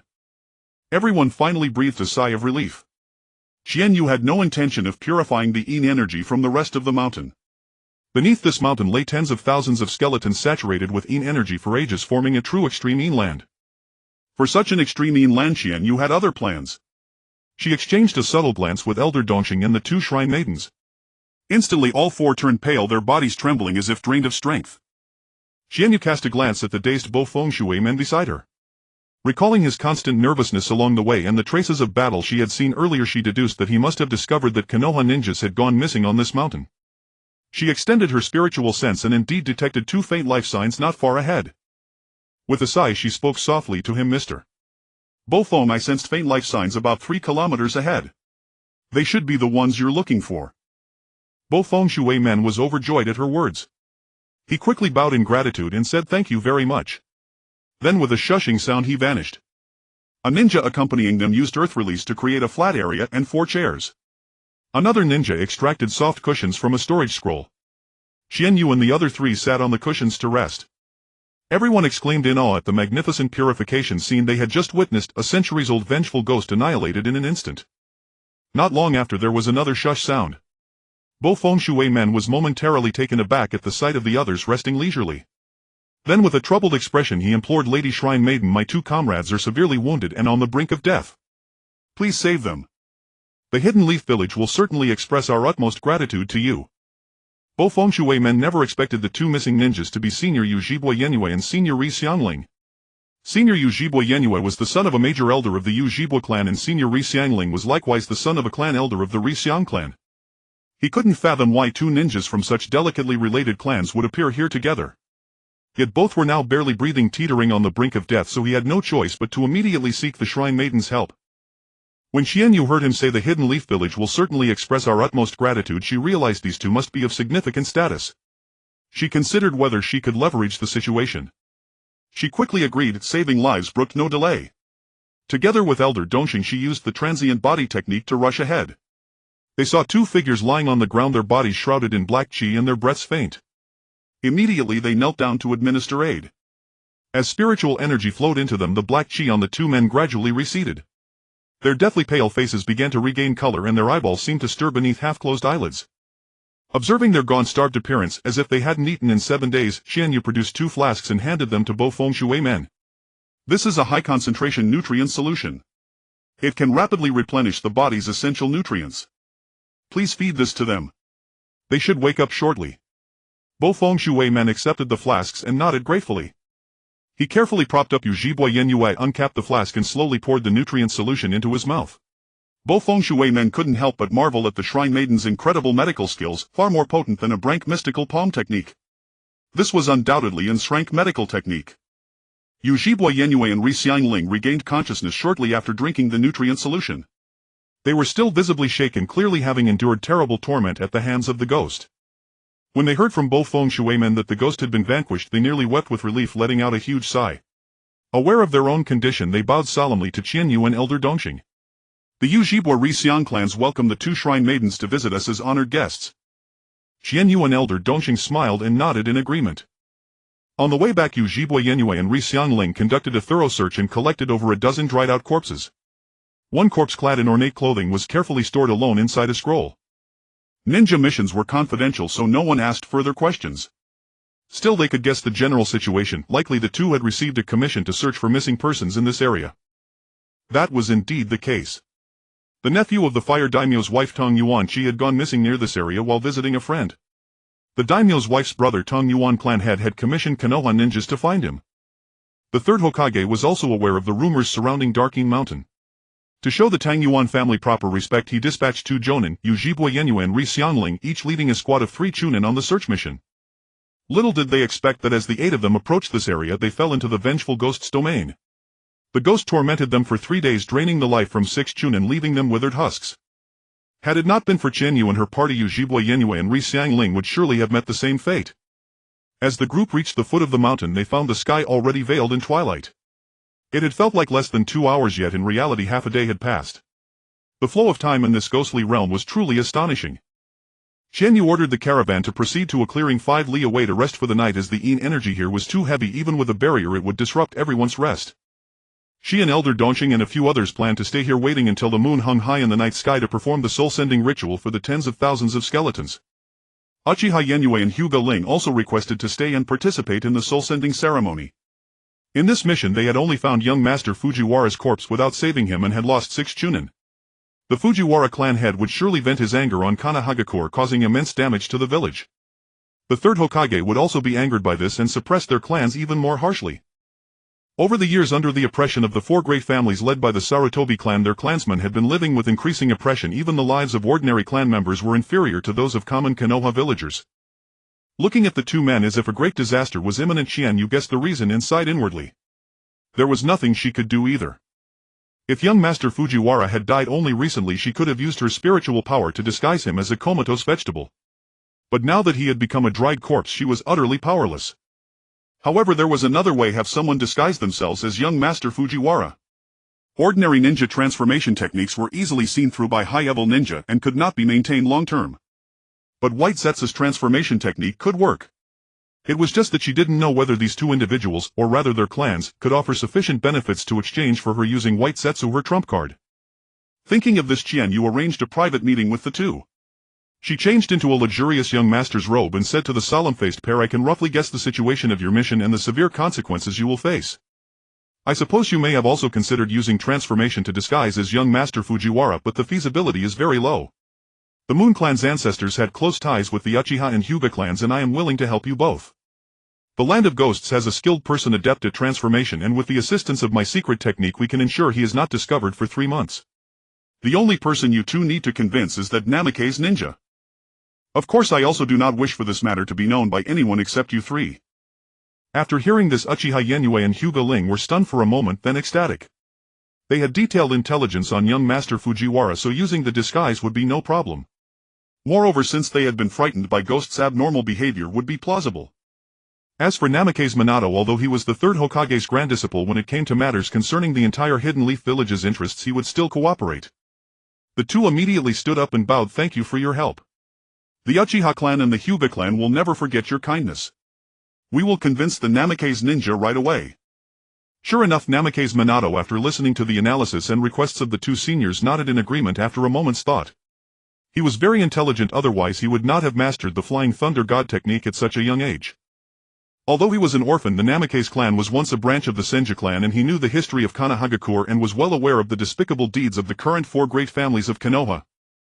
Thus he very obediently followed the arrangements made by the third Hokage. In his youth he consciously began to approach Uzumaki Kushina.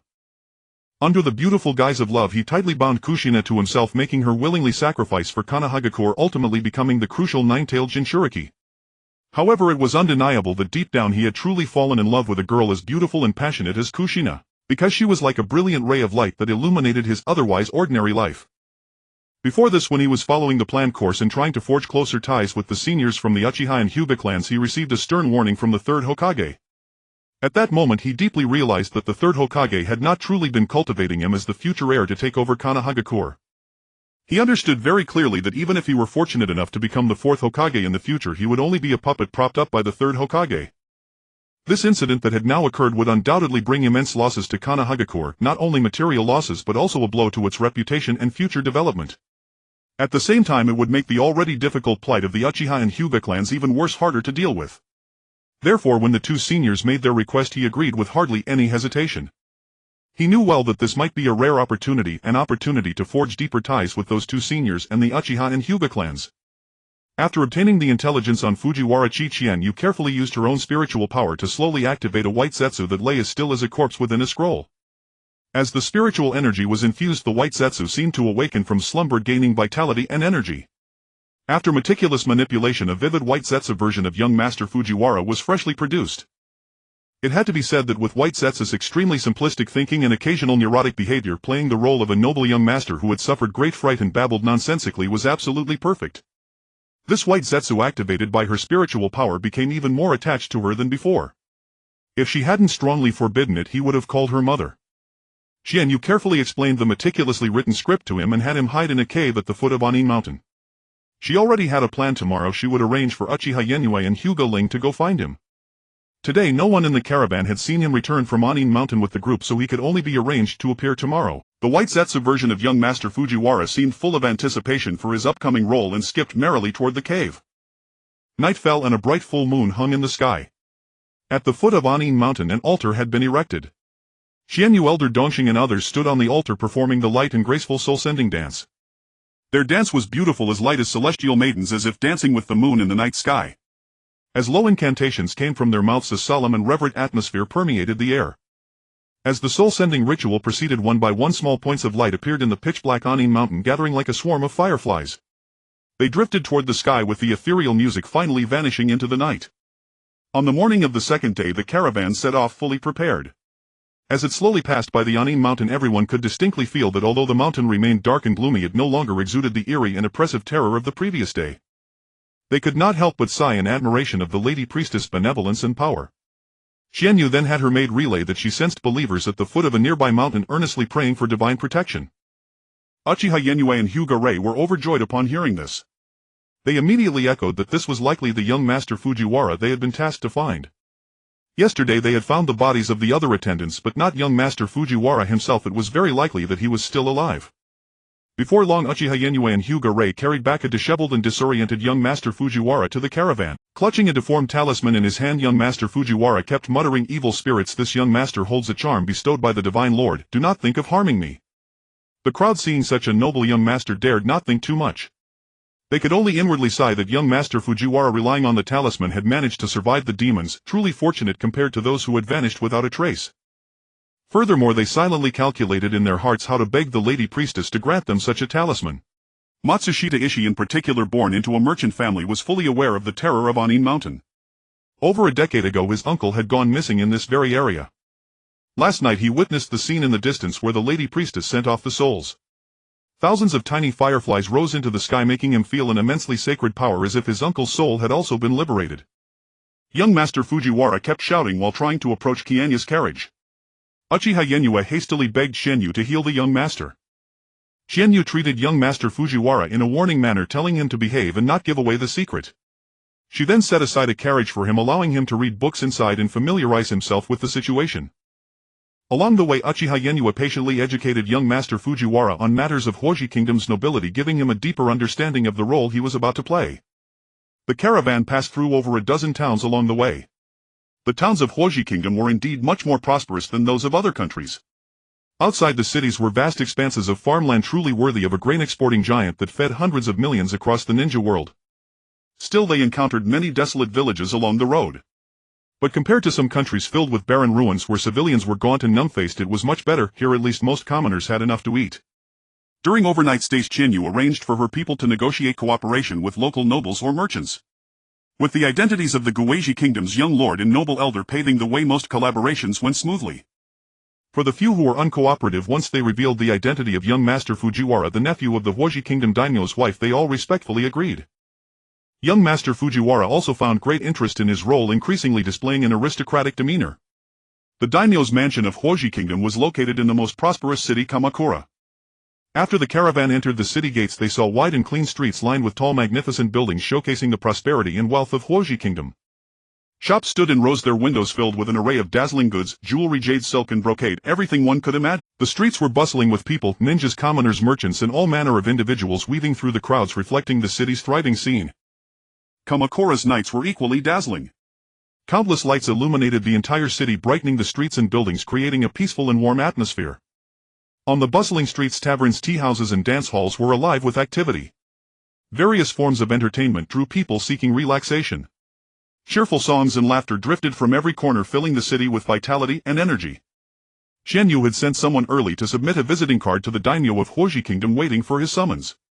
She thought that once the daimyo learned she had saved young Master Fujiwara, he would summon her soon, as the daimyo was quite fond of his wife's nephew, who loved to travel and sightsee. Indeed, the portly daimyo of Hoji Kingdom, Minamoto Roncho, heaved a great sigh of relief upon seeing the unharmed Fujiwara-chi. He was very fond of this nephew, who had no interest in power struggles, only traveled around and often presented him with all sorts of fine gifts. During the time Fujiwara-chi was missing, he had been so worried that he lost his appetite even for admiring his precious collection of fans. Fortunately, the young man was now safe, though he seemed a bit duller and kept his distance. In the past, this nephew would have rushed up, grabbed his sleeve and regaled him with tales of his recent wonderful adventures. After hearing the full account from the Uchiha ninja, the daimyo could not help but marvel at Fujiwara-chi's good fortune. He also understood his current condition. After all, being terrorized by demons for so many days, some mental abnormality was understandable. Every town in Hoji Kingdom held several ceremonial rites to the gods each year. As a member of the Minamoto clan, which had passed down its heritage for centuries, he naturally knew something of the divine wonders associated with the Yue clan priestess of Guizhi Kingdom. The daimyo recalled the visiting card from Guizhi Kingdom that his inner official had presented yesterday. He thought he would summon them later in the afternoon. Word had it that the delegation from Guizhi Kingdom was quite large. He wondered how many fine treasures they would present. The outer walls of the tenchukaku of the daimyo's mansion were built of solid stone and covered with a layer of gold leaf gleaming dazzlingly under the sun. The roof of the tenchukaku was of traditional tiles adorned with exquisite carvings and colored paintings showcasing the artistry of Hoji Kingdom. The interior of the tenchukaku was equally luxurious and refined. The main hall was spacious and bright, with splendid carpets on the floor, exquisite tapestries and paintings on the walls, and various precious artifacts and artworks on display. Qianyu, dressed in a magnificent ceremonial robe accompanied by the equally solemnly attired elder Dongxing, led 4 priestesses and 2 jonin into the Tenshikaku. They bowed in unison and said, "We pay our respects to the great daimyo." Daimyo Minamoto Roncho was momentarily taken aback by the composition of 2 female nobles, 4 priestesses and 2 jonin. Then, noticing the high-end gift boxes they carried, he said gently, "Please be seated, both of you." The daimyo had no other hobby, he only cherished various elegant art pieces. Anyone who could present him with fine gifts was a good guest. The daimyo looked at the long gift list in the box: small scrolls, rice paper bearing faint patterns and fragrance, a lifelike beauty fan, exquisite ornaments, and a poetry collection that was clearly a rare edition from a master, and his face beamed so much that his eyes disappeared into slits. After a friendly exchange, Qianyu expressed her hope that the daimyo would allow Guizhi Kingdom and Huoji Kingdom to engage in friendly trade cooperation. She highlighted the current scale of the Yue Chamber of Commerce and the countries it had partnered with. Naturally, the daimyo hoped that Guizhi Kingdom would continuously supply him with various treasures, so he agreed to the trade cooperation and generously reduced the tariffs on Guizhi Kingdom's merchant guild. Qianyu was overjoyed and began to pour out a stream of praises to the daimyo. Before leaving, she specifically told the daimyo that there was a set of 12 zodiac glass ornaments in the gift box which would look even more magnificent when admired together with the daimyo's wife under lamplight at night. At night, Qianyu indeed awaited the secret summons from the daimyo of the Fire Nation, suspecting that the daimyo would see the noble code sealed within the glass ornament using her spiritual power.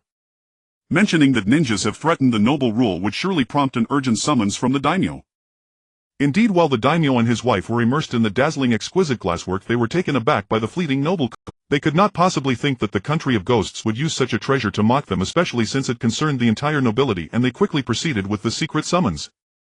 Qianyu and elder Dongxing entered the inner hall of the Tengu castle and indeed saw the serious expressions of the daimyo and his wife. After exchanging greetings and taking their seats, Qianyu sensed with her divine sense that there were no others around and immediately activated her spiritual power to erect a soundproof barrier. With a serious expression, Qianyu said, "Honorable daimyo and daimyo's wife, as the source families of the Genji and Fujiwara clans for centuries, there should be some records regarding the origins of ninjas. The legendary sage of 6 paths was a false benevolent monk who passed on the dangerous power of chakra to countless people. Even those who were vile and malevolent would feign repentance before him while he spread chakra. As a result, many evil ninjas emerged who fought using chakra, causing suffering for hundreds of years in the ninja world. In order to weaken the ninjas, the nobility united to degrade them to the status of commoners using various means to restrict the development of ninjas. Thus for hundreds of years ninjas remained under the control of the nobility. However, since over 40 years ago, when Senju Hashirama and Uchiha Madara established the ninja villages, ninjas from various countries also began to establish their own villages. With so many ninjas gathering together, it would undoubtedly impact the noble rule. Therefore, the nobles of the 5 great nations tacitly promoted 2 ninja world wars, greatly depleting the number of ninjas in each nation. This also successfully incited greater hatred towards ninjas among the common folk, solidifying the position of the nobility. However, after 2 ninja world wars, a third of the ninjas died in each conflict. Most ninjas from various nations have grown weary of fighting, and in the past 2 years there has been a trend towards negotiations for peaceful development among the ninja villages, which is very unfavorable for us nobles. Upon hearing this, the daimyo and his wife nodded slightly. The young master from the country of ghosts spoke the truth.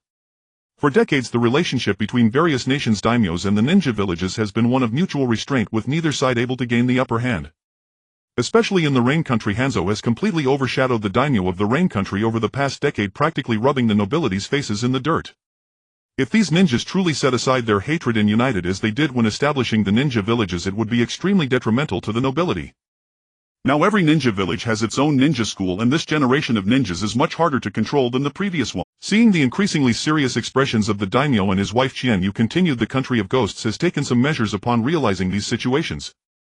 In the name of the nobility, they established the Yue Chamber of Commerce, integrating the power of ninjas into daily life, utilizing the ninjas' wind release, earth release, water release, and fire release to form teams for land reclamation, farming, and construction. I, Qianyu, have been honored by the daimyo of the country of wind and granted the title of princess. Now the Yue Chamber of Commerce has already collaborated with several nations, including the country of snow, the country of earth, the country of wind, and the country of water. Last month it guided the ninjas of Sunigakure to apply their puppet techniques to create dolls and civilian machinery. At the same time, we also plan to research how to convert ninja chakra into energy similar to electricity for various household appliances. As long as we can integrate ninja chakra into daily life and make it accessible to the common folk, they will be dedicated to improving the civilian applications of chakra to enhance the quality of life rather than creating more ninjas, thus not threatening us nobles. Upon hearing this, the eyes of the daimyo and his wife lit up. This was indeed a good plan.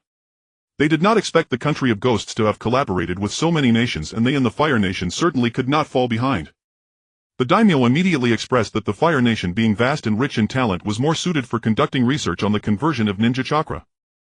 Qianyu welcomed the Fire Nation's participation in this grand research and continued, saying that the various hereditary ninja arts of the major clans in Konoha could all be integrated into daily life.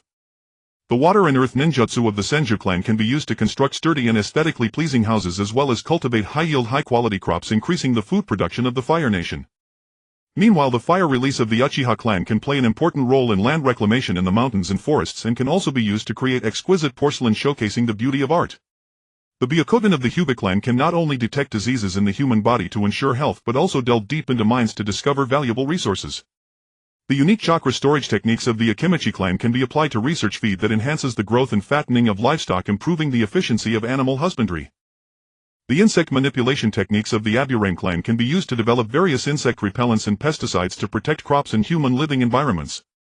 Additionally, most ninjas possess the shadow clone technique, meaning they have double the labor force, which can significantly increase work efficiency in fields such as construction and agriculture. Even those ordinary blade-wielding ninjas possess skills far surpassing those of common craftsmen, showcasing the multifaceted talents of ninjas.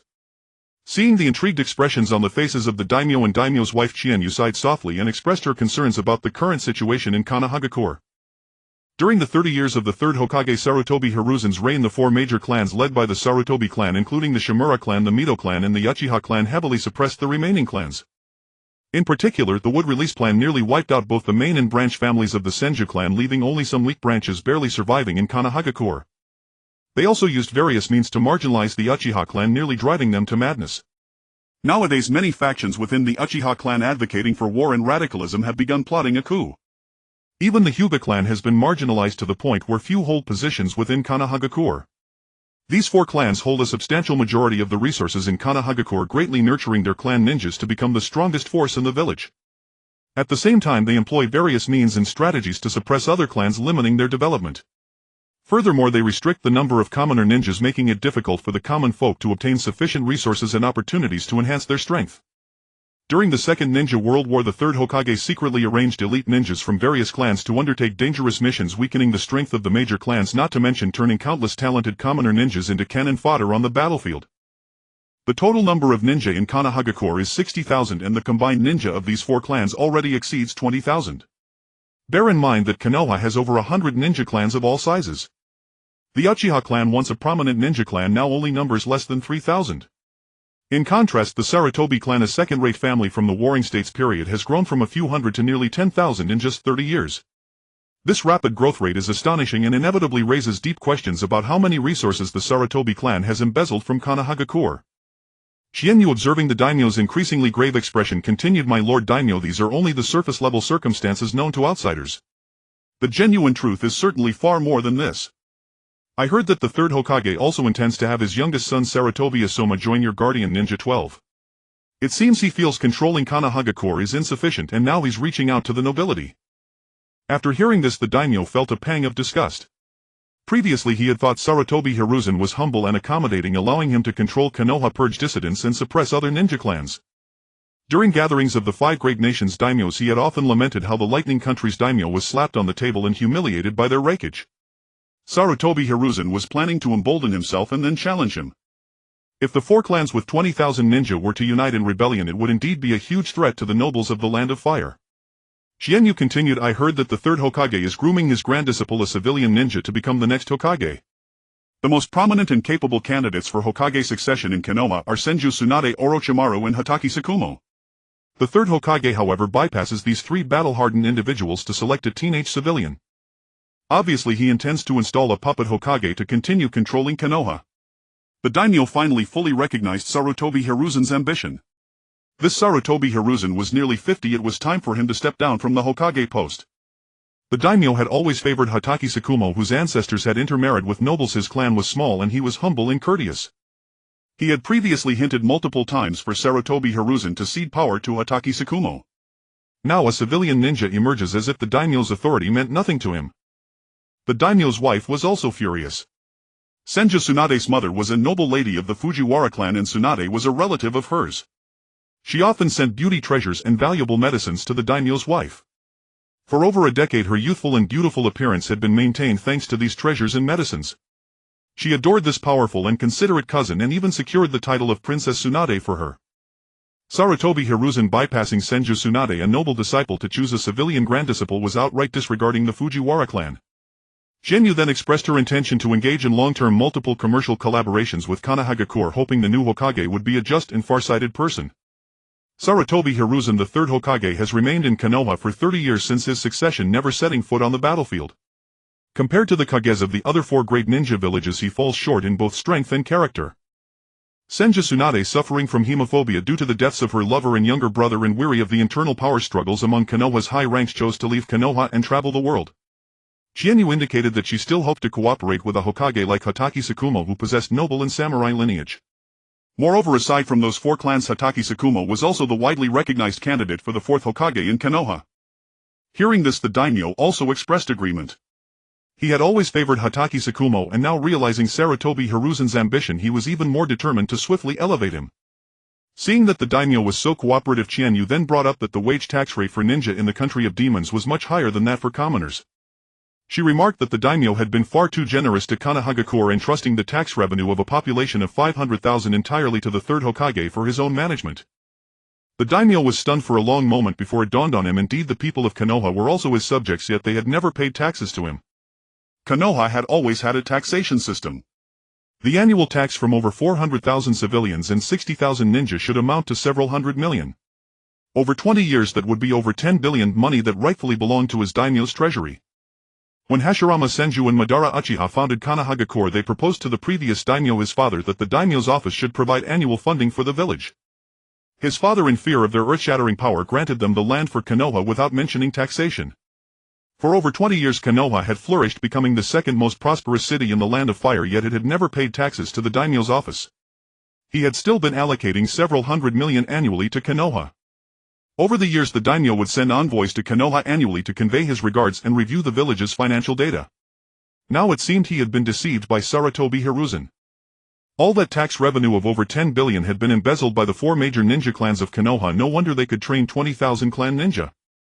Qianyu, watching the daimyo's increasingly dark expression, seemed to realize she had made a grave mistake. Her face paled, and with a trembling voice she begged the daimyo for forgiveness, imploring him to keep it secret, otherwise she would face endless assassinations from Konoha ninja. The daimyo took a deep breath, struggling to suppress the volcanic fury raging within him, and forced a polite smile on his face. "Well then, let us stop here for today." Qianyu naturally understood the daimyo's current mood and tactfully rose to take her leave. "Then I shall not disturb you and your lady any longer." Her tone was respectful and gentle, while a flicker of cunning light gleamed in her eyes. After leaving the room, Qianyu let out a soft sigh. She was well aware of the daimyo's rage. After all, anyone in such a situation would be furious. Especially someone like the daimyo, who could not tolerate being deceived and exploited. If this had happened to her, she would probably have been unable to resist wanting to devour Sarutobi Hiruzen alive. However, this was precisely the complexity of politics. Sometimes patience and compromise were necessary to maintain the stability of the greater situation. A faint smile curled at the corner of Qianyu's lips. She knew clearly that she was digging a big pit for Konoha's high ranks, one that would plunge them into chaos and conflict. The turmoil of Konoha's power transition was the most favorable scenario for her, as it would weaken the high ranks and create more opportunities for her merchant guild's plans. Qianyu, through the continuous reports from the siblings Chimu Shoin and his sister, gradually learned about the governance of the F4 of Konoha. She was deeply aware that if the F4 of Konoha continued in power, it would greatly hinder her merchant guild's plans. Therefore she hoped the F4 would step down soon, allowing Hatake Tsukumo to lead Konoha. The enraged daimyo wrote a lengthy edict overnight reprimanding Konoha's high ranks for years of corruption, purging dissidents, and causing the deaths of countless talented individuals of the Land of Fire. It also chastised Sarutobi Hiruzen for outwardly complying with the daimyo's orders while inwardly defying them.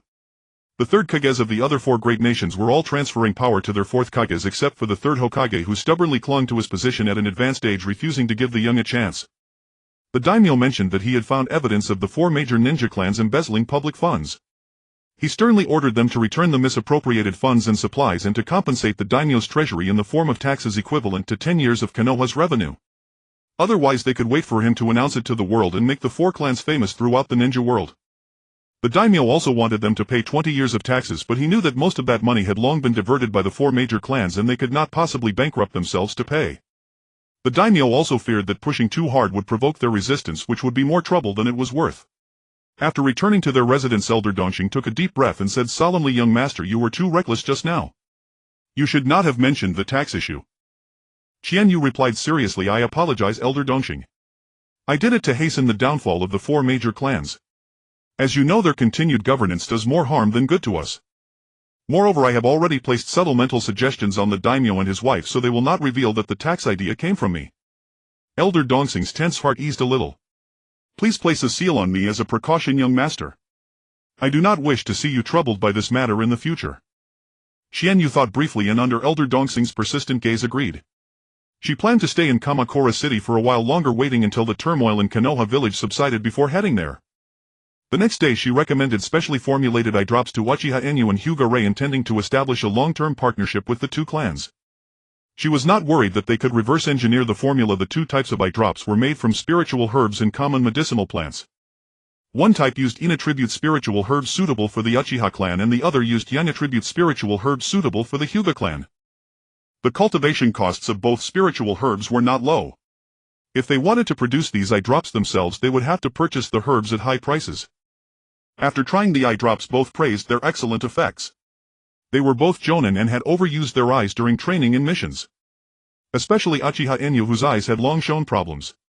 He had always worried that his vision would deteriorate like his father's, becoming blurred. The Uchiha clan's medics had also developed several eye drops, but with unsatisfactory results. They never expected that these eye drops could significantly alleviate the side effects of the Sharingan, a tremendous surprise for the Uchiha clan. Qianyu informed the 2 that the Fire Country daimyo had approved commercial cooperation between the Oni Country Merchant Guild and Konoha village. She also hinted to them that the daimyo had long been dissatisfied with Konoha's leadership and there would be upheaval soon, urging the 2 clans to seize the opportunity. Finally, Qianyu added that the daimyo thought highly of Tsukumo Hatake. The 2 were taken aback, but then agreed Tsukumo Hatake was indeed a strong candidate for the next Hokage. They would report to their clan leaders to support Tsukumo Hatake's ascent. Qianyu believed that with the support of the Uchiha and Hyuga clans, Tsukumo Hatake's path to becoming the 4th Hokage would be smoother. Not to mention how panicked the Konoha F4 were when they saw the daimyo's letter. The 5 billion tax would surely drain most of the 4 clans' treasuries. They thought of glossing over it as before, but this time the daimyo's attitude was uncompromising. If the daimyo truly announced it to the world, the 4 clans' reputations would be ruined. The Second Shinobi World War had ended only a few years ago. Konoha was in a period of recovery and could not afford turmoil, nor could the 4 clans. The 4 also tried to involve the Uchiha and Hyuga clans in sharing the 5 billion tax burden, but the clan leaders of those 2 great clans were not fools to be tricked. Moreover, although most of the money was ostensibly spent on Konoha's construction and war supplies, the 4 had grown accustomed to luxury and their accounts were sloppy, unable to withstand scrutiny. It was better not to humiliate themselves. When discussing the distribution of the 5 billion after a heated argument, they finally settled on a 3-3-2-2 split. Though each was dissatisfied, they had to grit their teeth and open their clan treasuries with the elders to inventory assets. At the same time, they cancelled many clan benefits, sold off numerous properties, and forced clan ninjas to take on more missions to replenish the treasury. Complaints arose within the 4 clans, but no one dared defy the clan leaders. After all, they knew that their years of living better than the Uchiha and Hyuga were thanks to their leaders. Of course, the 4 also secretly summoned the leaders of a dozen second-rate clans affiliated with them, and after a heartfelt speech asked them to contribute funds to tide over the crisis. Though those leaders cursed inwardly, their faces remained loyal, vowing to serve the Hokage and Konoha. If they had known that the 4 were about to step down, they would not have been so accommodating. With the tax issue resolved, the next matter was the election of the 4th Hokage. The 4 had long been wary of the increasingly renowned Tsukumo Hatake. They had already planned to send him on a secret mission the following month, with agents secretly sabotaging it to ensure its failure. Furthermore, they planned to amplify the losses caused by his failure within Konoha, using public opinion to ruin his reputation. That way he would have no chance to run for the 4th Hokage. In this conspiracy, Danzo Shimura had his own agenda. He secretly kept a hand ready, intending to take advantage of the chaos to oust Hiruzen Sarutobi and become the 4th Hokage himself. The 4 looked at the daimyo's letter with its sharp words and threats. No matter how much dissatisfaction and resentment they harbored, it was useless. After all, they dared not oppose the daimyo. If he grew angry again and instead backed the Uchiha and Hyuga clans, that would be even worse for them. In comparison, although Tsukumo Hatake was powerful, he came from the small Hatake clan. That was actually an advantage for them. Moreover, Tsukumo Hatake was rather rigid in personality and not adept at administrative affairs, so he would certainly need their assistance. Thus, as long as the four of them united, backed by their years of experience and tacit understanding, they believed they could still control Konoha for at least another 20 years.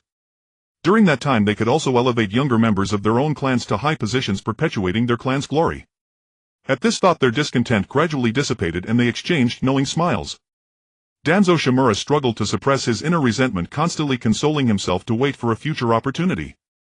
He secretly planned to collect more experimental subjects during this period, as it would be inconvenient after Tsukumo Hatake took office.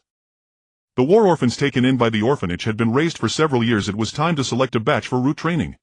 On the third day, Qianyu once again paid a visit to the daimyo's wife, presenting a priceless, exquisitely luxurious set of red jade ornaments. Observing the satisfaction on the daimyo's wife's face, Qianyu said with a smile, "My lady, this red jade comes from a 10th Sandir warm jade from the royal court of the Wind Country, masterfully crafted by Master Matsuda Takawa, scion of a jade artisan family. I infused it with a vast amount of pure spiritual energy, enshrined it in a shrine for 100 days, and thus this spiritual ornament was born endowed with beautifying and age-preserving properties." The daimyo's wife asked in surprise, "Is it truly effective for beautification and maintaining youth?" "Of course. The head of the Higashi family in the Ghost Country is nearly 40 yet appears no older than 30. She wears a youth-preserving jade.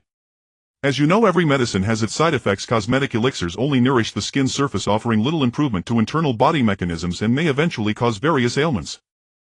However, the spiritual energy within this youth-preserving jade ornament will gradually permeate from the outside inward, nourishing your entire body, keeping it in a youthful state for as long as 20 years.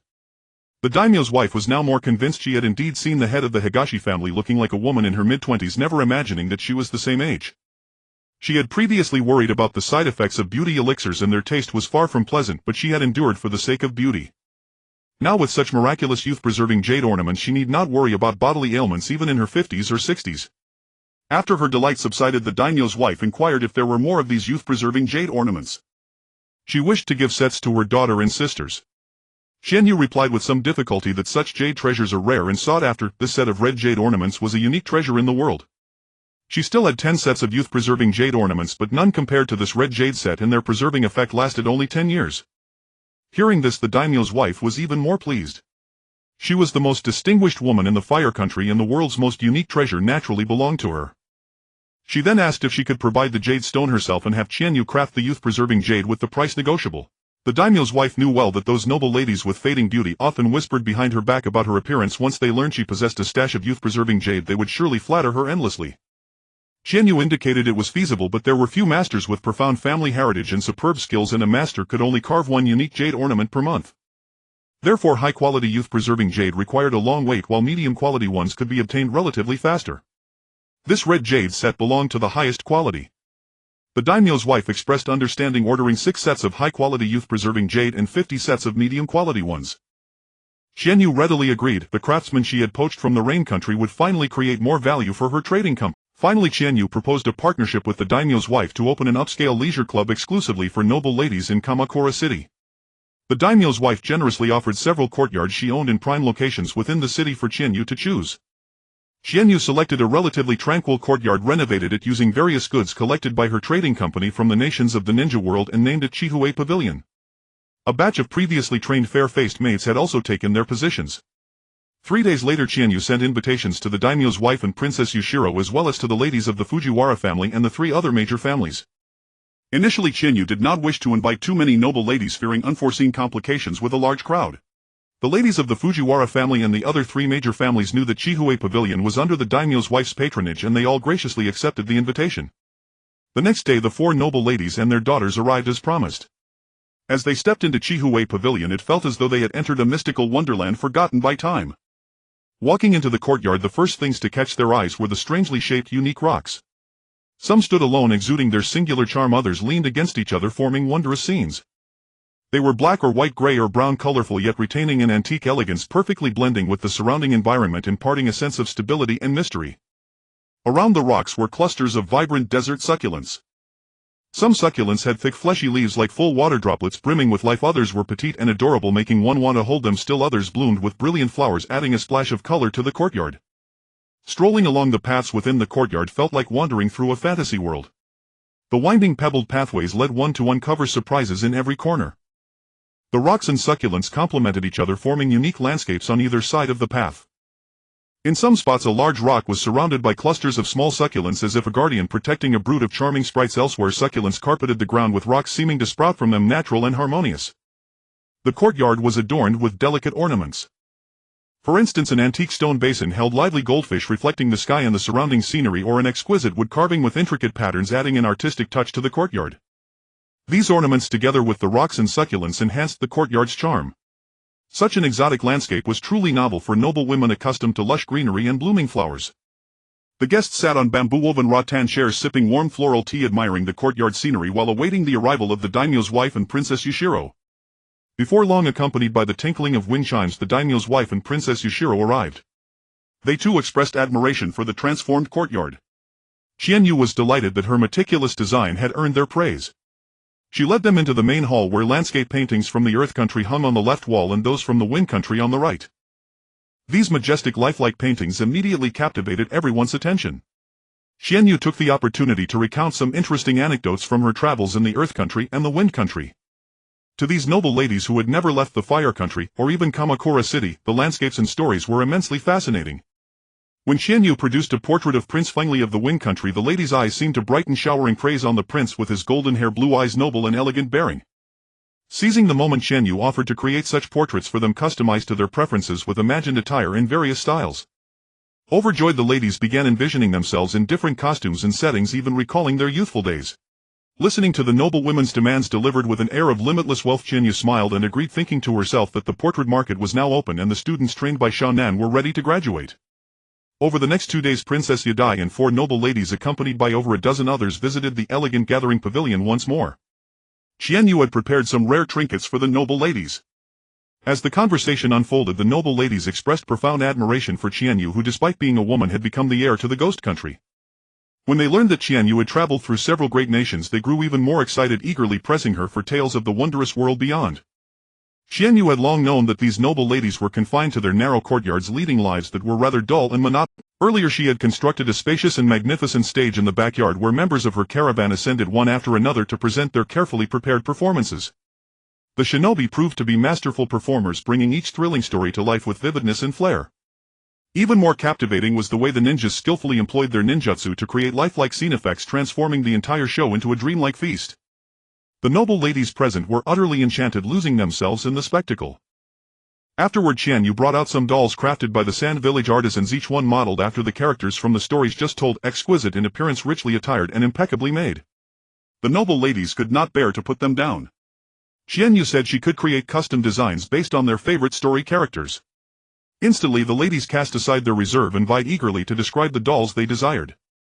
One noble lady quietly asked Qianyu, "Could you make me a doll of my beloved?" This question seemed to unlock a floodgate, and the others quickly echoed similar requests. Some even wanted dolls resembling the top 10 noble scions of the Fire Country. Qianyu naturally agreed to each request, offering her own suggestions.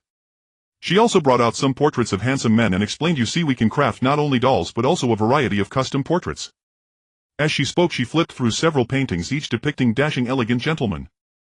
Qianyu smiled at the excited ladies and continued, "What's more, you can have yourself painted together with your beloved." She then revealed another portrait showing a man and a woman embracing, a warm and romantic scene that set the noble ladies howling with delight. Qianyu found the ladies' excitement secretly amusing. Who would have thought that these lofty noble women would become so animated over such simple things? Yet it also revealed a business opportunity. She decided to introduce more similar products to meet their demands. At the banquet, laughter and joy filled the air. As the hostess, Qianyu had prepared an array of exquisite delicacies that made mouths water. The most eye-catching item was the savory grilled stoneplate meat, perfectly cooked and fragrant, alongside the vibrantly colored tofu, which was as pleasing to the eye as it was silky and melt in the mouth. Additionally, there were several pickled cactus side dishes, refreshing and palate-cleansing, adding a unique flavor to the feast. The noble ladies praised the food endlessly, especially the 5-colored tofu, so different from the drab-gray tofu they usually ate. They eagerly asked about its preparation. Qianyu smiled and explained that the colorful tofu was made by mixing vegetable juices of different colors, not only delicious but also beneficial for skincare and beauty. She then proposed a partnership with several noble ladies to establish a large tofu processing factory in Kamakura City, producing various tofu products and supplying them long-term to the mansions of nobles and their affiliated restaurants. The proposal received an enthusiastic response. All agreed it was a promising venture that could bring substantial profit. Some noble ladies with family businesses in other cities already made plans to open similar factories there. Qianyu also intended to supply various bean products to the city's civilian markets and small eateries. It seemed the soybean harvest from Yendo City this year would fall short of demand, prompting the need to have civilians in both the Earth Country and Fire Country plant more soybeans. After the banquet, Qianyu discreetly arranged for Lord Fujiwara K to spread news of the dolls and portraits among the noble sons, subtly hinting that the noble ladies were actively collecting portraits of young lords. This news swept through the aristocratic circles like a whirlwind. Soon noble scions began to regard it as an honor to be the subject of the ladies' portrait collections.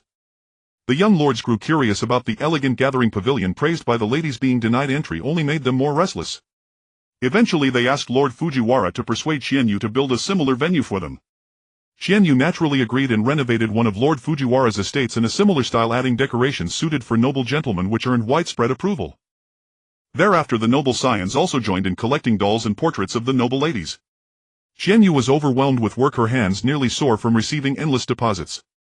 Faced with such explosive demand, Qianyu was grateful that she had brought Xiao Nan and a few students along to the Fire Country. Qianyu had previously written a letter sent via Uchiha Enyu to Orochimaru in Konoha expressing high praise and inviting him to Kamakura City to discuss future collaborations.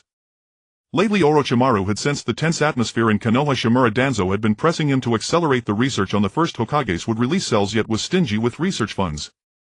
Orochimaru grew increasingly dissatisfied with Danzo, who had once lured him with the promise of supporting his bid for fourth Hokage only to exploit him for various experiments. Now that he had confirmed Tsukumo Hatake was the widely accepted fourth Hokage, Danzo could no longer deceive him. His earlier desire to become Hokage had been driven by the need for more research funding and resources compared to sitting in the Hokage's office reviewing documents and constantly balancing the ninja clans. He would rather stay in the lab conducting research. Upon receiving the letter from the young lord of the Ghost Country, Orochimaru saw an opportunity. He secretly sealed and packed his lab's high-end equipment, erased his traces but preserved some evidence of Danzo's human experiments. He reported to the third Hokage that he needed to go to Kamakura City to submit the previous commission from the Ghost Country and agreed to the third's request to visit the daimyo and ease tensions. Thus he set out on the journey to Kamakura City. A few days ago Qianyu sent a message to the siblings Chimu Shoin and Chimu Shoin instructing them to contact two elderly elders of the Senju clan under the guise of the Warring State Senju branch. Upon demonstrating simple would release, Chimu Shoin was immediately accepted by the Senju elders. He told the two elders that their young lord could help Senju clan members with water and earth affinities awaken rudimentary would release. During this time the young lord had already secured multiple positions within the agriculture department of the Land of Fire for the Senju clan through the daimyo of the Land of Fire. Soon the young lord will personally visit Konoha village to assist Senju clan members in researching high-yield seeds for the agriculture department. It is believed that in the near future the Senju clan will once again shake the ninja world. The two Senju elders were so thrilled that they nearly fainted after hearing this. 40 years ago Lord Senju Hashirama divided the 4,000 clan members into many branches such as the Chie Takagi and Sakuraji, retaining only a few hundred as the direct Senju lineage with the intention of fully integrating the Senju bloodline into Konoha. However, this decision triggered many problems. 20 years ago the Senju clan was deceived by Sarutobi Hiruzen and a large number of clan members were drawn into the wood release transformation project, ultimately tragically transformed into trees and lost their lives. Furthermore, during two great ninja wars the Senju clan suffered severe losses with thousands of Senju shinobi sacrificed, drastically reducing the clan's population. To this day the direct Senju lineage within Konoha village consists only of the two elderly elders and a few children of mediocre talent. Lady Tsunade remains the last hope of the Senju clan. Not only that, but the situation of the Senju branches is similarly dire, with their remaining members numbering less than 1,000 and their living conditions far from ideal. Faced with this situation the two Senju elders felt profound worry yet could do nothing. Senju Tsunade, the granddaughter of Senju Hashirama, was already over 30 years old and still had no children. This meant that the Senju clan's bloodline might be severed. Now upon hearing that the young lord of the Senju branch had the ability to revive the clan and reunite the branches under the Senju name, their hearts were filled with hope. During this time, taking advantage of the turmoil in Konoha village, the siblings Chimu Shoin assisted Senju Yangzi in reclaiming many shops and properties from the four great ninja clans. Most of these properties had been taken from the Senju clan over the years by the four great clans through various means, and now they were finally returned to their rightful owners. The two also instructed the elders to warn the branches to protect their clan members, especially the children, as Shimura Danzo might take advantage of the chaos to abduct talented children. Qianyu had previously conducted experiments using the three natures of water, earth and yang to synthesize a simple wood release technique for plant growth. It was of course inferior to Senju Hashirama's wood release. His was not wood release but forest release. Qianyu planned to infuse the water and earth-natured Senju clan members with yang nature energy, allowing them to combine water, earth and yang in varying proportions to generate wood release energy and stimulate the growth of plants with diverse characteristics. When Orochimaru arrived at Kamakura City and visited the daimyo's residence for an audience, he was treated with far greater respect than before. The chief steward who had once shown him contempt personally led him into the residence. Ever since the daimyo had learned from Qianyu that Konoha's Orochimaru was an exceptionally rare research talent, he had wanted to recruit him into the Land of Fire's research team. Now that Orochimaru had come willingly, the daimyo naturally treated him with courtesy. Despite his aloof demeanor, Orochimaru displayed genuine sincerity. The daimyo in turn softened his stance and demanded that Konoha village pay taxes to the daimyo's mansion just like other cities. Furthermore, the daimyo would dispatch financial officials to serve in Konoha's finance department. Orochimaru naturally acquiesced, fully aware that most of Konoha's tax funds had been misappropriated by the third Hokage and his associates. Now that the fourth Hokage had taken office and the daimyo had tightened control over Konoha village, the days of the third Hokage and his group were numbered. Finally, the daimyo announced the establishment of a research department in Konoha village, appointing Orochimaru as its director to study chakra converters. At the same time, he appointed Qianyu, the young lord of the Ghost Country, as the research department's advisor to assist in the research. Qianyu looked at the composed Orochimaru before him, produced a scroll containing the corpse of White Setsu and handed it to him with great courtesy. Mr. Orochimaru, I have long admired your reputation. I have heard that you are exceptionally skilled in research. You should find this item quite intriguing. Orochimaru gazed at the young lord of the Ghost Country, nodded politely in response, and unrolled the scroll. Inside he found what appeared to be a corpse, though it did not feel like one, as he could sense the familiar yet active energy of would-release cells. Moreover, these cells lacked the aggressive nature of the first Hokage's would-release cells. They were remarkably gentle. It occurred to him instantly that using these cells for would-release experiments would yield success. He felt as though he had discovered a priceless treasure, his eyes gleaming with excitement. Struggling to suppress his elation and the upward twitch of his lips, he asked, "What do you want me to do?" A light and cheerful smile crossed Qianyu's face. 18 years ago my mother adopted the alias of the wandering physician Ayu and crossed paths with you in the Land of Fire. Thus by blood I should address you as my father. This is my gift to you, father. Orochimaru was stunned, his mind wandering back to the woman named Ayu he had met 18 years ago. During that period, an unusually agitated Jiraiya had begged him to help find a woman to apologize to. Upon pressing for details, Orochimaru learned that the man had been caught peeping in a bathhouse and was taught a lesson by a formidable woman. She had cast some strange ninjutsu on Jiraiya, leaving him utterly devoid of interest in women. Yet no matter the time, Jiraiya felt an unsettling lecherous gaze fixed upon him, making his skin crawl. Jiraiya tried various methods to no avail. He sought out the woman to request she lift the jutsu, but she refused and beat him severely. Thus he could only turn to Orochimaru for help. In his youth, Orochimaru inwardly rejoiced at Jiraiya's misfortune. Yet intrigued by the woman's ninjutsu, he attempted to dispel it without success, and so he went to find her himself. Upon meeting her, he found himself fascinated by her ability to wield powerful medical techniques without being a shinobi, and she seemed equally interested in him. He traveled with her for a time, saving many lives, and eventually they became a couple. After that, his memories grew hazy. He recalled wanting to bring her back to Konoha, but she refused, and they ultimately parted ways. As a shinobi for over 3 decades, Orochimaru had weathered countless storms of blood and battle. Having witnessed the fragility of life through his parents' deaths in his youth, he held no attachment to progeny. Later, during the Second Great Ninja War, he saw too much death, and his sole pursuit became increasing his strength and prolonging his life. To him, women and children were far less important than power in research. De Shiwan was momentarily uncertain how to treat this daughter who had suddenly appeared out of nowhere. As a being with extraordinarily keen perception, he could naturally sense the bloodline aura emanating from her. This daughter was not only of noble status, deeply favored by the daimyo of Yue Country, but also brought him such an astonishing gift as a meeting present. After pondering for a while, his tone softened as he said, "I'm sorry, I did not know of your existence." "How is your mother? Is she well?" Qianyu gave a faint smile and replied, "For over a decade, mother has not only managed Yue Country but also suppressed the monstrous entity Wangliang, and her health has always been poor. Last year I was fortunate to inherit the ancestral legacy, learn some cursed arts, and was able to assist mother. Only then did she have the time and energy to recuperate. The priestesses of the Yue tribe of Yue Country have traditionally been allowed to enter the world for cultivation only once at age 18 for a single year. Afterward they must drink the forgetfulness water, return to Yue Country to shoulder the heavy responsibility of suppressing the monstrous Wangliang, and devote their entire lives to Yue Country. So your lack of emotional attachment to mother is because she made you drink the forgetfulness water." De Shiwan, upon hearing about the forgetfulness water, did not know what to say. He recalled that back then he indeed had strong feelings for Ayu, but somehow those feelings had faded later. If not for Qianyu bringing it up, he would have forgotten that there was once a woman named Ayu in his life. Qianyu continued, I have awakened the power of precognition since childhood, so I know about father's pursuit of immortality.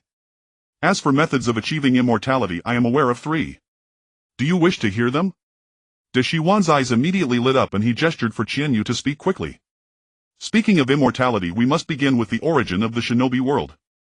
You should know something about that, right? De Shiwan nodded. As a man well-read and erudite, he naturally knew some records about the progenitor of chakra, Lu Dao Xianrun. Qianyu then narrated the origin of the shinobi world. 1,000 years ago this world was not called the shinobi world. At that time there was no such thing as chakra in the world, nor were there shinobi. But there were gods and ghosts, priestesses and divine scions. As messengers of the gods fought against ghosts and monsters. Nobles, priestesses and warriors jointly ruled over the common people and maintained the order of the world. In the vast cosmos there existed a mysterious race called the Datongmu clan. To sustain their millennia-long lifespans they constantly searched for planets with life energy in the universe, planting a chakra seed known as the God Tree, thereby plundering the energy of one planet after another. One day 1,000 years ago 3 Datongmu descended upon this world, gazing greedily at this planet brimming with vitality. They planted the God Tree in that region of Feng country. As the God Tree took root, sprouted and grew, it absorbed most of the world's energy and produced a chakra fruit. However, the world, having lost most of its energy, suffered a thinning of spiritual energy. Deities fell, demons and monsters ran rampant, and the numbers of priestesses and divine scions dwindled. The area of Feng country turned directly into a desert. The entire world also plunged into chaos and war due to the sudden scarcity of resources. And that chakra fruit was consumed by a woman named Datongmu Huiyi. She gained godlike power, used her immense chakra to end the war, and ruled over the entire world. The Datongmu clan's procedure for invading planets was to first have 3 members plant the God Tree, guard its growth, and ensure that the chakra fruit ripened. 1,000 years later 3 others would come to harvest the chakra fruit. Datongmu Huiyi's private consumption of the chakra fruit was tantamount to betraying the Datongmu clan. Fearing that the clan would arrive after a millennium, she wanted the God Tree to produce another chakra fruit. She fed a large number of humans alive to the God Tree, causing panic throughout the world. However, her 2 sons Datongmu Yue and Yue, who had inherited her chakra power, opposed her atrocities and joined forces to seal her within the moon. Datongmu Yue later became known as Lu Dao Xianrun, a monk of faint compassion. He passed down the dangerous power of chakra to countless people. Even the most vile and wicked individuals, if they feigned repentance before him, would receive his gift of chakra. Consequently, countless shinobi who fought with chakra emerged in the world, causing centuries of devastation. In order to weaken the shinobi, the nobles unanimously reduced them to a lowly caste and employed various means to restrict their development. Therefore, for centuries shinobi remained under the control of the nobles. Qianyu indicated that of the original 3 Datongmu, 1 was sacrificed to the God Tree, 1 was sealed on the moon, and the 3rd wounded had been hiding in the shinobi world all along. She could help capture that Datongmu and deliver him to father for study in order to uncover the secret of Datongmu immortality.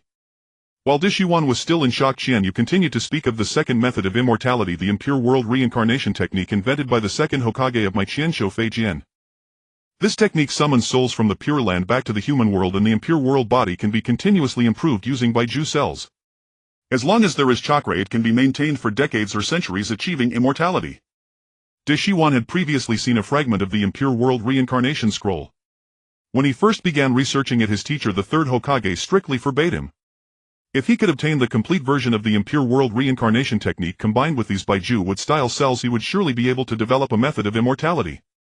Qianyu then brought up the 3rd method, which was to cultivate using spiritual energy. You know that the snake spirits in Long Daidong have lived for over 1,000 years precisely because Long Daidong is rich in spiritual energy. They cultivated using demonic methods for a millennium before transforming into human form. 1,000 years ago the world's spiritual energy was far richer than that of Long Daidong. All kinds of demonic cultivators and monster cultivators ran rampant. Our Yu tribe priestesses have always fought against demons and monsters to protect humanity. When the Datongmu first arrived in this world, the demon cultivators must have gotten wind of it. Leech spirits, snake clans, toad clans and other monsters seized the chaos to claim a portion of the world's spiritual energy, forming various spirit realms. The Datongmu are invaders. Shinobi who possess chakra are rejected by the heavenly Tao and cannot use spiritual energy, so this method is not suitable for you. Those not of our kind are of different hearts. If one day I need the spiritual energy of Long Daidong, I hope you can assist me. De Shiwan snapped back to reality and nodded in agreement.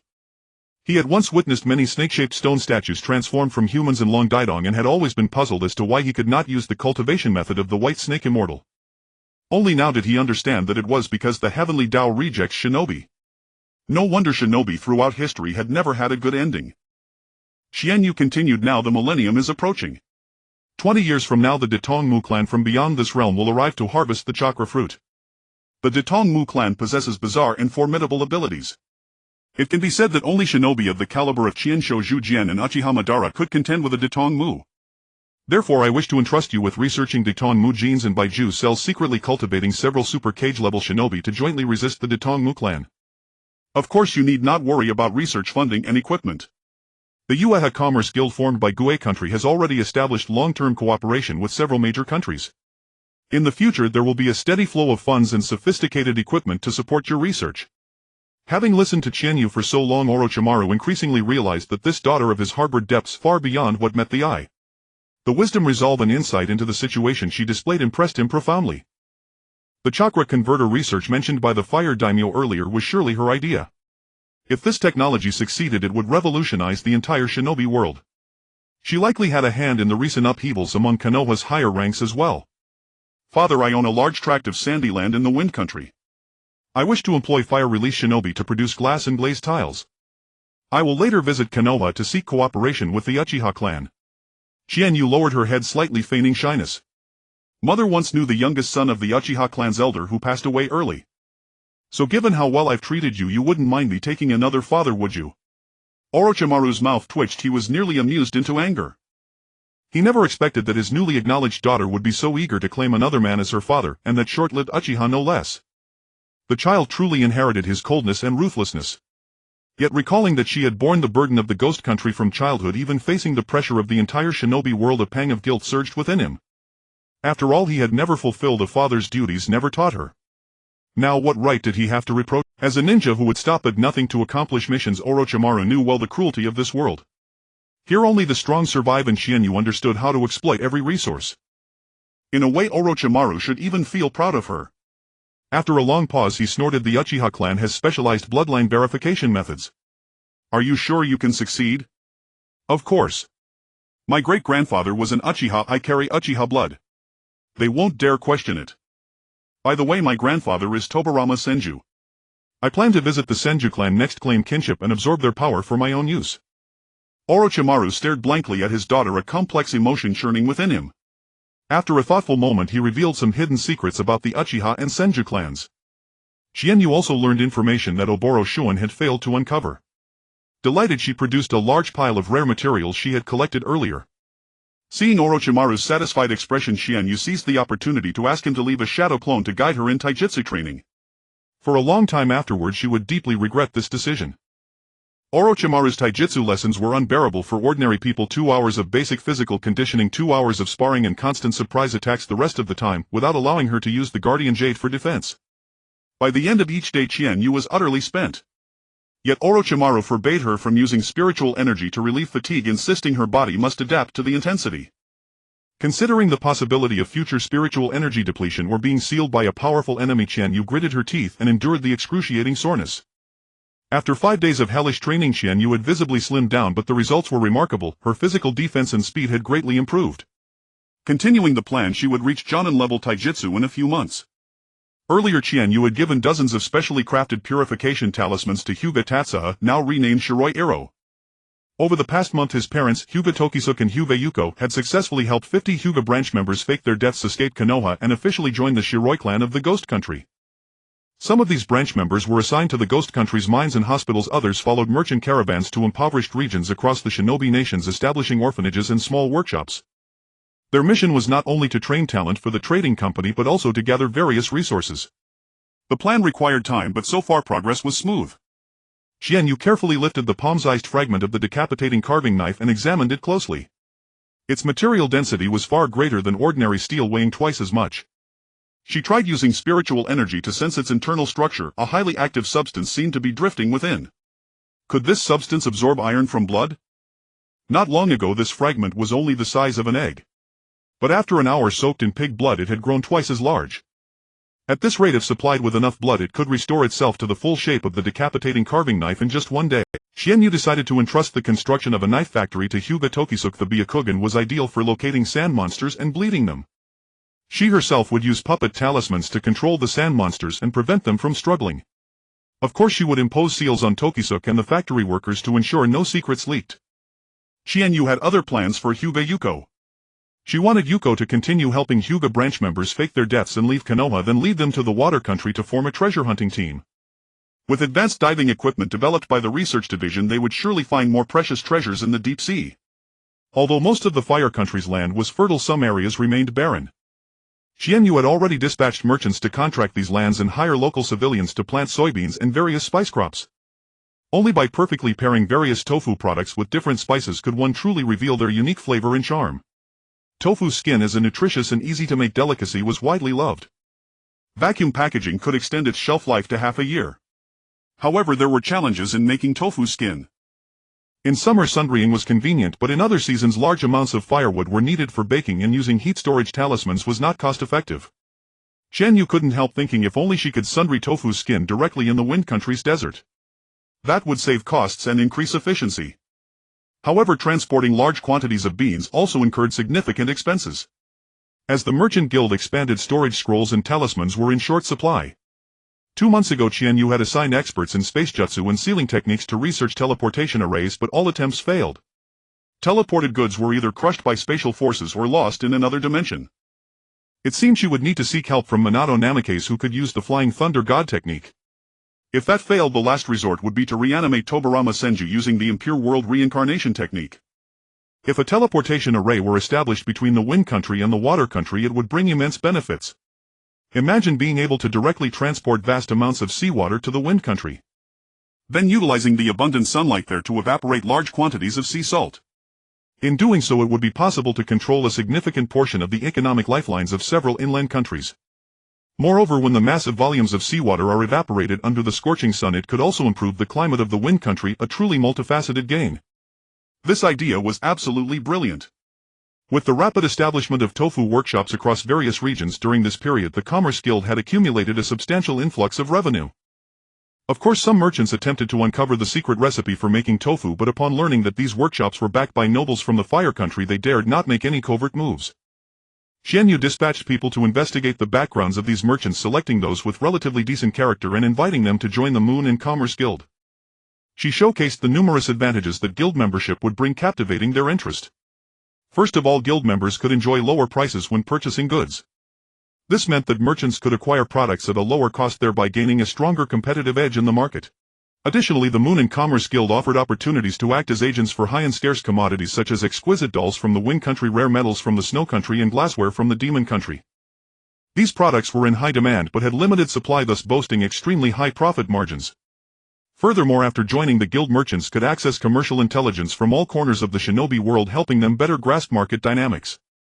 Simultaneously, through the guild, they could hire higher quality yet more affordable ninja guards, ensuring the safety of both their persons and goods during their trade journeys.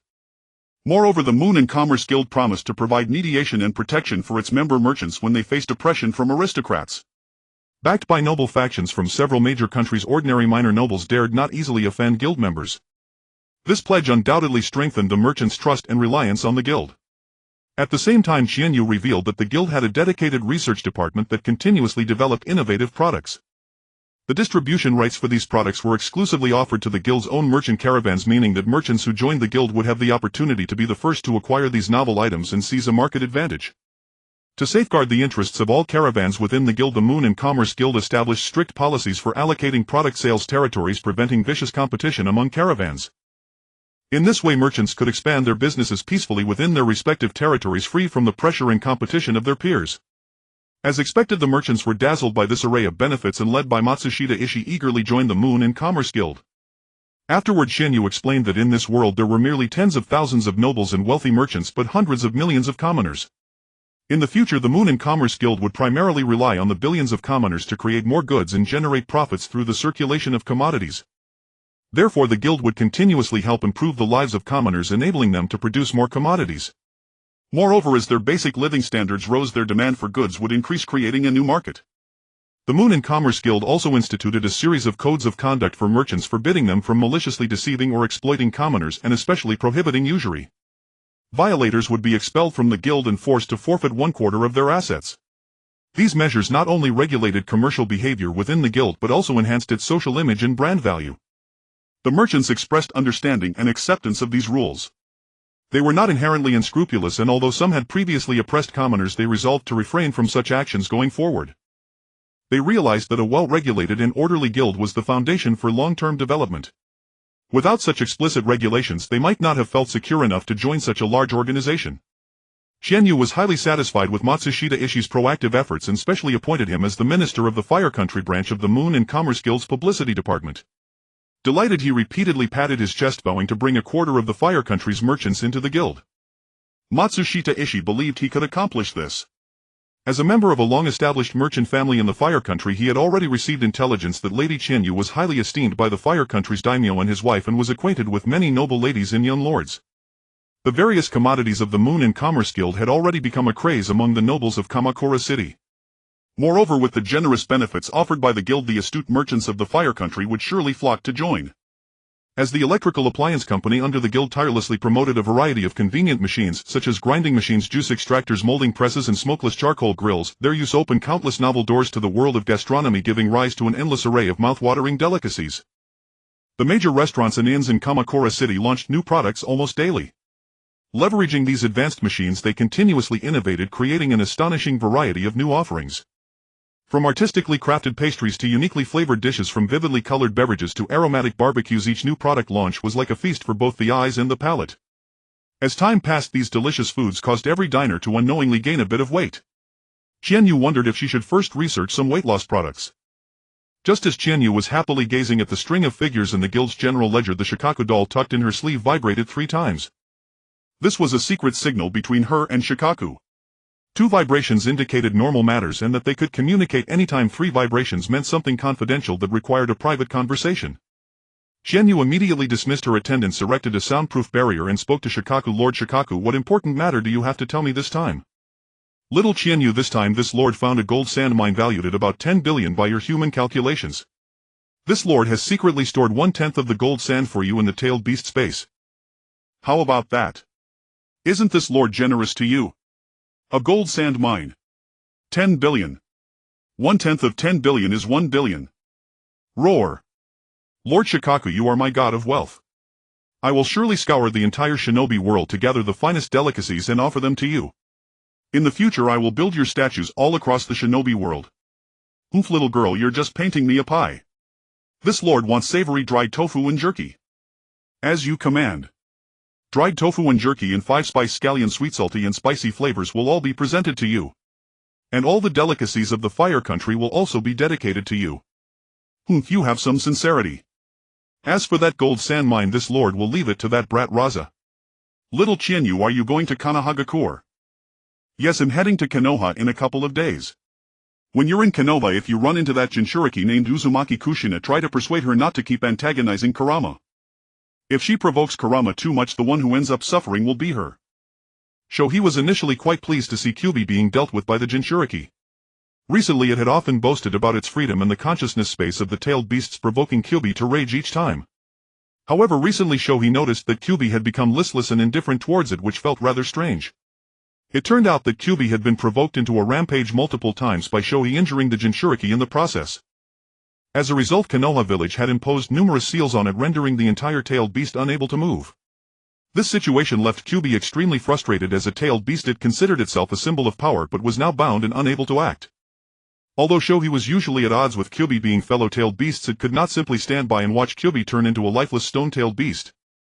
Thus Shohei decided to seek help from Qianyu, hoping she could assist in restoring some mobility to Kyubi. Upon hearing this gossip, Qianyu couldn't help but feel a bit sympathetic towards the Ninetales and Uzumaki Kushina. She thought to herself that they were really unlucky to encounter Shohei, this troublesome tailed beast. Suddenly Qianyu came up with a bold plan. She thought that if she could harness the powers of the other 8 tailed beasts, it might lead to a greater transformation for the entire ninja world. Therefore she decided to consult Shohei. "Lord Shohei, would your other 8 brothers and sisters be willing to become guardians of humanity?" Upon hearing Qianyu's suggestion, Shohei couldn't help but widen its eyes in disbelief. "What? You greedy girl, is having me not enough? You want other tailed beasts too?" Shohei's furious voice nearly puffed up the toy. Faced with Shohei's reaction, Qianyu couldn't help but smile. "Lord Shohei, you know there are billions of humans in the ninja world living in poverty without adequate clothing or food. Qianyu wanted to help them get enough to eat and wear new clothes, so she needed more strength to assist. There are too many treacherous, greedy and ungrateful people among humans, and Qianyu is no match for them. The power of tailed beasts is beyond what humans can compare to, but tailed beasts are clear about grievances, so Qianyu hopes to gain your help even more. Qianyu's words left Shoei deep in thought. She was not wrong, the power of tailed beasts could indeed change many things. It could sense that Qianyu's request was not driven by selfish desires but was aimed at helping more people. Shoei's heart felt a bit shaken. Moreover, Qianyu continued, you are now the wind god of the land of wind with millions of followers. No other tailed beast can compare to you, you will be their leader in the future. This statement made Shoei quite tempted. After all, it was created first by the Sage of Six Paths, with Kyubi being created last by the order of creation. It should rightfully be the leader. However, that rascal Kyubi insisted on ranking by the number of tails, which resulted in it becoming the smallest one. If it could help the other tailed beasts regain their freedom, they would surely acknowledge it as their leader, and Kyubi would have no choice but to accept it. Alright, I agree with you. However, the abilities of the other tailed beasts may not be as useful as mine, so they probably won't help you much. The two-tails Matatabi excels in fire release, the three-tails Isabu specializes in water release, the four-tails Son Goku is adept at lava release, the five-tails Kokuo is skilled in boil release and tremendous strength, the six-tails Seiken has strong corrosive power, the seven-tails Komiai is known for using phosphorus powder to confuse, the eight-tails Gyuki is strong in battle, and the nine-tails the nine-tails Chakra Ball is the strongest, and it keeps boasting that it is the smartest and knows many ninjutsu. So what? Isn't my ability to control wind and sand the most practical? Qianyu of course supported this. Indeed, Lord Shoei, your ability to control wind and sand is the most practical. You truly are the undisputed wind god. At least you have good judgment. Qianyu's thoughts wandered among the powers of the tailed beasts, and she couldn't help but marvel. Each of these tailed beasts possessed unique talents and abilities. The two-tails fire release could definitely be freely controlled in temperature, not only suitable for land cultivation but could also be combined with Shoei's sand control ability to create large transparent glass. Imagine when the high temperature of fire release meets the design sand wall, melting into glass crystal palaces would rise from the land of wind, becoming a beautiful scenery. The three-tails Isabu lived in the sea before and is familiar with the ocean. It can dredge various fish and shellfish from the seabed and escort fleets. The four-tails lava release and the five-tails boil release could improve the temperature in cold rocky areas and even create hot springs. The six-tails corrosive liquid could clean up waste and also produce some metal rust removers and pipe cleaners. The seven-tails phosphorus powder is deceptive and could be used to create some medicinal agents. The eight-tails and nine-tails are both strong in combat and could be used to push mountains and build roads. Once their bodies enlarge, they can also compact the foundation. The chakra contained within the tailed beast balls is astonishing. Once a chakra converter is developed, the energy from one tailed beast ball could potentially supply a large city for a year. Of course, these are just preliminary ideas. The specific situation still needs to be discussed with each tailed beast in Ninja Village. Qianyu shared her recently thought ideas with Shoei. Lord Shoei, these are just my shallow thoughts. You can discuss them with them first to gather more opinions. Of course, you can also have them reveal some of your treatment in the land of wind to the Jinchuriki, attracting the attention of various ninja villages. It would be best if the ninja villages actively sought the tailed beasts' help. I was thinking the same. If ninjas want to use our tailed beasts' power, they must lower their stance. Arrogant tailed beasts would rather die than submit. The daimyo of the land of fire, having heard so much about the practical applications of Konoha's ninjutsu from Qianyu, understood that this matter pertains to the future development and national interests of the land of fire and cannot be taken lightly. Thus he decided to entrust the entire matter to his second son Genji Rin to handle. Although Genji Rin, as the daimyo's second son, was not as outstanding as his elder brother the heir, he was intelligent from a young age, possessing sharp insight and excellent management skills. He was very excited upon receiving this task, fully aware of the significance behind this plan. Once successful, his reputation would rise continuously. Even though he knew the chances of inheriting the position of daimyo in the future were slim, it was still necessary to add some leverage for himself now. The daimyo had now reached a cooperation agreement with Qianyu's Yueha Chamber of Commerce, thus granting Qianyu the position of commercial advisor to the land of fire, assisting Konoha's ninjutsu development plan. Fujiwara Kei wanted to accompany her to Konoha but was strongly stopped by Qianyu. Konoha's ninja clan is numerous and various secret techniques are unpredictable. Fujiwara Kei, being a noble, raised Qianyu's concern that some ill-intentioned ninjas in Konoha might detect his unusualness. Qianyu arranged the cooperation matters in Kamakura City and then proceeded to Konoha village with the delegation from the Land of Fire to attend the inauguration ceremony of the fourth Hokage. Genji Rin took great interest in the young woman Qianyu, who had seamlessly integrated into the noble circles of the Land of Fire within just a few days. Her delicate features and pure aura made him eager to engage with her further. Qianyu, however, had no interest in this young lord of the daimyo, who at merely 20 years of age already had numerous wives and concubines. After two perfunctory conversations, she politely declined his invitation, citing her need for cultivation. Genji Rin could read Qianyu's stance, and a hint of dejection crept over him. Born with noble status, blessed with handsome features and a refined demeanor, so many noble ladies insisted on marrying him. How could he have refused them all? Had he known he would encounter a woman as beautiful, powerful and intelligent as Qianyu, he would have rejected the advances of those beauties back then, at least reserving the position of his lawful wife.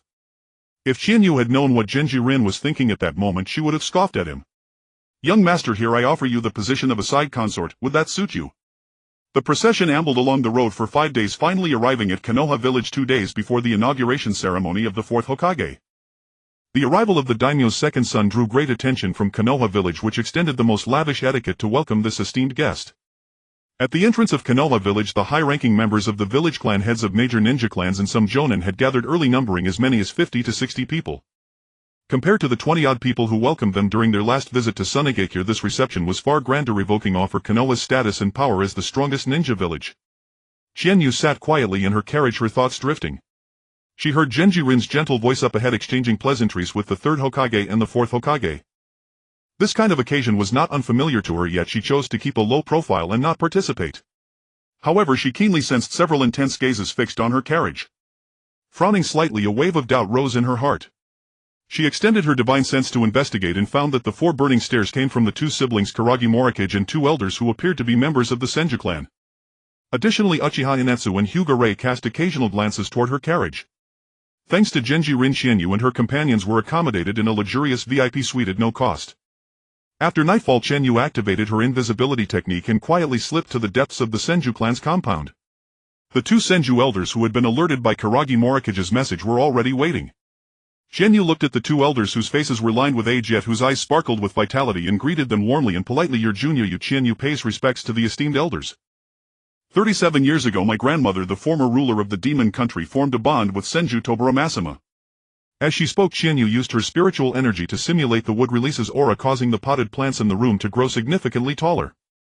The 2 elders immediately flushed with excitement. This was a direct descendant of the Senju clan who had inherited wood release. Seeing them on the verge of fainting, Qianyu promptly used her spiritual energy to heal them and calm their emotions. After treating the hidden injuries within their bodies and ensuring they would remain healthy for at least another decade, Qianyu withdrew her power. The 2 elders sensed that the energy flowing into their bodies was not chakra but rather something akin to natural energy, yet even purer than the wood release chakra of the late Hashirama-sama. Their bodies felt as if nourished by a sweet spring. Looking at each other's suddenly rejuvenated faces, which seemed a decade younger, they were overtaken by another surge of emotion. In the Moon Clan of the Demon Country, all who are born are shrine maidens. My mother and I also specialize in spiritual techniques. My inherited waterwood attributes lean toward healing. Measured by ninja standards, I have reached strength. My barrier techniques and sealing techniques have also reached strength. Sealing and 9 tails alone would be no problem for me. The Kuragi clan of the Demon Country is a branch of the Senju clan that originated during the Warring States period. Though not powerful in combat, they excel in intelligence gathering and serve as key members of the intelligence department of the Moon and Chamber of Commerce. They live inconspicuous lives hidden throughout the ninja world, so I humbly request both elders' discretion. Earlier, Kuragi Morikage also informed you about helping Senju members with water and earth affinities awaken basic wood release. I believe that the Senju clan has attempted to synthesize wood release using water, earth and yang natures, but improper attribute blending led to failure. I can use pure spiritual energy to help talented water earth members adjust the proportion of water, earth and yang natures, merging them into different types of basic wood release. Basic wood release, though weak in power, is highly effective in promoting plant growth. A large number of clan members with basic wood release could occupy most positions in the Land of Fire's Ministry of Agriculture in the future. As for combat, the properties of different plants can also be utilized.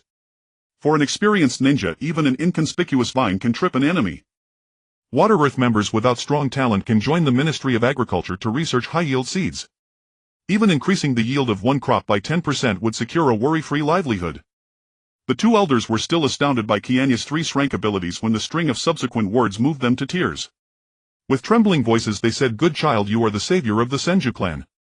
I have been fortunate to earn the appreciation of the Land of Fire's daimyo, serving as the commercial advisor for the country, assisting Konoha village in its civilian-oriented development plans for various ninjutsu. I will surely strive to secure benefits for the Senju clan." Shimura Danzo of Konoha has never abandoned his wood release project. I wish to avoid drawing attention, so I ask both elders to keep my Senju lineage a secret. Once you have selected talented water earth members, I will secretly help them integrate wood release. After the two elders solemnly agreed, Qianyu spoke with a grave expression. Kuragi Morikage discovered that Konoha's root organization has been conducting would release experiments using the bodies of the first and second Hokage. Shimura Danzo's right arm is grafted with the first Hokage's would release cells and an Uchiha Sharingan, and his right eye is an Uchiha Mangekyo Sharingan. The bodies of the first and second Hokage. How dare that wretch Shimura Danzo desecrate the remains of the two Hokagesima? That beast has harmed enough Senju clan members, and now he dares to set his sights on the two Hokagesima. The two elders' eyes turned bloodshot, their faces contorted with fury, gnashing their teeth in rage. Tomorrow I will visit the Uchiha clan head and persuade the Uchiha clan. After the fourth Hokage's inauguration ceremony, we will jointly expose Shimura Danzo. We will also gather more evidence to suppress the Shimura Sarutobi Midokado and Utatane clans completely. The daimyo also does not wish for these four families to continue occupying Konoha's high positions. I will ask Lord Rin to cooperate and issue a public reprimand against these four families. Under Qianyu's soothing words, the two elders managed to calm their blazing anger and resolved to mobilize all members of the Senju clan and its branches to gather evidence of the crimes committed by these four families. They swore to crush them into dust, never to rise again. The next day, Qianyu, under the pretense of selling a higher quality eye medicine, asked Uchiha Yenyu to introduce her to the Uchiha elder. On their way to the Uchiha clan's territory, Qianyu and the accompanying ninjas naturally sensed several ninjas lurking in the shadows watching them. Upon arriving at the Uchiha clan's territory, the number of ninjas monitoring from the shadows had doubled. Sarutobi Hiruzen and Shimura Danzo were truly relentless in their surveillance of the Uchiha clan. The Uchiha elder Uchiha Chi-yen was nearing 60 years of age. He had lost his wife and children in his middle age.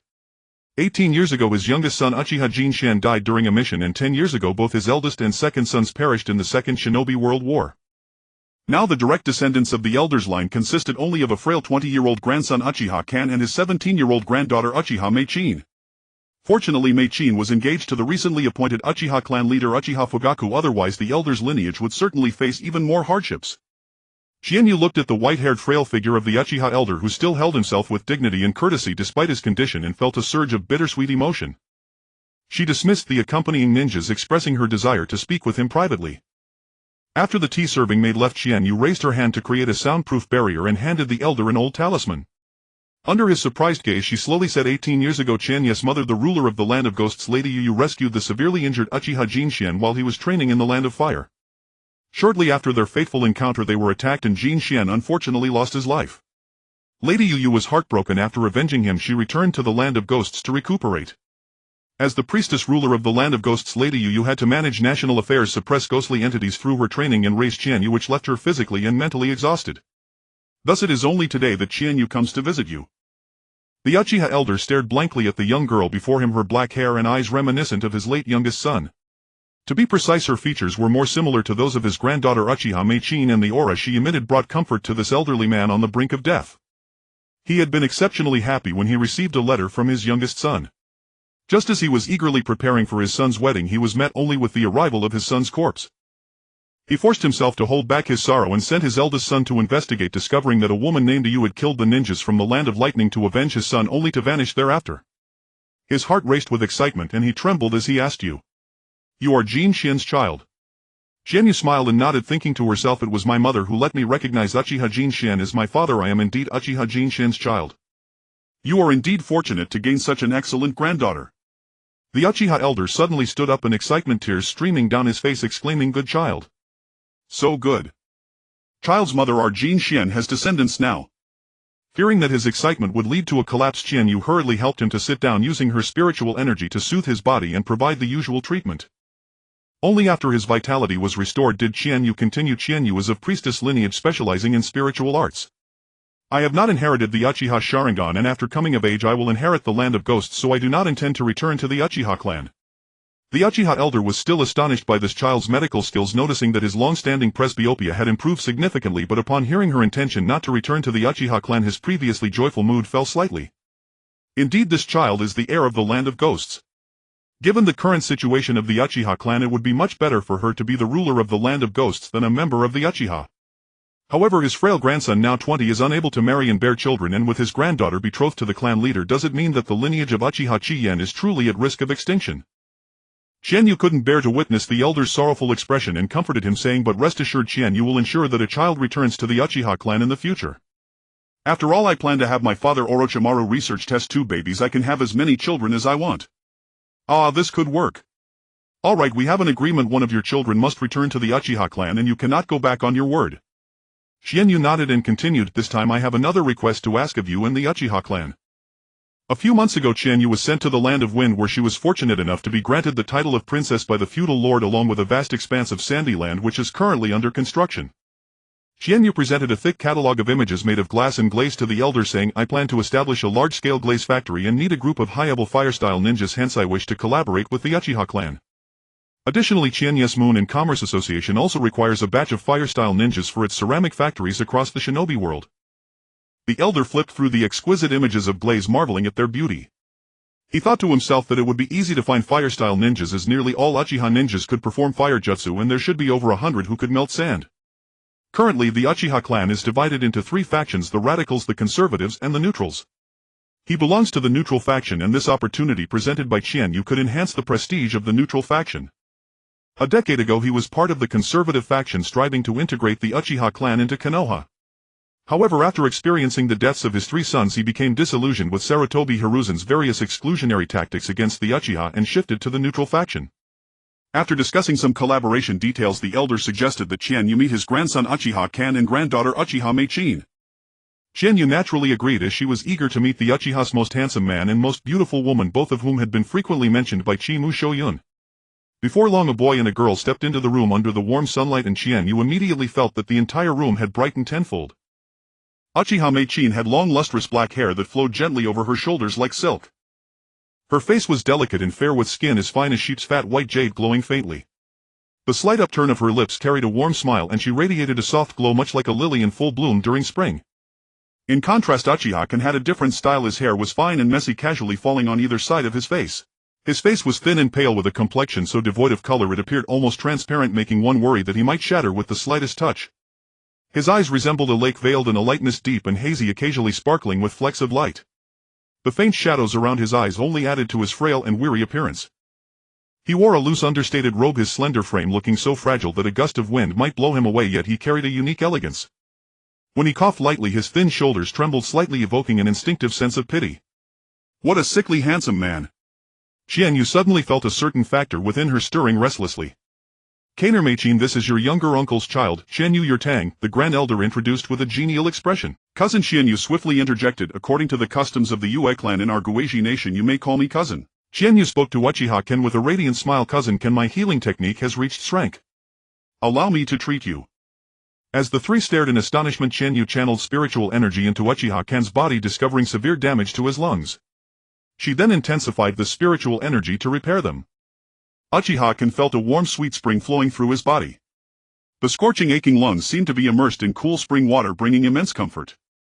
Ever since he was 12, when he had carelessly scorched his lungs while practicing fire release without controlling his chakra, his breathing had been labored and his body grew increasingly weak. It had been 8 years since he last felt this at ease. The Grand Elder and Uchiha Makoto watched as Uchiha Kan's pale face gradually turned rosy and full and his stifled breathing became calm and powerful. Overjoyed, they covered their mouths, sobbing silently, afraid to disturb Qianyu's treatment. Seeing how a delicate handsome man had become healthy and vigorous in such a short time, Qianyu felt a hint of pride. In a moment of impulse she converted her spiritual energy into an attribute and infused it into his starry eyes. She only withdrew her hand when the black tomo in his eyes had multiplied from 1 to 3. Indeed, an Uchiha with a 3-tomo Sharingan was the most captivating. Qianyu pulled a mirror from a storage talisman in her sleeve and handed it to him, smiling. Cousin Ken, are you satisfied with what you see? Uchiha Ken gazed at his reflection, feeling the surging chakra energy in his eyes, and couldn't help but weep tears of joy. He had awakened a single tomo at 10 years old and had always taken pride in his Sharingan. But after his injury at 12 his Sharingan had completely closed. Now to feel its power again, how could he not be moved? Looking at the smiling girl before him, he didn't know how to thank her. He could only repeat, cousin, thank you. The Grand Elder's face was streaked with tears. Trembling hands caressed Uchiha Kan's cheek and his lips quivered as he murmured, how wonderful. How wonderful. For years his eldest grandson had fallen from a prodigy to a mocked failure. He had tried every possible method, even summoning Tsunade of the Senju, but none could heal him. He never expected that today his granddaughter Qianyu would cure him. Truly wonderful. Uchiha Makoto, also weeping with joy, clutched Uchiha Kan's arm. Her brother had once again become the prodigy she had admired since childhood. Qianyu watched the scene before her and felt a surge of emotion. She somewhat regretted acting impulsively and revealing her trump card of using inattribute spiritual energy to evolve the Sharingan. But since it was exposed, so be it. She would abandon her original plan of gradual cooperation with the Uchiha clan and go all out directly. Earlier she had told the Fire Daimyo and his wife about the Darking Mountain, even exaggerating that if she hadn't encountered it the demonic spirits there would grow immensely powerful in decades, covering half the land of fire with their territory, disastrous consequences beyond imagination. Using the need for a Miko to permanently reside there to purify the ghostly energy of Darking Mountain, Qianyu persuaded the daimyo to grant her the administrative rights over that region for 50 years. She also told the daimyo that the abandonment of female infants was prevalent across the shinobi world. With constant wars, various regions had also spawned demonic entities. Her ghost nation was training more Mikas who accompanied merchant caravans to purify monsters and establish orphanages to take in abandoned babies. Qianyu earnestly requested the daimyo and his wife to take measures to elevate the status of women in the shinobi world and reduce the abandonment of female infants. The two took the matter seriously. The noble class generally married strategically, hoping their daughters would bring more benefits to their families, so they naturally valued every girl's upbringing. The daimyo and his wife had not realized how severe the abandonment of female infants was among commoners.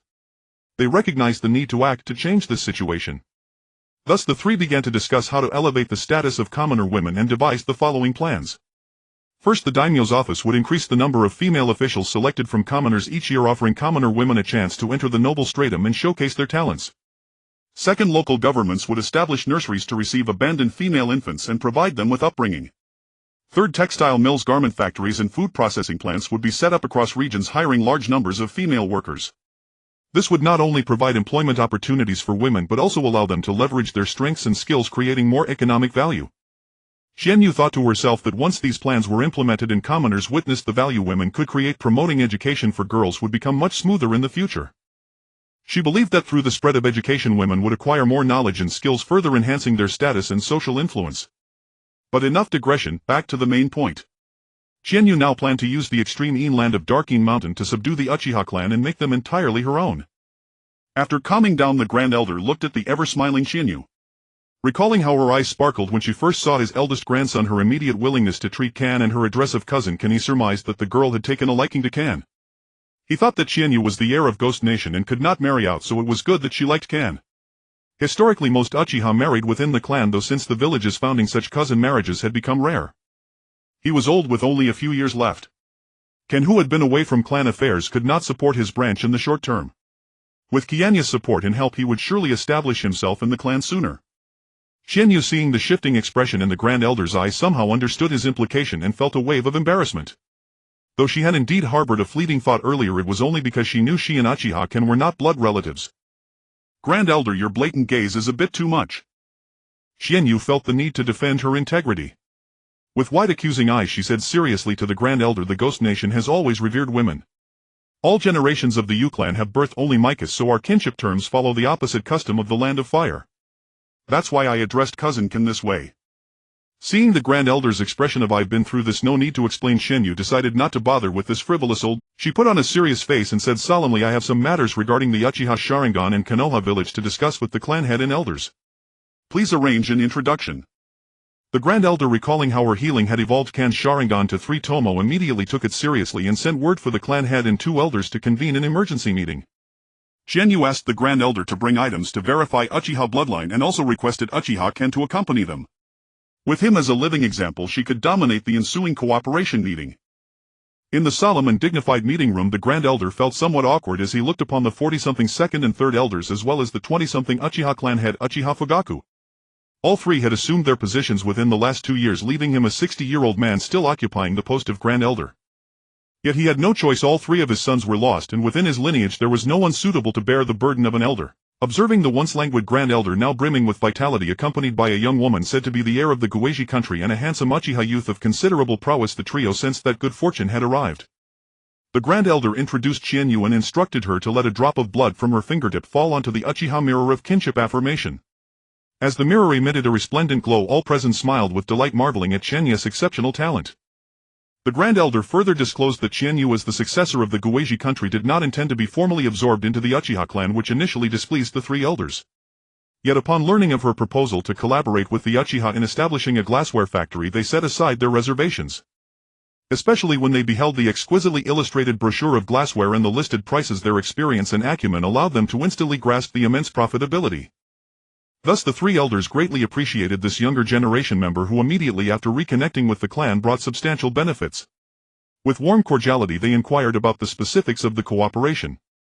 Qianyu explained that her fief had been granted by the daimyo of the Land of Fire and therefore the glassware factory would have to allocate 20% of its annual profits to the daimyo. Regarding the Uchiha clan's profit share, aside from the wages for the fire-released ninjas, an additional 10% of the profits would be allocated to the Uchiha clan. Of course, matters concerning mission compensation were to be negotiated between the Uchiha clan and Konoha village. The group was highly satisfied with the clan receiving an extra 10%, and they understood that the profits from glassware would attract external covetousness.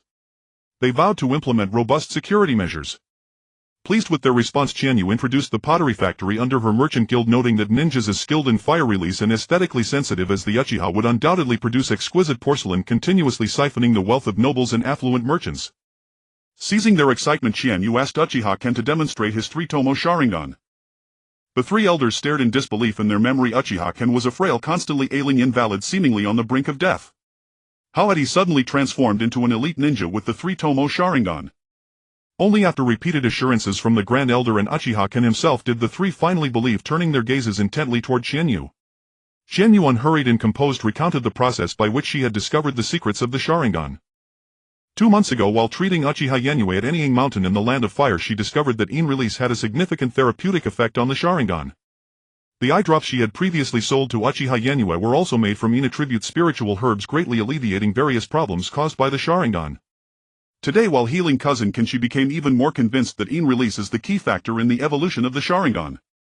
Over the past decades and centuries, Rinnegan Mountain with tens of thousands of bones had accumulated yin energy, transforming into an extreme yin land. Qianyu had already obtained a 50-year management right to Rinnegan Mountain from the daimyo of the Land of Fire. Rinnegan Mountain is exceptionally suited for cultivating yin attribute herbs and certain crops. In-time items imbued with yin release could be crafted for Uchiha clan members to carry long-term, mitigating the adverse effects of the Sharingan. The awakening of the Uchiha Sharingan requires certain negative emotions such as anxiety, depression, fear and grief. Rinnegan Mountain can produce various realistic ghostly apparitions. Thus the younger Uchiha clan members could train at Rinnegan Mountain to awaken their Sharingan. Of course, pure yin energy cannot be directly inhaled as it severely harms health. Therefore Qianyu would dispatch shrine maidens from the Guizhi country to construct a barrier that converts yin energy into yin release. They would also designate a training zone for elite Uchiha ninjas. Upon hearing this, everyone was elated. So that was it. For ages the Uchiha Sharingan had been called the demonic eye by the world, and some clan members even despised the eyes. The Uchiha clan had always believed that only witnessing the death of a loved one or comrade could unlock and evolve the Sharingan, but now it seemed otherwise. In truth, possessing yin release chakra and negative emotions suffices to awaken and evolve the Sharingan. They recalled the past sufferings of themselves and their kin, and their eyes involuntarily showed a trace of sorrow. Fortunately, future clan members would no longer have to rely on such methods to awaken the Sharingan. Qianyu did not allow them much time for contemplation. She continued speaking. 2 months ago she had investigated the various ninja clans of Konoha village and learned of the myriad difficulties the Uchiha clan faced within the village. She was deeply incensed. Konoha village was founded through the alliance of the Uchiha clan and the Senju clan, yet now it had been marginalized to such an extent by the 4 great clans led by the Sarutobi clan. The Senju clan had even been persecuted down to just a dozen elderly people awaiting death. Qianyu vehemently denounced Sarutobi Hiruzen's tactics, charitably described as burning the bridge after crossing the river or killing the donkey after it finishes its work. Harshly put, they amounted to rebellion. When the second Hokage entrusted the Konoha military police force to the Uchiha clan, it was ostensibly a delegation of power, but it also restricted the Uchiha. Assigning a combat-oriented clan like the Uchiha to handle trivial village disputes, coupled with the Uchiha's inherently aloof and reserved nature, rendered the police force a villainous role in the eyes of the villagers. This effectively placed the Uchiha clan in opposition to the common folk of Konoha. According to information Qianyu had gathered, many malicious incidents were orchestrated by Sarutobi Hiruzen and Shimura Danzo, who secretly dispatched agents to pose as victims and provoke conflicts, thereby intensifying the civilian and other clans' hatred and ostracism toward the Uchiha. Upon learning of these circumstances, Qianyu was filled with pain and fury. Thus a month ago she detailed the misdeeds of the 4 great clans among Konoha's high command to the daimyo of the Land of Fire, successfully arousing his anger. The daimyo issued an imperial decree that very night, sternly rebuking these 4 clans and demanding they pay back taxes of 5 billion ryo owed by Konoha over the past decade. Furthermore, she had persuaded the daimyo to support the promotion of Hatake Tsukumo, a ninja from a minor clan, as the fourth Hokage, a highly advantageous development for the Uchiha clan. Upon hearing this string of revelations, the group couldn't help but gasp sharply. So the recent turmoil in Konoha was actually your doing. This young junior was truly formidable. As expected of noble lineage. Thank heavens the child belonged to the Uchiha clan. In their minds they already planned to offer incense at the Uchiha ancestral grave to Uchiha Jinchuan, thanking him for leaving behind such an outstanding descendant for the Uchiha. A month ago, after Uchiha Yue brought back certain tidings, the Uchiha clan was more than pleased to witness the misfortune befalling those four ninja clans. Previously the Uchiha had exhausted numerous schemes yet extracted scant benefits from the upper echelons of Konoha. Seizing this opportunity, they aggressively vied for a portion of the assets being liquidated, eventually securing some of the enterprises. Qianyu continued asserting that to facilitate the Uchiha clan's vigorous development they could no longer permit the four ninja clans to continue monopolizing Konoha's resources. Hence they intensified their investigations into the four clans. As expected, they uncovered a vast underground organization within Konohagakure known as the Root, which was under the command of Shimura Danzo. Within Root were concealed hundreds of shinobi alongside grotesque human experiments. Among the test subjects were hundreds of ninja and civilians from various clans, including the Uchiha and shockingly the remains of the first Hokage and the second Hokage. She had also discovered yesterday that Shimura Danzo's right eye was a Mangekyo Sharingan and his right arm was infused with an abundance of wood release cells. Previously Qianyu had relayed this intelligence to the two elders of the Senju clan, requesting their assistance in gathering evidence of the four clans' crimes. After the fourth Hokage's inauguration ceremony, the Senju clan would unite with the Uchiha to expose the four clans' transgressions and utterly crush them into the dust. All present were astounded by this revelation. They had never imagined Shimura Danzo would be so audacious as to desecrate the corpses of the first and second Hokage. Upon hearing that Danzo's right eye was a Mangekyo Sharingan, they deduced it must be the Sharingan that had once belonged to Uchiha Kagami. No wonder so many clan ninjas had gone missing over the years while on missions. They had been abducted by that fiend. Filled with fury, they immediately pledged to cooperate with the plan, vowing to cast the four clans into the abyss of eternal disgrace. Qianyu then broached the subject of the Konoha military police force. As Uchiha ninja Sharingan evolved, they continually consumed the In attribute within, causing their temperaments to grow increasingly volatile and extreme. Most Uchiha ninjas were ill-suited for handling trivial mundane affairs. Thus, with the ascension of the fourth Hokage, they could invite ninjas from other clans and civilians to join the police force, delegating to them the tasks of patrolling streets and mediating resident disputes. This would allow others to appreciate the challenges the Uchiha had endured over the years. Meanwhile, Uchiha ninjas could continue to handle major criminal cases. They could also propose to the fourth Hokage the establishment of a codified legal system. Henceforth the Konoha military police force would operate according to the law, punishing crimes through fines, imprisonment or capital punishment, thereby avoiding incarceration for petty offenses. Over time the Uchiha clan's reputation in Konoha would gradually improve. Subsequently Qianyu would introduce further initiatives to elevate the clan's standing even higher. Upon hearing this, all agreed. They knew their own people well. Some clan members in the police force were indeed arrogant and hot-tempered. When confronted with troublesome villagers, refraining from slapping them was already a display of immense restraint. From now on, let the ninjas of other clans taste the vexation of dealing with those obstinate villagers. Given that Qianyu had previously provided Hyuga with intelligence in Kamakura City regarding the daimyo's dissatisfaction with the four major ninja clans in Konoha, she now sent word to Hyuga requesting him to persuade the Hyuga clan's leader and elders to cooperate with the fourth Hokage's campaign against the four clans. Hyuga executed this task smoothly. That night Qianyu did not attend the banquet held in Konoha in honor of Genji Rin. When the time was right, she made herself invisible and slipped into the Hatake estate. The ancient Hatake manor lay in utter silence. Qianyu observed the young boy Hatake Kakashi, who sat solemnly in the main hall perusing a ninjutsu scroll. He was not wearing his mask now. His delicate features were exposed and his gaze occasionally darted toward the gate, clearly awaiting his father's return. Before long a sound came from outside the gate. "Kakashi, I'm home." The young boy hastily scurried over to fetch his father's slippers, chirping cheerfully, "Father, I've made you some hangover soup." Hatake Tsukumo, reeking of alcohol, gently ruffled his son's silver hair. Just as he was about to praise the boy, he suddenly sensed an unfamiliar presence in the room. Instantly he pulled his son behind him, assuming a defensive stance. His eyes swept sharply across the hall, and perceiving no hostility from the unknown presence, he said in a deep voice, "Please show yourself." Recently several ninja clans had visited, always sending formal invitations to schedule appointments. This was the first time someone had intruded so directly. Qianyu manifested herself, speaking apologetically, "Mr. Hatake, forgive my rudeness. I have some words to say to you in private. Time is of the essence. I beg your understanding." She glanced at the uneasy Kakashi and explained with a smile, I arrived only after you left the banquet just 1 minute ago, so you need not worry about what you were doing before I came. Hatake Tsukumo recognized the woman before him. Given that she was a commercial advisor dispatched by the daimyo, he courteously invited her to take a seat. The thoughtful Kakashi brewed 2 cups of tea and then quietly retreated to the adjacent room. Qianyu, as was her custom, erected a soundproof barrier. She took a delicate sip of tea and said softly, Congratulations, Mr. Hatake, on altering your destiny and ascending to the position of 4th Hokage. Ignoring Tsukumo's astonished expression, she continued, the witch arts of the demon country have been passed down for millennia. As the most gifted Miko in 10 generations, I naturally possess the ability to glimpse the threads of certain individuals' fates. I believe you have sensed that the 3rd Hokage and Shimura Danzo have long harbored jealousy and fear of your ever-growing renown. 2 months ago they already orchestrated a plan for you to undertake a secret mission, dispatching agents to covertly sabotage it and deliberately ensure its failure. Afterward they would disseminate news throughout the village about the catastrophic losses caused by your failure, leveraging public pressure to utterly destroy your reputation. Thus you would be rendered incapable of competing for the position of 4th Hokage. In your original fate line, things indeed unfolded as they had plotted. You chose to abandon the mission to save your comrades, incurring the villagers' censure, and even the very comrades you saved later turned against you.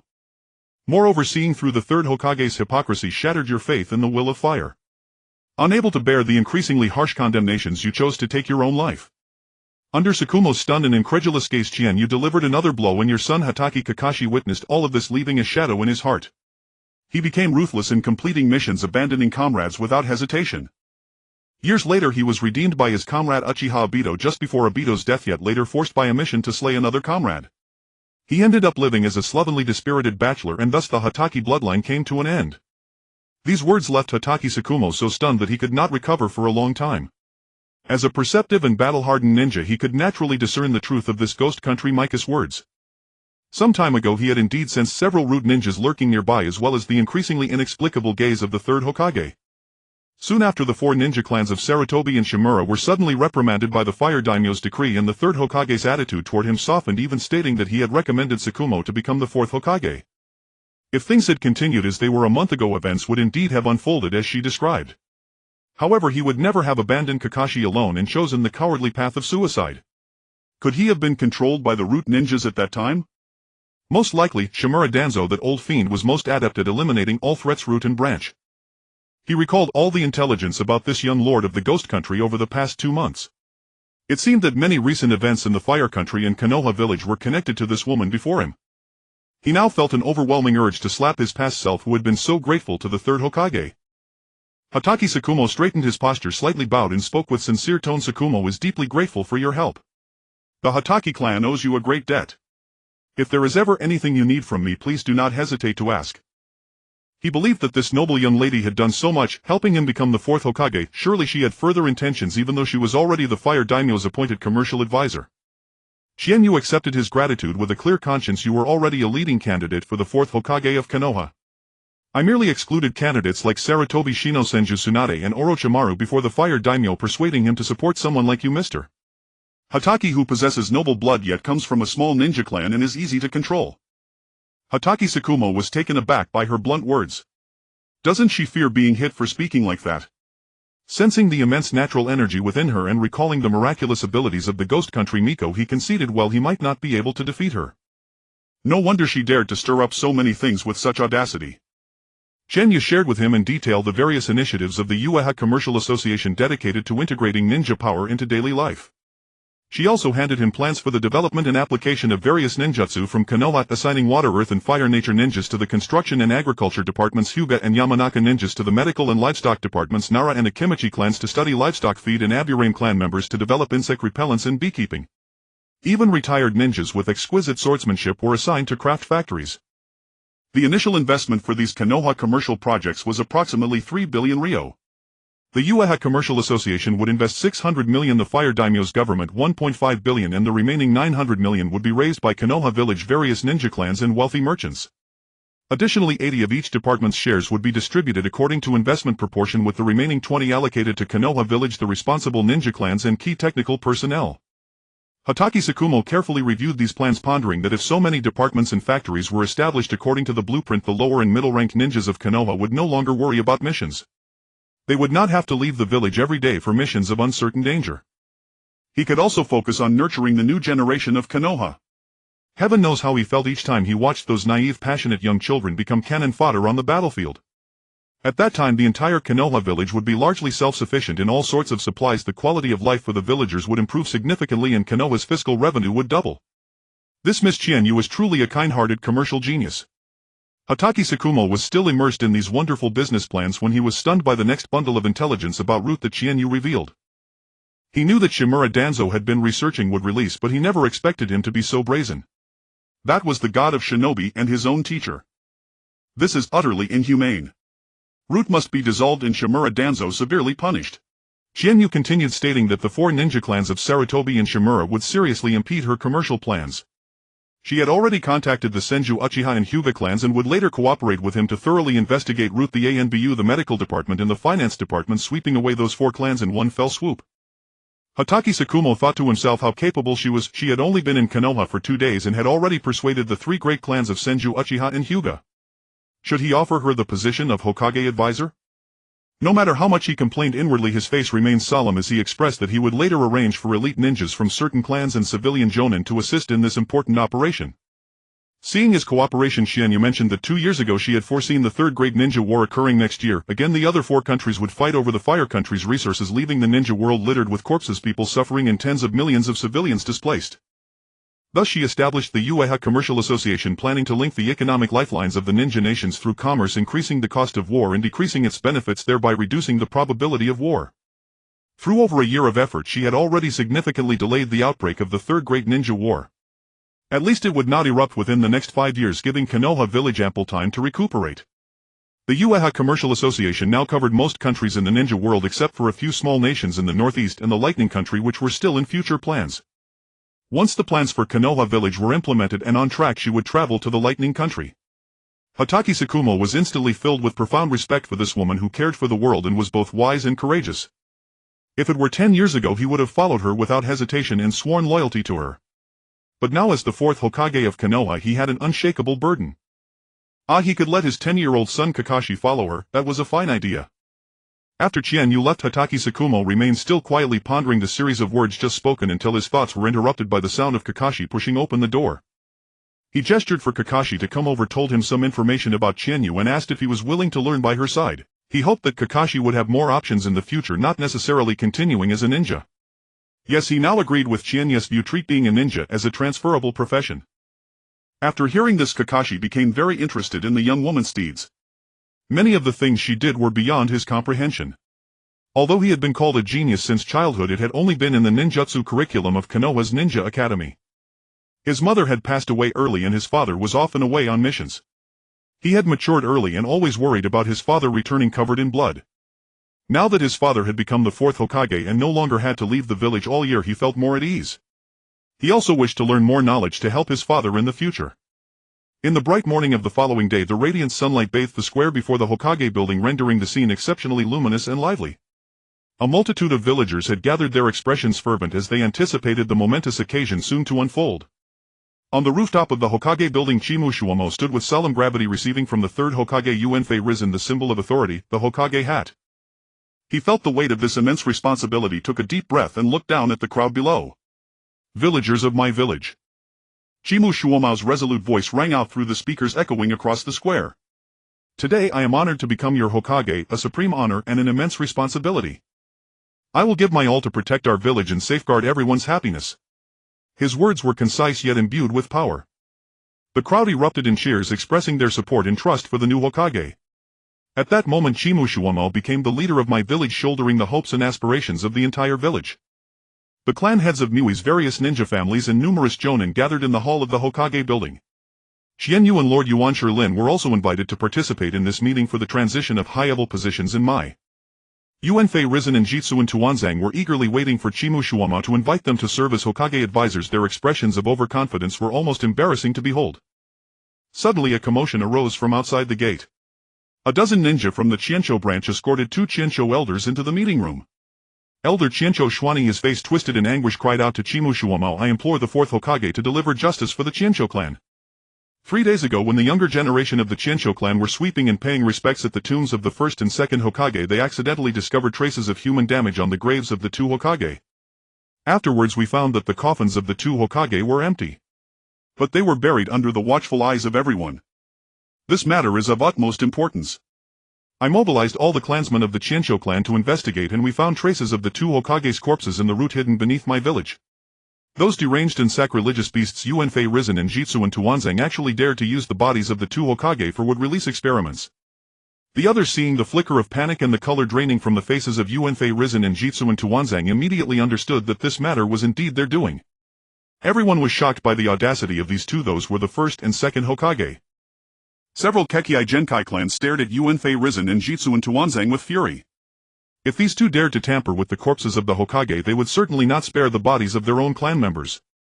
They must return immediately to check the graves of their kin.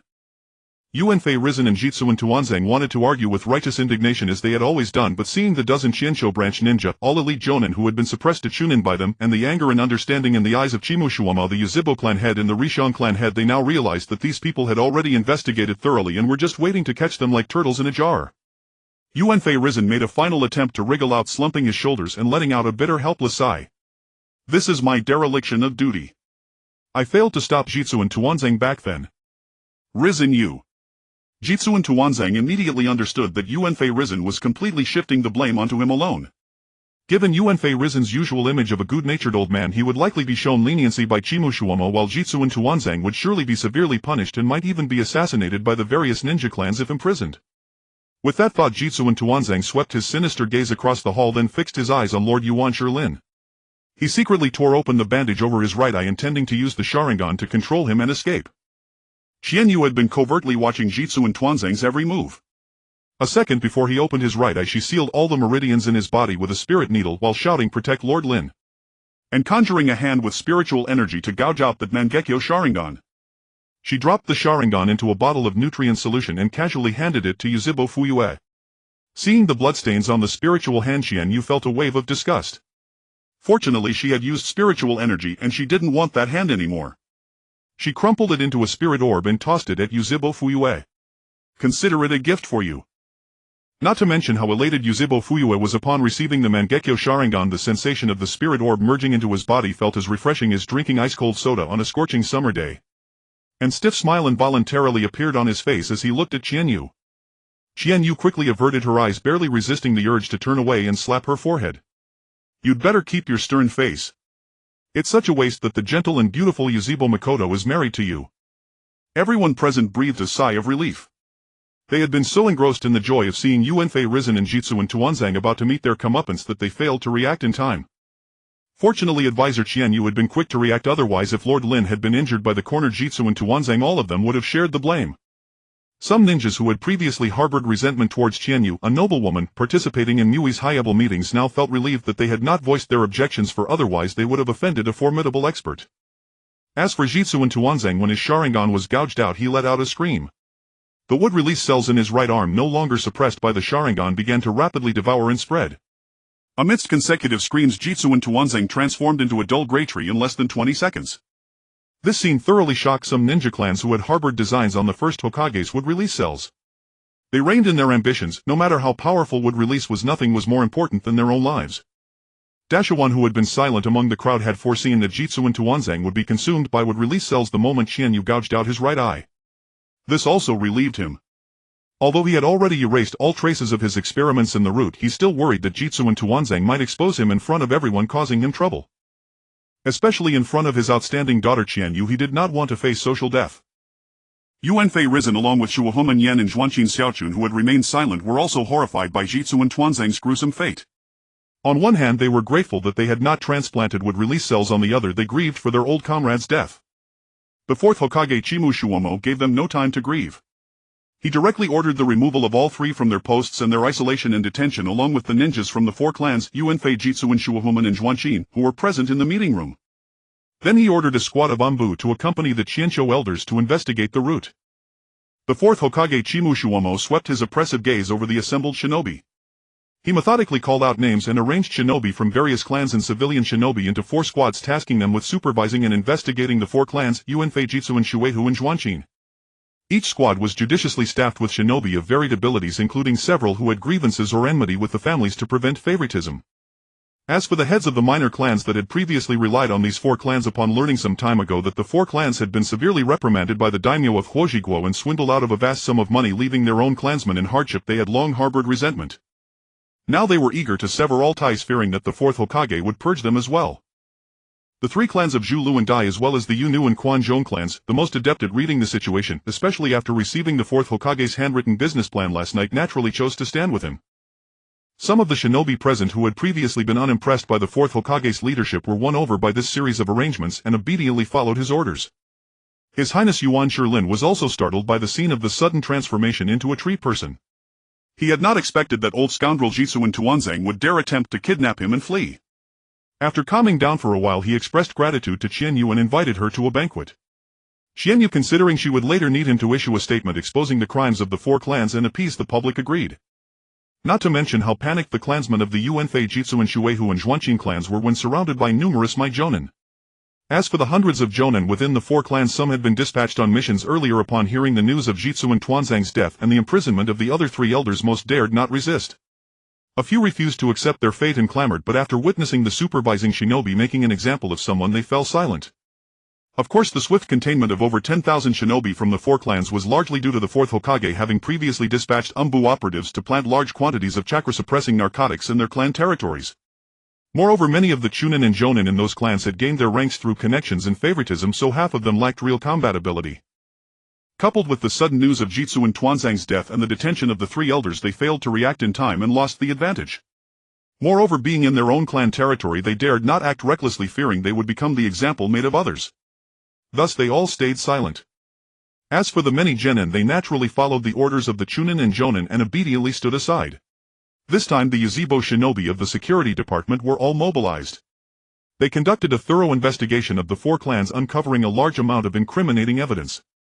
Following the trail, they also identified some masterminds behind past frame-ups against Yuzebo security personnel and of course captured a batch of foreign spies, truly a fruitful operation.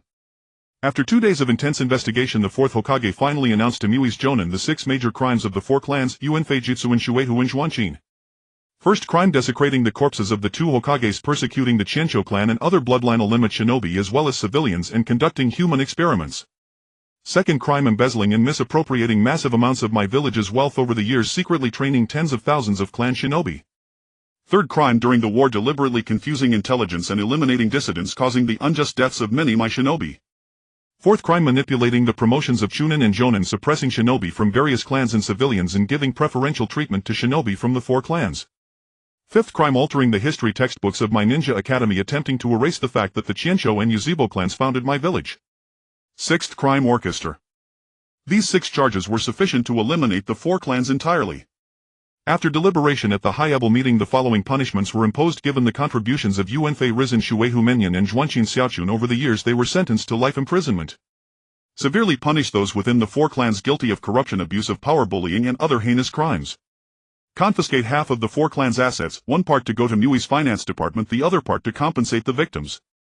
Re-evaluate the shinobi ranks of the four clans. Those who fail the assessment will be demoted to their original rank, and any mission fees previously obtained beyond their proper range will be forfeited. These punishments further worsened the already strained finances of the four clans, which had been left destitute after paying a 50 billion tax penalty.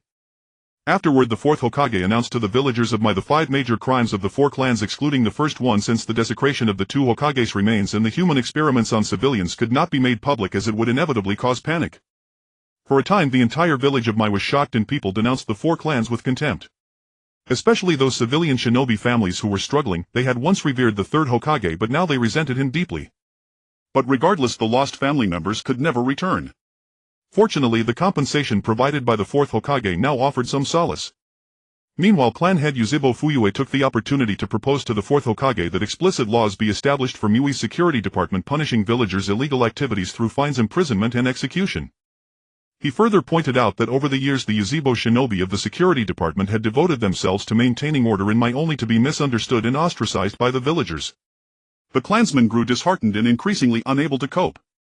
The Yuzebo clan was willing to hand over half of the positions in the security department to the fourth Hokage to be filled by shinobi from other clans and civilians. These were genuinely powerful positions, and shinobi from other clans eagerly rubbed their hands together, eager to join the security department. In the end, the fourth Hokage made the final decision. First draft detailed laws for public security, and all shinobi who wish to join the security department must pass a law examination.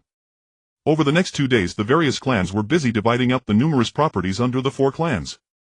Qianyu also took the opportunity to acquire several shops, farms and orchards. Afterwards, Mui's High-Level convened again and based on Qianyu's suggestions reorganized the various departments into 12 major divisions: Agriculture Department, Construction Department, Industry Department, Research Department, Medical Department, Education Department, Foreign Affairs Department, Finance Department, Commerce Department, Information Department, Missions Department, and the Security Department was renamed the Public Security Department. Qianyu also recommended that the Commerce, Information and Missions departments share resources and complement each other, applying various commercial marketing strategies to the ninja employment services and using diverse information to retain clients. My village could cultivate a group of top-tier gold medal shinobi and adopt a gold card VIP system to serve the wealthy nobles and merchants who loved to compare and had money to spare. This would not only collect a large amount of capital upfront and retain clients long-term, but also raise the prestige of Mui's shinobi. After hearing Qianyu's series of suggestions, especially upon learning that the commercial plans of the various clans had originated from Mui's high-level officials, were astounded and unanimously recommended Qianyu for the role of Hokage advisor. The Qianzhou clan head and the Yuzhibo clan head in particular strongly urged the fourth Hokage to agree. Thus Qianyu's official title gained another, Mui's Hokage advisor. The fall of the 4 great ninja clans caused unrest among the villagers of Konoha for a time, but with the launch of a series of business initiatives, the villagers once again threw themselves into the vigorous construction work. The ninjas used their clone technique without hesitation, each taking on 3 or 4 jobs, causing their civilian colleagues to weep tears of envy.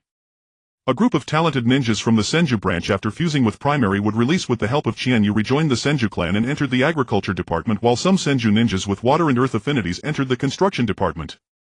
Ninjas from other clans were astonished by the sudden appearance of so many Senju ninjas capable of wood release, but upon learning it was only primary wood release that could only stimulate some plants vastly inferior to the first Hokage's overwhelming forest wood release, they ceased to pay much attention. Considering the Uchiha clan's expertise in fire release Sharingan Genjutsu and their handsome appearances, Qianyu proposed projects such as chain restaurants and snack shops, a Genjutsu Dream Fulfillment Hall, a traditional opera performance company, and a product endorsement advertising company. The Uchiha members, who previously could only cling to the security department and clan businesses, were naturally ecstatic at such a wide array of job options. Qianyu selected 50 from 100 elite fire release ninjas and dispatched them to the glass factory in the fiefdom of the Wind Country. She also secretly requested 6 elite fire release ninjas from the Uchiha elder, who secretly joined the Greatsword factory to forge fine mystic iron weapons. A large number of branch family members of the Hyuga clan were once again employed by Konoha, joining the security department, medical department and construction department, leading to a much improved life. Now that Konoha's management is strict, Qianyu finds it inconvenient to poach people in batches. 1 or 2 a month is still doable. Fortunately, she had previously let Hyuga Yuko poach 50 branch members amidst the chaos. Other ninja clans no longer hoarded their secret techniques. They threw themselves into Konoha's development, fearing that the resource positions would be completely taken by the major clans like Senju, Uchiha and Hyuga. Of course, the fourth Hokage equally arranged for the remaining ninjas of the 4 clans, Sarutobi, Shimura, Midokado and Utatane, to join various Konoha departments. After all, there were tens of thousands of them, and not arranging them properly would certainly cause much chaos. As for whether these people would be ostracized by their department colleagues, that depended on their own abilities. On that day, Qianyu found some rare free time and invited Uchiha Makoto to go shopping. They went light like ordinary women on a shopping spree along the commercial street. In the mall, while Makoto was in the fitting room, Qianyu happened to run into Minato Namikaze, who greeted her. Since Qianyu wanted to ask him about the space-time transportation array, they started chatting. At that moment, Kushina Uzumaki, who was in the fitting room on the other side, saw this and became furious. Suppressing her anger, she stepped forward, took Minato's arm and asked with a fake smile, "Minato, run into an acquaintance. Aren't you going to introduce me?" Minato Namikaze, enduring the pain in his arm, introduced with a smile, "This is Lady Qianyu, the young lord of the Demon Country and also the Hokage's advisor. This is my girlfriend Kushina Uzumaki." "Pardon me." Qianyu watched Minato's pained grin and Kushina's still wary eyes and couldn't help but find it amusing. She raised a teasing smile and said, "Hello, I prefer black hair and black eyes. Can you let go now? This young lord does not like blonde hair and blue eyes. The 2 of you, one with golden hair and one with red hair, stir-fried tomato and eggs, are a perfect match." Kushina Uzumaki immediately blushed deeply, released Minato's arm with a swish and quickly bowed, saying, "Hello, Lady Qianyu, pardon me." Minato Namikaze, while secretly rubbing his swollen red arm, chuckled apologetically. Qianyu remembered what Uzumaki Kanna had said before, that back when the land of Uzumaki fell, Konoha sent a large force of Senju ninjas to rescue, saving hundreds of Uzumaki clan members. For some reason, only Kushina Uzumaki ended up joining Konoha. Qianyu suspected it was the dirty deeds of those old fogies Sarutobi Hiruzen and Shimura Danzo who were worried that too many Uzumaki ninjas joining Konoha would affect their seizure of the Uzumaki clan's sealing techniques. Either they sent root ninjas to intercept and kill or they leaked intelligence to the cloud ninjas of the Lightning Country, leaving only a single Uzumaki direct line girl to serve as the Nine-Tails Jinchuriki. Just those filthy tricks. Qianyu looked at Kushina Uzumaki, who was completely devoted to Minato, and felt a bit frustrated with her lack of ambition. Having been the princess of Uzumaki for 7 or 8 years, holding a collection of sealing techniques and controlling the Nine-Tails as a mighty weapon, she had not taken in any Uzumaki clan members all these years. No wonder in the original story she died not long after the Nine-Tails was taken from her during childbirth. If a few Uzumaki clan members proficient in sealing techniques had been present, they could have sealed the Nine-Tails again and Minato wouldn't have needed to use the dead demon-consuming seal. Qianyu still wanted to help them out of kindness. Miss Kushina Uzumaki, the Demon Country has taken in hundreds of Uzumaki clan members in the past 2 years. The current Uzumaki clan head is Uzumaki Kanna, you should know her.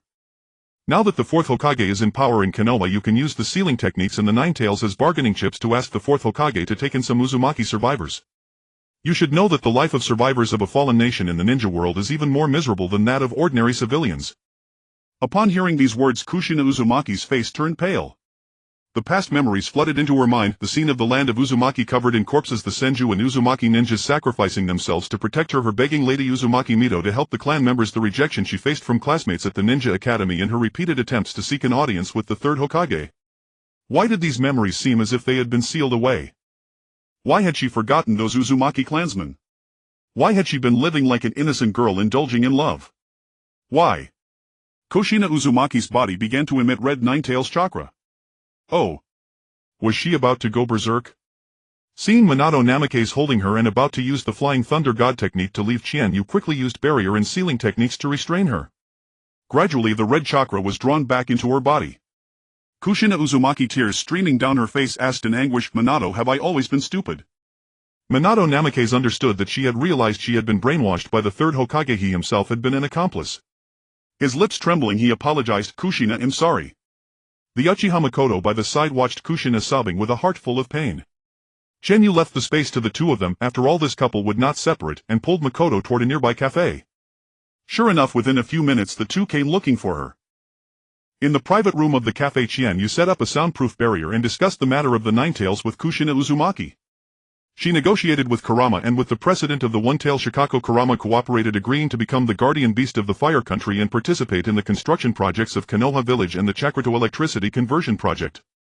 The following day, Qianyu brought Uzumaki Kushina and Namake's Minato to a high-level meeting of Konoha, where she proposed the matter of the Nine-Tails and recounted how the One-Tailed Shikaku had been protecting the Wind Country from sandstorms and locating gold mines.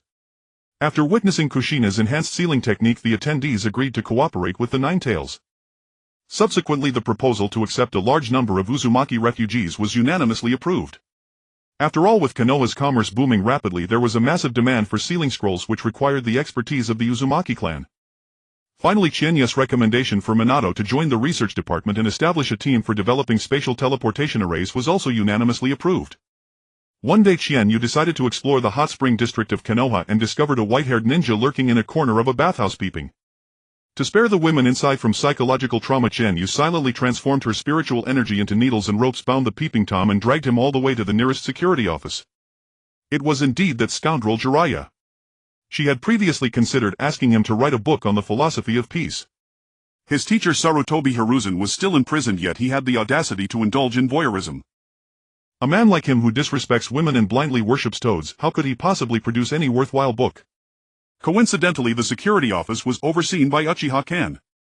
When he heard that Qianyu had caught the peeper at the hot spring, he was immediately furious.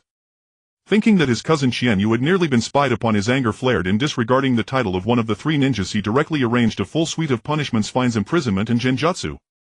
Qianyu also put Jiraiya on a detoxification regimen.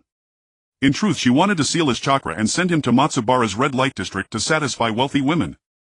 But recalling that he was a close friend of Orochimaru and a teacher to Minato and Konan, she ultimately abandoned that idea. Qianyu gazed at Uchiha Kan, who had become increasingly handsome and imposing, and silently admired his appearance in her heart. Thinking of how several girls from the Uchiha clan had recently been meeting him for arranged marriages and women from outside the clan frequently sent him gifts, a sense of unease crept over her. This cabbage, which she had painstakingly, well, not exactly painstakingly, saved, was about to be plucked by someone else. Uchiha Can noticed the constantly shifting expression in Qianyu's eyes and couldn't help feeling uneasy. Sometimes the way his cousin looked at him was as ardent as the gazes of other women. He too admired a woman as strong and beautiful as his cousin. Yet he bore the responsibilities of his clan and someone like her would never pause for him. Thus they could only interact as cousins. The actions over the past few months had brought Qianyu immense merit. She felt her cultivation becoming increasingly smooth with her training speed increasing several-fold. She planned to create several new techniques to elevate her strength to the Kage level. News from the water country indicated that Uchiha Madara had already filled the land of water and its surrounding islands with Uchiha Izuna's dream shrine. Through the efforts of many, the living standards of the believers had doubled. The hidden mist village was also increasingly under control. As for the daimyo and nobles of the water country, under the influence of genjutsu, they saw the monthly increase in taxes and various novel items and tacitly allowed the expansion of the dream shrine. Uchiha Izuna's soul had fully solidified, and with the help of the Miko Changning he had mastered several supernatural powers. Uchiha Madara was planning to use white Zetsu cells to cultivate a body for Izuna. Thus the operation to capture Otsutsuki Ishiki had to be put on the agenda. Qianyu realized that 80% of the ninja world's grain was produced in the fire country, yet the agricultural tax there was as high as 60%, leaving commoners barely subsisting. Even if Konoha developed more high-yield seeds, it would hardly improve their lives, and the fire country daimyo might even raise taxes. Qianyu had initially planned to invite daimyo and nobles from various countries to the newly built Yuzin Castle in her Wind Country fief, where Uchiha Madara would use a small-scale moon eye illusion array to give them a taste of the commoners' suffering with the aim of reducing taxes for the people of the ninja world. Given the previous cordial negotiations with the Fire Country daimyo and the stubborn Lightning Country, Qianyu decided to meet the Fire Country daimyo once more. Qianyu brought a batch of novel products from Konoha to Kamakura Castle. Seeing that the Fire Country daimyo was pleased with these new goods, she said, "My lord, to us nobles money is merely a tool for ruling commoners and shinobi as well as for enjoying a luxurious life. Yet all our resources are produced by the masses. However, decades of war and heavy agricultural taxes have left the commoners hungry and poorly clad, lacking the motivation to create more novel goods. Consequently, many nobles now lead dull, hedonistic lives, seeking stimulation through cruelty, ultimately leading to their own downfall. If we raise crop yields while reducing taxes on the commoners, they will have the energy to focus on creating novel items once their basic needs are met, bringing us nobles greater benefits. Furthermore, improving the lives of the commoners will only deepen their gratitude and support for you, my lord. The Fire Country's grain exports cover almost every nation in the ninja world. But the population is finite, no one can consume double the grain. Thus grain exports won't increase significantly. Other goods, however, are different. Beautiful clothes, convenient household items, expensive machinery, exquisite artworks, these things are worth several dozens or even hundreds of times more than grain. Exporting such goods could bring the Fire Country several times the tax revenue. The price of a single appliance equals that of dozens or hundreds of times the grain a farmer can earn in a year of planting. Moreover, countries unsuitable for agriculture, especially the Lightning Country, have long been expanding their production of electronic appliances, intending to balance their grain imports through exports. The Fire Country daimyo pondered this and realized it was indeed true. Although the daimyo of the 5 great nations tacitly avoided many matters, there was no shortage of underhanded dealings among them. The 2 great ninja wars had ended with the Fire Country victorious, and the grain export prices remained dictated by the Fire Country. Moreover, circumstances were unpredictable. If the next war saw the other 4 nations determined to partition the Fire Country's lands, the outcome would be uncertain. Having made his decision, the daimyo summoned the heads of the major noble families to discuss the matter. Eventually, the agricultural tax was reduced to 40%, and nobles and wealthy merchants were instructed to establish various factories across the Fire Country, while commoners were encouraged to develop and produce new goods. Qianyu calculated that with the implementation of this policy, a massive wave of merit would surely come, bringing her closer to advancing to the Super Kage level. Last month, Tsunade was summoned back by several urgent letters from Elder Senju. Recently she had been gambling heavily, losing all the rental income from the shops under her name this year, and was now hiding from her debts, so she returned to the village of Konoha. Tsunade was deeply shocked by the changes in the village of Konoha, especially when she saw dozens of Senju clan members using basic wood release techniques, which brought her to tears. Upon learning that the root had desecrated the corpses of her grandfather and great-uncle for so many years, she stormed into the Konoha prison and severely beat Sarutobi Hiruzen and his companions, leaving them gasping for breath, and then dug out Shimura Danzo's corpse, which had turned into a tree, to burn it to ashes. The guards at Konoha prison pretended to obstruct her while secretly providing cover. It was easy to imagine just how hated these 4 were. Of course, it was also possible that they were afraid of being incapacitated by Tsunade's monstrous strength.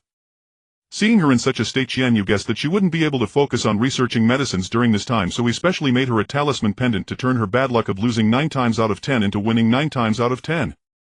After Tsunade had swept through all the major casinos in the Land of Fire and returned to Konoha with billions in funding, Qianyu immediately handed her a pile of research plans for medicines, preparing to work hard for her. Orochimaru from the Scientific Research Department told Qianyu that the chakra converter was taking shape, but the current equipment lacked sufficient strength, so Qianyu planned to head to the Land of Lightning to find high-strength iron ore. The mines in the Land of Lightning are constantly subjected to lightning strikes, and iron ore refined over a long time by lightning is certainly stronger. She planned to take a boat from the Land of Water to the Land of Lightning. Xing Rong and Cheng Ning had been developing in the Land of Water for over a year, repeatedly sending letters inviting her to come and check on their achievements, so it was about time for her to go. After acquiring a large amount of supplies from various factories and farms in Konoha, she hired 2 Uchiha Jonin and a dozen inexperienced young men and women and then set off. The young men and women of the Uchiha clan were quite attractive, evidently having been instructed by their clan, and they would chat with her from time to time along the way. Qianyu selected a group that showed interest in performing, planning to turn them into household names. After passing through the Anin Mountains, Qianyu set up a Yin energy conversion array, arranging for the Uchiha to plant herbs and train there. However, when she boarded the boat, she immediately regretted it. She hadn't expected to be seasick. Even though she was sitting in the luxurious cabin and felt no rocking, she instinctively disliked the feeling of floating without landing. Her maid and bodyguards tried various methods to help her, but to no avail. Finally, with no other choice, Qianyu used her spiritual energy to seal her 5 senses and entered a state of sleep. Qianyu slept for a whole day, but when she could no longer sleep, she decided to find something to distract herself. She picked up a piece of gold-red silk, intending to make clothes for her mother and herself. Earlier she had ordered a large quantity of honey from the Oil Girl clan, and the clan leader gifted her a piece of gold-red silk and a piece of ink-blue silk said to be made from the silk produced by the golden and ink silkworms they cultivated. This was a special thank you for the various business ideas she provided to the Oil Girl clan. These 2 pieces of silk had a naturally bright color, a delicate and smooth feel, warm in winter and cool in summer, making them truly excellent products. After cutting the clothing style, Qianyu first used her spiritual energy to sketch the desired circular moon and auspicious cloud patterns and talisman lines, then chose different colors of silk thread to embroider, creating matching kimonos for her mother and herself. As for the ink blue silk suitable for men, she planned to make a kimono embroidered with black bamboo for her father Orochimaru and another embroidered with a fierce fire eagle for Lord Uchiha Madara. 4 days later, Qianyu stepped onto the Land of Water enveloped in thick fog, and the feeling of solid ground beneath her feet finally relieved her.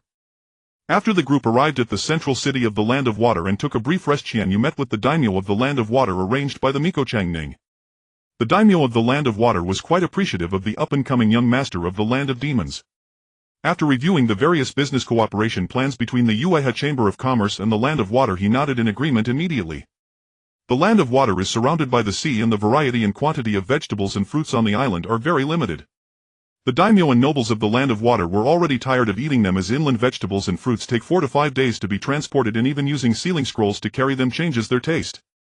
The common people on the island hardly get to eat decent vegetables all year round. Now the Yue Chamber of Commerce brought so many moisture-loving plants that can be planted in the Land of Water, and plan to sell various seafood products from the Land of Water across the entire ninja world. It is easy to imagine that the economy of the Land of Water will surely prosper and develop in the future. In the shrine, Uchiha Madara looked at Qianyu with a gentle expression, and after nearly a year without seeing her, this child had grown even stronger. Qianyu smiled brightly as she handed a pile of gifts to Uchiha Madara and took out the kimono, saying, "Lord Madara, this is a kimono I made for you by hand. Isn't it beautiful?" Uchiha Madara looked at the splendid kimono with dark red flames outlined on the ink blue brocade, a proud eagle appearing to soar as if reborn from the flames. It was truly thoughtful. He gazed quietly into Qianyu's starry eyes and spoke in a deep voice, "Qianyu, you are still young, do not place your thoughts on me." Qianyu was taken aback. She had forgotten one thing in Uchiha Madara's old-fashioned mindset: giving a kimono between ordinary men and women signifies a marriage proposal. Would explaining that she didn't mean it provoke Lord Madara's wrath? Forget it, she might as well follow his lead. She then took out a handkerchief from her sleeve, pretended to wipe her tears, and softly sobbed, "You were born before I was, and when I was born you were already old. How I wish we could have met at the same time." Qianyu secretly glanced at Lord Madara, noticing his increasingly serious expression, and suddenly found it hard to maintain her pretense. She casually put away the handkerchief and said seriously, "Some say that when one is young, if they meet someone too dazzling, they will never love anyone else for the rest of their lives. Lord Madara, there is no man in this world who can compare to you. Since I cannot match you in quality, I will gather more excellent men in hopes that together they can equal you by 7 parts. Taking advantage of Lord Madara not having reacted yet, Qianyu used body flicker technique to escape, fearing that he would get angry and hit her. At that moment, Uchiha Izuna floated out from the jade pendant, addressing the dazed Uchiha Madara. "Brother Madara, Qianyu is a good girl. You've already become younger, you can consider accepting her." Izuna felt very sorry that Madara had remained single for so many years, and since he had finally met a woman he found suitable, he naturally hoped he could find happiness. Uchiha Madara sighed deeply and said, "Izuna, I am already at this age, I have long lost that intention." He gently stroked the flame patterns on the kimono, thinking to himself, "Izuna, you don't understand. This girl has inherited a fickle and cold temperament and has been pampered since childhood. If she truly gets together with him she would lose interest within a year." Qianyu hastened through the bustling town and finally arrived at the sandy beach. The warm sunlight bathed her, the sea breeze gently brushed her cheeks with a hint of coolness, her feet sank into the soft sand, and the sound of waves crashing against the shore soothed her heart and refreshed her spirit. Seeing the colorful and oddly shaped seashells on the beach, Qianyu was seized by a childlike impulse, crouching down to pick them up. After amusing herself enough, she headed toward Shiraishi Yuko's rare aquatic pavilion. Shiraishi Yuko, who had always worn an expressionless face, broke into a delighted smile when she saw Qianyu approaching. Qianyu noticed her opening one oyster after another, revealing pearls of various colors and shapes, and her eyes sparkled with eagerness to try. Guided by intuition, she selected a few oysters, slit them open with a small knife, and indeed found lustrous pearls inside. She carefully extracted them, held them in her palm, and examined them closely, her heart brimming with joy. "Wow, there's even a black pearl. This one is absolutely gorgeous," Qianyu exclaimed in delight. Shiraishi Yuko nodded with a smile. "Lady Qianyu has such good fortune. This kind of black pearl is exceedingly rare." Qianyu thought that Lord Spot might be sulking, so she decided to make a corded pendant from the black pearl to appease him. At that moment a flash of inspiration crossed her mind, recalling Tsunade's gambling scenes. A plan formed in her mind, and she said to Shiraishi Yuko, "Yuko-san, we could set up a pearl gambling street here, buy up oysters in bulk and let tourists pay to open them and claim the pearls." Shiraishi Yuko hesitated and asked, "Will that make money?" After all, oysters were abundant in the water country and most of them contained pearls, just varying in shape and color. Qianyu smiled mysteriously. "Don't worry, with the help of your Byakugan we're sure to profit." Shiraishi Yuko's eyes lit up with comprehension. Those with the Byakugan could see through the oyster shells to discern whether there were pearls inside as well as their size and quality. In this way they could classify and price oysters based on quality, first using a batch of high-grade oysters to attract tourists and spread the fame of Pearl Street. Thus Qianyu and Shiraishi Yuko began to refine the plan, sourcing oysters, decorating the shops, recycling the shells and meat, customizing pearl accessories, and so on. Finally, Qianyu also planned to lease a nearby small island for artificial pearl cultivation. Besides being used for ornaments, pearls had medicinal properties such as clearing heat, calming wind, detoxifying, promoting tissue regeneration, nourishing the liver, improving eyesight, and delaying aging. After a series of promotional activities, the Pearl Gambling Street quickly piqued the interest of numerous tourists, and more people joined in the game of betting on pearls. Some were lucky, pulling out pearls of considerable value, others were unlucky, getting only ordinary pearls or none at all. Regardless of the outcome, everyone found it to be a highly entertaining experience. Since most visitors to this street were well off, those who failed to get satisfactory pearls could simply buy some at the nearby pearl accessory shops.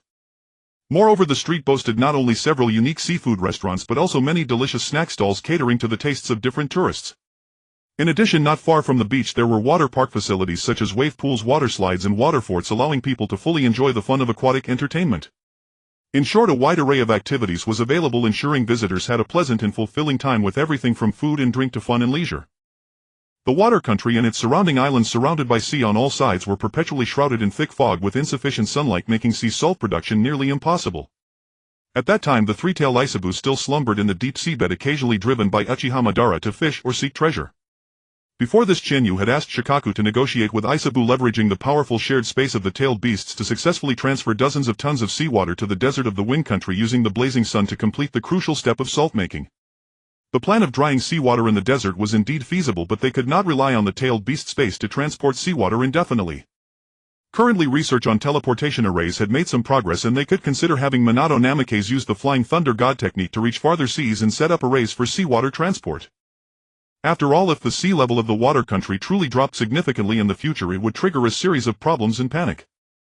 People might worry about water shortages, damage to fisheries, threats to coastal cities, etc. The next day, Qianyu acted as if nothing had happened and went to Uchiha Madara, asking him to train her in physical combat. Perhaps her words from yesterday had provoked Madara, because during the sparring he struck her with full force. Qianyu used spiritual energy to protect her body and alleviate the pain, all the while muttering accusations that Madara had no martial honor. Expressionless Uchiha Madara merely snorted derisively at her complaints and became even more ruthless in his attacks. After all, in this world the only person who could have him as a personal sparring partner was Qianyu. If she didn't appreciate it and instead kept grumbling, she was simply asking for trouble. Of course, Madara would never admit that he was actually retaliating for Qianyu's last remark yesterday. Unable to bear it any longer, Qianyu abandoned all pretense of honor, used spiritual needles to ambush him, successfully sealing several of Madara's meridians, slowing his movements.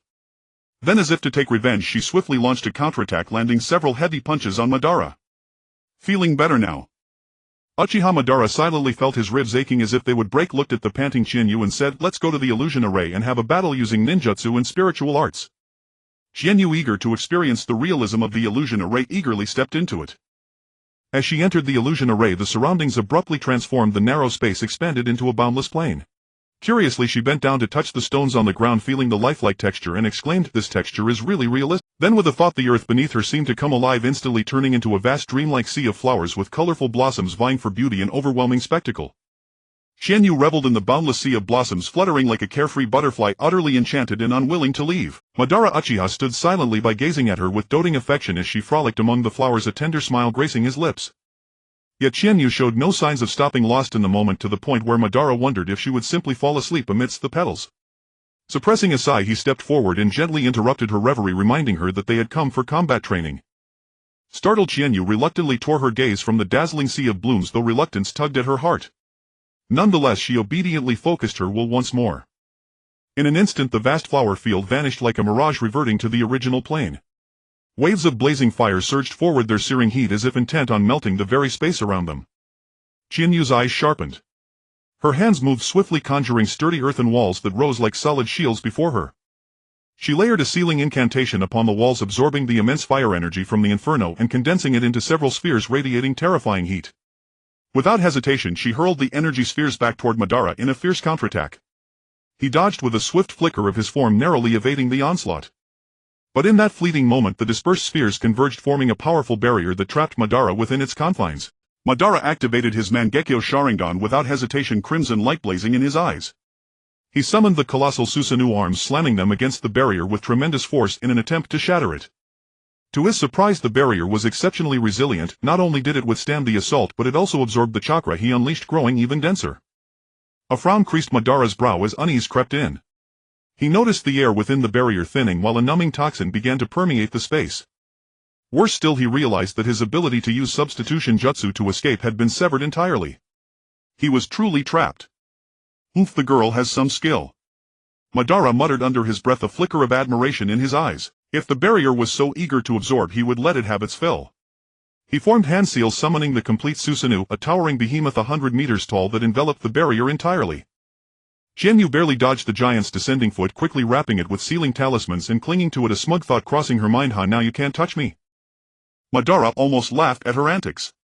He conjured several ethereal ropes to bind her, but was stunned to find that his ropes materialized far slower than her rate of absorbing chakra. Qianyu ran nimbly around the Susanoo as if on level ground, racing all the way to its brow, leaving runic symbols in her wake until the entire construct was encased. Madara noted with alarm that the Susanoo had noticeably dimmed. Just as he considered replenishing it with chakra from the outer path's ring, Qianyu's fist, wreathed in blazing runes, came hurtling toward his face. With a resounding crack, the forehead guard of the Susanoo shattered. Madara stared in shock, a foreboding sensation surging within him. At that moment, he saw a sinister smirk curl at the corner of Qianyu's lips, and his own movements grew sluggish. Sensing danger, he instantly used a clone technique to evade her assault. His main body retreated a short distance, watching in bewilderment as Qianyu pummeled his clone with savage fury. He heard her shouting angrily, "What's so great about having Susanoo? Stepping on me, huh? Stepping on me, huh?" He was taken aback by the scene, thinking, this girl, where did all this violence come from? Yet he did not stop her. He had grown accustomed to her ever-smiling demeanor. This fiery rage in Qianyu was oddly entertaining. Soon the clone was beaten beyond recognition and finally exploded. Madara quickly stepped in, grabbed Qianyu's arm and said, all right, you win." As he spoke, he dispelled the Susanoo and brought her down to the ground. With a casual wave, he conjured a vast multicolored flower field and led her to sit amid the blossoms. Qianyu knew when to stop. She was well aware that Madara had held back, never truly countering her moves, and that the illusionary realm hindered his full strength. Still, she was delighted to have bested him, if only slightly. She silently resolved to train even harder, vowing to force Madara into using his Rinnegan in their next encounter. Madara then revealed that after a year of exploration with hundreds of white Zetsu, they had finally located the hidden Otsutsuki Ishiki. Ishiki had spent a millennium parasitizing a monk named Jigen, who practiced natural energy law, controlling him and establishing the organization Kara to find a suitable vessel for reincarnation. When Qianyu learned that Kara was investigating her, a string of curses flashed through her mind. That old demon Ishiki could reincarnate via the Kama mark. Did he intend to use her as a vessel? Initially she had planned to capture him for Orochimaru's research. Now she realized she must eliminate him swiftly. Having parasitized Jigen for 1,000 years, Ishiki was well versed in natural energy and likely familiar with the Moon Clan's sorcery. Caution was paramount. She knew that Otsutsuki were immune to all ninjutsu attacks, only senjutsu and spiritual arts could harm them. She devised a plan to intensify her research on sealing and purification techniques, creating a jutsu capable of directly draining life force. Even an extraterrestrial like Ishiki would perish without vitality. Since she was heading to the land of lightning, she could harness its potent lightning energy to destroy him. Qianyu shared her plan with Madara, asking him to continue investigating Ishiki's abilities. She would then develop Rinnegan senjutsu accordingly, and together they would confront their foe. The sky of the Land of Thunder is often shrouded in thick clouds resembling massive blocks of ink heavily piled on the horizon, instilling a sense of oppressive weight. Within the dense clouds, flashes of hidden lightning often flicker as if a giant dragon lurking within is stirring, ready to strike down with a bolt of thunder at any moment. In the Land of Thunder, people often fall victim to unexpected lightning strikes. The inhabitants of this land possess strong physiques and revere power, undergoing rigorous training from a young age to enhance their combat abilities. They excel in using lightning escape techniques capable of unleashing tremendous lightning power with astonishing destructive force. The Land of Thunder is rich in iron ore, and with the power supply from 2 lightning power plants, its various electrical appliances are renowned in the ninja world. Even parts of the Fire Country's appliances are imported from the Land of Thunder. Qianyu listened to the faint rumble of thunder from the sky, gazing up at the towering mountains that pierced the clouds, majestic and grand, shrouded in mist. She felt the immense energy within the thunderclouds and contemplated how many power plants could be built with such energy. During this time, under the guidance of Qianyu and Uchiha Madara, Otsutsuki Ishiki was eager to place the wedge mark on Qianyu and was already on his way to the Land of Thunder. Qianyu thought that fighting Otsutsuki Ishiki would surely cause a great disturbance, and considering the restless thunderclouds above, she decided to persuade the daimyo of the Land of Thunder. After a round of pleasantries, Qianyu signaled the daimyo of the Land of Thunder to dismiss his aides and solemnly informed him that she had been feeling a sense of ominous premonition since arriving in the Land of Thunder. Yesterday, after her divination, she predicted that the Land of Thunder would face an unprecedented lightning attack in the coming days, resulting in the loss of half its population and industrial resources. The daimyo of the Land of Thunder was greatly shocked. Over a decade ago, when the power generation system was still immature, a massive lightning disaster had destroyed the entire power plant and several electrical factories, nearly causing a domestic upheaval. Afterwards, he ordered the Hidden Cloud Village to instigate the Second Ninja War to shift the domestic conflict, seize resources from the Fire Country, and conveniently acquire sealing techniques from the Land of Whirlpool to defend against the lightning of the Land of Thunder. He did not doubt that Qianyu would speak such a lie that could be unveiled in a few days. The Land of Ghosts had always been mysterious, and the abilities of its priestesses were well known. Thinking of the powerful barrier techniques of the Land of Ghosts, he requested Qianyu to assist. Qianyu hesitated for a moment, stating that only 2 high priestesses and 6 intermediate priestesses were accompanying her, barely able to set up barriers for 2 power plants and 2 electrical factories in the Land of Thunder, and it was too late to contact other high priestesses from the Land of Ghosts. Seeing the anxious demeanor of the daimyo of the Land of Thunder, Qianyu continued to say that she could expedite the construction of 4 shrines in the Land of Thunder, where she would lead the faithful to pray for the mercy of the divine. She would use the 4 shrines as focal points, setting up a sealing array in the central area to draw most of the energy from the lightning disaster into the sealing formation. She indicated that this method would carry risks, as she and the other priestesses could very well be injured by the backlash of the lightning disaster, so the Land of Thunder must offer sufficient compensation. In the study of the daimyo of the Land of Thunder, the mixed scent of sandalwood and rusting iron filled the air. He pounded the heavy wooden table, causing a loud thud, and the flesh on his face trembled with anxiety. Young Master Qianyu, as long as we can protect the power plants and electrical factories, compensation is negotiable. Name your price. First, the Commercial Association of the Land of Ghosts must obtain a 10-year priority purchasing right for the iron ore of the Land of Thunder, with prices settled at 70% of market value. Second, the Land of Thunder must share the core technology of medium-sized power plants, sending 3 top engineers to the Land of Ghosts to guide the construction. Third, for the next 5 years, when the Land of Thunder exports electrical appliances to the Fire Country, the Commercial. First, the Commercial Association of the Land of Ghosts must obtain a 10-year priority purchasing right for the iron ore of the Land of Thunder, with prices settled at 70% of market value. Second, the Land of Thunder must share the core technology of medium-sized power plants, sending 3 top engineers to the Land of Ghosts to guide the construction. Third, for the next 5 years, when the Land of Thunder exports electrical appliances to the Fire Country, the Commercial Association of the Land of Ghosts will take a 30% commission, and the Land of Thunder must exempt half of the tariffs on herbs and silk from the Land of Ghosts. What? The daimyo suddenly stood up from his seat, nearly knocking over the screen behind him. A 30% commission. 70% for iron ore. Young Master Qianyu, are you trying to extort us? Extort you. Qianyu raised an eyebrow, pulling out a gleaming white stone from her sleeve. The surface of the stone instantly reflected images from over a decade ago, the power plant struck by lightning, the factory engulfed in flames, civilians crying out in panic, fragments of electrical appliances scattered all over the ground. That lightning disaster from years ago took the daimyo 3 years to recover. Now this lightning disaster is 10 times more powerful than before. I am trading the safety of 9 priestesses for half of the population and industries of the Land of Thunder. This deal is a guaranteed profit for you. Moreover, the barrier techniques of the Land of Ghosts can not only block lightning but also resist ninja attacks. Just think, if the Hidden Cloud Village had such a barrier, wouldn't it provide an extra layer of security during future conflicts with Konoha and Iwagakure? This statement hit the daimyo's thoughts perfectly. Though the Land of Thunder had fierce ninjas from the Hidden Cloud, its geographical location was remote and resources were scarce. Over the years it had relied on electrical exports and wars to maintain its national strength. If its industries were harmed, it would likely plunge into internal strife once more. He clenched his teeth and pondered for a moment before slamming the table hard. Fine. I agree. But you must ensure that the 2 power plants and the core electrical factories cannot come to any harm. Pleasure doing business. A subtle smile crept onto Qianyu's lips as she reached out to clasp hands with the daimyo in a vow. Tomorrow morning I will have the priestesses select sites to build the shrines. I also ask that Your Excellency send some ninjas from the Hidden Cloud Village to assist, as constructing 4 shrines within 3 days is no small task. As she left the daimyo's residence, the thunderclouds in the sky thickened and the ominous rumble of thunder sounded like war drums. Uchiha Madara leaned against an old locust tree at the street corner, his dark attire blending into the shadows, the eternal Mangekyo Sharingan faintly glowing beneath his eyelids, clearly having heard every detail of the negotiation. You little brat, your extortion skills are even better than your ninjutsu. Madara stepped forward slowly, his tone laced with mockery. A 30% commission. Why not just empty the treasury of the Land of Thunder?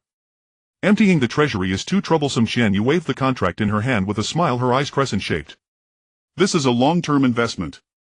Once the electrical factories of the Land of Ghosts are built in a few years, the Land of Thunder will have to rely on my goodwill.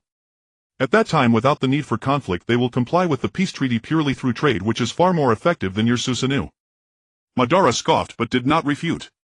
He looked up at the thunderclouds in the sky, a strand of black chakra gathering at his fingertips. Otsutsuki Yoshiki's chakra is getting closer, just northwest, expected to arrive by noon tomorrow. Can these 4 shrines really use the power of the thunderclouds to trap him? I can't trap him, but I can weaken him. Qianyu's smile faded, her expression serious. Ishiki's wedge can absorb chakra and ordinary ninjutsu won't work on him. However, the lightning from the thunderclouds is a natural energy. Coupled with the purifying effect of my spiritual power and the Sharingan seals you laid down, it should at least prevent him from utilizing the full power of the wedge for the time being. She pulled out 4 talismans engraved with moon patterns from her bosom and handed them to Madara. These are talismans I've been infusing with spiritual energy.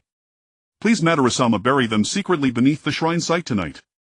The sealing array formed by the 4 shrines will both channel the lightning and confine Ishiki's movements, granting us a chance for victory. Madara took the talismans, his fingertips tracing the inscriptions as the moon seal emitted a faint warmth. Aren't you afraid I might sabotage this? If you intended to, you would have acted long ago. Yue Qianyu glanced at him, her tone unwavering. You seek true peace for the ninja world, and what I am doing now is paving that path. However, she shifted her tone, a cunning glint in her eyes. If you damage my talismans or delay the shrine construction, you'll have to compensate me half of the reward from the Land of Lightning. The veins on Madara's forehead twitched. He raised his hand to knock her head as usual, but Yue Qianyu nimbly dodged. She laughed and ran toward the waiting shrine maidens in the distance, leaving behind a drifting remark: make sure the Hidden Cloud ninjas don't catch you. The legendary Uchiha Madara being surrounded by a bunch of Hidden Cloud kids, how embarrassing.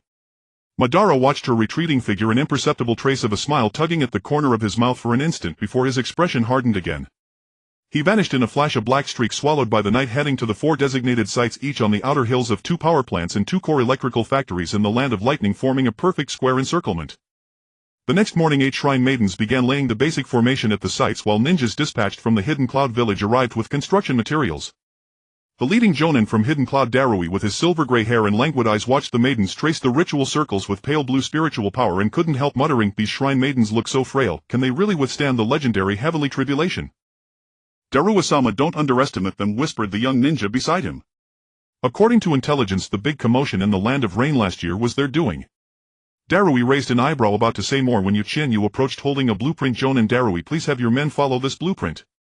The shrine pillars must be buried 3 zheng deep and the timber must be fire-resistant charred wood, no mistakes allowed. Understood. Darui took the blueprint and glanced over it, astonished by the intricate design, not only load-bearing structures but also countless incomprehensible rune grooves. What are these grooves for? To channel the lightning energy, Yue Qianyu explained casually. When the heavenly tribulation strikes, the energy will flow through the grooves into the underground sealing array, sparing the shrine itself. Darui remained skeptical but directed the ninjas to follow the blueprint. The shrine maidens chanted incantations, infusing pale blue spiritual power into the foundation, turning solid rock as soft as mud for digging, leaving the hidden cloud ninjas stunned. At noon, amidst the bustling construction, the thunderclouds churned violently and a thick bolt of lightning split the sky, striking a nearby mountain range and igniting a fierce blaze. Yue Qianyu looked up, sensing an overwhelming chakra approaching rapidly, and a cold smile curled at her lips. Ishiki Otsutsuki had finally arrived. Everyone speed up! Yue Qianyu shouted. The heavenly tribulation is coming early. We must complete the shrine structure within half an hour. Upon hearing this, the hidden cloud ninjas dared not slack off, unleashing their chakra to accelerate the work. Darui watched the approaching thunderclouds and then the composed shrine maidens. His doubts gradually dissolved, replaced by a tinge of reverence. At the western shrine site, sensing Ishiki's chakra, Madara slowly activated his Susanu's skeletal frame, black flames flickering on the bones. Scum, finally showing yourself. He looked up at the sky as a golden beam tore through the thunderclouds and descended onto the plain between the two power plants. The newcomer, clad in a black coat with an aged face but sharp eyes, was none other than Ishiki Otsutsuki. Scanning the shrines under construction, he wore a contemptuous smile. The shrine maidens of the demon country. And the remnants of the Uchiha. You think these petty tricks can trap me? Ishiki raised his hand, condensing pale purple chakra at his fingertips, the shrinking technique Sukuna Hakona, and struck toward the nearest shrine. Just as the shrine was about to be reduced to dust, Yue Qianyu's voice rang out. Witchcraft Moon Goddess Barrier. A pale blue barrier instantly enveloped the shrine. Ishiki's shrinking technique bounced off it and hit a boulder nearby, compressing it to the size of a marble. Yue Qianyu arrived with the shrine maidens standing behind the barrier with an icy expression. Ishiki Otsutsuki, this is not a place for your insolence. Madara Susanoo took form, wielding a colossal blade, shielding Yue Qianyu. Your opponent is me. Ishiki narrowed his eyes, his gaze sweeping over them both, finally resting on Yue Qianyu. The bloodline of shrine maidens, the Uchiha Sharingan. Interesting. Perfect. I'll absorb both your chakras and fully awaken my Kama. He vanished and reappeared before Yue Qianyu, his palm radiating terrifying suction. Madara Susanoo blade flashed, blocking the attack, the impact splitting the ground with countless fissures. The thunderclouds, agitated by the battle's chakra, rained down lightning bolts that were channeled by the four shrines' nascent formations, turning into streams of pale blue energy converging toward the sealing array's center. Yue Qianyu seized the moment to unleash her witchcraft pale blue spiritual chains, binding Ishiki's limbs. Madara-sama now. Madara's Mangekyo Sharingan spun and the Susanoo's blade ignited with black flames, fire-style Great Fire Annihilation. A massive flame accompanied the blade strike toward Ishiki. His expression flickered and he used Daikokuten to absorb the flames into another dimension while breaking the spiritual chains, kicking at Madara's Susanoo. At that moment, the four talismans buried underground glowed simultaneously, fully activating the sealing array. Pale blue energy walls enclosed the trio and the thundercloud's lightning energy poured into the array, rendering the walls increasingly formidable. What kind of formation is this? Ishiki's expression finally changed as he felt his chakra flow grow sluggish. Nature energy. And Hagoromo's sealing power. Yue Qianyu's lips curved upward, her eyes glinting with delight. This is the heavenly tribulation sealing array specially prepared for you. You wanted to absorb chakra, didn't you? Then savor the fury of the thunderclouds. Within the array, lightning energy grew increasingly violent, severely suppressing Ishiki's Sukuna Hakona and Daikokuten. Empowered by the lightning energy, Madara Susanoo surged in power, its blade driving Ishiki back repeatedly. Yet Yue Qianyu knew this was temporary. Ishiki's strength far exceeded their expectations and the sealing array wouldn't last long. Just then Ishiki suddenly burst into wild laughter. Useless. This little energy can't hold me. Once I absorb this so-called heavenly tribulation energy, you'll not only awaken a complete Kama but also summon the Ten-Tails vessel, then the entire ninja world will be mine. His body began to swell, chakra skyrocketing and cracks appeared on the sealing array's energy walls. Madara Susanoo also showed signs of instability. He turned to Yue Qianyu and shouted, this scum's chakra is too strong, the sealing array won't last. Do you have a backup plan? Yue Qianyu gazed at the rampaging Ishiki within the array and then at the thickening thunderclouds above, her eyes hardening with resolve. She pulled out the first shrine maiden's white stone from her bosom and raised it high. My backup plan is borrowing the power of heaven and earth to seal this Otsutsuki remnant. The white stone blazed with dazzling light, nourished by the lightning energy. Yue Qianyu's spiritual power, Madara's Sharingan chakra and the thundercloud's natural energy fused completely, turning the sealing array from pale blue to gold. Terror finally crept into Ishiki's expression. What sealing technique is this? Impossible. How could you wield such power? Golden sealing chains surged from the array entangling Ishiki's body and immobilizing him, leaving him to his sealed fate. Meanwhile, the daimyo of the Land of Lightning, watching from afar with his officials, saw the golden glow and the shadow within the sealing array, a look of bewilderment on his face. What is that? How could such a monster be inside the heavenly tribulation? Darui and the other hidden cloud ninjas were also stunned by the sight, finally understanding that the Shrine Maiden's heavenly tribulation was not merely a natural phenomenon but also involved such a terrifying enemy. The thunderclouds gradually dispersed, but the golden light within the sealing array began to dim and the cracks on the white stone widened. Yue Qianyu gripped the white stone tightly, inwardly sighing that the battle was finally over.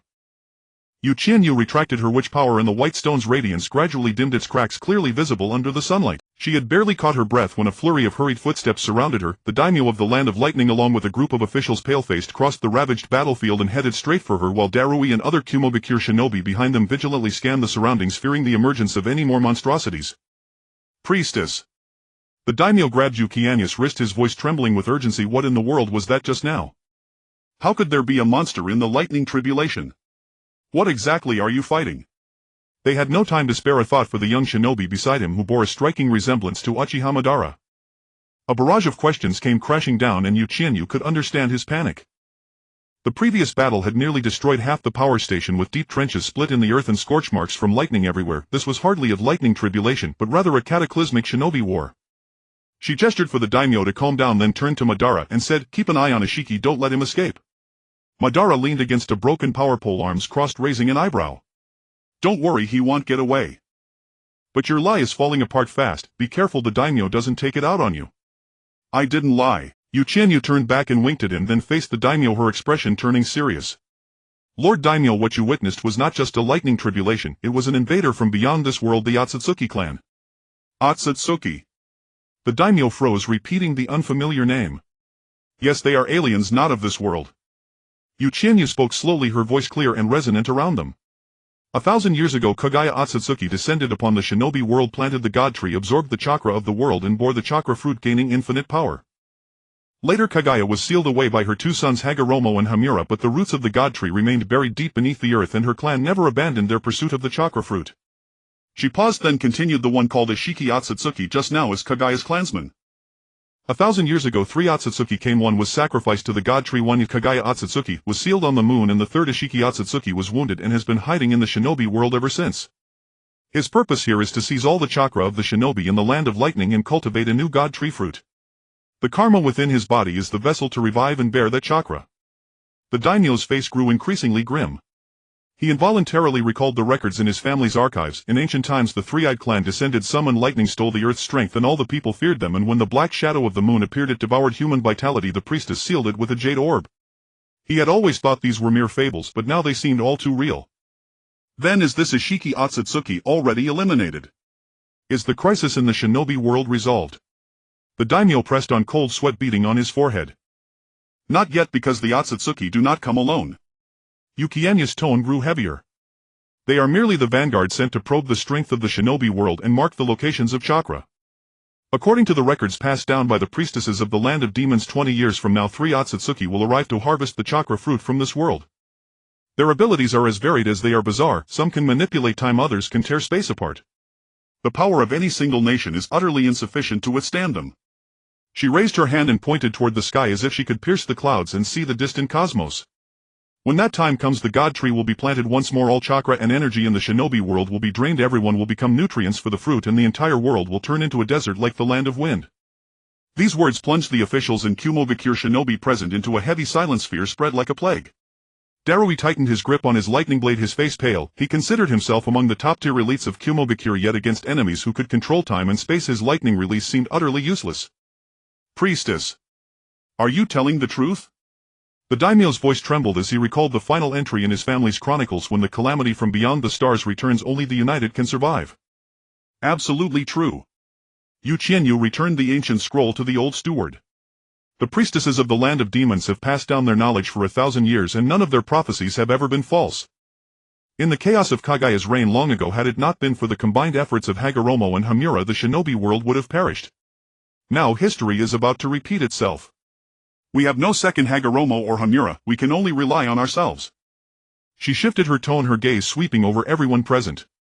Therefore I beseech you, the Land of Lightning must cease its war-driven consumption. Over the years the First and Second Shinobi World Wars erupted in succession with the 5 great nations slaughtering one another, powerful warriors falling and resources exhausted. This is precisely what the Otsutsuki clan wishes to see, a divided, weakened shinobi world ripe for the taking. But will the other nations agree? The daimyo's face showed difficulty. Konoha and Kumobakure have long been at odds, and Iwadakure is even more ambitious. They will. Yue Qianyu's tone was resolute. The daimyos of the Land of Fire and Land of Wind are already aware of this and have agreed to spearhead peace negotiations. The Land of Earth and Land of Water have already joined my peace plan. Now only the Land of Lightning remains. She stepped forward, looking the daimyo directly in the eye. Consider this: if the 5 great nations cease hostilities, we can share ninjutsu resources and technology. The electrical technology of the Land of Lightning can benefit other nations. Konoha's fire release, Iwa's earth release, Kiri's water release, Suna's magnet release, coupled with the priestess power of the Land of Demons and the dojutsu of the Hyuga and Uchiha, we can jointly nurture a new generation of elites and establish a cross-national defense system. By then the Land of Lightning will no longer need to shift conflicts through war nor worry about resource scarcity. The Merchant Guild of the Land of Demons will open all trade channels for you. Your iron ore can sell at higher prices. Power station technology can be exported to other nations, and the profits earned will be enough to allow the people of the Land of Lightning to live in peace and prosperity. Madara, listening from the side, couldn't help but sneer. You little brat, you're getting quite skilled at drawing sweet pictures. But he changed his tone, his eyes sharpening. She's right. The strength of the Otsutsuki clan is far beyond what the shinobi world can currently match. Had Hashirama and I not joined forces back then, we could never have ended the chaos. Now facing an even greater enemy, only unity offers a path to survival. The daimyo fell silent. He looked down at the scorched earth beneath his feet, then raised his gaze to the surviving power station and electrical factory in the distance. The records in his family's chronicles, the terrifying enemy 20 years hence and the peaceful blueprint drawn by Yue Qianyu, all swirled together in his mind. He understood clearly the Land of Lightning had no choice. To continue war would only invite self-destruction. When the Otsutsuki arrived, to choose peace might yet offer a glimmer of hope. Very well. The daimyo lifted his head abruptly, a flash of determination in his eyes. I agree to sign a peace treaty. And I agree to your cooperation plan. He looked at Yue Qianyu and spoke solemnly. The Land of Lightning is willing to cease all external wars and extend a hand of friendship to the other 4 great nations. The shinobi of Kumobakure will fully cooperate with the joint training plan. But I have one condition. Please name it. Yue Qianyu nodded. The 5 great nations must establish an equal cooperative relationship. No single nation shall dominate. The daimyo said in a grave tone. Furthermore, the core of the joint defense system must include a seat for Kumobakure. The shinobi of the Land of Lightning will never be vassals to others. That goes without saying. Yue Qianyu smiled. Peace is not one side subjugating another, but mutual respect and mutual support. The joint defense system will be called by the 5 great nations, each having an equal voice. I will contact the other 4 nations as soon as possible to arrange a negotiation venue and sign a formal peace covenant. The spring of Hua country carried the sweet fragrance of cherry blossoms. The streets of Liansong City remained as bustling as ever, with taverns, tea houses and dance halls lively and vibrant, attracting people seeking relaxation. From the corners of the city came bursts of joyous songs and laughter, infusing the entire city with vitality and energy. Yue Qianyu, clad in a magnificent red brocade robe, walked slowly along the stone path of the embassy. Uchiha-ban followed closely behind, his blue close-fitting attire accentuating his tall and straight posture. Though his Shielo eye was not activated, he exuded an aura of formidable strength that kept others at a distance, causing the passing ninjas to unconsciously hold their breath. I didn't expect you could actually gather a bunch of old foxes together, Ban said in a low voice audible only to the 2 of them. He, once known as the Shiolewa of the Renjia, had only managed to provoke the fear of these Deming during the 4th Renji War. Not really, it's all thanks to Lord Ban's help, Yue Qianyu said with a smile, her gaze sweeping over the representatives of various countries at the entrance of the venue. They seem to have their own agendas, but they all fear the threat of the Daitangmu, and even more so the loss of their current interests. If we seize this point, there will be a chance for negotiation. As soon as the 2 stepped into the hall of the venue, they felt several sharp gazes. The Deming of Hua country sat in the main seat, his expression solemn yet somewhat arrogant, accompanied by the 4th Huiying Chimusuomo, whose eyes were gentle but alert. The Deming of Lei country came with Delui, his face still showing some pain from the loss of the power station. The Deming of Tu country seemed very excited, while the 3rd Taiying Daimyo beside him had a stiff face and nearly shouted when he saw Uchiha-ban. The Deming of Shuei country and the 4th Shuei Goju Shirtsong maintained a gentle smile throughout. The Deming of Feng country and the 4th Fomiang Luosha appeared quite buoyant, as in the past 2 years Feng country and Xiayin village had been thriving under the drive of Qianyu's Yueha Merchant Association, far surpassing Shuei country, no longer the bottom of the 5 great nations. Around the round table sat the deming of more than a dozen smaller countries who dared not show much expression under the oppressive atmosphere of the five great nations. Everyone's gaze lingered on Ban for a long time. The legendary Sholua of the Renjie, who was long thought dead, had reappeared in such a youthful form, truly shocking. Yue Qianyu nodded and bowed in greeting. I appreciate all the deming traveling from afar. Today I invite you all to sign the formal peace treaty of the five great nations and to discuss the specific plans for the joint defense against the Daitangmu clan. She compiled the records about the Daitangmu clan collected from the deming mansions of various countries into a book, passed it to each deming for review, and emphasized that 3 Daitangmu would attack again in 20 years. After reading the information, everyone had varied expressions. The deming of the five great nations already knew some information about the Daitangmu, so their faces showed little change. The other smaller countries were greatly shocked. They had been struggling to survive under the oppression of the five great nations for years, fearing annihilation any day, and now there was a Daitangmu that could wipe them all out. Why were the smaller countries so unlucky? Now everyone agreed to unite, but they were all striving to secure positions in the joint army and resource allocation. The first to speak was the deming of Hua country. Hua country has many strong individuals, abundant talent, and complete resources. Everyone just needs to follow the arrangements. Our Feng country also has many talents. Now the one-tailed Shoha has become the protector beast of Feng country. Moreover, 1,000 years ago the energy stolen by the Shen tree turned Feng country into a desert. You must treat Feng country favorably. The deming of Feng country quickly said. The other countries looked at him with newfound respect. Oh, come on, little Feng, you've only had a few days of good life and you dare to talk back to Big Brother Hua. But at this moment they had to fight for what they could. This wasn't just about talent and resources, it was a matter of national prestige. Historically, the Earth release of Yannin excels in constructing defensive fortifications which no other country's ninjas can replace. The future defense system must be entrusted to our two country. Using a ninja's chakra to counter the Daitangmu is one method, using technology is another. Our Lei country has the strongest technological level in the Renjie. A technology alliance should be established in our Lei country.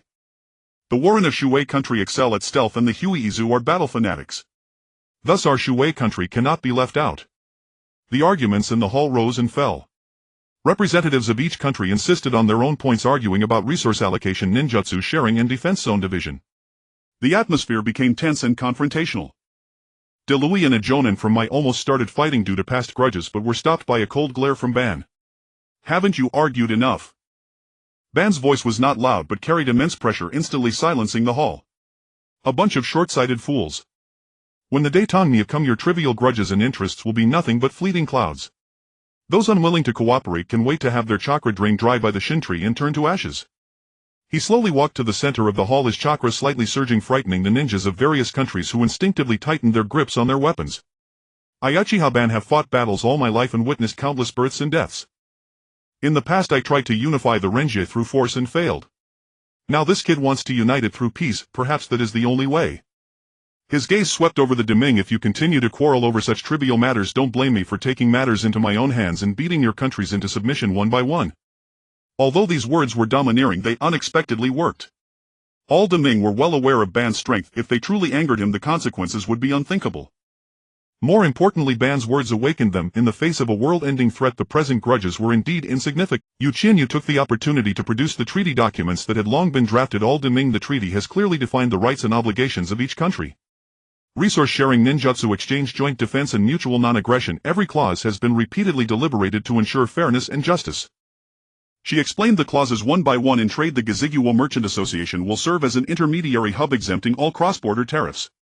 In joint training, a ninjutsu academy will be established in Hua country, with each country selecting outstanding ninjas to teach and cultivate a new generation of strong individuals. In defense, the five great nations will divide defense zones, hold regular joint military exercises, and share intelligence. Seeing the detailed and fair clauses on the document and recalling Ban's deterrence and the Daitangmu threat, the deming finally relented. When the 5 signed treaty documents were collected, Yue Qianyu placed them on a white stone. A pale blue shamanic power flowed, leaving an eternal seal mark on the documents. From this day forth, the peace treaty of the 5 great nations officially comes into effect. If any country violates the treaty, the 5 great nations will jointly dispatch forces to punish it. Applause erupted in the hall and the long-suppressed tension finally dissipated. The representatives of various countries showed relieved smiles, began to exchange pleasantries, and discuss details of future cooperation. After the meeting concluded, the feudal lords and ninjas did not depart immediately. Instead, they gathered around Ban and Yue Qianyu. The daimyo of the Lei country rubbed his hands together, his eyes curious as he appraised Ban. Young Master Qianyu Lord Uchiha-ban appears so youthful. Do you perhaps possess the secret to rejuvenation? Hearing this, the other daimyo chimed in eagerly. The daimyo of the Shui country's eyes burned with intensity. If one could extend their lifespan, the Shui country is willing to offer even greater resources. Daimyo of the two country could not help but ask, I am already advanced in years.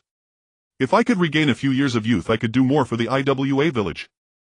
Yue Qianyu, having anticipated this, smiled and explained, Lord Ban's rejuvenation is due to two factors. First, his chakra is immensely powerful, far beyond the ordinary, enough to sustain the body's return to youth. Second, I used the spiritual energy of the ghost country to assist purifying the internal injuries and aging factors within him and restoring his bodily functions. She paused, then shifted her tone, a hint of slyness in her eyes. However, this method of rejuvenation consumes too much chakra and spiritual energy to be replicated. But I can customize beauty and longevity jade pendants for each of you using the secret arts passed down by the shrine maidens to infuse them with the power to prolong life and nourish one's appearance. Beauty and longevity. A representative from a small country's eyes lit up. Young Master Qianyu, does this jade pendant truly possess such efficacy? Naturally it does. Yue Qianyu nodded, producing a delicate jade pendant from her sleeve. Carved with moon patterns, it emitted a faint spiritual aura. This is a sample. Wearing it not only slows aging but also defends against chakra attacks and nourishes the body. The feudal lords and representatives from small countries crowded around, their eyes filled with desire. The daimyo of the Lei country immediately declared, Young Master Qianyu, I want 10, no 20 pieces. Name your price. Luosha quickly added, the Suna village is willing to exchange 1 ton of gold sand for 5 pendants. Daimyo snorted, rare ores from the Iwa village are yours for the picking. Yue Qianyu beamed, her eyes curving into crescents. You are too kind, lords. Crafting each pendant consumes Baisher's spiritual power and precious herbs. For the compensation, let us settle with equivalent resources. Iron ore from the Lei country, gold sand from Suna, rare ores from Iwa, herbs from the Hua country, water release, secret scrolls from the Kiri village, all are acceptable. No problem. The feudal lords agreed eagerly, afraid they might miss out.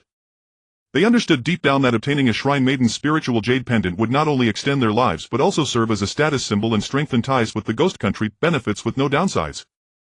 Ban, watching from the side, rolled his eyes and muttered under his breath, you little brat, you never miss a chance to extort.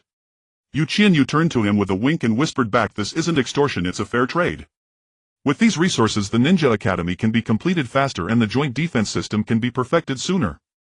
Besides, they gain benefits, so they'll be more committed to maintaining peace. 1 stone kills many birds. Ban snorted but didn't contradict her. He watched the lords jostle to negotiate rewards and delivery dates with Yue Qianyu, a faint glimmer of approval flashing in his eyes. This little one's methods were far more effective at stabilizing hearts than his own military conquests from the past. The feudal lords departed one by one, leaving behind lists of money, resources and goods. Piles of treasures glistened in the assembly hall, yet none shone brighter than the light in Yue Qianyu's eyes. Ban walked over to her, glanced at the list and said with a teasing tone, now can you split the reward from the Lei country in half with me? Don't even think about it. Yue Qianyu smiled and tucked the list away. These resources are all for rebuilding the ninja world. If you want some, you'll have to become an instructor at the Ninja Academy. I'll pay you a salary. A vein bulged on Ban's forehead and he raised his hand as if to strike her head, but Yue Qianyu nimbly dodged. Their playful scuffles echoed through the empty hall, mingling with the cherry blossom rain outside the window, forming a rare tableau of peace. On the plains east of the Hua country, a magnificent complex rose from the ground. Cinnabarred walls surrounded dozens of training rooms. The central open-air arena was paved with specially crafted wear-resistant stone. The distant library housed a rich collection from the secret ninja arts of the 5 great nations to the spiritual literature of the ghost country. This was the Shinobi World United Academy, jointly established by the 5 great nations and the core stronghold of Yue Qianyu's peace plan. On opening day, the sun shone brightly. Cherry blossom petals drifted in the wind, landing on the shoulders of the young ninja students from various nations. These were elite children carefully selected by their respective countries, all wearing uniform academy garb but unable to hide the wariness and curiosity in their eyes. Students from Mai proudly wore kunai at their waists. The youths from Kyumo stood tall, lightning chakra flickering at their fingertips. Iwa students were calm and composed, their steps firm. Kiri youths had cold expressions, alertness in their gaze. Suna children held their heads high, being the personal disciples of the great one-tailed Shikaku, while ninjas from smaller nations were tense with a hint of barely concealed inferiority in their eyes. Never thought I'd actually attend class with my guys. A dark-skinned youth from Kyumo, Kalui, younger version, fiery temper, curled his lips and looked at my student Dai 2 beside him. I heard you my ninjas love to play clever tricks. Dai 2 flared up instantly, nonsense. We my value comrades the most. It's you Kyumo who start wars at the drop of a hat, you're warmongers. What did you say? Kalui rolled up his sleeves, lightning chakra crackling. Wanna go right now and see whose fists are harder? Bring it on. Who's afraid? Dai 2 refused to back down, forming hand signs to launch a fire technique. Lin quickly pulled Dai 2 back, gently urging Dai 2, don't be rash. We're here to learn peaceful coexistence. The Kyumo student beside her also held Ka Lui down. The academy forbids private fights. Don't bring shame to Kyumo. Just then an icy gaze swept across the arena and all arguments instantly ceased. Uchiha-ban stood on the high platform at the center of the training ground, clad in dark attire with arms crossed over his chest. The oppressive aura he emanated made every student instinctively hold their breath. Bickering like peddlers in a market, Ban said with undisguised contempt. With such little composure you think you can become elite ninjas. When you face a real enemy you wouldn't even qualify to flee. Yue Qianyu stepped onto the platform, slowly smiling to smooth things over. Lord Ban, they are still children. The academy's purpose is to let them set aside grudges and grow together. She turned to the students, her voice gentle yet firm. You all come from different nations, but from today onward you have only one identity, the future of the ninja world. The threat of the Otsutsuki is imminent. Only by uniting can you protect your homes. The students fell silent, their expressions complex. They had grown up hearing phrases like Mai is the enemy and Kyumo is a menace, and letting go of old enmities would not come easily. The academy's classes began promptly and students were divided into 3 groups based on their talents. The top-tier elite class was personally instructed by Uchiha Madara, with members including Hatake, Kakashi, Obito, Karui, Akatsuchi, Pakura, Uzumaki, Ming and others. In the first lesson, Madara plunged the students into the illusion barrier at the center of the training ground, a scene constructed by Yue Qianyu using spiritual energy combined with Uchiha illusion techniques simulating the attack patterns of Otsutsuki foot soldiers. The rule is simple: survive within the barrier for an hour or join forces to defeat all the illusion enemies. Madara leaned against a pillar outside the barrier, idly twirling a kunai in his hand. The barrier activated, enveloping the training ground in a pale purple light. Dozens of Otsutsuki illusion clones wielding black spears appeared, though their chakra fluctuations were inferior to the real ones. They far exceeded ordinary chunin. Damn! So many! Obito exclaimed, hastily unleashing fire release great fireball, only for the illusion clone to easily dodge it, and he was instead cut on the arm by a spear. Karui used lightning release ground walk, sending currents across the ground, but only managed to temporarily paralyze a few clones. Pakura's scorch release steam kill was devastatingly powerful, yet due to poor chakra control she nearly wounded Akatsuchi. Uzumaki Ming could sense the clone's weaknesses, but no one coordinated with him to attack, leaving him to dodge clumsily. Kakashi, seeing the injured Obito and panicked comrades, suddenly shouted, everyone listen to me. Uzumaki Ming, locate the core clones. Akatsuchi, use earth release to create obstacles. Karui and Pakura, handle the attacks. Obito, you assist with fire release. No one objected, it was the only viable plan at the moment. Uzumaki Ming expanded his sensing range and shouted, the 3 clones to the forward left are the cores. Their chakra is the densest. Akatsuchi formed hand signs, earth release, earth-style wall. A thick wall of earth rose, instantly blocking most of the clones' attacks.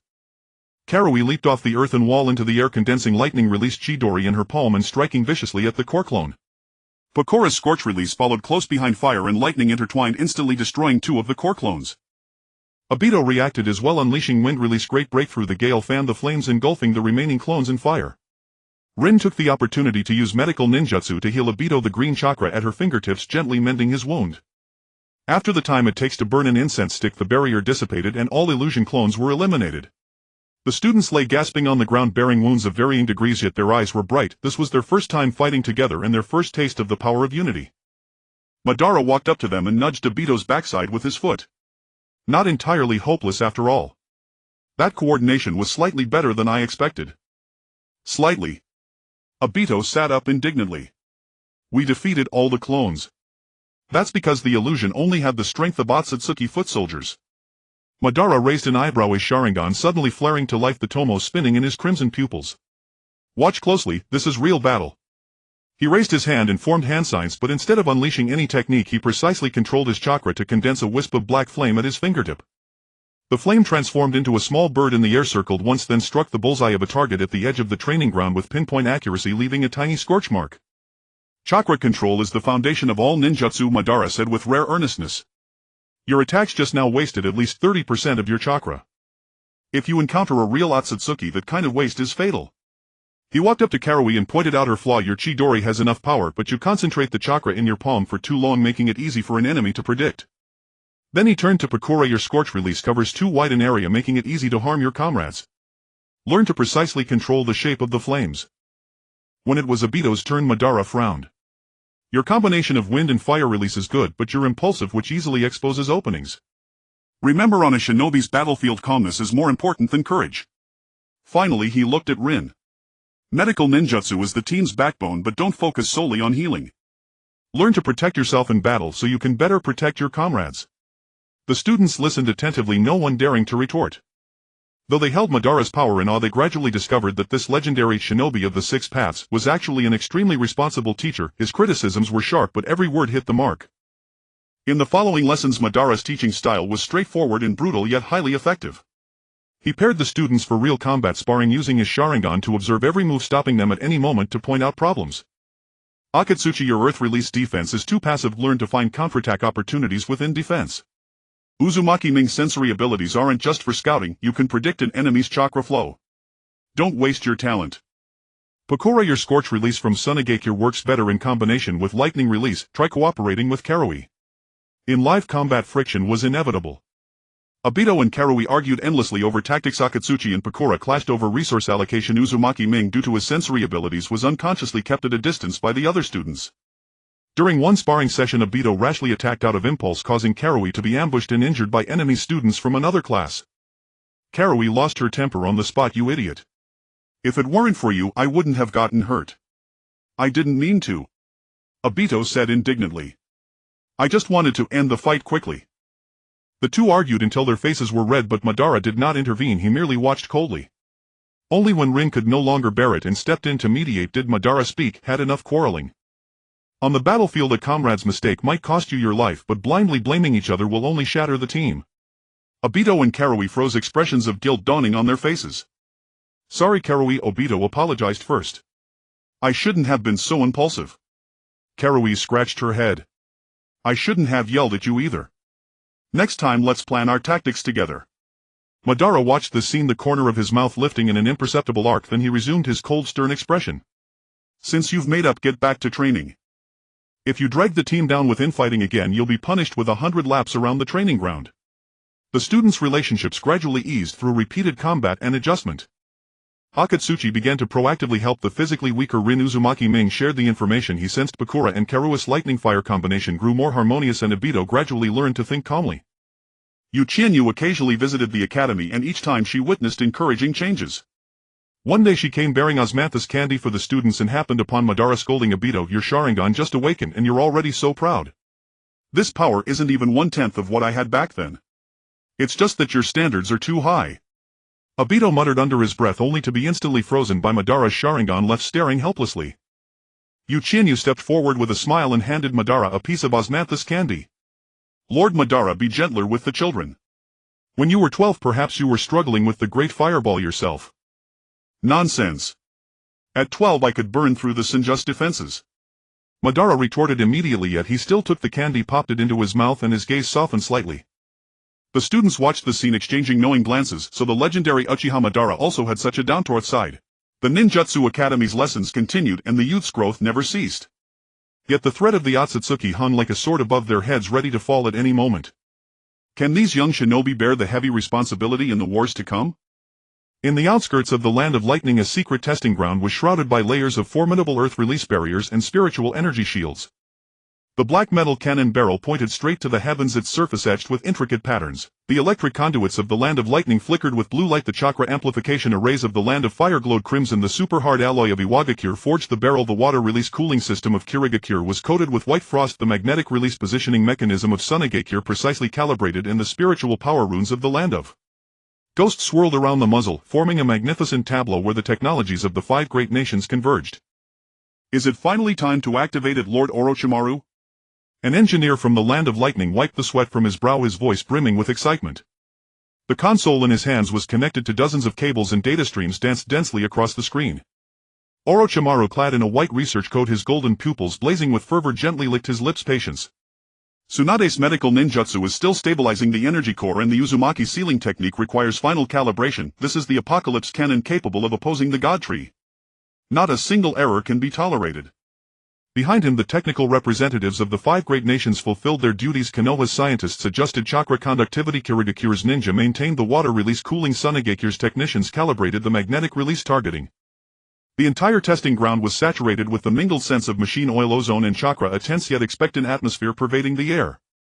Lord Orochimaru, are you ready? Yue Qianyu's voice rang out from beyond the barrier as she walked in, slowly holding a white spirit stone, followed closely by Uchiha Madara, who crossed his arms with a skeptical gaze. Orochimaru nodded, his tone barely concealing his exhilaration. The Apocalypse Cannon is 99 calibrated. Only the final step remains, to test its defensive and counterattack capabilities with the strongest assault.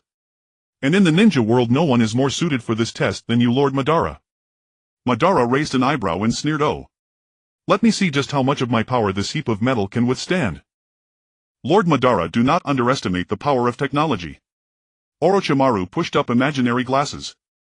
The Apocalypse Cannon integrates the most advanced techniques of the 5 great nations, capable of absorbing and converting chakra, natural energy, and even spiritual power. Theoretically it can annihilate a mountain, enough to inflict damage upon the Otsutsuki.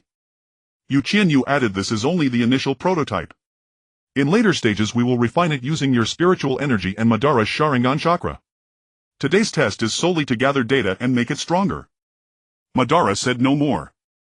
He strode to the center of the testing ground, his chakras surging wildly, the eternal Mangekyo Sharingan spinning within his eye sockets, his scarlet pupils radiating a destructive aura. Watch closely, little ones. Madara's voice echoed across the field. This is true power. He weaved hand signs with such speed that afterimages formed, fire release, great fire annihilation. A colossal torrent of flame erupted from his mouth like a raging dragon of fire, carrying the temperature to incinerate all, hurtling toward the Apocalypse Cannon. Where the flames passed, the ground was scorched black, the air warped and twisted, and even the barriers rippled faintly. Activate the energy absorption device. Orochimaru shouted, pressing the red button on the console. Instantly the cannon's body blazed to life, the spiritual power runes and chakra arrays activated simultaneously, forming a massive blue energy shield. The fiery torrent crashed against the shield, but instead of the expected explosion it was gradually absorbed by the shield, transforming into blue electric currents that surged through the cannon's circuits into the energy core. Absorption efficiency 78. Energy core stable. Cheers erupted from the console. Madara's eyes narrowed clearly. He hadn't expected this machine to withstand his fire release. He let out a cold snort and his chakra surged again. The chakra cloak behind him condensed into the skeletal framework of Susanoo, then muscles and skin quickly covered it and a gigantic katana materialized in Susanoo's hand. Perfect Susanoo had descended. This is Uchiha Madara's perfect Susanoo. The Sunigakure technician stared in awe, his tools nearly slipping from his grasp. More terrifying than the legends. A Hyuga ninja activated his Byakugan to its fullest, sensing the chakra fluctuations of Susanoo, his face paling. Madara manipulated Susanoo, raising the giant katana high, its blade coated with black flames and violent chakra. If this strike can't be blocked, all your hard work will be for naught. Susanoo Heavenly Fire Sky Slash. The immense katana tore through the air with a roaring whistle, cleaving toward the Apocalypse Cannon. Where the blade light passed, even space bore faint cracks, black flames and golden chakra interweaving into a cataclysmic attack. Activate the Apocalypse Cannon at full power. Lock on the attack trajectory and release the counter beam. Orochimaru's voice trembled slightly, a mix of tension and excitement. The cannon's muzzle blazed with blinding blue light. The absorbed flame energy merged perfectly with the chakra and electricity of the 5 great nations, coalescing into a thick blue beam that shot toward Susanoo's blade light. Boom! The two terrifying forces collided, unleashing a deafening thunder. The blue beam and the golden blade light locked in a stalemate midair, the shockwave spreading like a tsunami. The barrier shook violently, barely stabilized by a faint golden glow from the spiritual power shield. In the center of the testing ground the earth split into massive chasms, rocks vaporized and dust surged skyward, blotting out the entire sky. The technical staff from each nation clung to whatever they could, their faces etched with horror. Energy output has reached peak. Still absorbing Susanoo's chakra. Cannon body temperature too high. Water release cooling system operating at full capacity. Counter beam power increasing. Breaking through the blade light defense. A cascade of reports rang out from the console, the blue beam's intensity growing, gradually overwhelming the Susanoo's blade. Madara's brow furrowed slightly. Clearly he hadn't anticipated this cannon's power to exceed his expectations. He amplified his chakra output and Susanoo's blade light surged again, resuming the stalemate with the blue beam. Yue Qianyu gripped her white spirit stone, injecting pale blue spiritual energy into the barrier to help stabilize the situation. She could sense the energy core of the Apocalypse Cannon operating at full tilt, the technologies of the five great nations synergizing with remarkable precision. The land of lightning's electricity supplied power, the land of fire's chakra amplified might, Iwagakure's alloy bore the pressure, Kirigakure's water release cooled the temperature, Sunegakure's magnetic release guided accurately, and spiritual energy harmonized it all, barely enabling it to withstand Madara's full-strength blow. Enough! Madara suddenly spoke, directing Susanoo to withdraw the katana. The blue beam, losing its target, slammed into a distant mountain, producing an earth-shattering roar. After the dust settled, the onlookers saw that the mountain, towering 1,000 meters high, had been severed cleanly at its waist. The cut surface was smooth and the rock inside had been melted by the intense heat, forming a glassy plain. The power is indeed impressive. Madara's tone carried a hint of acknowledgement. It can withstand 70% of my strength, far better than those so-called top-tier defensive ninjutsu in the ninja world. Orochimaru dashed to the console, staring at the data on the screen, and burst into maniacal laughter. Ha ha. Success! The Apocalypse Cannon's power has met expectations. Though it couldn't completely negate Lord Madara's attack, with improvements to the energy core and the addition of more chakra, it will absolutely be able to gravely wound the Otsutsuki. Data shows that the energy absorption efficiency still has room for improvement. The chakra conversion loss rate is 31, a Konoha scientist added. If we can obtain more Otsutsuki chakra samples, we can make targeted refinements. The daimyo of the Land of Lightning and representatives from other nations also arrived at the testing ground. Seeing the severed mountain, their faces revealed shock and ecstasy. Excellent! With such a weapon, our odds against the Otsutsuki are far greater, the daimyo of the Land of Lightning declared excitedly. The Land of Lightning is willing to provide more electricity and iron ore to support the improvement of the Apocalypse Cannon. Sunegakure will also cooperate fully, offering our finest magnetic release technology. Raza pledged. Anoki leaned on his staff and grunted, Iwagakure's super hard alloy will be supplied in abundance. I'd like to see if those aliens can withstand this blast. Kirigakure's Yagura nodded. Kirigakure will dispatch its best water release ninja to optimize the cooling system. Yue Qianyu watched this scene, a gratified smile spreading across her face. The five great nations had moved from mutual enmity to cooperation, from war expenditures to joint development. This path of peace they had finally paved. She lifted her gaze to the sky, where sunlight pierced through the clouds, spilling across every corner of the testing ground. In the distance, the training shots of students from the Ninja World Union Academy echoed. The Apocalypse Cannon's barrel still emitted a faint blue glow. The representatives of the five great nations were discussing follow-up collaboration plans. Everything was moving in a positive direction. The setting sun cast its golden rays upon the Apocalypse Cannon, reflecting a dazzling brilliance. The flags of the five great nations fluttered above the testing ground. The laughter of students, the discussions of technicians, and the training calls of ninja interwove into a beautiful tableau of peace in the ninja world. In the sky, a streak of silver light silently crossed, perhaps an Otsutsuki's surveillance or an omen of peace. The future of the ninja world was filled with unknowns and challenges, but also with hope and possibilities. When the sakura of the Gue country bloomed in a riot across the hills, Yue Qianyu had just concluded trade talks with the five great nations. Stepping into the imperial study at dusk, she was met hidden by her mother Yu, whose gaze crackled with barely concealed hostility. On the rosewood desk lay a thick stack of marriage proposals, piled like a small mountain. Atop them, a gilt-sealed letter bore the dazzling crest of the Hua country's Fujiwara household. Zhenyu, Yu said, lifting a steaming cup, yet gripping it so hard the porcelain protested. The second prince of Feng country intercepted you at the border 3 times last month. The daimyo of Hua country's nephew already delivered his betrothal gifts to the treasury. Even Xuanhua Changman, heir of Yuin village, is willing to enter Gue country as son-in-law. You pick one for me. Yue Qianyu tugged her cloak embroidered with the moon emblem and replied coolly, Mother Renjia has only been stable for 5 years. The railway has just reached Feng country's border and the health jutsu rollout has yet to cover Yuin village. I have no time for marriage. No time. Yu slammed her palm on the table, scattering a few drops of tea. I bore you at 18, you are already 23. How long do you expect to wait for Gue country's heir? Which of these suitors is not from a prestigious family? You refuse them all. I suspect you're merely toying with that old fox Yuziboban. At the mention of Yuziboban, a faint flush warmed the tips of Yue Qianyu's ears before she tamped it down. A memory from 3 years ago rose unbidden after she had just quelled the last remnants of the Otsutsuki faction. Ban came with his clan to congratulate her and cornered her beneath the cherry trees at night. His red eyes reflected a sky of sparks as he said with an imperative that brooked no denial, Yue Qianyu, marry me. Young and headstrong, then she arched an eyebrow and answered with a teasing smile, Lord Ban, you must have forgotten. My grandfather is Qianzhou Feijian. If you marry me, you will have to call him grandfather and be his grandson-in-law. Are you willing? She still remembered Ban's expression. The proud red eyes contracted like coiled steel. A vein pulsed at his temple and with a cold snort he turned away. The chakra around him chilled the falling blossoms. For half a year after that, Ban did not speak to her. Even when they crossed paths at the summit of the Five Shadows, he treated her like air and never again mentioned his proposal. Mother Lord Ban and I are merely allies. Yue Qianyu avoided her mother's eyes and reached for a document on the desk, but Yue seized her hand. Allies. Yue scoffed. Do allies send you jewelry every year? Do allies under the pretext of guidance rough up the shinobi who dared write you confessions? Do allies personally make kimonos to give you? I have written in 3 letters calling him shameless for a man his age jeopardizing my daughter's future. Yue Qianyu almost spat out her tea. Mother. How can you speak of Lord Ban like that? Why not? Yue shot back. Hands on her hips, she declared with authority, 3 months from now, if you have not settled your marriage, I will go to the Yuzhibo clan myself and have him bound before you. At that instant a retainer announced from the doorway, Your Highness, Yuzhibo Ban requests an audience. Yue Qianyu and Yue exchanged a glance. A flicker of unease crossed Qianyu's eyes while Yue instantly donned a triumphant look and patted her shoulder. Perfect timing. I will talk to him properly.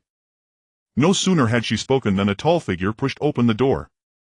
Yuzhibo Ban entered in a dark blue robe. His dark pupils swept the room and finally settled on Yue Qianyu, his voice as cold as ever. Yue is present as well. Lord Ban, what an unexpected guest, Yue said with a smile that did not reach her eyes. So you finally remembered my Qianyu. Ban's eyebrows knitted slightly as though an invisible pressure cloaked him, revealing at once that his mood was far from good. It was plain that he had just received those so-called scolding letters, darkening his naturally sullen expression further. Ban ground his teeth and forced the words through his clenched jaw. I have come to discuss important cooperation regarding the Rinnegan transport hub. As he spoke, his hawk-like gaze swept over the desk strewn with files and letters. When he noticed the thick stack of marriage proposals, a barely perceptible look of disgust crossed his face before he regained his composure. Handle them. Yue took up the thread. I would gladly handle them if only my daughter had eyes for others.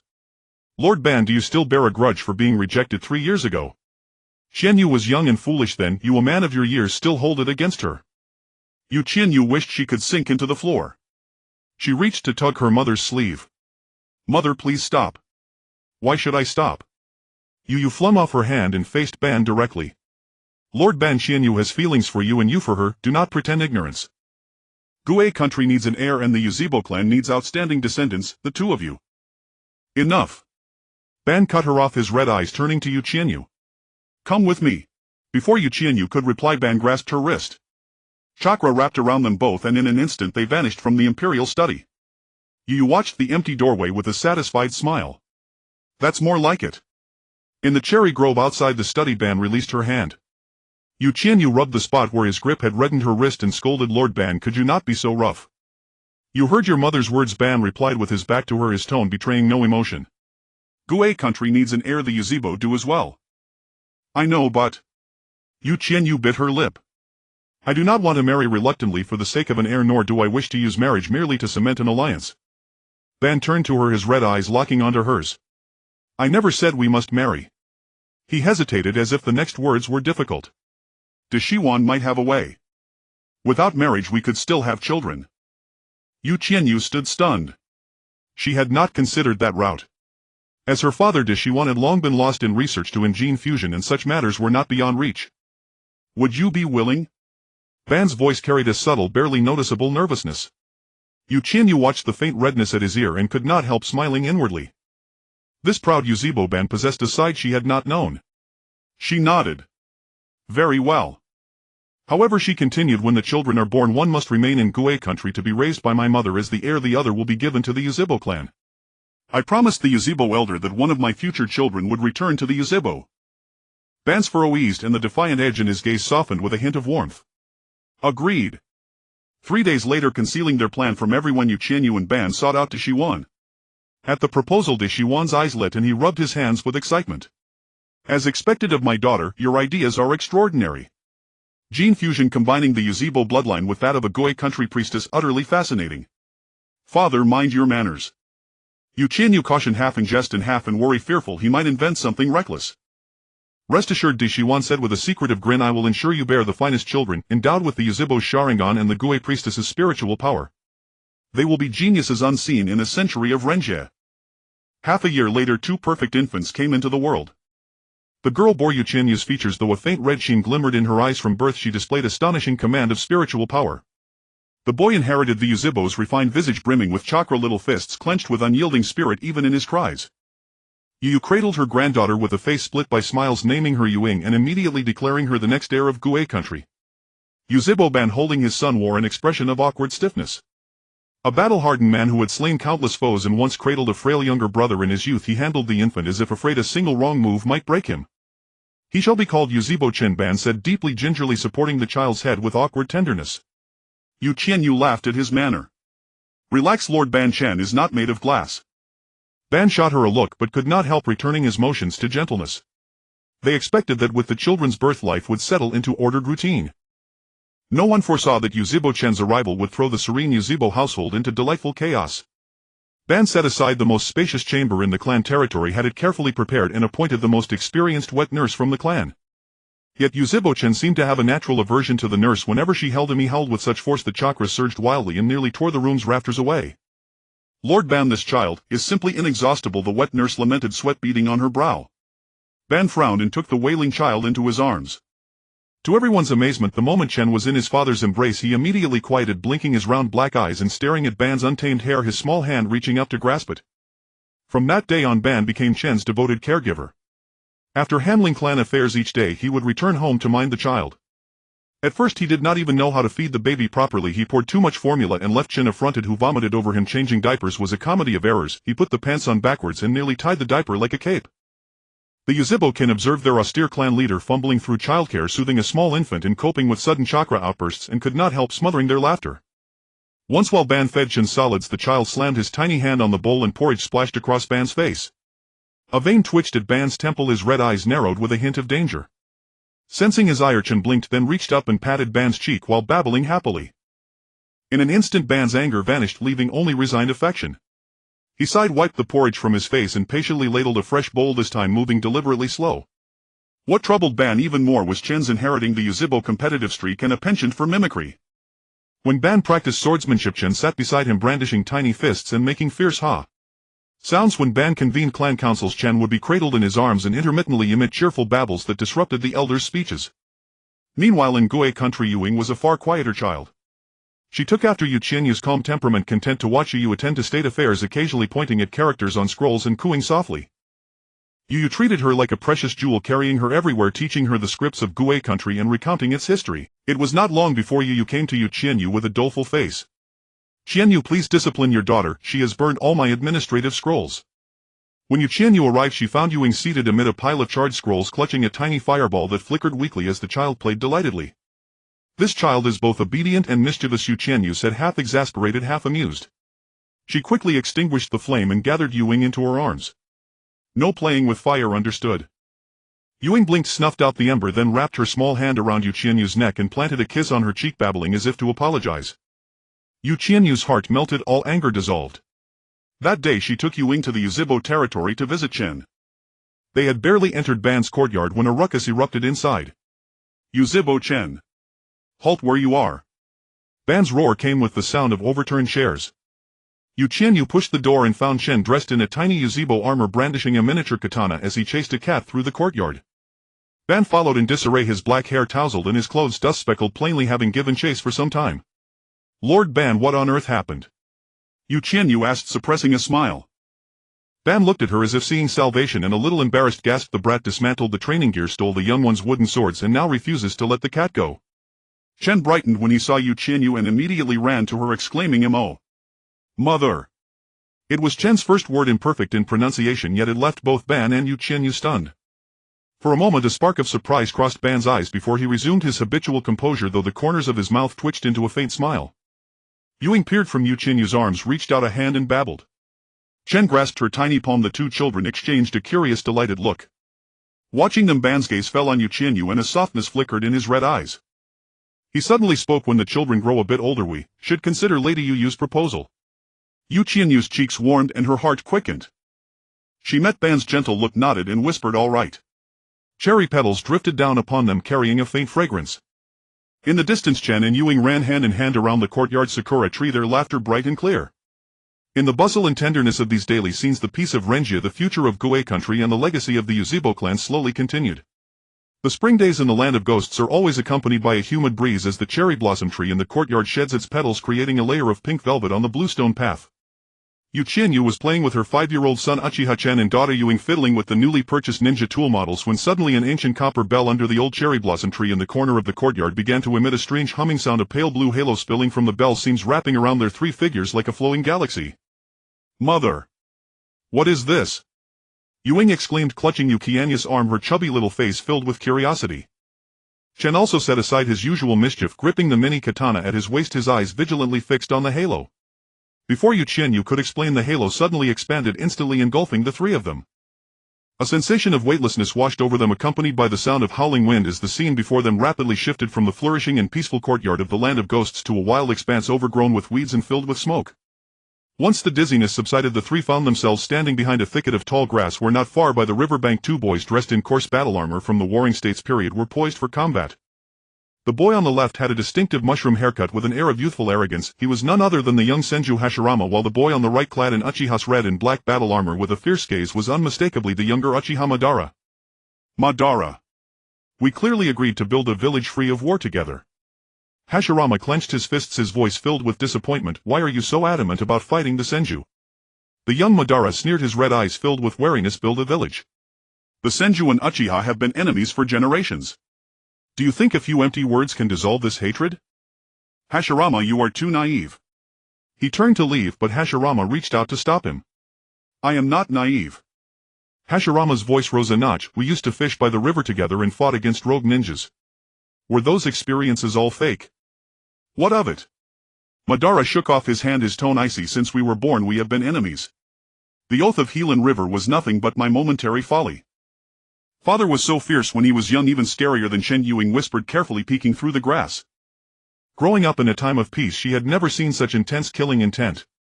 The bloodthirsty fierceness of the ninjas from the Warring States period made her instinctively shrink her neck. Chen immediately shot her a glare, his cheeks slightly flushed, but he still insisted, "I am not fierce. I am the future elite of the Uchiha clan, much more polite in dealings than he is."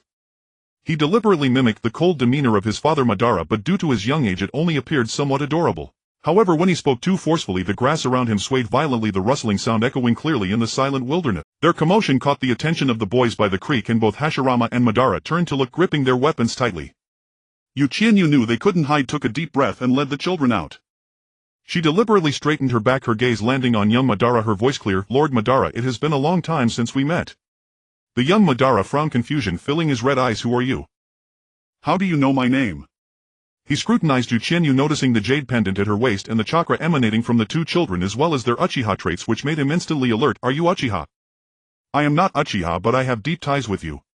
Yue Qianyu smiled slightly, taking a step closer and looking directly into young Madara's eyes. "My name is Yue Qianyu and I am your future wife." This statement struck like a thunderclap, leaving everyone present momentarily stunned.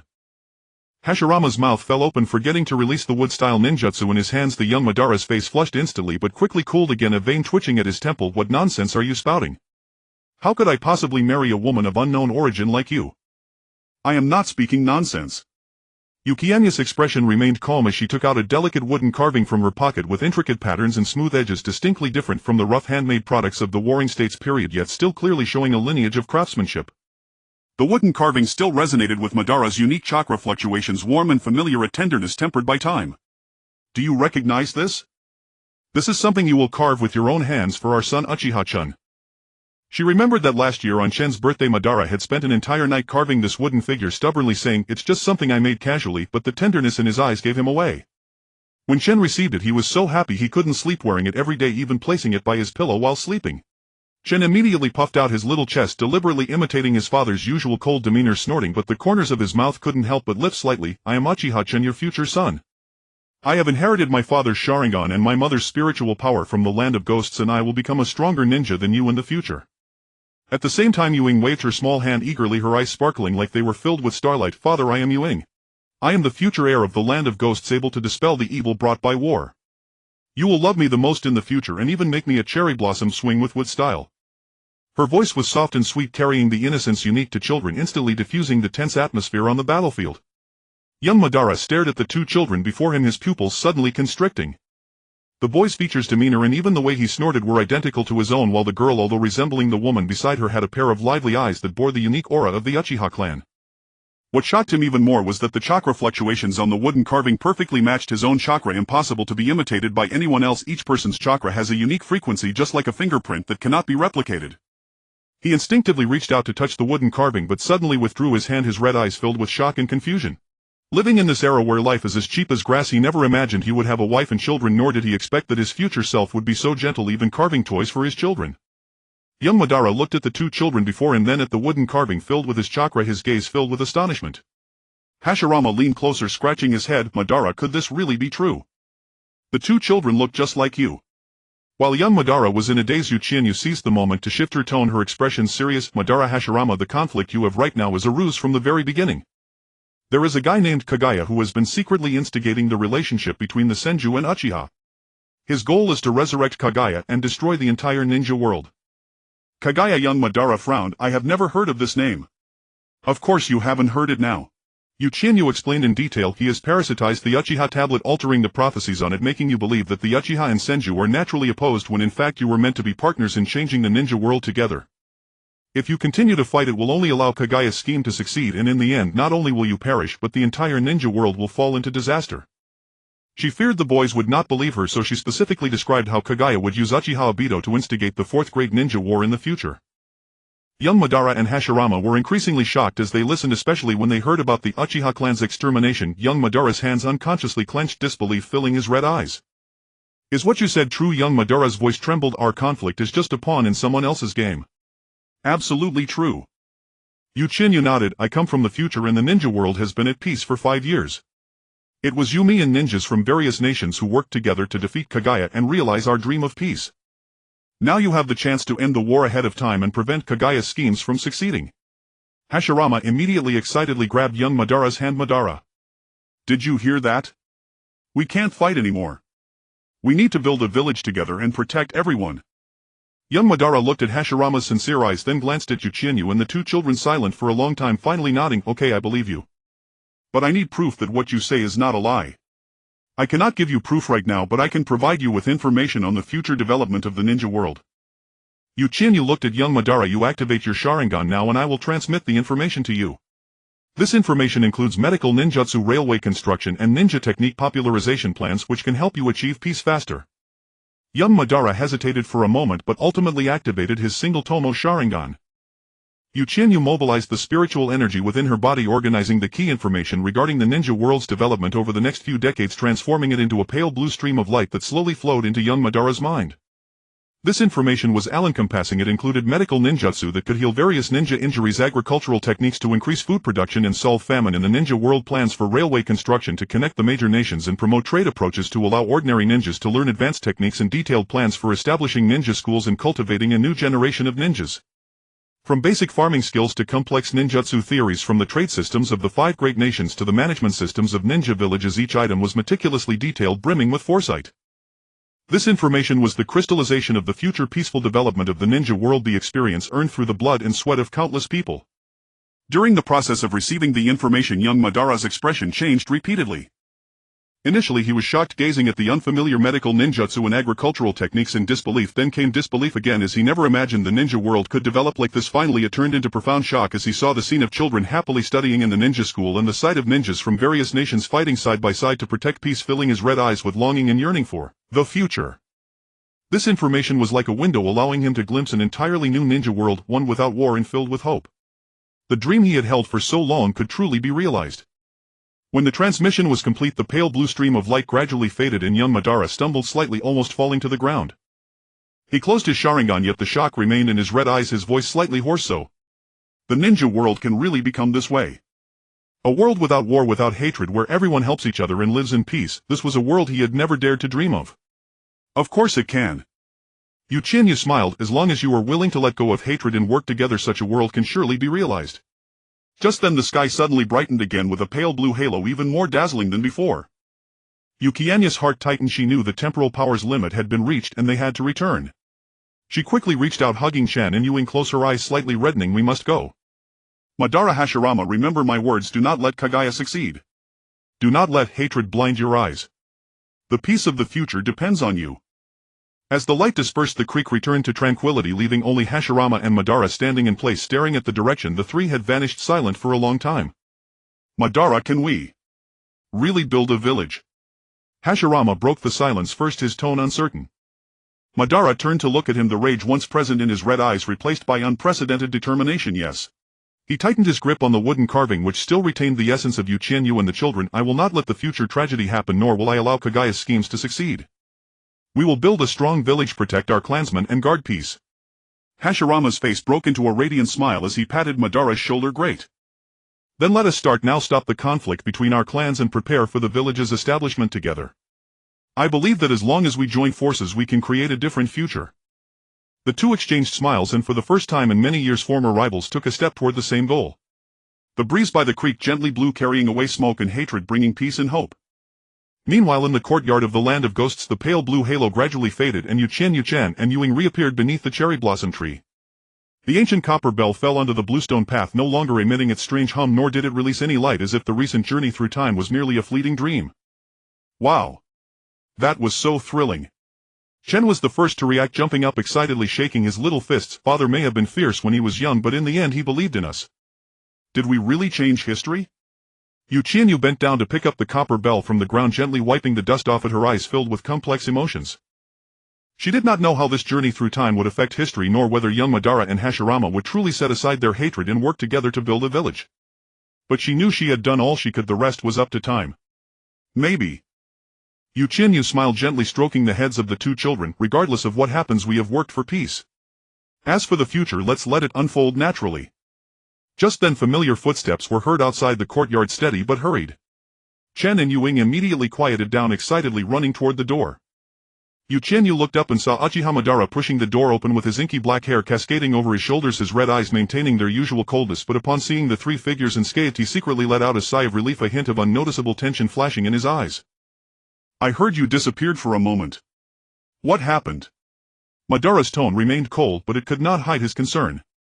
He had just returned from outside when he heard the guards say that the lady and the children had suddenly vanished in the courtyard, prompting him to hurry back. Ever since Chen and Yuing came into his life, he was no longer the Uchiha Madara who only understood battle. The safety of his family had become the most precious thing to him. Yue Qianyu looked at Madara before her and recalled the youthful, stubborn version of him, unable to help but smile. It's nothing, we just took the children to the past and met the young Yu. Madara frowned, clearly not believing her words. Just as he was about to question further, he saw Chen running over, holding up his mini katana, looking up at him with a small face. Father, I saw you when you were young today. You were so fierce back then. You almost scared me and my sister. Yuing also ran over, hugging Madara's leg, her bright eyes sparkling. Father, the young you didn't believe we were your children. I told him that you loved me the most in the future and would make me a cherry blossom swing, but he just wouldn't believe it. Madara's expression instantly turned complex. He looked down at the two children, then turned to Yue Qianyu, his eyes filled with curiosity and inquiry. Yue Qianyu walked over with a smile, gently wrapping her arm around Madara's, recounting the experiences of their journey through time in detail. From the strange halo emitted by the copper bell to the wasteland of the Warring States period to their encounter with young Madara and Hashirama, as well as informing them of Kagaya's scheme and the process of transmitting future information, she described everything thoroughly. Madara listened quietly, not interrupting, with his red eyes reflecting a myriad of emotions. There was shock, confusion, disbelief, but more so understanding and relief. He recalled his youthful yearning for peace, the bond he shared with Hashirama, and the efforts he had made over the years to protect his clansmen. Suddenly realizing everything Yue Qianyu had said, perhaps the journey through time was truly fate's arrangement. A gentle smile unconsciously curled the corners of Madara's lips, his red eyes filled with affection. He looked down at his daughter in his arms, then glanced at his wife and son nearby, his heart brimming with an unprecedented sense of fulfillment and tranquility. Moonlight bathed the courtyard, the cherry blossom tree swayed in the wind and pink petals fell upon the four of them like nature's softest blessing. In the distance, the sounds of insects chirping intertwined with the children's laughter, forming a warm and peaceful scene. The twisting sensation of the spacetime tunnel had not fully dissipated when Yue Qianyu, barely steadying herself, was assailed by a pungent scent of blood that forced her to furrow her brows and cough involuntarily. The scene before her was beyond imagination. Withered grass stained dark crimson with blood, broken kunai and shattered ninja tools scattered across the ground, and residual chakra fluctuations violently pounding the air, making her fingertips tingle and every hair stand on end. This was a brutal battle that had just ended, with the stench of death still lingering in the air. As the priestess of the demon country, her perception of chakra far surpassed that of ordinary people. Soon her gaze locked onto a figure not far away. He wore the iconic blue sea armor covered with scratches of varying depths, with a gruesome blood hole in his chest from which blood gushed, soaking the armor into a dark brown. The white fur collar around his neck was also stained with blood. The once fluffy and soft hair clotted into lumps. Only his slightly trembling lips and faint breath proved he was still clinging to life. Qianyu's pupils constricted sharply. Tobirama Senju. She instantly used Shunshin to appear beside him, pressing both palms against his chest, unleashing a steady stream of pure silver-white spiritual energy that covered the fatal wound. Cough. Tobirama Senju coughed blood as his consciousness began to fade. A ruptured heart sealed his impending death. So warm, so comforting. Has Big Brother come to take me? He opened his weary eyes, wanting to embrace his brother, but what met his gaze was a strange, beautiful woman. Tobirama Senju abruptly sat up, his clouded eyes brimming with vigilance. Who are you? Why are you saving me? Lord Tobirama, I am Yue Qianyu, here to rescue you. Yue Qianyu answered while intensifying the spiritual energy pouring from her hands. She could clearly sense the broken meridians within Tobirama's body, the severe damage to his internal organs, especially the wound around his heart. The spiritual energy slowly mended his damaged meridians, and the wound on his chest healed at a visible rate. Shock deepened in Tobirama's eyes. He could distinctly feel the purity and power of this energy, far surpassing medical ninjutsu. What technique is this? This is the spiritual energy technique of the demon country. Spiritual technique. Are you a priestess? How do you know me? Yue Qianyu put away the Raijin sword and said with a smile, Lord Tobirama, I am your granddaughter. Granddaughter. Tobirama scoffed. I, Tobirama Senju, have never in my life had a Wei married, so how could I have a granddaughter? If you intend to cling to the Senju clan through this, it's best to drop that thought now. His tone was icy, carrying the aloofness and vigilance cultivated over years of holding high office. Yue Qianyu froze, only then realizing something was wrong. Tobirama Senju knew of her mother's existence. Could it be? This was a parallel world. She pressed on, Lord Tobirama, have you truly never had a daughter? Tobirama frowned and answered firmly, I have never had a daughter. With confirmation, Yue Qianyu understood, this was indeed a parallel world. After a moment's thought, she replied, you must know about parallel worlds. I am the granddaughter of Tobirama Senju from a parallel world. My grandmother is the sovereign of the demon country. Tobirama Senju, versed in spacetime ninjutsu, instantly grasped the meaning of parallel world. He stood frozen, his mind a blank, his eyes filled with disbelief.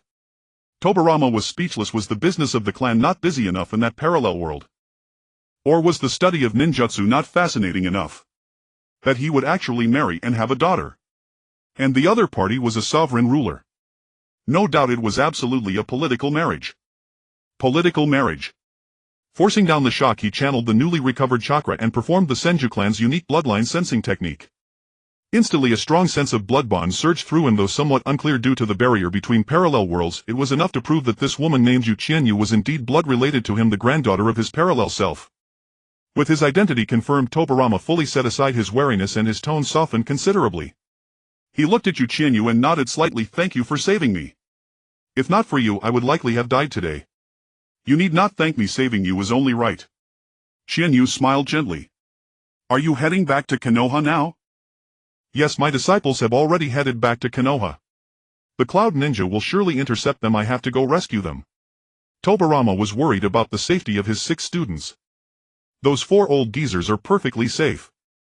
Upon hearing disciples, Yue Qianyu's face instantly changed. Remembering how in her original world the Konoha F4 Hiruzen Sarutobi Danzo Shimura Koharu Udatain Hamura Midokado controlled Konoha for 3 decades, suppressing the Senju and Uchiha clans and causing their decline, she couldn't help but burst out with a curse. Forget about them. Go rescue Uchiha Kagami. He's the one truly in danger. Geezers. Tobirama Senju was utterly stunned, his brain short-circuiting for a full 3 seconds. He looked at Yue Qianyu flushed with anger and silently mused. It seemed that in the parallel world those 4 disciples of his must have gravely offended this granddaughter, or she wouldn't use such a disrespectful title. But time was pressing and there was no room for further inquiry. Since she said so, there must be a reason. The priority was to rescue Uchiha Kagami. You go find Uchiha Kagami first. He'll make a protective vest for you here and catch up later. Take care then. Though he didn't understand, Tobirama nodded. He left a flying thunder god mark on Yue Qianyu, then instantly activated the technique, vanishing in a flash of blue lightning. He could sense the mark left on Uchiha Kagami, which was not far away. Sensing the Nine-Tails chakra left behind by Kinkaku and Ginkaku on the battlefield, Qianyu raised her hands and formed seals with spiritual energy. In an instant the surrounding energy swirled into a vortex, soon forming a red vest. Using her finger as a brush, she inscribed a series of talismans on the vest with spiritual energy. These were the protective talismans of the demon country. They could not only block ninjutsu attacks but also absorb chakra capable of withstanding even a tailed beast ball. Having finished the protective vest, Yue Qianyu immediately used Shunshin, chasing in the direction Tobirama had vanished. When Qianyu caught up to Tobirama with Shunshin, she found him holding the lifeless Uchiha Kagami with a grief-stricken expression. Kagami's right eye socket was hollow, the eye had surely been gouged out by that bastard Danzo. Yue Qianyu's heart tightened, but she quickly calmed down. Her spiritual arts had long surpassed their former level. Even if someone had just died or even been dead for 3 days, as long as the body was intact, she could summon the soul back to life, and Uchiha Kagami's body was still complete, only missing one eye. Lord Tobirama, let me handle this, Yue Qianyu said softly, stepping beside him. Tobirama lifted his head, his eyes filled with sorrow and bewilderment. He's already dead. It's all right, I can save him. Yue Qianyu smiled faintly, pressing her palms toward Uchiha Kagami's body. Silver-white spiritual energy surged forth again, enveloping his entire form. The energy not only repaired the fatal injuries within his body but also drew back his soul, which had been dispersing into the air, pulling it back into his body. A miracle occurred. The once lifeless Uchiha Kagami suddenly twitched a finger, then abruptly opened his eyes, gasping heavily, his face marked by the dazedness of having cheated death. Even more astonishingly, his left eye, once blinded by a forbidden technique, slowly opened as well, its black pupil clear and bright, completely unharmed. Kagami. Kagami, you're alive. Tobirama stared at the disciple in his arms, his voice trembling with incredulous joy. Uchiha Kagami was stunned. He looked down at his body, then touched his fully healed left eye, his face a picture of disbelief. He clearly remembered being ambushed by Danzo Shimura, having his right eye gouged out and dying under the assault of Cloud Ninja. How could he be alive again? And his left eye had also regained sight. Yue Qianyu withdrew her spiritual energy, a sigh of relief escaping her. Just then she felt a powerful repulsive force coming from all directions, causing her body to begin turning slightly translucent. She knew that the space-time laws of this parallel world were rejecting her. She wouldn't be able to stay much longer. There were still more important matters to attend to, and she didn't want to return to that dismal Konoha with Tobirama. So turning to Uchiha Kagami, who was still reveling in the joy of resurrection, she said, "Senior Kagami, please activate your Sharingan." Uchiha Kagami instinctively complied. His Dueltomo Sharingan slowly activated the crimson pupils with spinning tomo. Yue Qianyu reached out her fingertip, lightly touching his forehead, and transmitted into his mind a flood of memories from her first experience in the original Konoha, including how the Konoha F4 had suppressed the Senju and Uchiha Danzo's unscrupulous methods to seize power, the eventual tragedy of the Uchiha clan, and later the various projects and plans she had implemented in Konoha and the 5 great nations, all poured into his mind. These are possible future events. Judge for yourself. Yue Qianyu withdrew her hand, meeting Tobirama's complex and reluctant gaze, and said softly, "Lord Tobirama, I must go. Take care of yourself." Tobirama opened his mouth wanting to say something, but words failed him. He stared at this granddaughter from a parallel world, his heart filled with gratitude and reluctance, and finally could only utter, "You take care too." Yue Qianyu gave them a slight nod, turned and vanished into a blur. She had to meet another person, Uchiha Madara. Drawing on her previous memories, Yue Qianyu swiftly traversed the battlefield, heading westward until she reached the southern part of the Land of Grass. The area was desolate, filled with steep cliffs and dense forests. Sensing the faint residual chakra in the air, she finally stopped before a hidden cave. Deep inside the cave was dark and damp, with only a faint ray of light filtering in from the entrance. Uchiha Madara sat on a massive stone chair, his entire presence exuding an icy, piercing aura. His jet-black hair fell over his shoulders, his crimson pupils shifted slightly, tomo rotating slowly within, clearly on high alert against this uninvited guest. "Who are you? How did you find this place?" Madara's voice was low and frigid, devoid of any emotion, like an Asura from the depths of hell. Ever since his break with Hashirama, his heart had been filled with hatred and disappointment, and he harbored intense suspicion toward everyone. "I am Yue Qianyu from another parallel world." Yue Qianyu gazed directly into his eyes, her expression sincere and resolute. "I know your resentment toward Konoha, and I know you've been deceived by that creature Black Zetsu into believing the Uchiha clan's future is nothing but destruction. Lord Madara, I want to show you the memories from my original world so you can see what the true future looks like." Madara frowned deeply, clearly unconvinced by her words. A woman from a parallel world. And she knew about Black Zetsu. It sounded too absurd. But Yue Qianyu's gaze was too sincere, devoid of any malice, filled only with regret and hope, making him waver despite himself. He had lived so many years, endured countless betrayals and deceptions, and had long lost trust in this world, yet something in this woman's eyes made him inexplicably want to believe. At last he slowly nodded. "Very well. Let me see what you call the true future. If you dare deceive me, you will bear the consequences." Yue Qianyu took a deep breath, mobilized the chakra and spiritual energy within her, organized the memories from her original world, and sent them as a pale blue stream of light into Uchiha Madara's mind.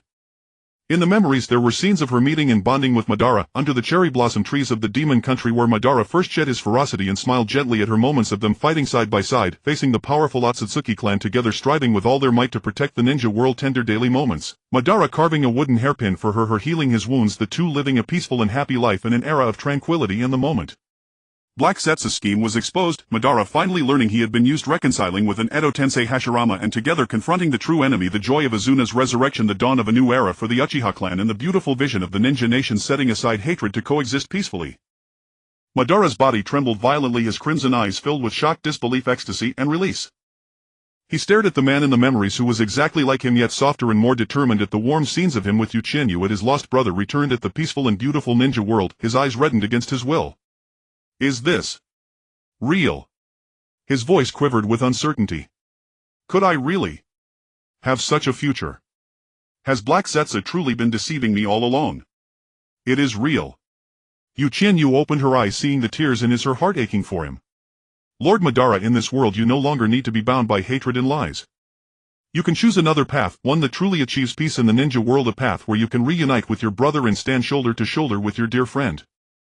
Madara was silent for a long time. The icy aura around him gradually faded, replaced by determination and resolve. He rose, his tall figure standing exceptionally upright in the dim light. He gave Yue Qianyu a slight nod, his tone tinged with gratitude. Thank you, Yue Qianyu. You have shown me the truth and revealed that there is still something worth protecting in this world. I will deal with Black Zetsu and safeguard this world's peace in my own way. The tragedy of your original world will not repeat here. Just then Yue Qianyu's body grew transparent, the surrounding repulsive force strengthening. She knew she had to leave. She suddenly remembered something, pulling from her bosom a jade pendant carved with a cherry blossom pattern, a birthday gift from Madara the previous year, containing his chakra and capable of storing souls. She closed her eyes, sensing the residual soul fragments of Azuna in this world, and using the last of her spiritual energy gathered those fragments and sealed them within the jade pendant. Having done this, she handed the pendant to Uchiha Madara, a gentle smile gracing her face. Lord Madara, farewell. This jade pendant contains Azuna's soul. Given the right opportunity, he can be revived. I wish you the creation of a beautiful future. With a faint flash of azure light, Yue Qianyu's figure vanished completely. And after her departure, the fate of this parallel world was quietly altered. Uchiha Madara found Black Zetsu and, turning the tables, used him to unseal Kaguya Otsutsuki, persuading her to join forces against the Otsutsuki clan. Tobarama Senju through the Sharingan of Kagami, and following the data left by Yue Qianyu, vigorously developed Konoha's technology and ninjutsu while striving to improve relations with the Uchiha clan. Uchiha Kagami employed the methods taught by Yue Qianyu to help his clansmen alleviate the side effects of the Sharingan, leading the Uchiha clan to actively integrate into Konoha. Years later, when Konoha had become the most powerful village in the ninja world and the Senju and Uchiha clans truly coexisted in peace, Tobarama Senju and Uchiha Kagami often spoke of a mysterious woman named Yue Qianyu who had brought hope and change to this world. And Uchiha Madara had also traveled to the demon country many times in search, but in this world there was no priestess named Yue Qianyu, for Yue Qianyu was a unique existence among countless parallel worlds.